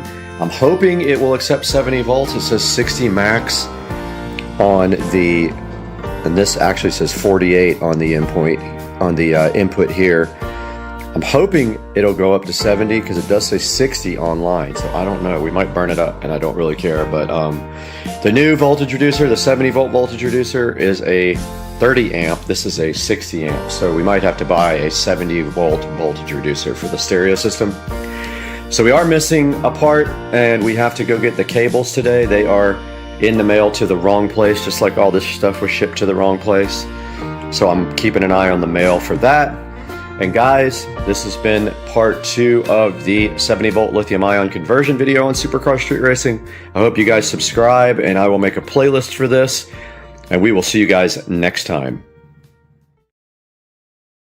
Guys, check out the awesome Hodo vacuum cleaner. You just put this on the top. It's also a blower too, a duster, but you just stick that on the top right there, and then you just power it on like so, and then you can vacuum your car out like this. Thing is awesome. It has a boost function as well, a boost function that makes it faster and more powerful.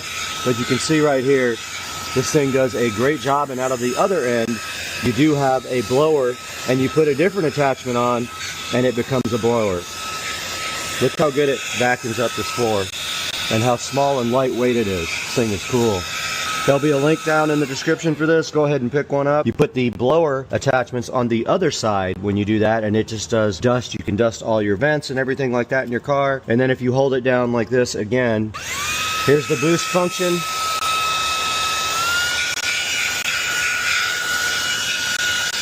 You can see how good this thing cleans. And this little attachment gets right between the seats right here. Perfect for your car. You can store it in the car. It stores away nice and easy with this bag here, and all the attachments are in the bag. Check out the Hodo vacuum and duster for me.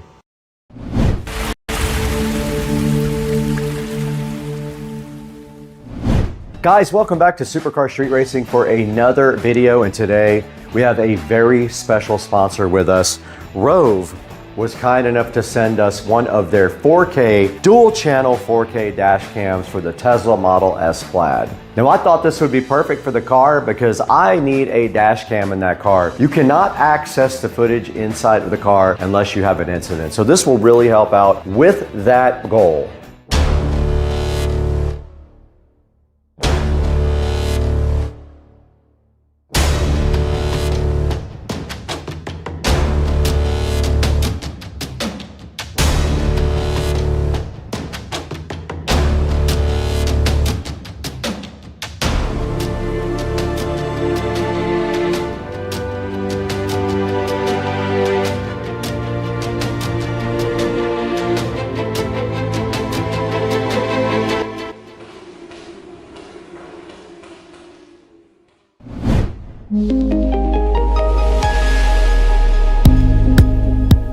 Now this dash cam is awesome. It has GPS, it records in 2160p, it has a 2.4 inch IPS screen on it, it has a 150 degree wide angle lens, and it also has night vision, which is important if you're going to be driving a lot at night.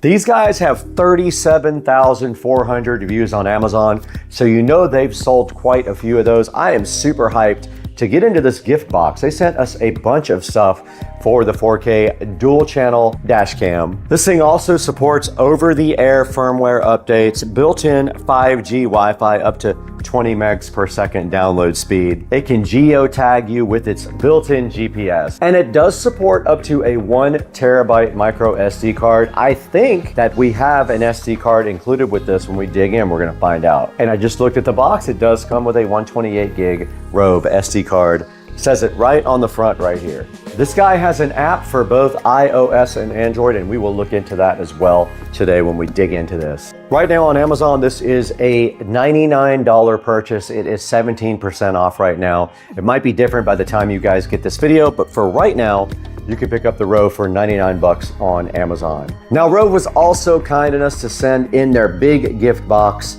this 3-lead hardwire kit.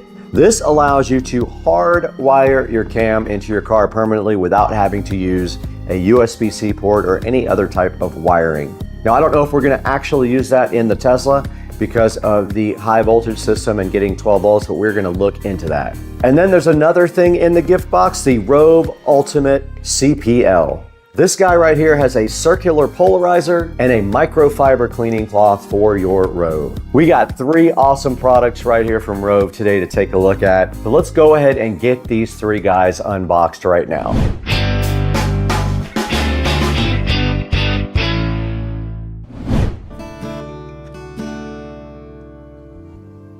What's up, guys? Welcome back to our other channel sponsor today. PureWex was so kind to go ahead and forward us some of their mushroom gummies. You can see them right here. They are 20-in-1 complex mushroom gummies. Now, these guys are so awesome. They help your brain, your focus, and your immune system when you take these. These guys have a powerful blend, a great taste. I let my neighbors try them. They said they taste just like chocolate, and I agree. Very good taste. I'm gonna go ahead and take one right now.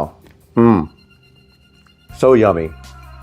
Literally tastes like chocolate. Now these PureWex mushroom gummies have cordyceps, lion's mane, reishi, maitake, and shiitake, all in a 20-in-1 powerful blend. These guys help you get through the day and they help you keep focus. They help keep your immunity high and they help keep your brain at tip-top levels. I'm gonna continue to take some of these mushroom gummies every day and let you guys know in about 3 or 4 weeks if I feel a difference after taking them. But these are rated very highly online. I will have a link in the description to the PureWex mushroom gummies. And if you go to their store, you'll find a lot of other cool supplements you can take as well. If you don't want these, please buy something else from PureWex. Get your mushroom PureWex gummies right off of the Levanta.io link that I'm going to provide for you in the description. And let them know that Supercar Street Racing sent you and that you support us. Let's get back to the video.